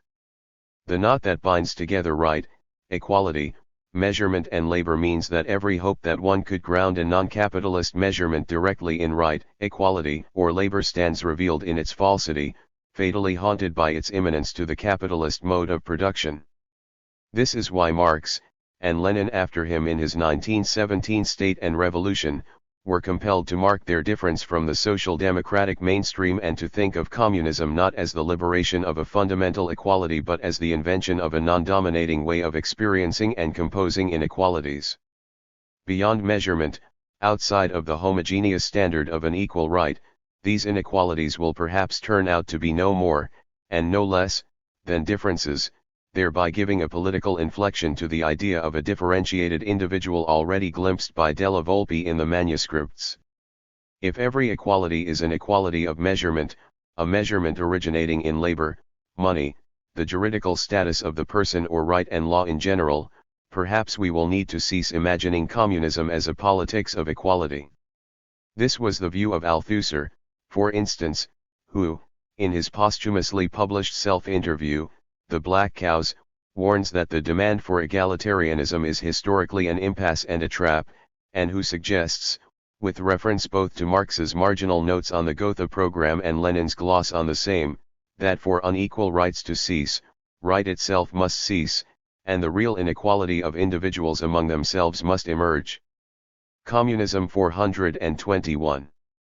A real inequality, or difference, we might add, that we struggle to think or practice enmeshed as we are in the ideological and material apparatuses that secure capital's reproduction, and which will only surface in that singular process that Althusser himself calls the formal subsumption of capitalism by communism. Transition after 68.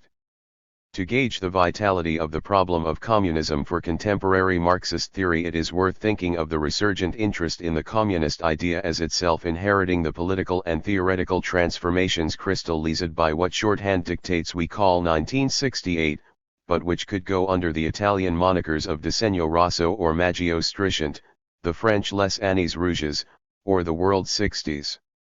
This tumultuous context made possible the widespread recovery of that strand of Marx that identified the anti-capitalist revolutionary process both with the democratization and with the destruction of the class structure and its juridical, political, and economic conditions of existence. Contributing in 1970 to the program Per il Comunismo of the independent group Il Manifesto, Lucio Magri declared the maturity of communism, as signaled by the social development of needs that could be realized immediately if only capitalist social relations were swept aside. 1968 had revealed the new forms of the classical Marxian logic of contradiction, making communism in its radical sense, a communism of the multidimensional development of social individuals through the collective appropriation of wealth in a transmuted relation to nature, a possible political program for the first time in history. Prolonging the Marxian insight into the imminence of communism in capitalism first truly crystallized in the Grundrisse, Magri and his comrades in Il Manifesto argued that capitalism had rendered possible a reversal or upturning of history. Accordingly, communism is not a new political economy but the end of political economy, not a just state but the end of the state, not a hierarchy reflecting different natural worths, but the end of hierarchy and the full development of all. It is not the reduction of work but the end of work as an activity which is extrinsic to man, a pure instrument. This did not mean that attaining the realm of freedom was in any sense a foregone necessity. The maturity of communism is only one face, the positive one, of a gigantic historical contradiction, whose other face is catastrophe. 7 years later, after a series of ebbs and defeats, Magri would dissent from autonomist claims about the presence of communism in contemporary social relations, and suggest that the very changes in class composition that from the 1960s onwards had made the growth in wealth and needs possible had also undermined 422. The very idea of capital spawning its own negation in the guise of a united, combative proletariat, capital, Magri declared, has broken the relation between the maturity of the revolution and the maturity of the subject supposed to carry it out. It produces its own putrefaction and that of the social body, but not its own gravedigger or the equipment required for the burial. By contrast with Magri's realist reckoning with the paradoxical nature of this communist maturity, objectively rich but subjectively disoriented, Negri would instead stress the autonomy and self-valorization of the motley proletariat of the metropolis and social factory, developing the tendency to communism in its own midst against an increasingly despotic and parasitic capitalist state. Retrieving Marx's own vision of communism embodied in the forms of life and association of workers themselves, rather than in any abstract political program, and, perhaps inadvertently, Georges Sorel's conception of the autonomy of proletarian morality, Negri would declare that communism is normativity, it is the normalization of a creative subjectivity. This kind of normativity must be defined from below as command over what one is. Accordingly, one may speak of a revolutionary communist norm only when the latter is grounded in the immediacy of use value and involves a reorganization of social cooperation, over the arc of the social working day, tending, with a strong degree of acceleration, towards the abolition of the relation between surplus value and necessary labor. The sense of maturity or imminence felt in the wake of '68 among ample sectors of Marxist and communist theory and practice often meant emphasizing communism as an imminent tendency within capitalism. It also involved challenging a third internationalist orthodoxy wedded to a mechanical stagism, and reviving the polemics against socialism of the 1840s, 1870s, or 1920s. This was most forthright perhaps in Althusser's contention that there is no such thing as a socialist mode of production. In keeping with Althusser's asseverations against expressive totalities, his thinking about the virtuality of communism in capitalism is not grounded in a global tendency, as much as in attention to the traces of communism in the present, and to their contingent recombination into a full-blown challenge or alternative to capitalist domination. As Althusser remarked, the forms in which communist elements appear in capitalist society itself are countless. Marx himself names a whole series of them, from forms of children's education combining work and schooling to the new relations reigning in proletarian organizations, the proletarian family, the proletarian community of life and struggle, joint stock companies, workers' cooperatives, and so on, to say nothing of the socialization of production, which poses all sorts of problems, yet should also be noted. Althusser also mentioned proletarian inventions in the class struggle, including the 1973 occupation at the Lip watch factory, concluding that they are not all communist elements. They are elements for communism. Communism 423. Communism will adopt them, combine them, perfect them, and develop their potentiality, integrating them into the revolution in the relations of production which commands everything and is still absent from our world. But this tendency is not in things themselves, it requires both the Leninist capture of the kairos, the right moment, and the long march of transition to reassemble these elements of communism. This is a communism not of totality, as much as of assemblage. Althusser suggestively analogizes the contemporary detection and political coordination of traces, interstices or islands of communism to Marx's Epicurean metaphor, whereby capitalism was not born at the core of the feudal world, but in its intermundia. Building on his rejection of the idea of a socialist mode of production and the chimeric idea of socialized property, Althusser suggests that what matters for the prospect of communism is not relations of property as much as relations of production, where what is at stake is possession not property. A communist mode of production will be defined by relations of production characterized by the possession of productive forces by workers themselves, and this communal possession will have to do without any commodity relations at all. Distinguishing between a mode of production and a multiplicity of social formations, Althusser does acknowledge that this communism to come will not necessarily be homogeneous, there will be different forms of organization of the communal or communist relation of production in classless social formations. Attention to the conditions of existence and inexistence of a communist mode of production requires Althusser to reflect on the possibility that certain forms taken by particular social formations hinder the existence of a mode of production, leading to the theoretical and political question: in which forms a socialist social formation has to exist so that the communist mode of production, which exists in it in an antagonistic relation to the capitalist mode of production, may have real chances of existing, that is, of prevailing over the subsisting elements of the capitalist mode of production, while also preparing the forms of existence of this communist mode of production. No. If Marxism is not to morph into a philosophy of history and disavow political contingency, if it is to be what Althusser called a finite theory, open to the aleatory rather than closed into a system, little can be theoretically anticipated about the forms of transition and the nature of a non-bourgeois practice of politics. More reason why a critique of our images of communism, including Marx's own, remains vital, since, as Althusser noted, experience shows that even the vague representation of communism that men make for themselves, communists especially, is not extrinsic to their way of conceiving contemporary society and their immediate and imminent struggles. The image of communism is not 424. Innocent, it can nurture messianic illusions that guarantee the forms and future of present action, deviate them from the practical materialism of the concrete analysis of concrete situations, nourish the empty idea of universality which we find in some ambiguous ersatz variants. Conclusion: Communism and the matter of abolition. How is capitalism to be undone? And what is the character of this undoing? Following a leitmotif in Marx's writings, itself echoing a broader communist discourse he did not create ex nihilo, the major name for this undoing is arguably abolition. Trying to define what he would elsewhere call the immutable tables of the communism forged by Marx and Engels, Amadeo Bordiga, for instance, would assert, by contrast with the communist individualism mentioned above, that the original content of the communist program is the abolition of the individual as economic subject, holder of rights and actor of human history.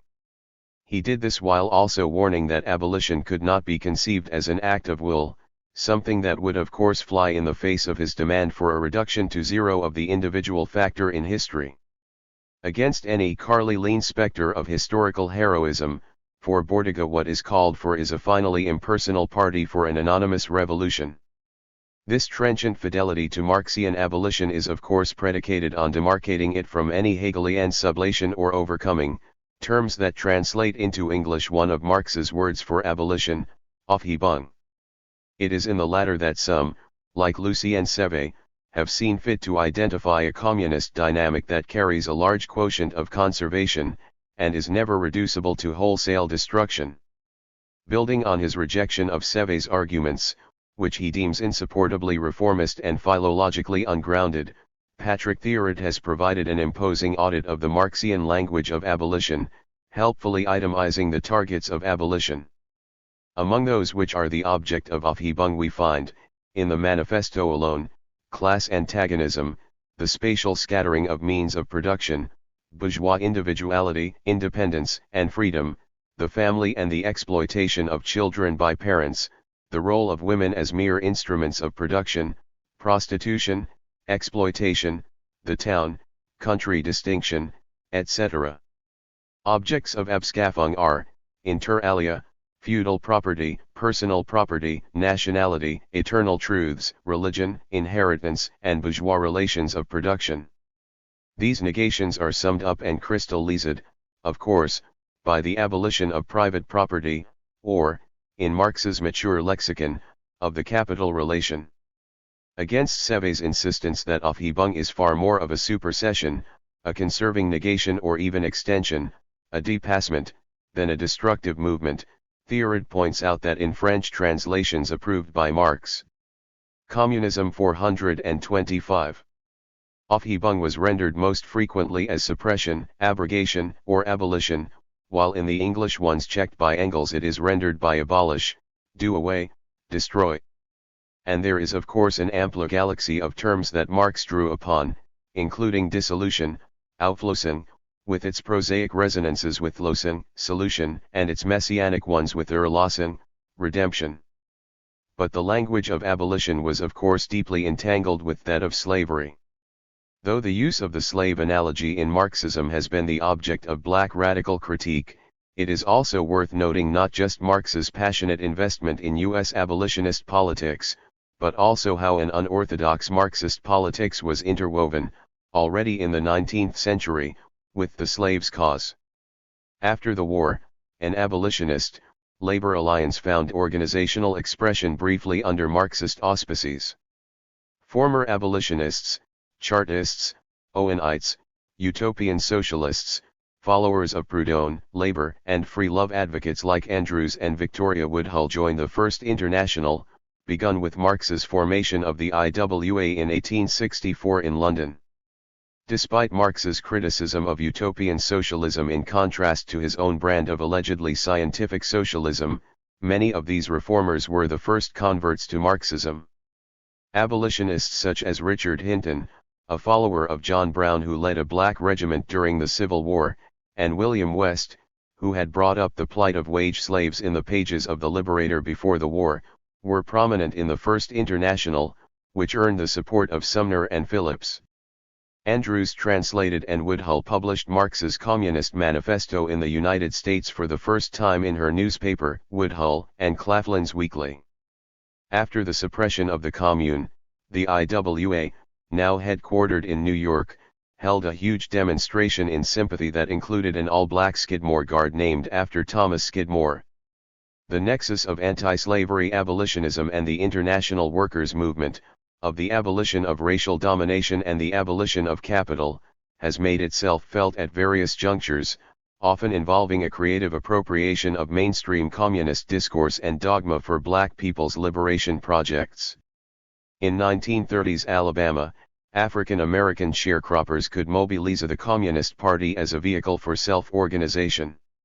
This even included a militant translation of its otherwise worst moment, that of third-period sectarianism, appropriating the Stalinist rhetoric of a new world through black traditions that emphasized both a struggle for survival and the transcendent hope of deliverance.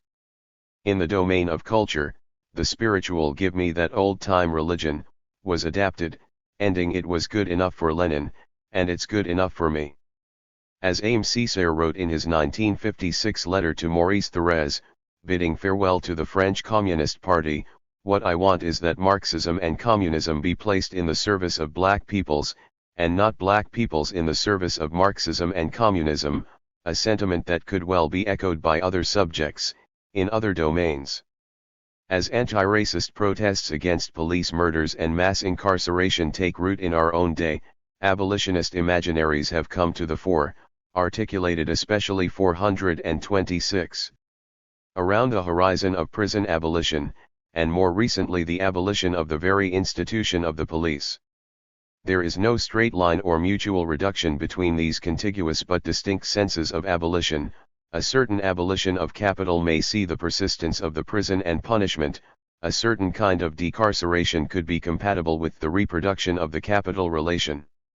And yet there is much to be gained from creating, or better recovering, lines of communication between contemporary theories of abolitionism and the many-headed communist lineage I've sought to track here, not least in terms of thinking the relation between the negation of the contemporary forms of domination and the conjunction of the traces or elements of liberated collective life. As Ruth Wilson Gilmore enjoined in an interview in the wake of the mass insurgencies in response to the murders of George Floyd, Breonna Taylor, and many others, abolition has to be green. It has to take seriously the problem of environmental harm, environmental racism, and environmental degradation. To be green, it has to be red. It has to figure out ways to generalize the resources needed for well-being for the most vulnerable people in our community, which then will extend to all people. And to do that, to be green and red, it has to be international. It has to stretch across borders so that we can consolidate our strength, our experience, and our vision for a better world. Such a red and green abolitionism, which is also to say a communism for an age of disaster capitalism, will perforce also confront the vexed issue of what is to be done with the vast socio-technical and energetic ensembles that have long made capital into a climactic, ecological, and geological agent.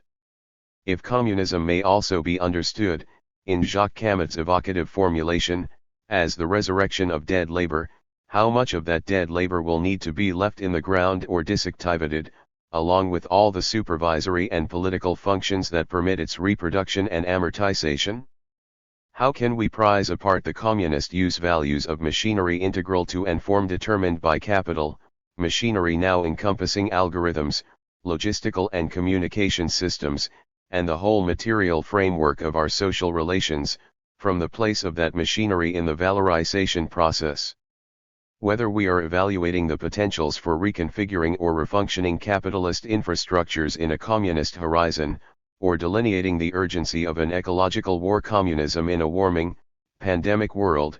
These are practical and theoretical questions that any real move to abolish the present state of things cannot avoid.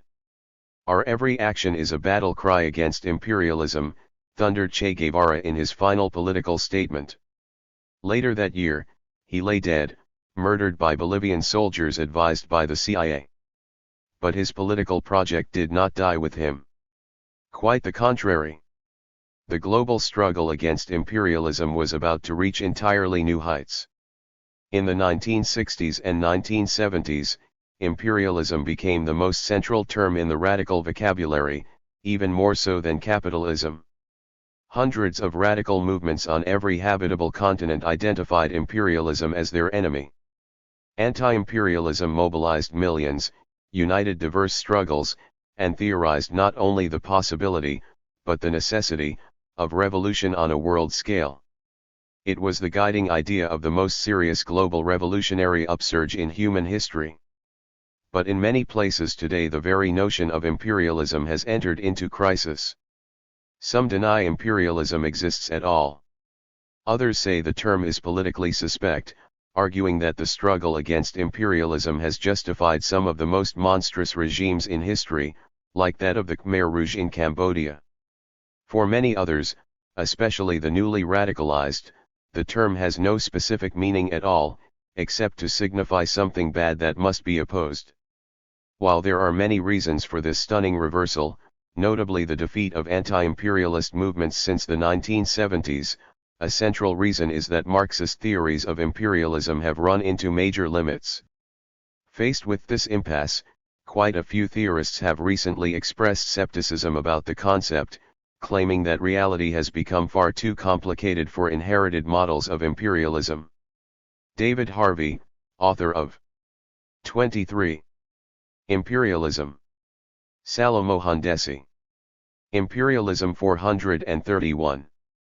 The new imperialism has gone so far as to assert that imperialism has become a kind of straitjacket preventing us from understanding new historical developments. These limits are not new. From the start, most Marxist theories of imperialism struggled to offer an accurate account of history.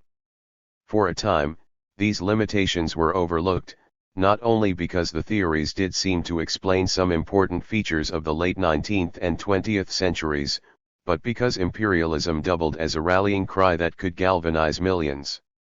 But developments in the late 1970s and 1980s forced many thorny questions, some old, others new, onto the table. Why was it that in many cases colonialism preceded capitalism? How do we explain the fact that colonial expansion in the late 19th century was not always motivated by the search for greater profits? How come many empires fought to retain their colonies even though the extreme violence they imposed on subjugated peoples did not really generate anticipated profits for the metropole? How was it that some peripheral countries supposedly doomed to perpetual backwardness came to develop highly advanced capitalist sectors? Why did newly independent countries themselves start to exhibit imperialist behaviors? As dire as these challenges may be, the solution is not to jettison the concept of imperialism, but to rethink it. That means breaking with some of the core assumptions of older Marxist theories, the most fundamental of which is the tendency to reduce imperialism to capitalism. The primary weakness of most Marxist theories, this reductionism has generally taken three forms. Imperialism is a policy directly caused by capitalism, imperialism is a stage of capitalism, or imperialism simply is capital export, capitalism, or the capitalist world system as such. In recent years, some theorists have tried to move beyond this problem by foregrounding the state, arguably the most under-theorized aspect of classical theories of imperialism. Incorporating insights from a more robust theory of the state promises to recover the specificity of imperialism, explain why imperialist policy is so often overdetermined, and better theorize the relationship between imperialism as a policy and imperialism as a larger system that organizes such policy. This entry will therefore survey some key Marxist theories of imperialism, reflect on their limits, and suggest avenues for further research. Since theories of imperialism are some of the most over-politicized aspects of Marxism, with the theory sometimes simply justifying already decided upon political positions, I will conclude with a brief discussion of anti-imperialism. Marx. Karl Marx rarely used the term imperialism. When he did, it described the regime Louis Bonaparte forged during the Second Empire. Born of crisis, Marx argued in the Civil War in France, the Second Empire was the only form of 432 government possible at a time when the bourgeoisie had already lost, and the working class had not yet acquired, the faculty of ruling the nation. This imperialism, then, was a form of government that united competing social forces by promising something to everyone, including the restoration of national glory, often through foreign conquest. While this has little to do with contemporary definitions, Marx did write extensively about a range of topics that one would now associate with the concept of imperialism, such as the world market, international relations, and above all colonialism. Marx tended to take an ambivalent view of colonialism. On the one hand, he roundly denounced its destructiveness, but on the other, he noted its historically progressive effects, both in Europe and in the colonies. At home, in Europe, colonialism served as a crucial precondition for the development of the capitalist mode of production, destroying the old world while making possible the new. Abroad, in the colonies, it had a similar double mission, annihilating old Asiatic society, while building the positive foundations for Western society, the basis for future emancipation. Some critics have argued that this view was couched in Eurocentric stagism, pointing to Marx's claim that the country that is more developed industrially only shows, to the less developed, the image of its own future. Colonialism, however calamitous it may be for the colonized, could push this process along. But as others have pointed out, Marx was more nuanced, and later distanced himself from these assumptions. Whereas his earlier writings on India saw destruction and development as unfolding in tandem, his subsequent work on Ireland suggested that colonialism actually hinders, and even prevents, the development of the capitalist mode of production in the colonies. At the same time, Marx reconceptualized the role of anti-colonial struggle. In contrast to his earlier writings, which suggested that India could be liberated only when the English proletariat overthrew its ruling class at home, Marx now claimed the opposite, arguing for example that the decisive blow against the English ruling classes cannot be delivered in England, but only in Ireland. In this way, although he never developed a concept of imperialism, Marx did implicitly raise some of the questions that would dominate debates in the 20th century. Why do states pursue imperialism? How does imperialism relate to capitalism? What is anti-imperialism? Hobson. Marx died just a year before the famous 1884 Berlin Conference, which heralded a new era of colonialism. Between 1870 and 1900, the largest colonial powers came close to doubling the size of their territories. By the turn of the 20th century, a handful of great powers controlled nearly 90% of the entire globe. Imperialism 433. Hoping to make sense of this development, commentators from across the political spectrum revived the word imperialism, which took on a range of new meanings. But the term's popularity often led to frustrating vagueness. What, exactly, was this imperialism that everyone kept talking about? In this context, a liberal British journalist named John A. Hobson published one of the first detailed studies of imperialism in 1902. According to Hobson, the rapid growth of monopolies in the major capitalist countries had led to a contraction of workers' disposable income. This in turn had triggered a fall in consumption, which foreshadowed economic catastrophe. In response to this crisis of underconsumption, he claimed, capitalists searched for other investment opportunities, ultimately deciding to export their surplus capital to the rest of the world, with European states acting as the pliable instruments of these ravenous monopolies. It was precisely this insatiable search for profits that drove European powers to carve up the globe. For Hobson, then, imperialism referred to a specific policy, aggressive actions by one state against another. But it was, he thought, a bad policy because it would heighten rivalries between imperial powers in a way that could lead to world war. He hoped his book could convince British statesmen to pursue a different path. Although not the first to do so, Hobson made a strong case for linking imperialism to capitalism. In this way, he set forth an important line of inquiry that Marxists embraced enthusiastically. 1. In 1910, for example, Rudolf Hilferding theorized that bank capital and industrial capital had begun to fuse into finance capital, which he claimed would lead national monopolies to close off large territories to foreign competition. In 1913, Rosa Luxemburg argued that chronically insufficient effective demand in the capitalist countries meant that capitalism had to seek out markets in the non-capitalist world. Without these new consumers, excess surplus value would not be realized, and capitalism would collapse. Although most Marxists thought imperialism was fundamentally based in capitalism, they disagreed about their precise relationship. Since all Marxists believed that theorizing imperialism was a precondition for action, how they defined imperialism informed what they thought should be done about it. Nowhere was this clearer than in the controversy surrounding Karl Koskai. One of the most respected thinkers in the international socialist movement, Koskai suggested that while capitalism led states to take aggressive actions, world war was avoidable. Since a non-imperialist capitalism was possible, and would in fact be better for capitalists, social democratic parties should work with progressive elements of the bourgeoisie to organize peace campaigns. Capitalists could reform their ways, curb their belligerent foreign policies, and create a kind of ultra-imperialism without war. In the longer term, he wrote in a 1914 article, competing ruling blocs might even come together in a holy alliance to peacefully rule the globe. 434. Lenin. Furious, radicals like V.I. Lenin accused Koskai of promoting class collaboration.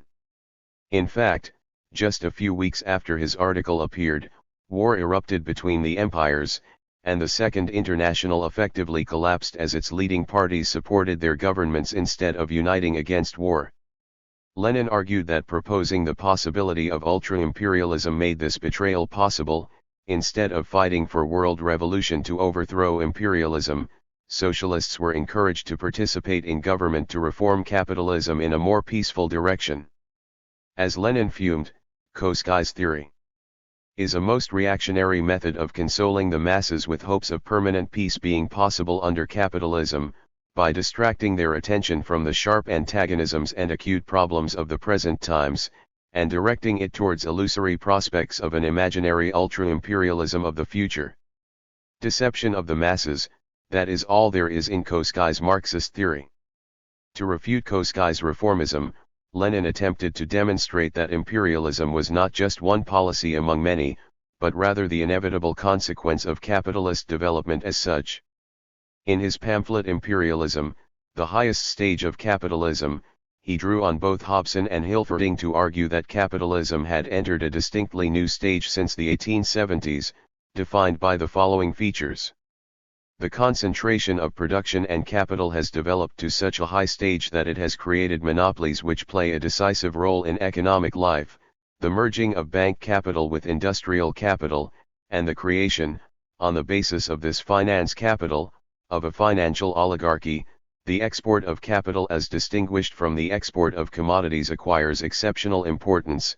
The formation of international monopolist capitalist associations which share the world among themselves, and the territorial division of the whole world among the biggest capitalist powers is completed.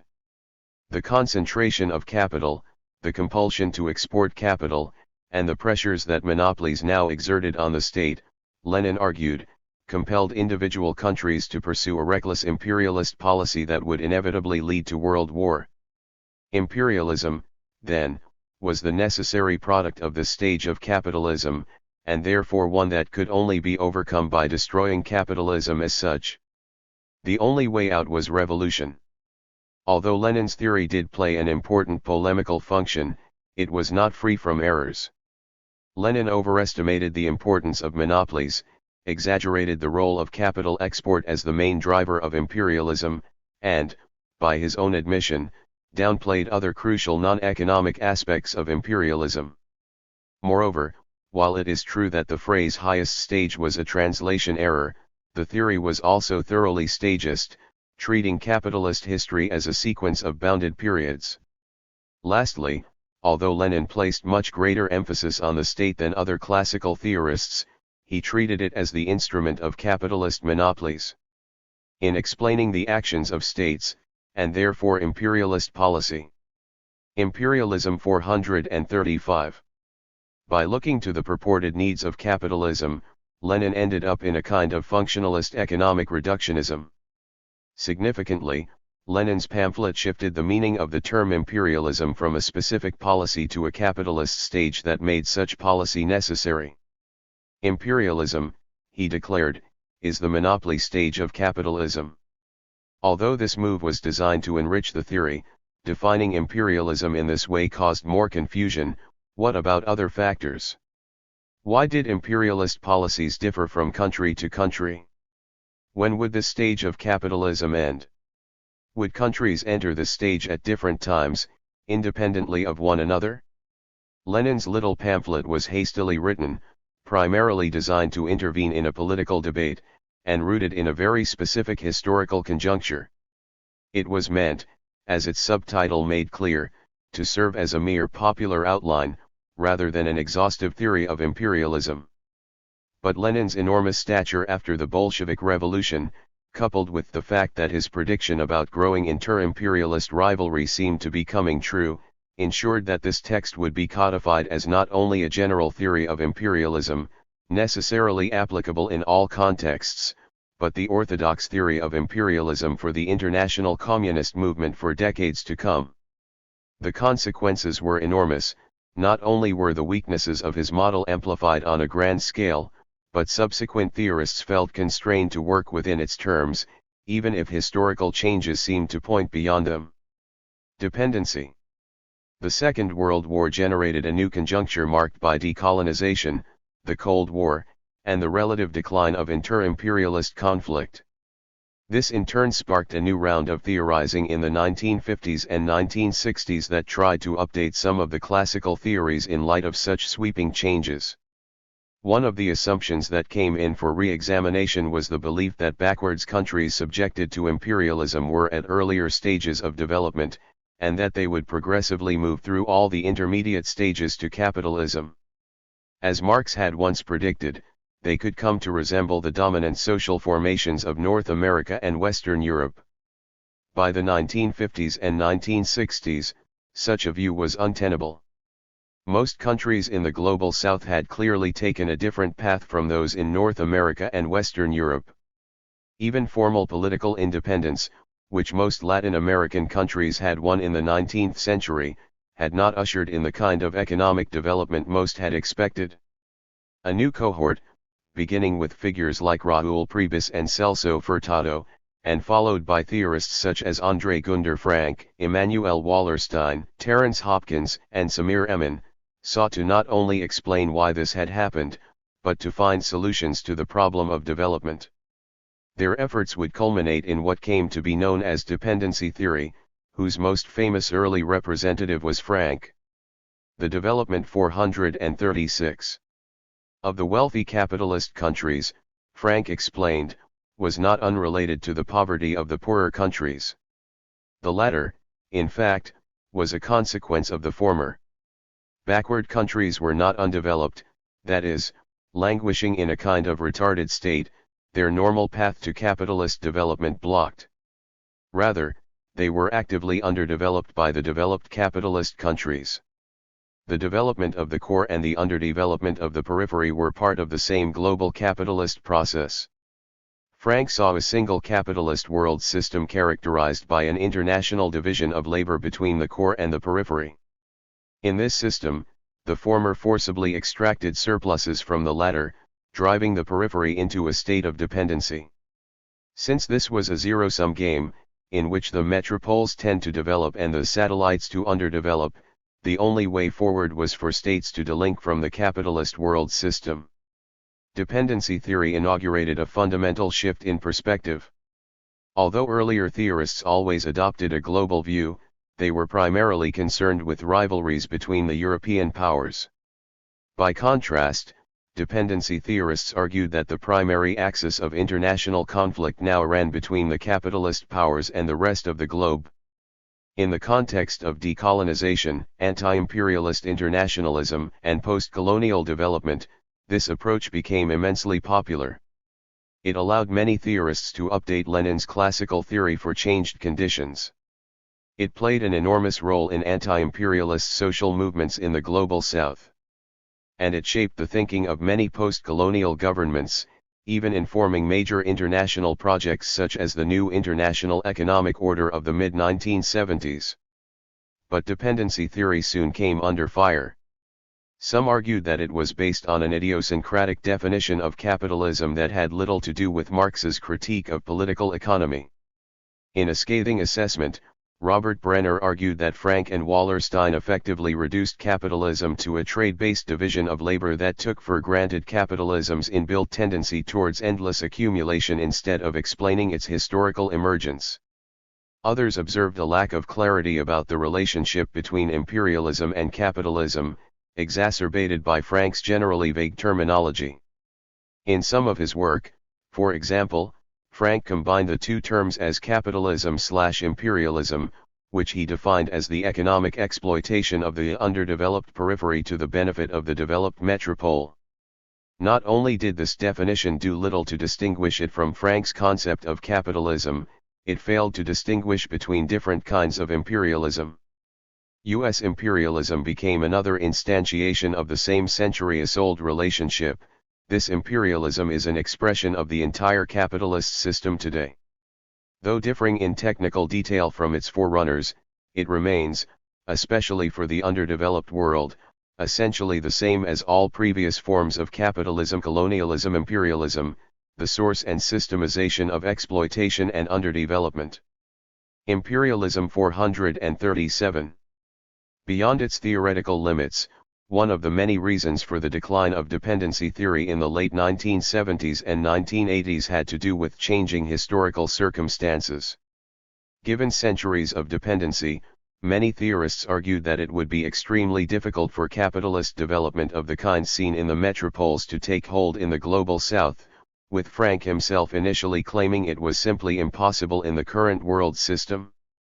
But already in the 1970s, several countries in the global south, such as Taiwan, Singapore, South Korea, or Brazil, were developing quite spectacularly.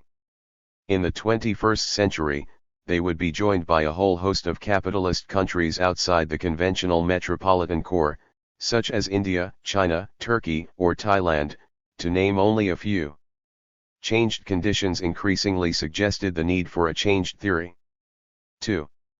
New theories of imperialism. The defeat of the anti-imperialist revolutions of the 1960s and 1970s gave way to an era defined by revived American power, debt crises in the global south, the collapse of communism, and the triumph of neoliberalism. In addition, the 1990s and 2000s saw a host of wars, including devastating U.S. invasions of Afghanistan and Iraq. All this prompted renewed interest in the idea of imperialism, as writers took the opportunity to not only explain the new imperialism, but to rethink some of the earlier theories. This third wave saw a number of influential books by Antonio Negri and Michael Hart, Ellen Meiksiens-Wood, and Alex Kallinikis, among others. One of the most prominent accounts was David Harvey's The New Imperialism, published in 2003, just as the Iraq War was breaking out. Drawing on his earlier work, he argued that capitalism necessarily suffers from crises of overaccumulation. One solution is to find areas outside of capitalism to make available to surplus capital. This includes distant geographical regions, but it can also mean reopening areas that have been closed off. The outside, in other words, can be created in the heart of capitalism. Harvey calls this process accumulation by dispossession, which refers just as much to privatizing industries in the global north as to prying open new markets in the global south.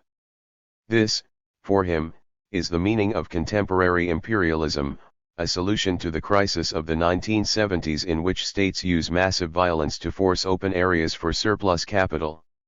Although accumulation by dispossession sheds light on what is commonly called neoliberalism, critics like Robert Brenner argue that Harvey tends to overburden the concept.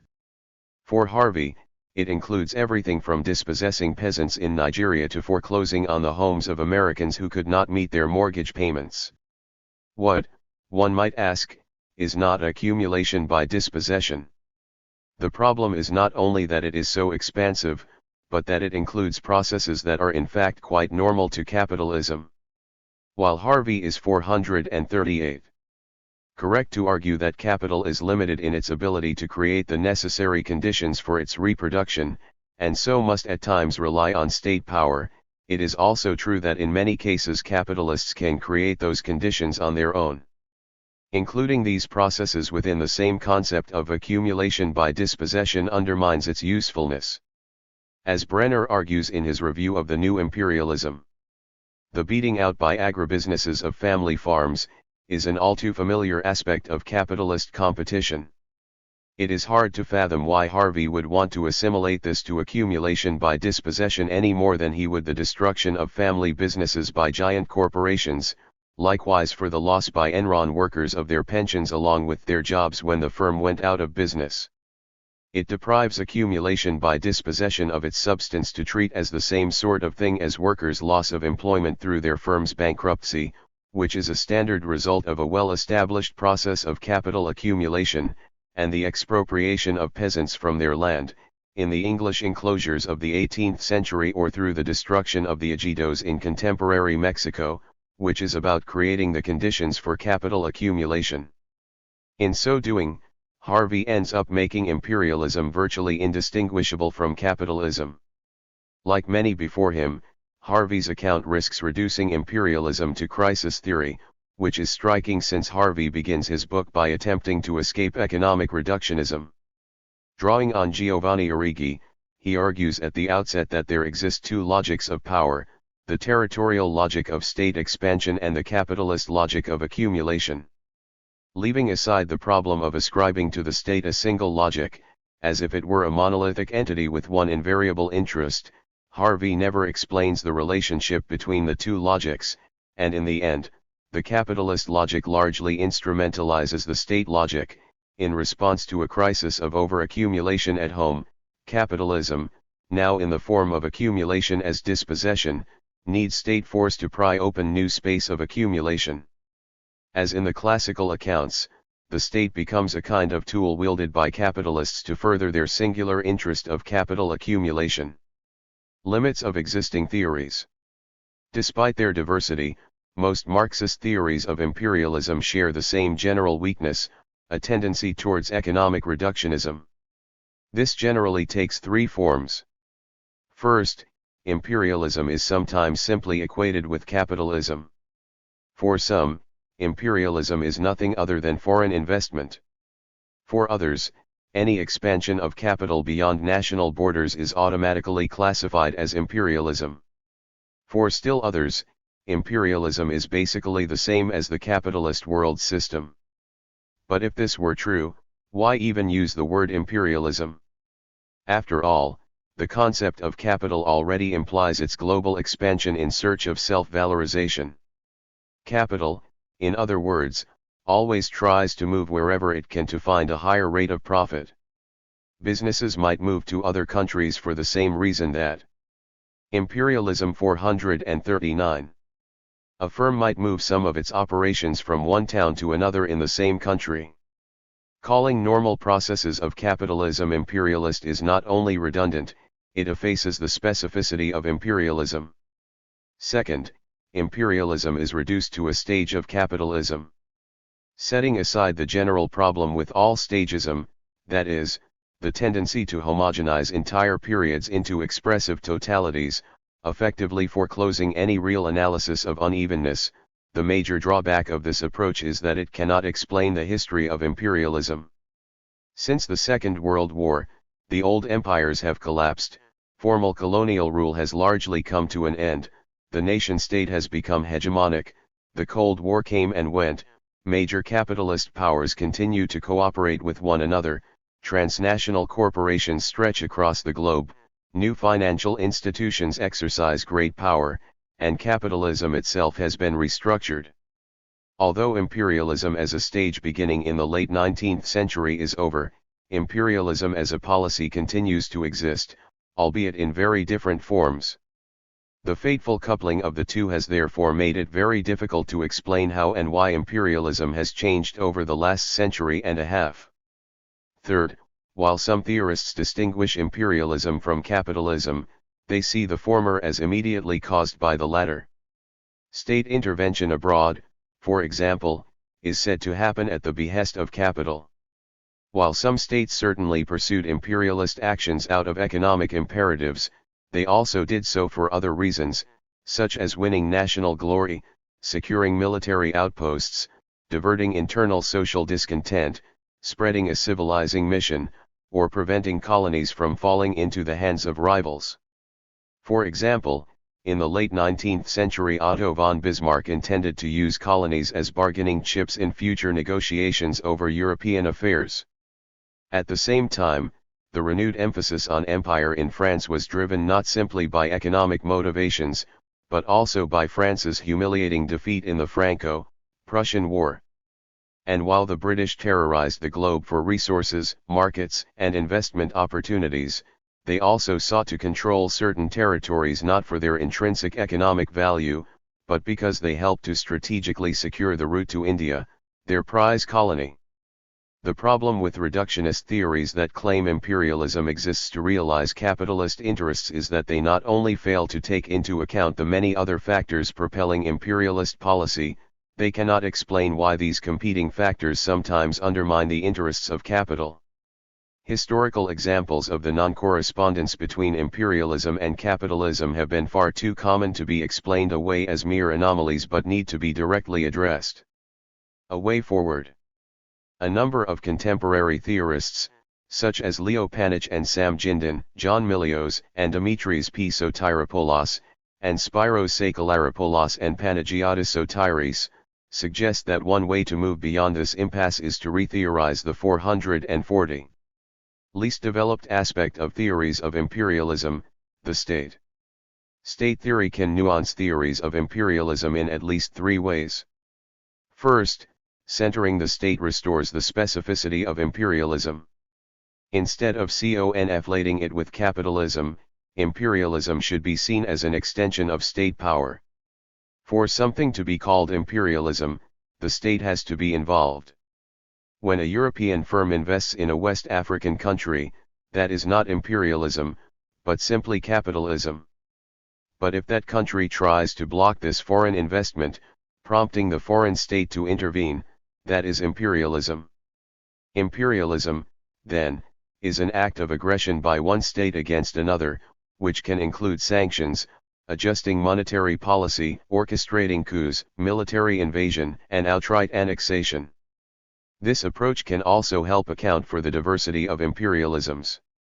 Most people generally define imperialism as existing between North American and Western European countries and the Global South, an association so pronounced that imperialism is often rendered synonymous with Western imperialism, or even just U.S. imperialism.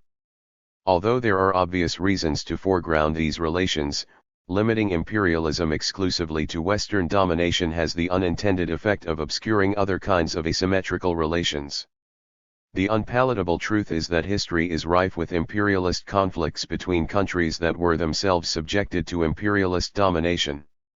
The most famous case is Japan, a country once forced open by U.S. gunboats, which then went on to deal a devastating blow to French, British, Dutch, and American imperialisms during the Second World War, but then imposed its own set of imperialist relations on conquered Asian territories under the guise of anti-imperialism. But Japan is far from alone. With the proliferation of nation-states since 1945, imperialist relationships within the Global South have become widespread. Contrary to most assumptions, imperialism, as a policy, is not only an attribute of powerful Western states, but of all states. Second, a more robust theory of the state can better explain the varied, and often contradictory, reasons driving imperialist policy. Most classical Marxist theorists of imperialism tended to treat the state as either a thing to be used by classes that stand outside of it or as an independent subject with its own logic perched above the struggles raging below. By contrast, some state theorists have argued that the state is a relationship. Nikos Poulantzas, for example, famously defined the state as the material condensation of a relationship of forces. That is to say, the state is not only an ensemble of apparatuses, but that ensemble is traversed by struggles between different social forces. Antagonistic classes pursue their own interests, different state institutions compete with one another, and different branches within the same apparatus work at cross purposes, all of which lead states to behave in erratic ways. As Poulantzas summarized, the establishment of the state's policy must be seen as the result of the class contradictions inscribed in the very structure of the state. Imperialism 441. Since the state is traversed by struggles, different social forces operating within different state institutions will fight over different ideas about imperialism. This is the key to explaining why imperialist policy is so overdetermined, why imperialism often takes such contradictory forms, and why states sometimes act in ways that undermine the interests of capital. Certainly, some figures may be interested in using state power to aid those corporations with which they are affiliated to make profits. But others may wish to reshape the globe according to their worldview, which may cut profits for some industries. Still others may simply take actions to appease their constituents, or shore up allies, even if they know that doing so will harm specific capitalist interests. Even when representatives of the dominant classes seem to be in complete control, and share the same general objective of expanding capitalism, they often represent competing industries, promote different strategies, and operate in different state apparatuses with distinct capacities. The result can be inconsistent, incoherent, even unpredictable imperialist policy. Lastly, state theory can help us think about imperialism as something beyond just a collection of actions. Defining imperialism as an antagonistic policy illuminates how powerful states continue to dominate others even if they do not make recourse to overtly violent operations. While this certainly highlights the subtle ways that imperialism works today, the problem with such a definition is that it is too expansive. If any form of aggression between one state and another is imperialism, then what isn't imperialism?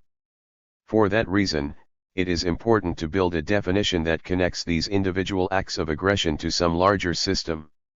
Here again, state theory, especially the work of those who see the state as a relationship, offers insights. In a recent interview, Bob Jessup clarified the importance of seeing the state not simply as a relationship of social forces, but as the institutional condensation of those relationships.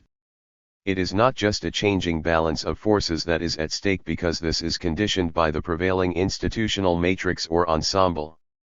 That is why social forces struggle over institutions, why there are struggles for state power. If institutions did not matter, there would just be struggles for power tout court. In sum, institutions are important because they influence the balance of forces, and changes in the latter can rearrange the institutions in a sort of never-ending cycle. The same can be said about imperialism. There is a kind of institutional materiality that needs to be taken into account.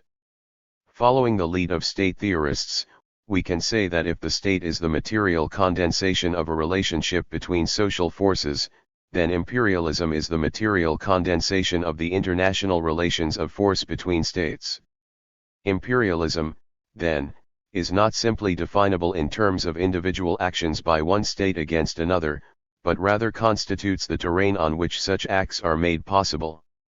In other words, imperialism must be understood as comprising both acts of aggression, or imperialist policy, and the material condensation of international relations, or what we can call the imperialist chain, following the efforts of some thinkers to breathe new life. 442. Into Lenin's old metaphor. The concept of the imperialist chain refers to a hierarchically ordered network of individual states, the links, that are bound together not only through direct relations with one another, but through numerous regional, international, and global bodies. The totality of these overlapping, competing, and contradictory connections is precisely what comprises the institutional materiality of the chain. Spreading out in all directions, uneven and tangled, this chain is a constantly shifting field of competition. Strong links emerge as hegemonic leaders, poles of attraction that draw together other states, creating dense knots in the chain. Rogue states contest this leadership, sometimes developing rival clusters in other corners of the chain. But at the end of the day, all states, even those with different modes of production, belong to this same chain, which is why it is not possible to characterize the chain as a priori capitalist. In fact, the imperialist chain is often the ground on which the struggle between different developmental models has played out. Consider the history of the Cold War, which was not a simple rivalry between superpowers, but a bloody competition between different visions of the future for the chain as a whole. After the Second World War temporarily ruptured the imperialist chain, the USA not only assumed responsibility for the reproduction of capitalism on a global scale, but sought to reshape the chain in its own image. The Soviet Union, a highly contradictory formation claiming to make the transition to communism, proposed a different model of development for the chain. As the old empires gave way to independent states, both sides competed for the allegiance of the new links in this dramatically enlarged chain. With the Cold War now over, a certain kind of capitalism has come to dominate the entire chain, which is now more tightly bound than ever before. And yet, since the 2000s, this same chain has paradoxically grown more politically fractured. The USA's ability to exert its vision is faltering, regional rivalries continue to heighten, and new competitors challenge the USA. With the Russian annexation of Crimea, regional conflicts in the Middle East, trade war between China and the USA, and crisis in the EU, we may be witnessing the return of inter-imperialist rivalry. These new imperialist policies are restructuring the chain. In this way, both terms, imperialist policy and the imperialist chain, are needed. Without a concept of the imperialist chain, we will be lost in a sea of endless aggressive state actions, with no real theory explaining why they take the form that they do. The imperialist chain is the terrain on which states act, and its configuration at a given conjuncture establishes the parameters of those actions, setting limits on what can and cannot be done. But without a concept of imperialist policy, we will have only a vague system, with no theory of how imperialism actually operates. It is precisely through the individual actions of its constituent links that the imperialist chain not only comes alive, but reproduces itself, changing over time. Imperialism is the relationship between both these terms, the imperialist chain and the acts of imperialist aggression in a given conjuncture. Imperialism 443. Against imperialism. While nearly all Marxist thinkers believe that theories of imperialism are not academic exercises but guides for action, they disagreed over how to engage with imperialism. In the early 20th century, some, like Edward Bernstein, supported imperialism because they believed it uplifted colonized peoples. Others, like Kosky, condemned imperialism but discouraged revolts in favor of self-rule. Still others, like Lenin and Luxemburg, called for the immediate overthrow of imperialism. But even these fervent anti-imperialists disagreed about the best way to stop imperialism. Lenin, for example, argued that the core of anti-imperialism was the struggle for the right of nations to self-determination, which he believed was the precondition for true international unity. Others, like Luxemburg, disagreed, countering that national liberation would only paper over irreconcilable internal class antagonisms, that nation-states were inherently reactionary, and that capitalist development would inevitably dissolve national particularities anyway. In her view, self-determination had nothing to do with socialist internationalism. Whatever the merits of each side, Lenin's positions on the national question achieved a kind of hegemony after the Bolshevik Revolution. At the Second Congress of the Communist International in 1920, which decided the communist movement's official stance on imperialism, Lenin set the terms of the debate, arguing that the revolution in the colonies would have to pass through two stages: first, national liberation, which would be based in an alliance with progressive bourgeois elements; then, after the fundamental tasks of the bourgeois democratic revolution had been completed, the struggle for socialism proper would commence. At the Congress, M. N. Roy objected to Lenin's call to ally with the national bourgeoisie, forcing the Comintern to nuance its approach to alliances. In addition, Roy pressured Lenin to consider the possibility that revolutions in these backwards countries might bypass capitalism on the way to socialism.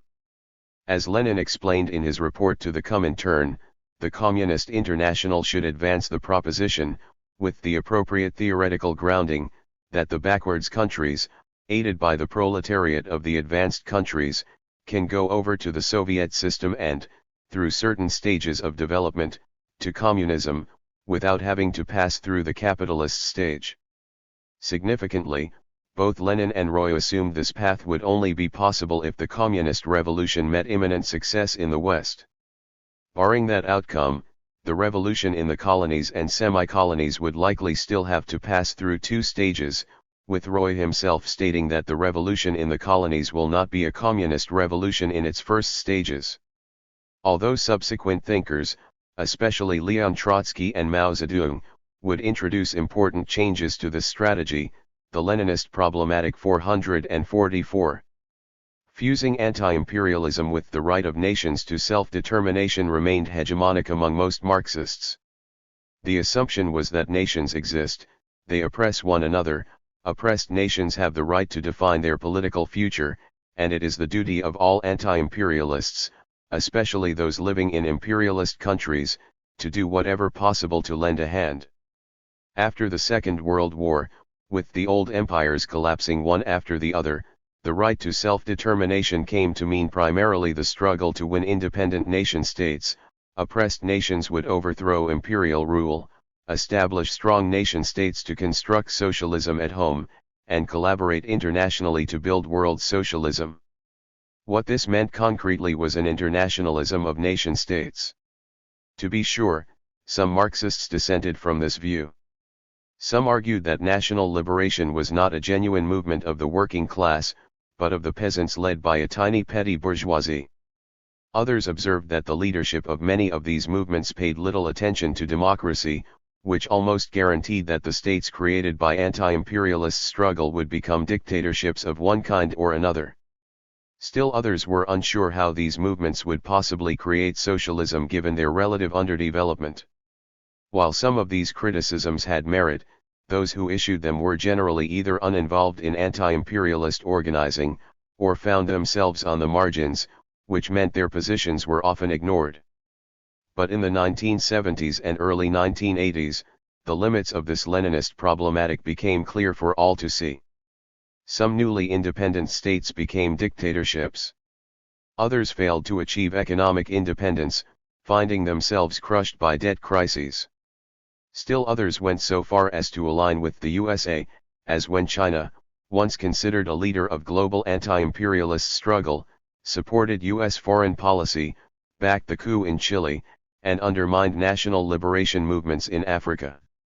Most painfully, despite paeans to unity, many of these states constantly fought with each other, their disagreements at times erupting in violent conflict. In many cases, they behaved in ways that would be difficult not to characterize as imperialist. This meltdown of internationalism was most poignantly captured by the Third Indochina War, in which Vietnam, Cambodia, and China, all three nominally socialist, all three once united in the struggle against the USA, all three important reference points for movements elsewhere, went to war with one another. Taken together, these developments undermine the idea of national liberation, and because the right of nations to self-determination had been made on the basis of the struggle against imperialism, anti-imperialism as such entered into terminal crisis in the 1980s.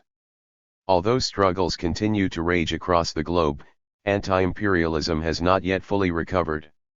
Despite some important advances in theories of imperialism in the last few decades, there has been comparatively less new work on strategies of anti-imperialism, which is notable since the whole point of most Marxist theories of imperialism was to better organize struggles against it. The way forward remains. Imperialism 445. Uncertain, and can only be resolved through struggles themselves, but new research highlighting the role of the state in imperialism, and the relationship between imperialist policy and the imperialist chain, may help. This approach foregrounds the need to build unity among social forces in different links of the chain. It refocuses the target of anti-imperialism to the entire chain without abandoning the need to counter individual acts of imperialism, since this is how that chain is reproduced in the first place. And it casts doubt on the state as an emancipatory vehicle, nuancing the old strategy of defending one link against another. This last point must be emphasized, since there is still a tendency among many on the left today to defend whatever regime opposes the USA. The underlying concerns animating this response are often very real, but this kind of anti-imperialism runs the risk of substituting antagonistic relations between the social forces comprising a state with the antagonistic relations between nation-states.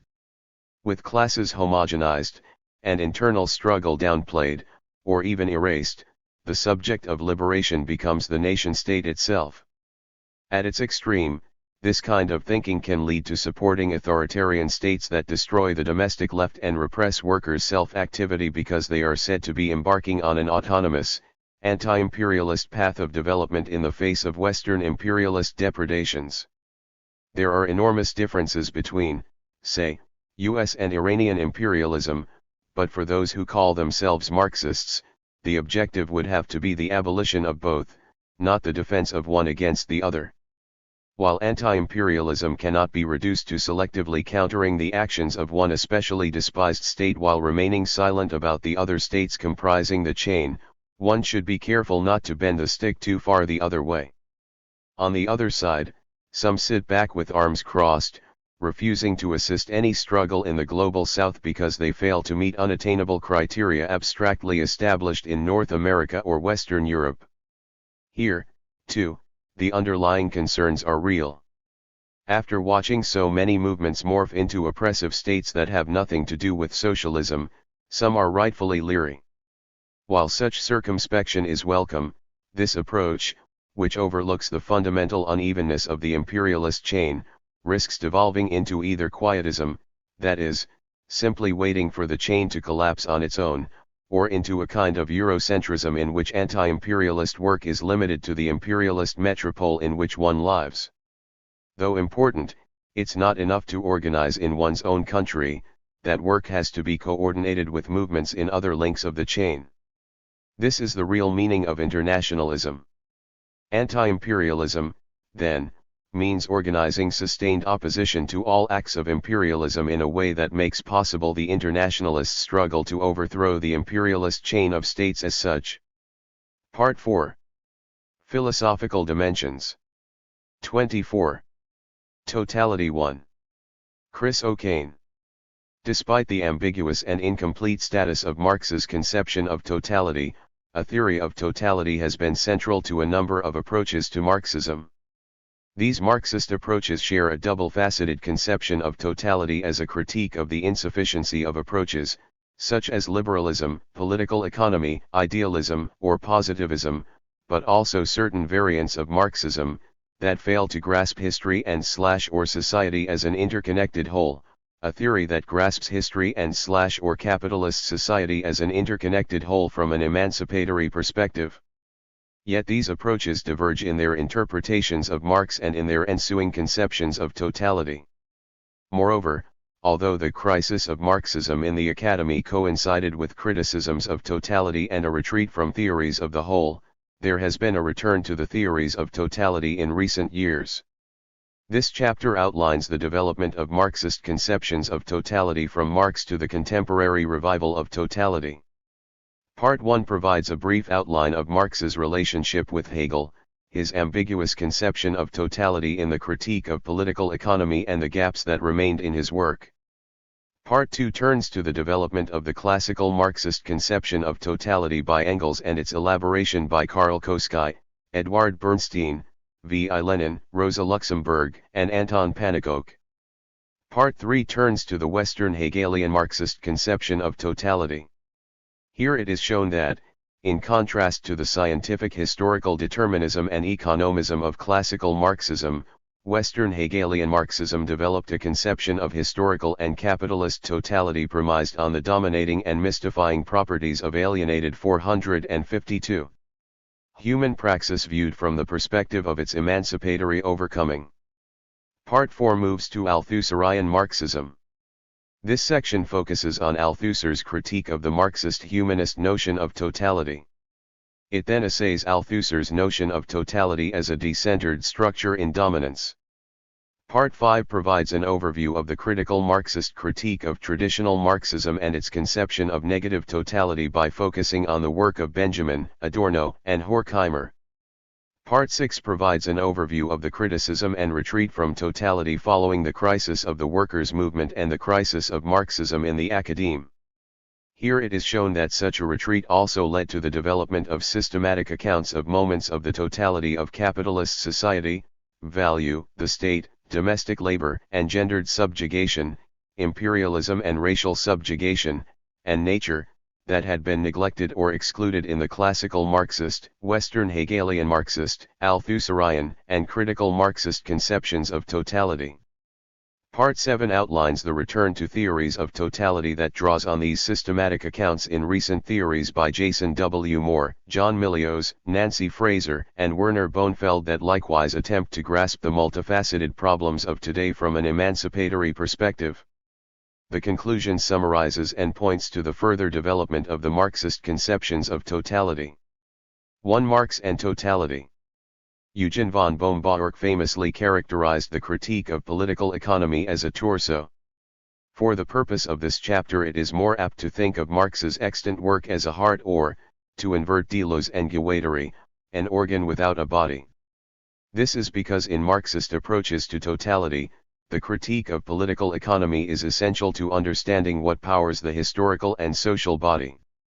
Moreover, as we shall see below, the changing focus and ambiguities in Marx's work and the times in which they were published are likewise essential to the different Marxist approaches to totality. For these reasons, this section eschews a reconstruction of Marx's work, focusing on these issues as they relate to the concept of totality in the critique of political economy. Marx undertook the critique of political economy at the end of the 1850s. He famously characterized this project in a letter to Ferdinand Lassalle at this time as the critical expose of the system of the bourgeois economy. It is at once an expose and, by the same token, a critique of the system. Yet in the decades that Marx worked on the project, the double-faceted expose and critique that he had envisioned went through a number of different plans and drafts. A contribution to the critique of political economy was published in 1859. Yet the first volume of Capital was not published until 1867. Volumes 2 and 3 were never published during Marx's lifetime, let alone his numerous preparatory manuscripts. Totality 453. As we now know from the publications of Marx's manuscripts and correspondence, one of the reasons Marx revised and reformulated the plan of the critique of political economy was the difficulty Marx encountered in establishing the relationship between his research and his method of presentation. We know that Marx found rereading Hegel's logic to be helpful when working out the method of presentation of his critique and exposé of the system of bourgeois economy. Yet Marx's cryptic remarks that the dialectical method he used in Capital was exactly opposite to Hegel's does little to illuminate how he conceived of Hegel's dialectic, totality or system, nor how Marx was using them in Capital. The matter is not cleared up by examining how Hegel defined these linked concepts. As Lars Heitmann notes, totality is a frequently used concept in Hegelian philosophy. The concept can be found in Hegel's work on numerous topics including logic, but also religion, anthropology, history, epistemology and social and political philosophy. In these writings, totality refers to a whole that is more than the sum of its individual parts that stand external to each other. This whole, therefore, does not exist on its own as such, but rather subsists in the parts. Each moment can thus only be thought in its mediation with all other moments of the totality.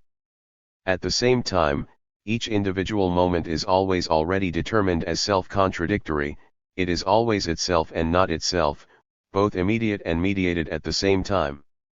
Yet, crucially, for Hegel, the totalities mentioned in these writings are not discrete. Hegel's comprehensive dialectical system of science unites nature, society, consciousness, and history into a totality. Indeed, Hegel's system is conceived as the conceptual reconstruction of the self-actualization of absolute spirit through various forms. In so doing, Hegel unfolds the objects from each other by always showing how simple forms have contradictions that lead to higher forms. Hegel's system thus purports to grasp the unified historical development of nature, society, and consciousness as a totality. In such a process of development, humanity comes to see itself as the self-consciousness development of spirit and embodies spirit in the institutions of society, uniting subject and object, and realizing freedom. Hence, referring to Hegel's system or his conception of totality does not clarify Marx's remarks, nor the manner in which Marx used these concepts. Finally, the issue is not cleared up if we read Marx's letters, notebooks, or even the published volumes from the critique of political economy he oversaw. For they evidence a shifting method of presentation, most notably the presentation of the value form, and an unresolved ambivalence between Marx's neo-Ricardian and value-theoretical definitions of abstract labor and value. Consequently, the method of presentation provided in Capital and the totality presented therein were interpreted in two very distinct manners. The logico-historical interpretation reads Volume 1 as the development of the totality of 454. Economic history from simple commodity production to capitalism's breakdown and revolutionary overthrow. The logical systematic interpretation reads Volume 1 as the systematic development of the capitalist mode of production comprising the historically specific totality of production and circulation from the most abstract historically specific form of capitalist wealth to its most complex. These different interpretations are given support by different aspects of Capital Volume 1. For instance, the logico-historical interpretation is lent credence in Chapter 32 of Volume 1 on the historical tendency of capitalist accumulation, while the historically specific interpretation is corroborated by the first sentence of Volume 1, referring to wealth in the capitalist mode of production. Finally, the unfinished status of capital does not include an array of phenomena central to a critique of the system of bourgeois economy, such as class and the state. As a result, rather than Marx providing a definitive conception of totality, these different facets and meanings of the double character of Marx's notion of totality would be drawn on and developed by the interpretations of totality in different Marxist traditions. 2. Classical Marxist totality. Classical Marxism developed the first interpretation, elaboration, and systematization of Marx's thought as a theory of totality. Friedrich Engels, Marx's comrade, patron, and co-author, made the foremost contribution to the creation of this conception of totality. Engels edited Marx's manuscripts of 1867-8 and 1877-81 for publication in Volume 2 of Capital and Marx's manuscripts of 1864-5 for the publication of Volume 3. Engels also authored influential interpretations of a contribution to the critique of political economy and Volume 3 of Capital. Finally, he wrote a number of works that complemented and systematized Marx's work into a science that purportedly grasped historical development of nature and society as a totality, in particular Anti-Düring, Ludwig Feuerbach, and the origin of private property and the family. They showed how the natural law of the negation was realized in the progressive contradictory development of modes of production.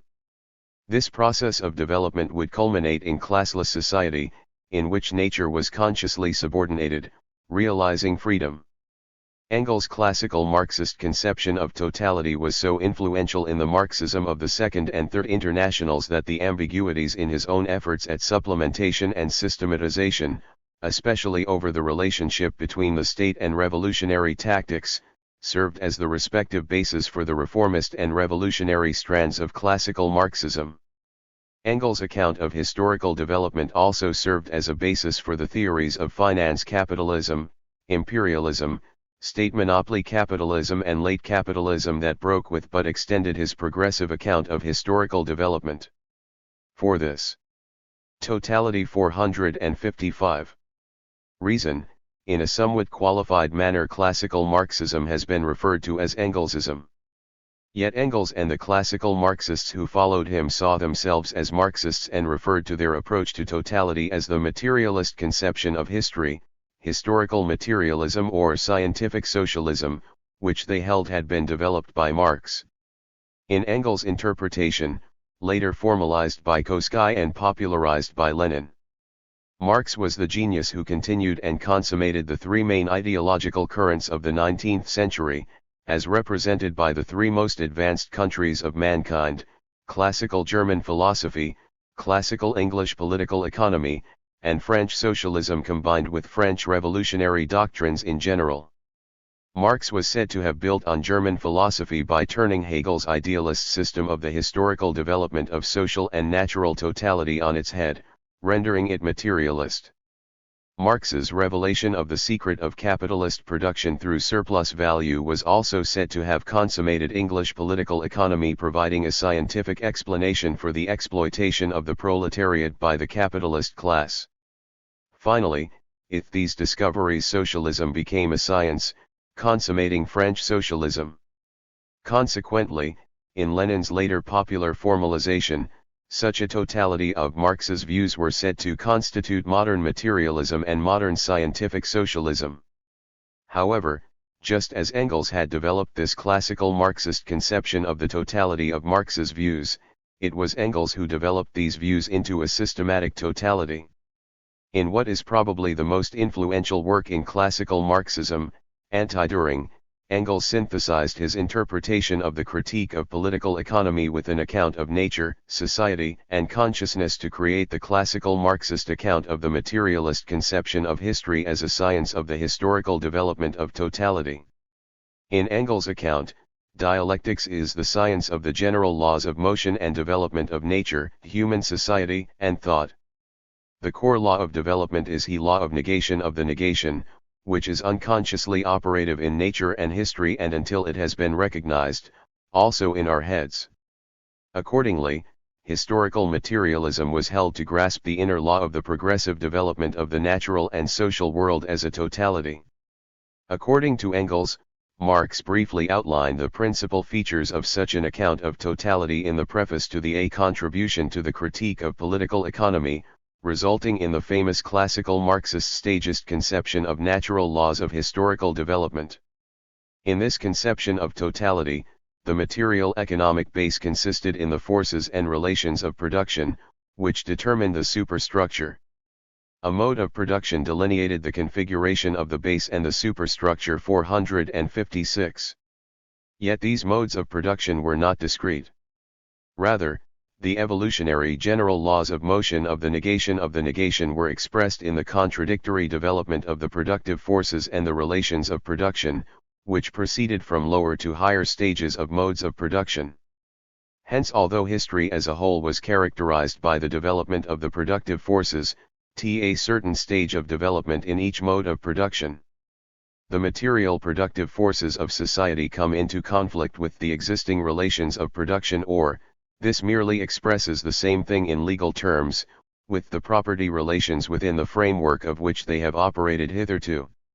From forms of development of the productive forces these relations turn into their fetters. Then begins an era of social revolution.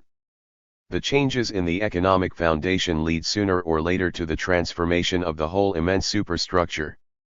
According to Engels' influential interpretation, capital provided a systematic account of the contradictory evolution of the base in terms of the development of the socialization of production in the context of class appropriation.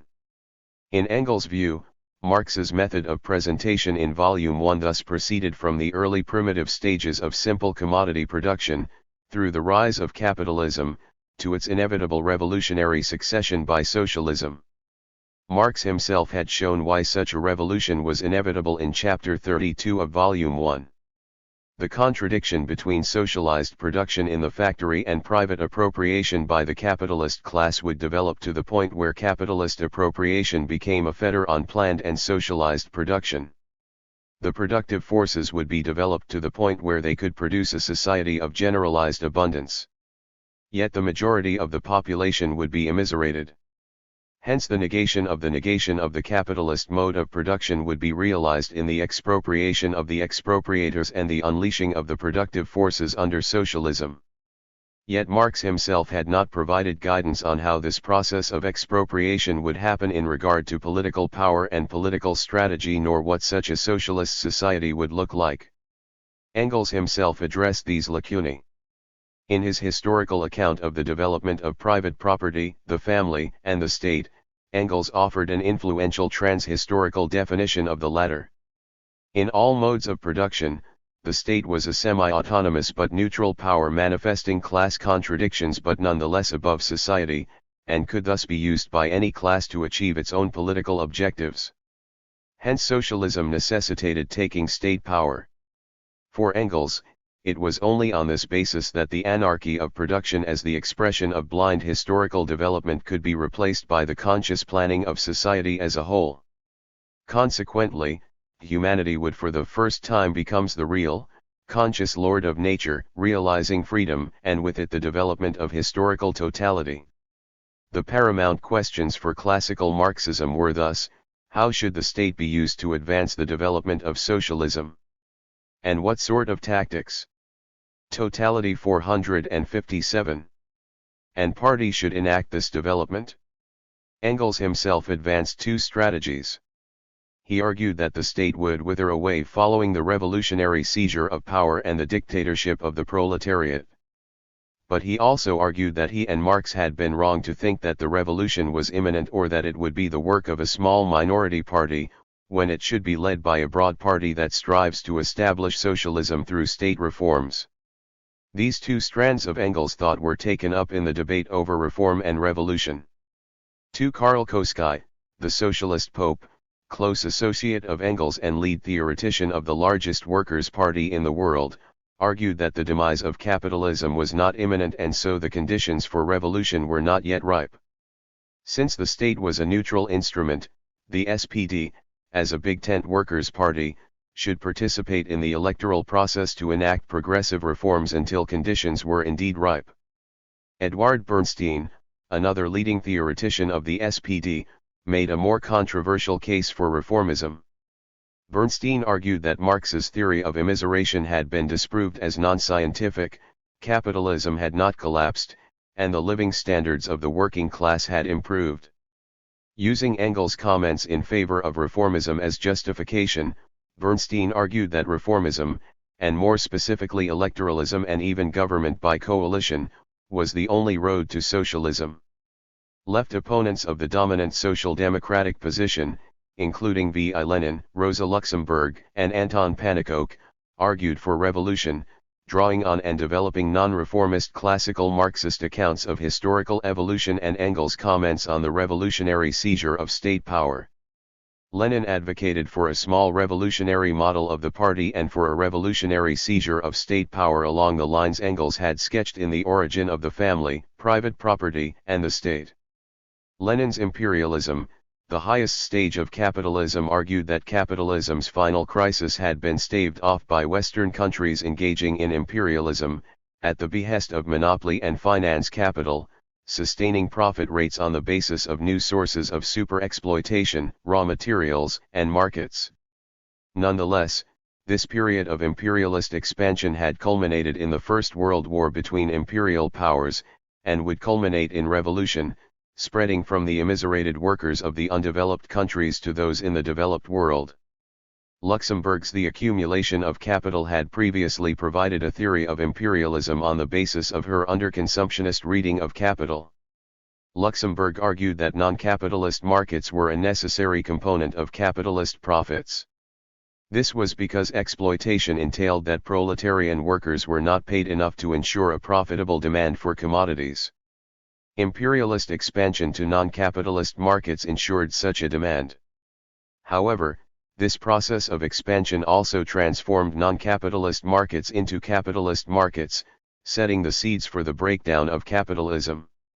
Luxembourg supported the tactic of the mass strike and, following Lenin's seizure of power, advocated for a return of power to 458. The Soviets.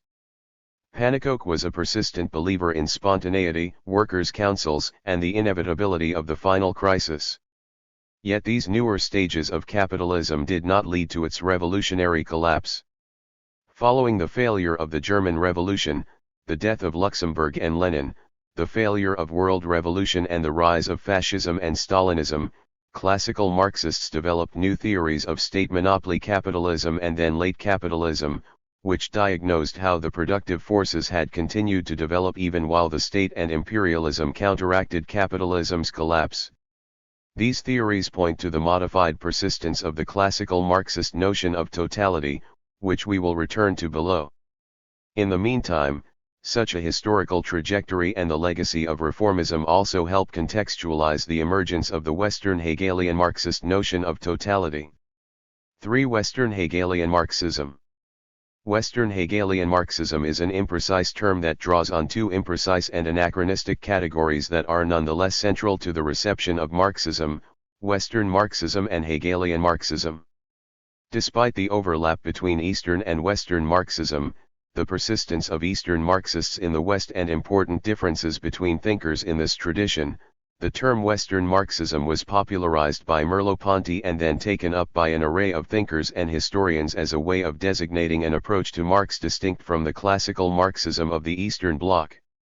Despite the interpretations of Hegel and totality that were central to classical Marxism, the term Hegelian Marxism also developed into a popular way of designating a Hegelian interpretation of Marx that centers on the concepts of alienation and totality, in contrast to the economic and historical determinism of classical Marxism. Despite the problems with these terms, and some important differences between those who employ them, I draw them together and use Western Hegelian Marxism to designate one strand of Western Marxism as well as a particular framing of totality. Like classical Marxism, Western Hegelian Marxism promulgated its own interpretation of Marx's double-faceted critique of methodological approaches that fail both to grasp reality as an interconnected whole and to critique that whole. Yet unlike classical Marxism's doctrine of the unity of the three sources, the interpretation of Marx that was central to the Western Hegelian Marxist concept of totality focused on Marx's relationship with Hegel. Moreover, in distinction to classical Marxism, the Western Hegelian Marxist interpretation of Hegel and Marx distinguished between the realms of society and nature.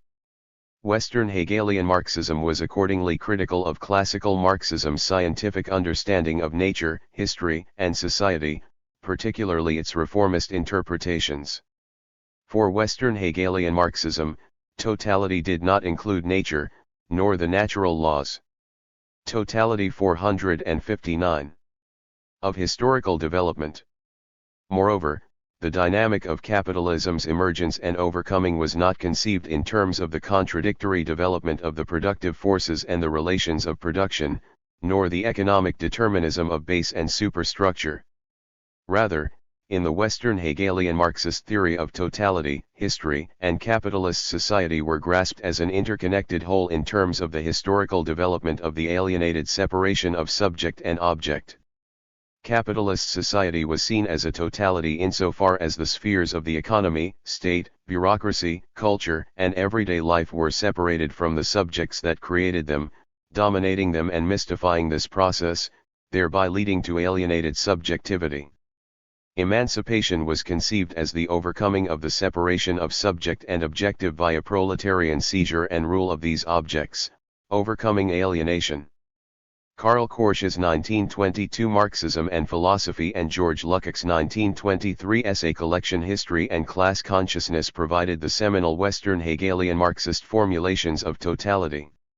In the first place, Korsch and Lukács criticized the foremost reformist thinkers of the Second International interpretation of classical Marxism, such as Koski, Bernstein and Hilferting, for embracing a natural and social scientific understanding of historical development that imitated bourgeois science and failed to grasp history and society as a totality created by human praxis. In contrast, Korsch and Lukács argued that orthodox Marxism refers exclusively to method and that such a method amounted to conceiving of history and capitalist society as a reified totality created by human praxis. Lukács' theory of reification elaborated the repercussions such a notion of totality held for capitalist society and revolutionary praxis, providing an analysis of capitalist society as reified totality from the perspective of its overcoming. Lukács conceived of such a totality in terms of the separation of subject and object, creating a mystified second nature. Part 1 of the central essay in History and Class Consciousness, Reification, and the Consciousness of the Proletariat, shows how such a process of separation and mystification leads to individuals passively following capitalism's socio-natural laws in the factory, bureaucracy, and a number of other areas of capitalist society. Part 2 provides an overview of the development of philosophy culminating in Hegelian philosophy, which in spite of its dialectical method cannot grasp historical development due to its idealism. Part 3 focuses on how the proletariat as the creators of totality, and the subject/object of history, can come to consciousness, grasp totality as their creation and seize it, thus reuniting subject and object, overcoming reification. In the years following the publication of History and Class Consciousness, Lukács made a number of concessions to the official Soviet line in philosophy, leading to his self-criticism of the theory of reification. Korsch would go on to write an influential interpretation of Marx and Introduction to Capital. Following the publication of Marx's Economic and Philosophical 460 manuscripts of 1844 in 1932, other thinkers would develop related and more sustained interpretations of this Western Hegelian Marxist conception of totality, based on the young Marx's idea of alienation. More elaborate accounts of the relationship between Hegelian and Marxist notions of alienation were developed by notable Western Hegelian Marxists such as Herbert Marcuse, Raya Dunayevskaya, and Erich Fromm, who likewise developed social theories based on these interpretations. But perhaps the most sustained theorist of the Western Hegelian Marxist conception of totality was Henri Lefebvre. Lefebvre was not only the first translator of Marx's 1844 economic and philosophical manuscripts into French, but his Mystified Consciousness was the first work to place alienation at the heart of a Marxist conception of historical development and capitalist society. And in 1939, dialectical materialism provided the seminal Western Hegelian Marxist articulation of the relationship between Hegel and Marx, with Marx providing a materialist interpretation of dialectics, totality, and alienation, and of historical development and capitalist society as alienated praxis.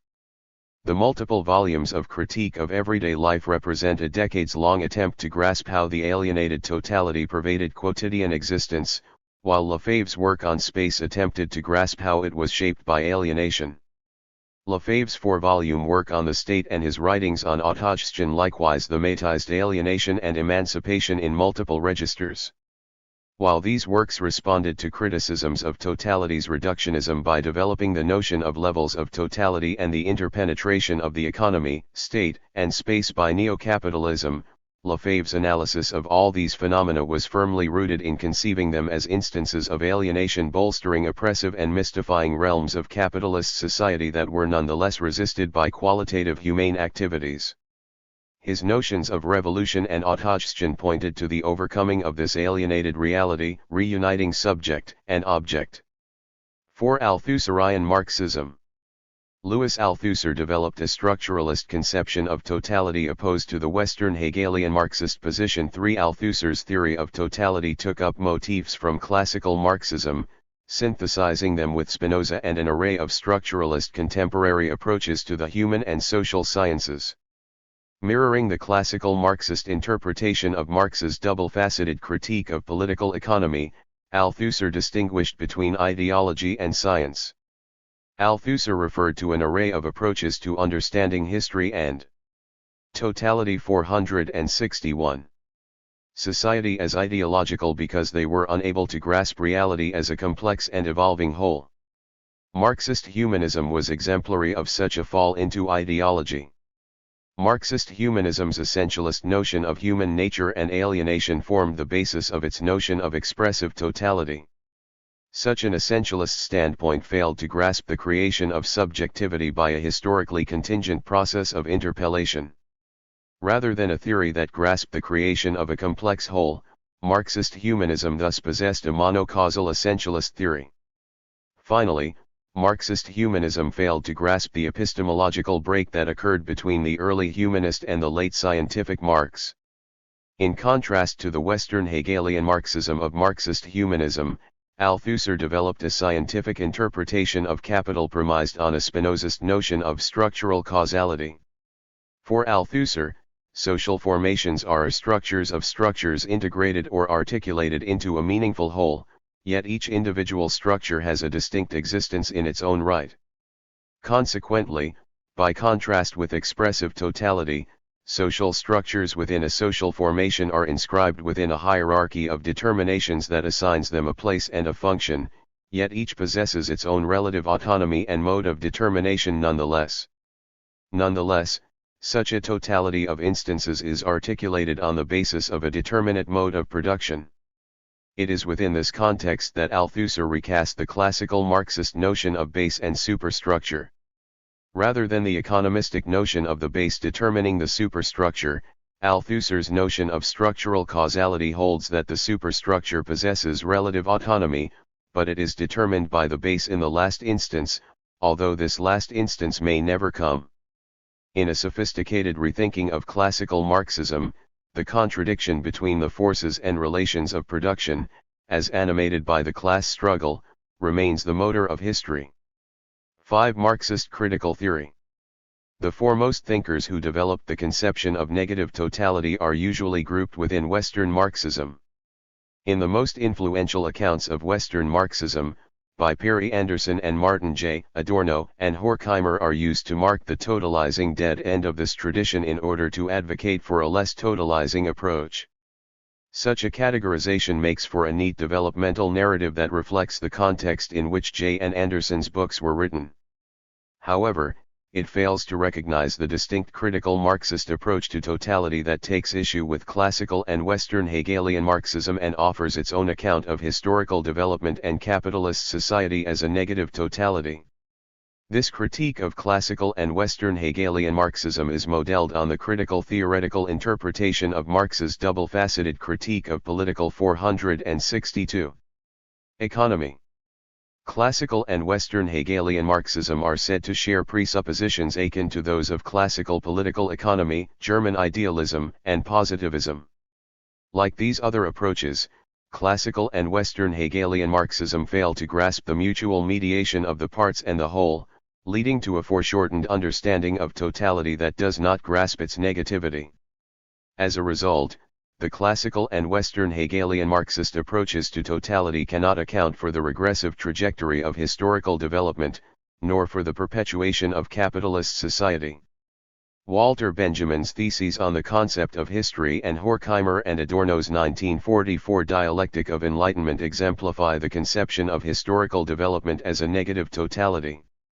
Both criticize the Engelschian notion of the natural laws of historical development culminating in the coming to consciousness of the proletariat, the seizure of the state, the unfettering of the productive forces and the domination of nature.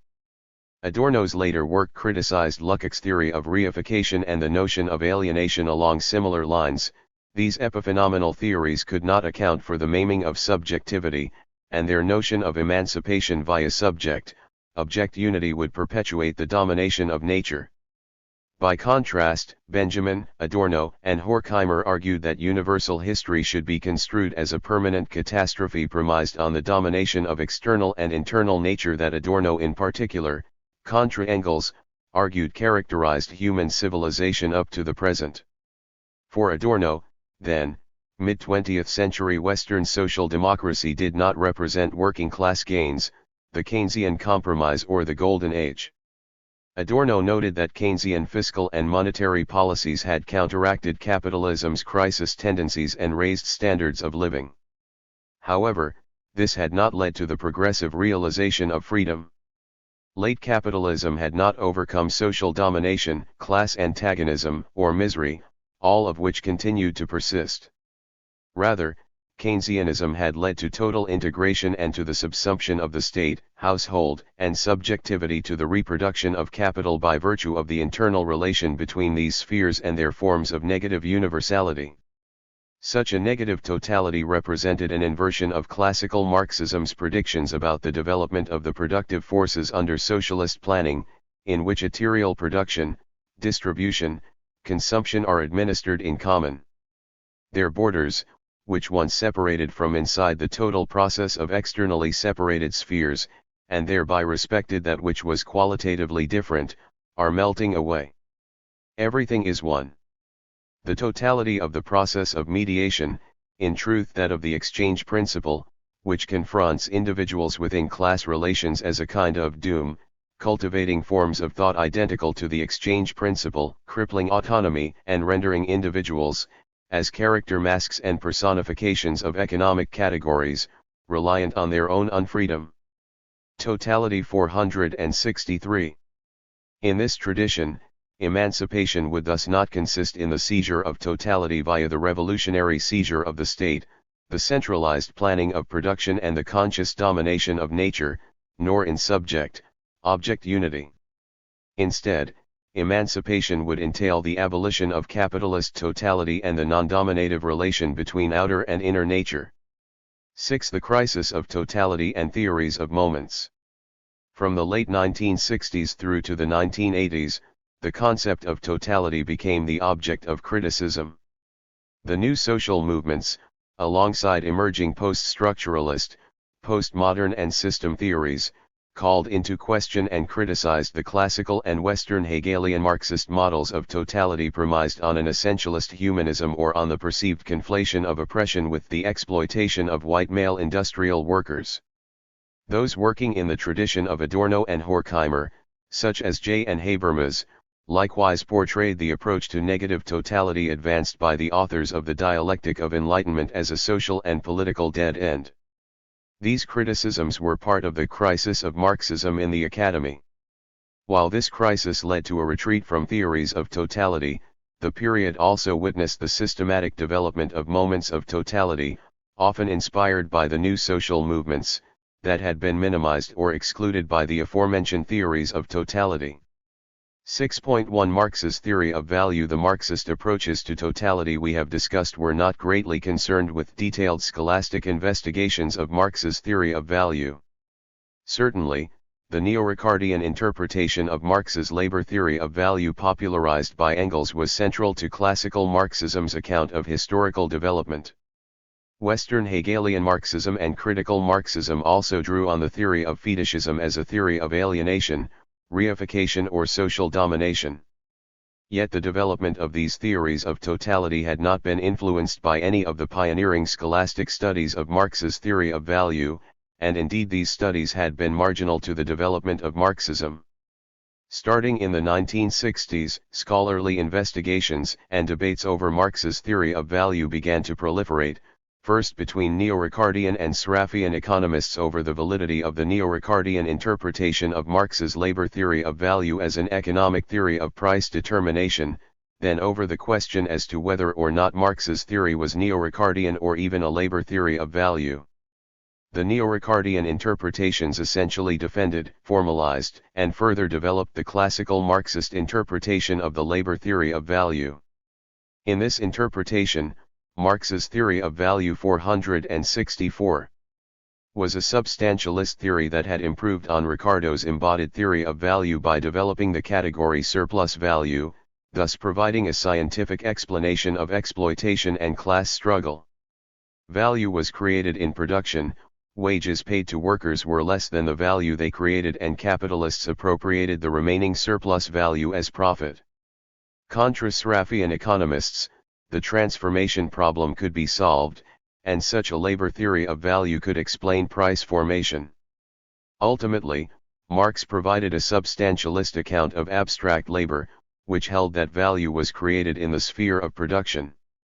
The neo-Ricardian position, especially its substantialist interpretation of abstract labor, was criticized by a new approach, often termed value form theory, that emerged in a number of countries in the 1960s and 1970s, partly on the basis of a rediscovery or initial translation of preparatory materials from the critique of political economy. The approach to value form theory in West Germany was pioneered by a number of Adorno's students, Alfred Schmidt, Hans-Georg Backhaus, and Helmut Reichelt, whose study of Marx had been motivated by what they saw as Horkheimer and Adorno's insightful but unsystematic comments on Marx's theory of value. Schmidt, Backhaus, and Reichelt's pioneering work argued for a reconstruction of Marx's monetary theory of value. Such a theory of value was presented dialectically in a manner homologous with Hegel's logic. In distinction to Ricardo, Marx's theory did not hold that value was a substance embodied in commodities by labor, but a theory of social validity. Value was necessarily expressed in money, and the value of commodities produced for the market depended on whether or not they were purchased. On this basis, capital was conceived of as negative totality, comprising production and circulation, with value mirroring the Hegelian subject, mediating individuals within the class antagonism as personifications of economic categories to reproduce capitalist society via the process of accumulation. Value form theory was later developed by Moishe Postone into a critique of the historically specific form of labor. 4. 6.2 Marxist state theory. Theories of the state were certainly important to the approaches to totality discussed above. Yet much like the theory of value, these unsystematic approaches to the state explicitly or implicitly relied on Engels' instrumentalist view. Such an instrumentalist state theory had been essential to the classical Marxist explanations of the new stages of capitalism that had emerged as states engaged in imperialist projects or fiscal and monetary policies that temporarily staved off capitalism's immiserating tendencies. Engelschian state theory had also been incorporated into the Western Hegelian notion of totality by conceiving of the state as an alienated instrument that could nevertheless be used to overcome alienation before dissolving itself, and into the Althusserian notion of totality. Totality 465. Which conceived of the state as a semi-autonomous instrument. Finally, although critical Marxism's critique of negative totality conceived of the state as immanent to capitalist totality, it did not do so in a systematic manner. Yet Marx's own comments on the state in the critique of political economy went against any instrumentalist interpretation.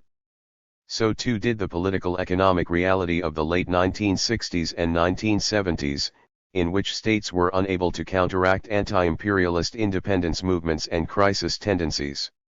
Such a background informed waves of state theories and state debates. The Poulantzas, Miliband debate is probably the best known of these debates in the Anglophone world. 5. Miliband is often portrayed as a proponent of the instrumentalist view of the state.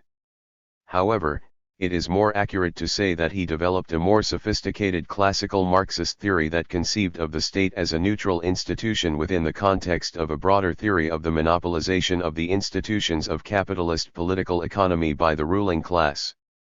Rather than simply wielding the state as an instrument, the ruling class had direct and indirect control over the state apparatus as well as over the economy and over the means of legitimating its rule. On this basis, Miliband turned to documenting how capital exercised control over the state, thus limiting the extent of social democratic reforms. Drawing on and developing the Althusserian interpretation of Marx, Poulantzas argues that the capitalist state is a semi-autonomous entity by virtue of the structural role it plays in reproducing capitalist society. According to Poulantzas, the capitalist state does this within particular historical conjunctures by securing the reproduction of capitalism through ideological means that represent the interests of the capitalist class as a whole in opposition to those of particular capitalists, while simultaneously fragmenting the working class. The West German state derivation debate proceeded from value form theoretical premises. 6. This debate was occasioned by the economic crisis that put an end to the Wirtschaftswunder of the 1970s and Jürgen Habermas and Clausewitz state theories. As the term indicates, the conceptual framework of this debate was influenced by the new German reading of Marx and the later rediscovery of Soviet legal scholar Yevgeny Pashukhany's. Pashukhany's theory had differentiated itself from Marxist theories of the content of the state and come to focus on why the dominance of the capitalist class takes on the form of official state domination. It had done so by deriving the form of capitalist law and the capitalist state from commodity exchange. Contributions to the state derivation debate focused on explaining the necessary functions of the capitalist state and its limits, by deriving the form of the state from the dynamic of capital accumulation.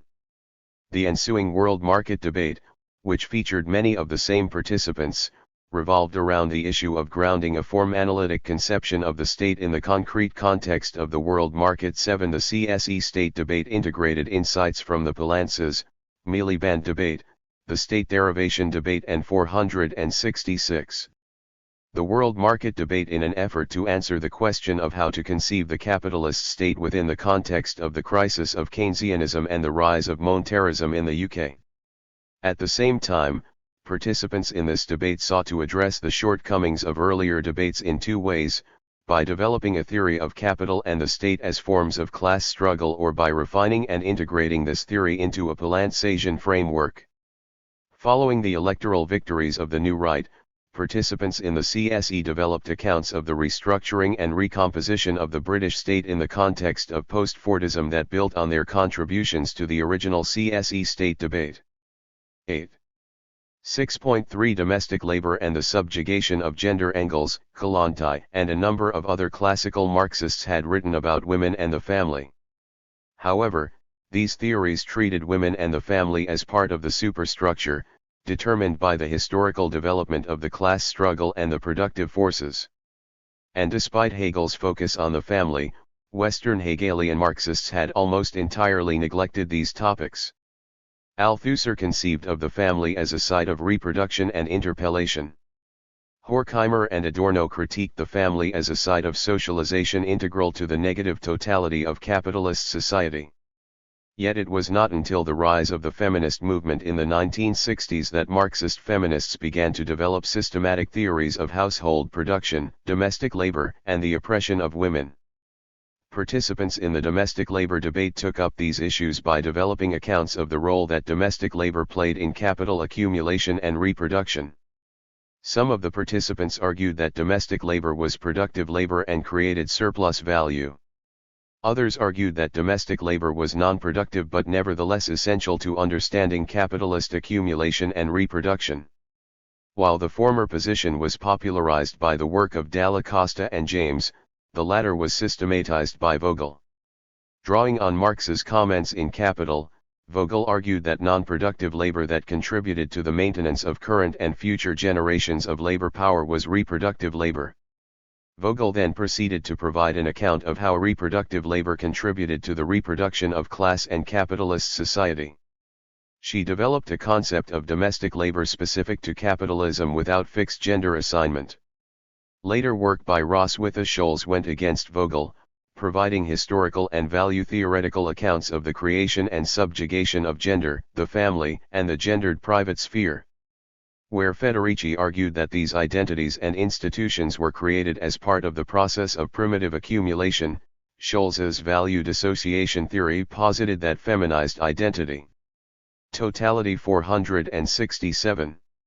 Domestic labor and the private sphere were created through a process of dissociation and mutual mediation with value. Hence the gendered identity of women and household production took on the opposite qualities of masculine labor in the productive sphere. As moments in the negative totality of capitalist society, gender, domestic production, and the private sphere must accordingly be abolished alongside productive labor and value. 6.4 Imperialism and racial subjugation. The national liberation and civil rights movements that preceded and were sometimes continuous with the new social movements likewise animated new Marxist theories of imperialism and racial formation. Since these issues had essentially been neglected by Western Hegelian Marxism, Althusserian Marxism, and critical Marxism, the development of systematic theories of these moments of totality harkened back to classical Marxist theories of imperialism, superexploitation and racial formation, developed by Lenin and others. 9. The proponents of dependency theory, such as Paul Baran, Paul Sweezy, André Gunder Frank and Walter Rodney, argued that the prosperity of the capitalist economies in the global north was premised on the colonization and underdevelopment of economies in the global south, which provided the developed economies in the global north with cheap labor and cheap raw materials that were the key to prosperity in these countries. World systems theorists, such as Emanuel Wallerstein, Samir Emin, Giovanni Arrighi, and Beverly Silver, took up this core, periphery relation and analyzed it in terms of the hegemonic rule of core countries over world systems characterized by global value chains realized as profits in the core. The formation of race and racism was analyzed within this context of capitalist and imperialist subjugation on an international and national level on the basis of dependency theory and world systems theory. Taking up and developing earlier theories of racial formation, which conceived of race in terms of imperialist subjugation or the internal fragmentation of the working class, Balibar and Wallerstein argued that racial identities were created by the subordinate position of groups in the global capitalist division of labor. In contrast to these approaches, critical Marxist thinkers such as Postone argued that the core, periphery and imperialist relations were elements of the totality of the capitalist world market. Anti-imperialism and national liberation were not anti-capitalist movements. Racism was a pernicious type of identity formation premised on abjecting subjugated identities, while anti-Semitism presupposed the personalization of capitalist exploitation. Both of these types of racism scapegoated oppressed minorities and failed to grasp totality. Along with anti-imperialism and national liberation, they contributed to the reproduction of capitalism. 468. 6.5 Nature and ecology. Finally, the environmental movement and environmental devastation wrought by capitalism was mirrored in the proliferation of Marxist theories of nature. While nature had essentially been neglected by Western Hegelian Marxism, Adorno and Horkheimer's idea of nature was essential to their critique of negative totality.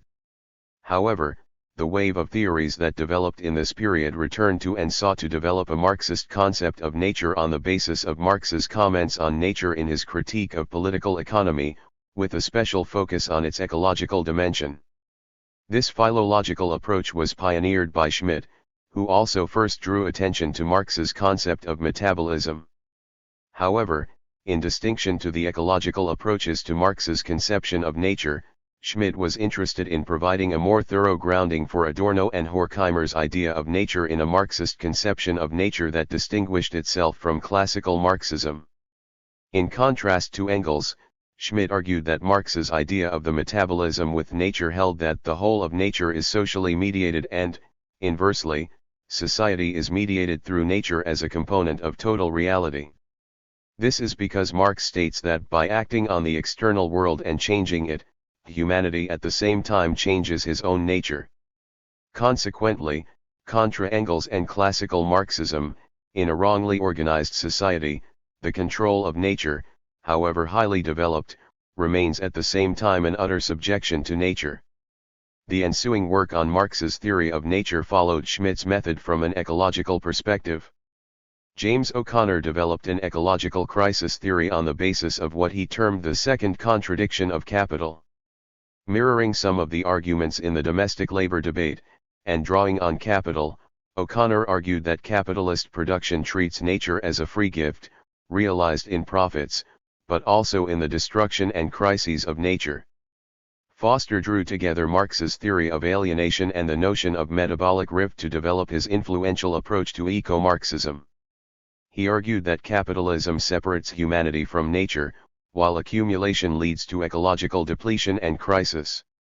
7. The return to totality. The revival of Marxism that followed the 2007-8 crisis has led to a return to theories of totality. These new theories of totality draw on and incorporate different approaches to the systematic development of the moments that the earlier approaches to totality had neglected, and they try to overcome the criticisms of economism, essentialism, and one-dimensionality leveled at earlier approaches to totality. Nonetheless, these new approaches draw on and share premises with the theories of totality discussed above. Totality 469.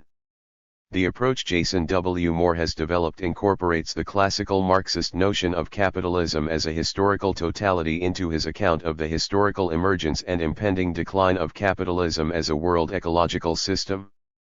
Moore draws together and extends the classical Marxist neo-Ricardian notion of exploitation to conceive of capitalism as a way of managing nature premised on four chiefs: labor, food, energy, and raw materials that are realized in profit. Patel and Moore add three more chiefs to this theory: money, care, and lives. In conjunction with world systems theory's neoclassical Marxist theory of imperialism, Moore argues that capitalism has developed as a historical totality driven by strategies of cheapness. The impending decline of capitalism is due to a crisis of cheapness, stemming from the fact that this process of expansion has reached its limits. To move beyond capitalism, Moore calls for ecological reparations, the overcoming of cheapness and the creation of an ecological democracy. John Milios and a number of co-authors have developed a neo-Althusserian theory of totality that articulates value form theory and imperialism.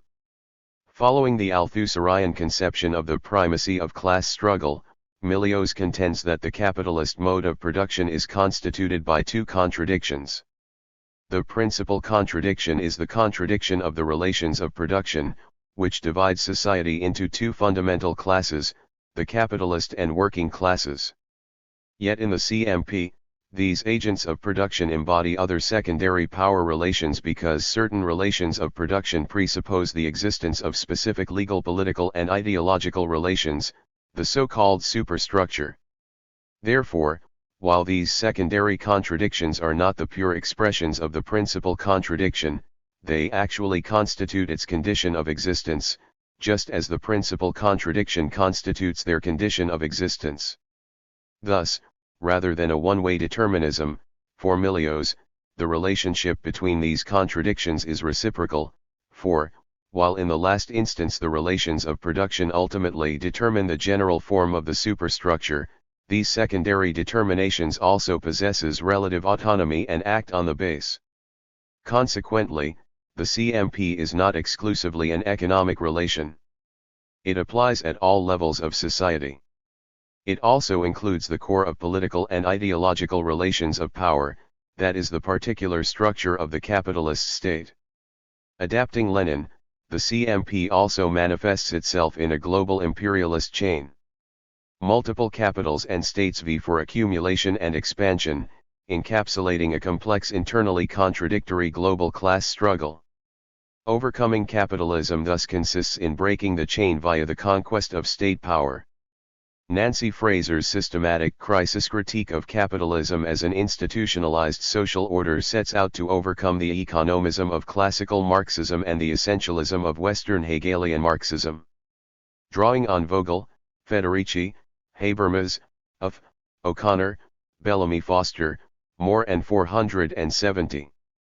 World Systems Theory, Fraser develops a conception of capitalism as a crisis-prone totality premised on the contradictory relationship between the foreground of the economy and the background of social reproduction, nature, and the state, 10 in a manner akin to Moore's extension of the classical Marxist notion of exploitation.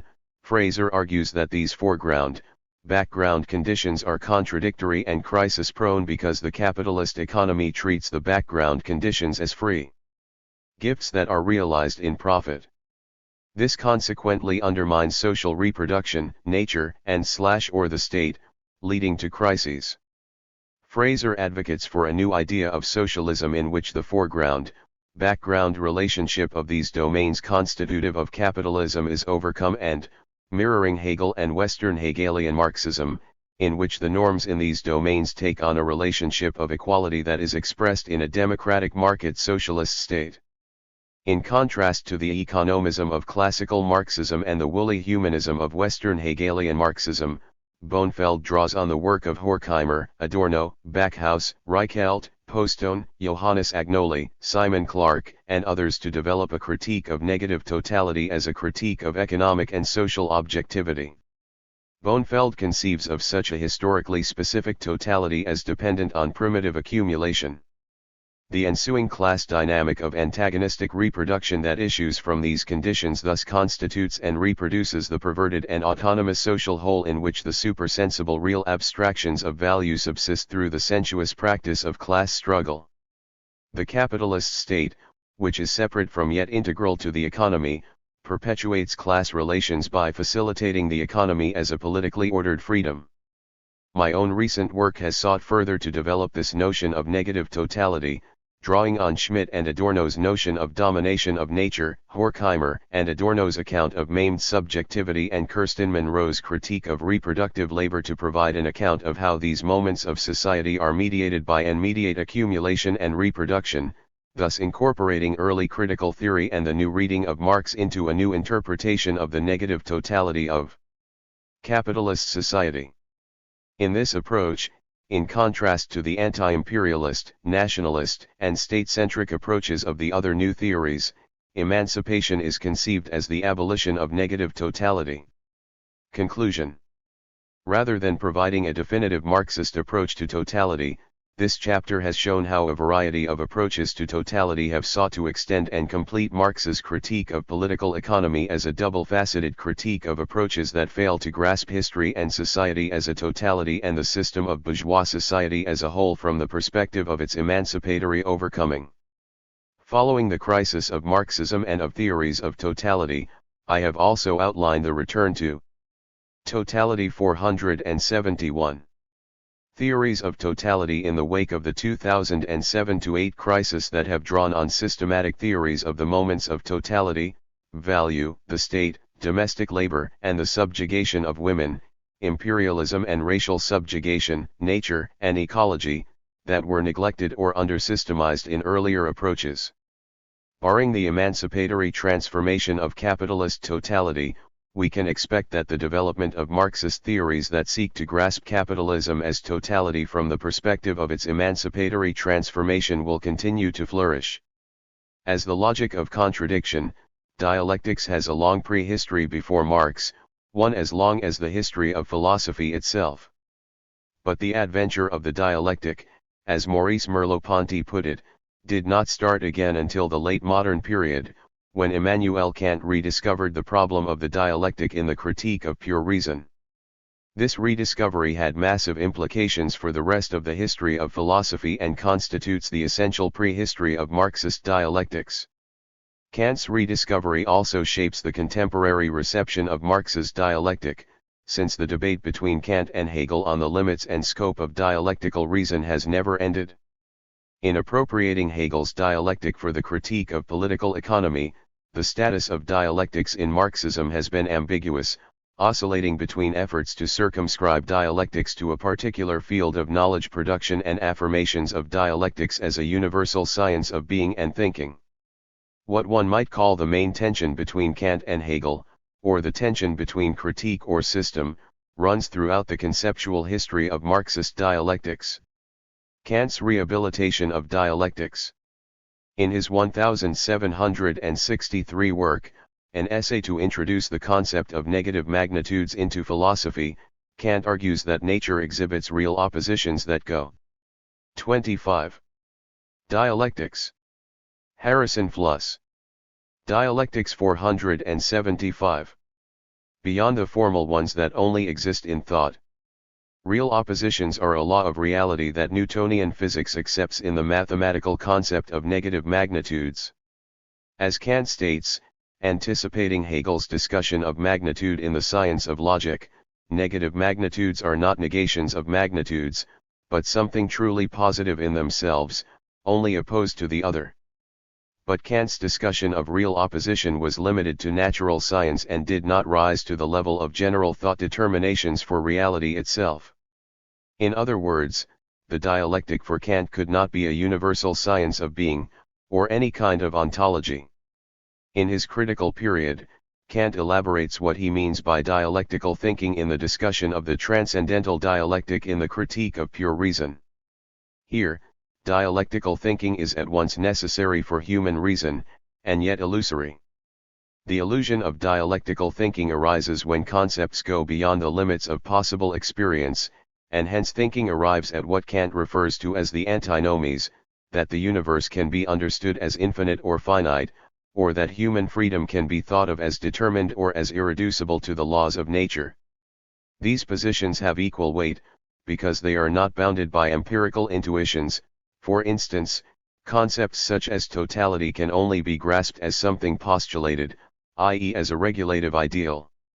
It is important to stress that for Kant, this transcendental dialectic is part of our thinking, even if it produces illusions. We cannot give up dialectics or metaphysical speculation, any more than one may give up breathing. As Kant famously sought to limit knowledge to make room for faith, he likewise limited the scope of dialectics, denying its ontological claims. In contrast to Spinoza, Kant abjures the idea of intellectual intuition of the infinite. Instead, for Kant, we can only think the infinite without ever hoping to know it. Against medieval and Leibnizian metaphysics, traditional concepts like God and freedom were reconstituted as assumptions for practical reason, as regulative ideas to strive for, but not as knowable things of theoretical reason. Fichte and Schelling. It is Johann Gottlieb Fichte who resurrected the idea of intellectual intuition against Kant. But in contrast to Spinoza, intellectual intuition is not an intuition of the infinite as a substantial reality, but an intuition of the activity of the ego. The Fichtean ego, or I, attempts in its activity to overcome what is other than itself, i.e. it strives to overcome the non-ego as an act of practical reason. Put differently, Fichte posits a never-ending process of the ego trying to overcome empirical intuition, without any moment of reconciliation.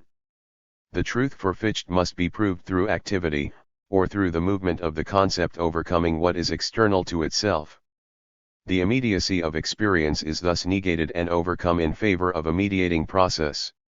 For Fichte, however, 476. It is not a question of positing the mere givenness of certain conceptual categories, as Kant had done, but of showing how concepts overturn and develop into one another. This development and overturning of concepts is possible through the attempt of the I to be free of external matter, and Fichte classifies philosophers as dogmatic realists or as critical idealists like Kant and himself. Either one understands the ideality of the world as a structure of subjectivity with Kant, or one dogmatically asserts the objectivity of the world by forgetting one's own freedom.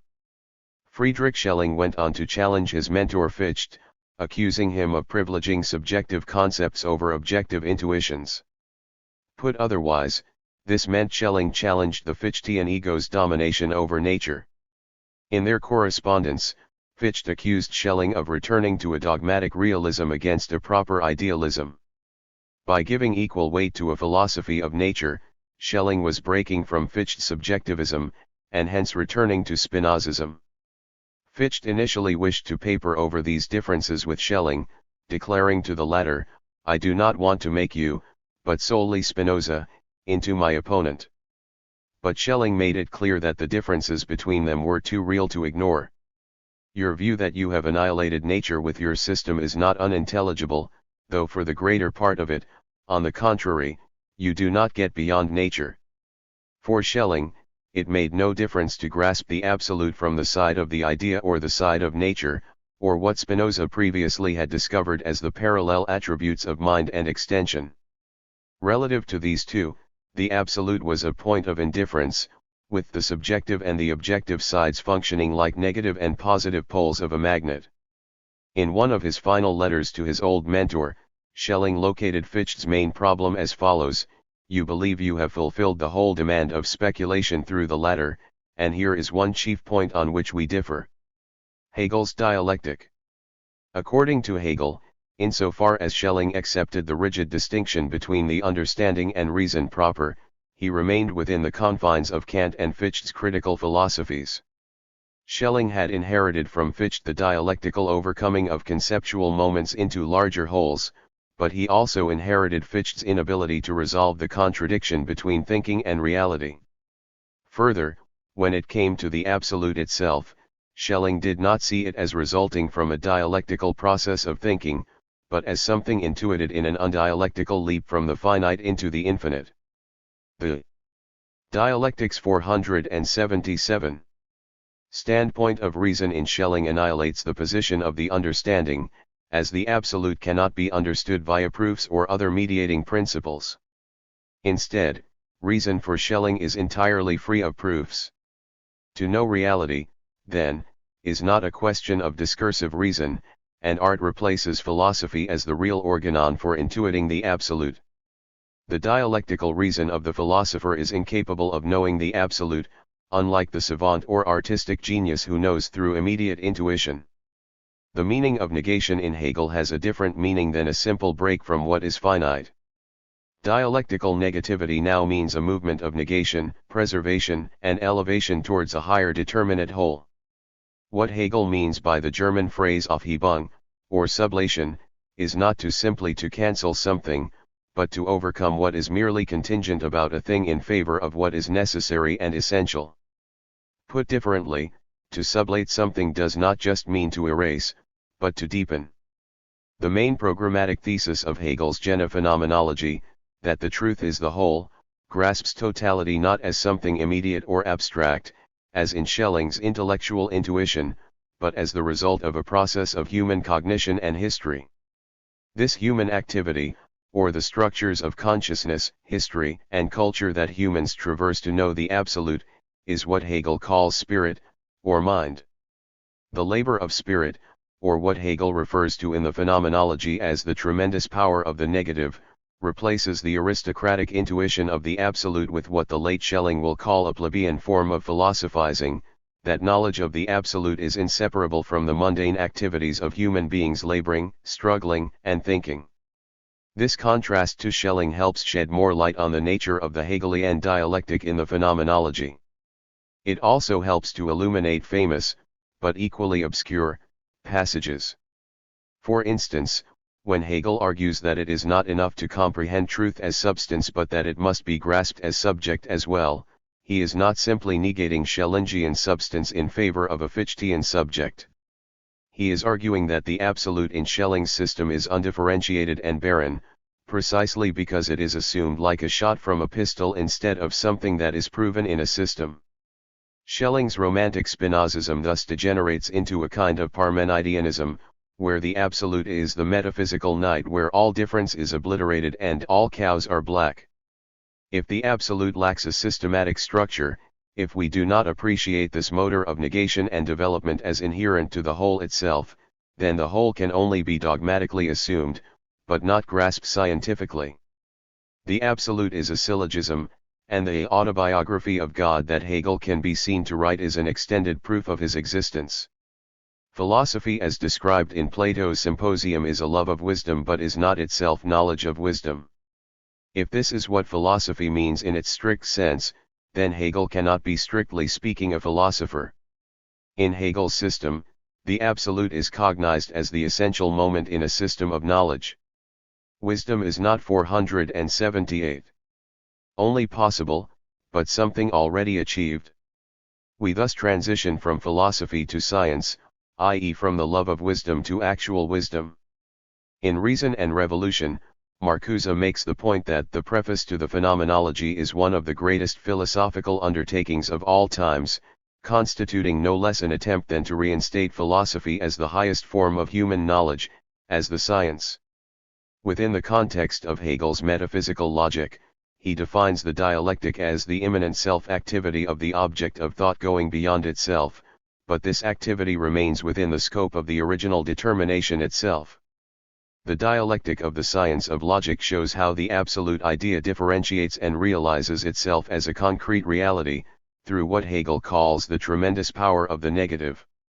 These negations of the idea from more abstract expressions to more concrete ones follow the idea through three distinct phases. The first phase grasps the idea in its pure immediacy in the doctrine of being, the second phase grasps the idea as a negative unity of opposites in the doctrine of essence, and finally, the third phase grasps the idea as a positive unity of itself with what is other in the doctrine of the concept. Throughout these conceptual transitions, the movement the dialectic traces are the movements of the same idea. For Hegel, progress in knowledge is a return to what was always already at the beginning, and so real progress is achieved when we recognize the circular nature of the infinite.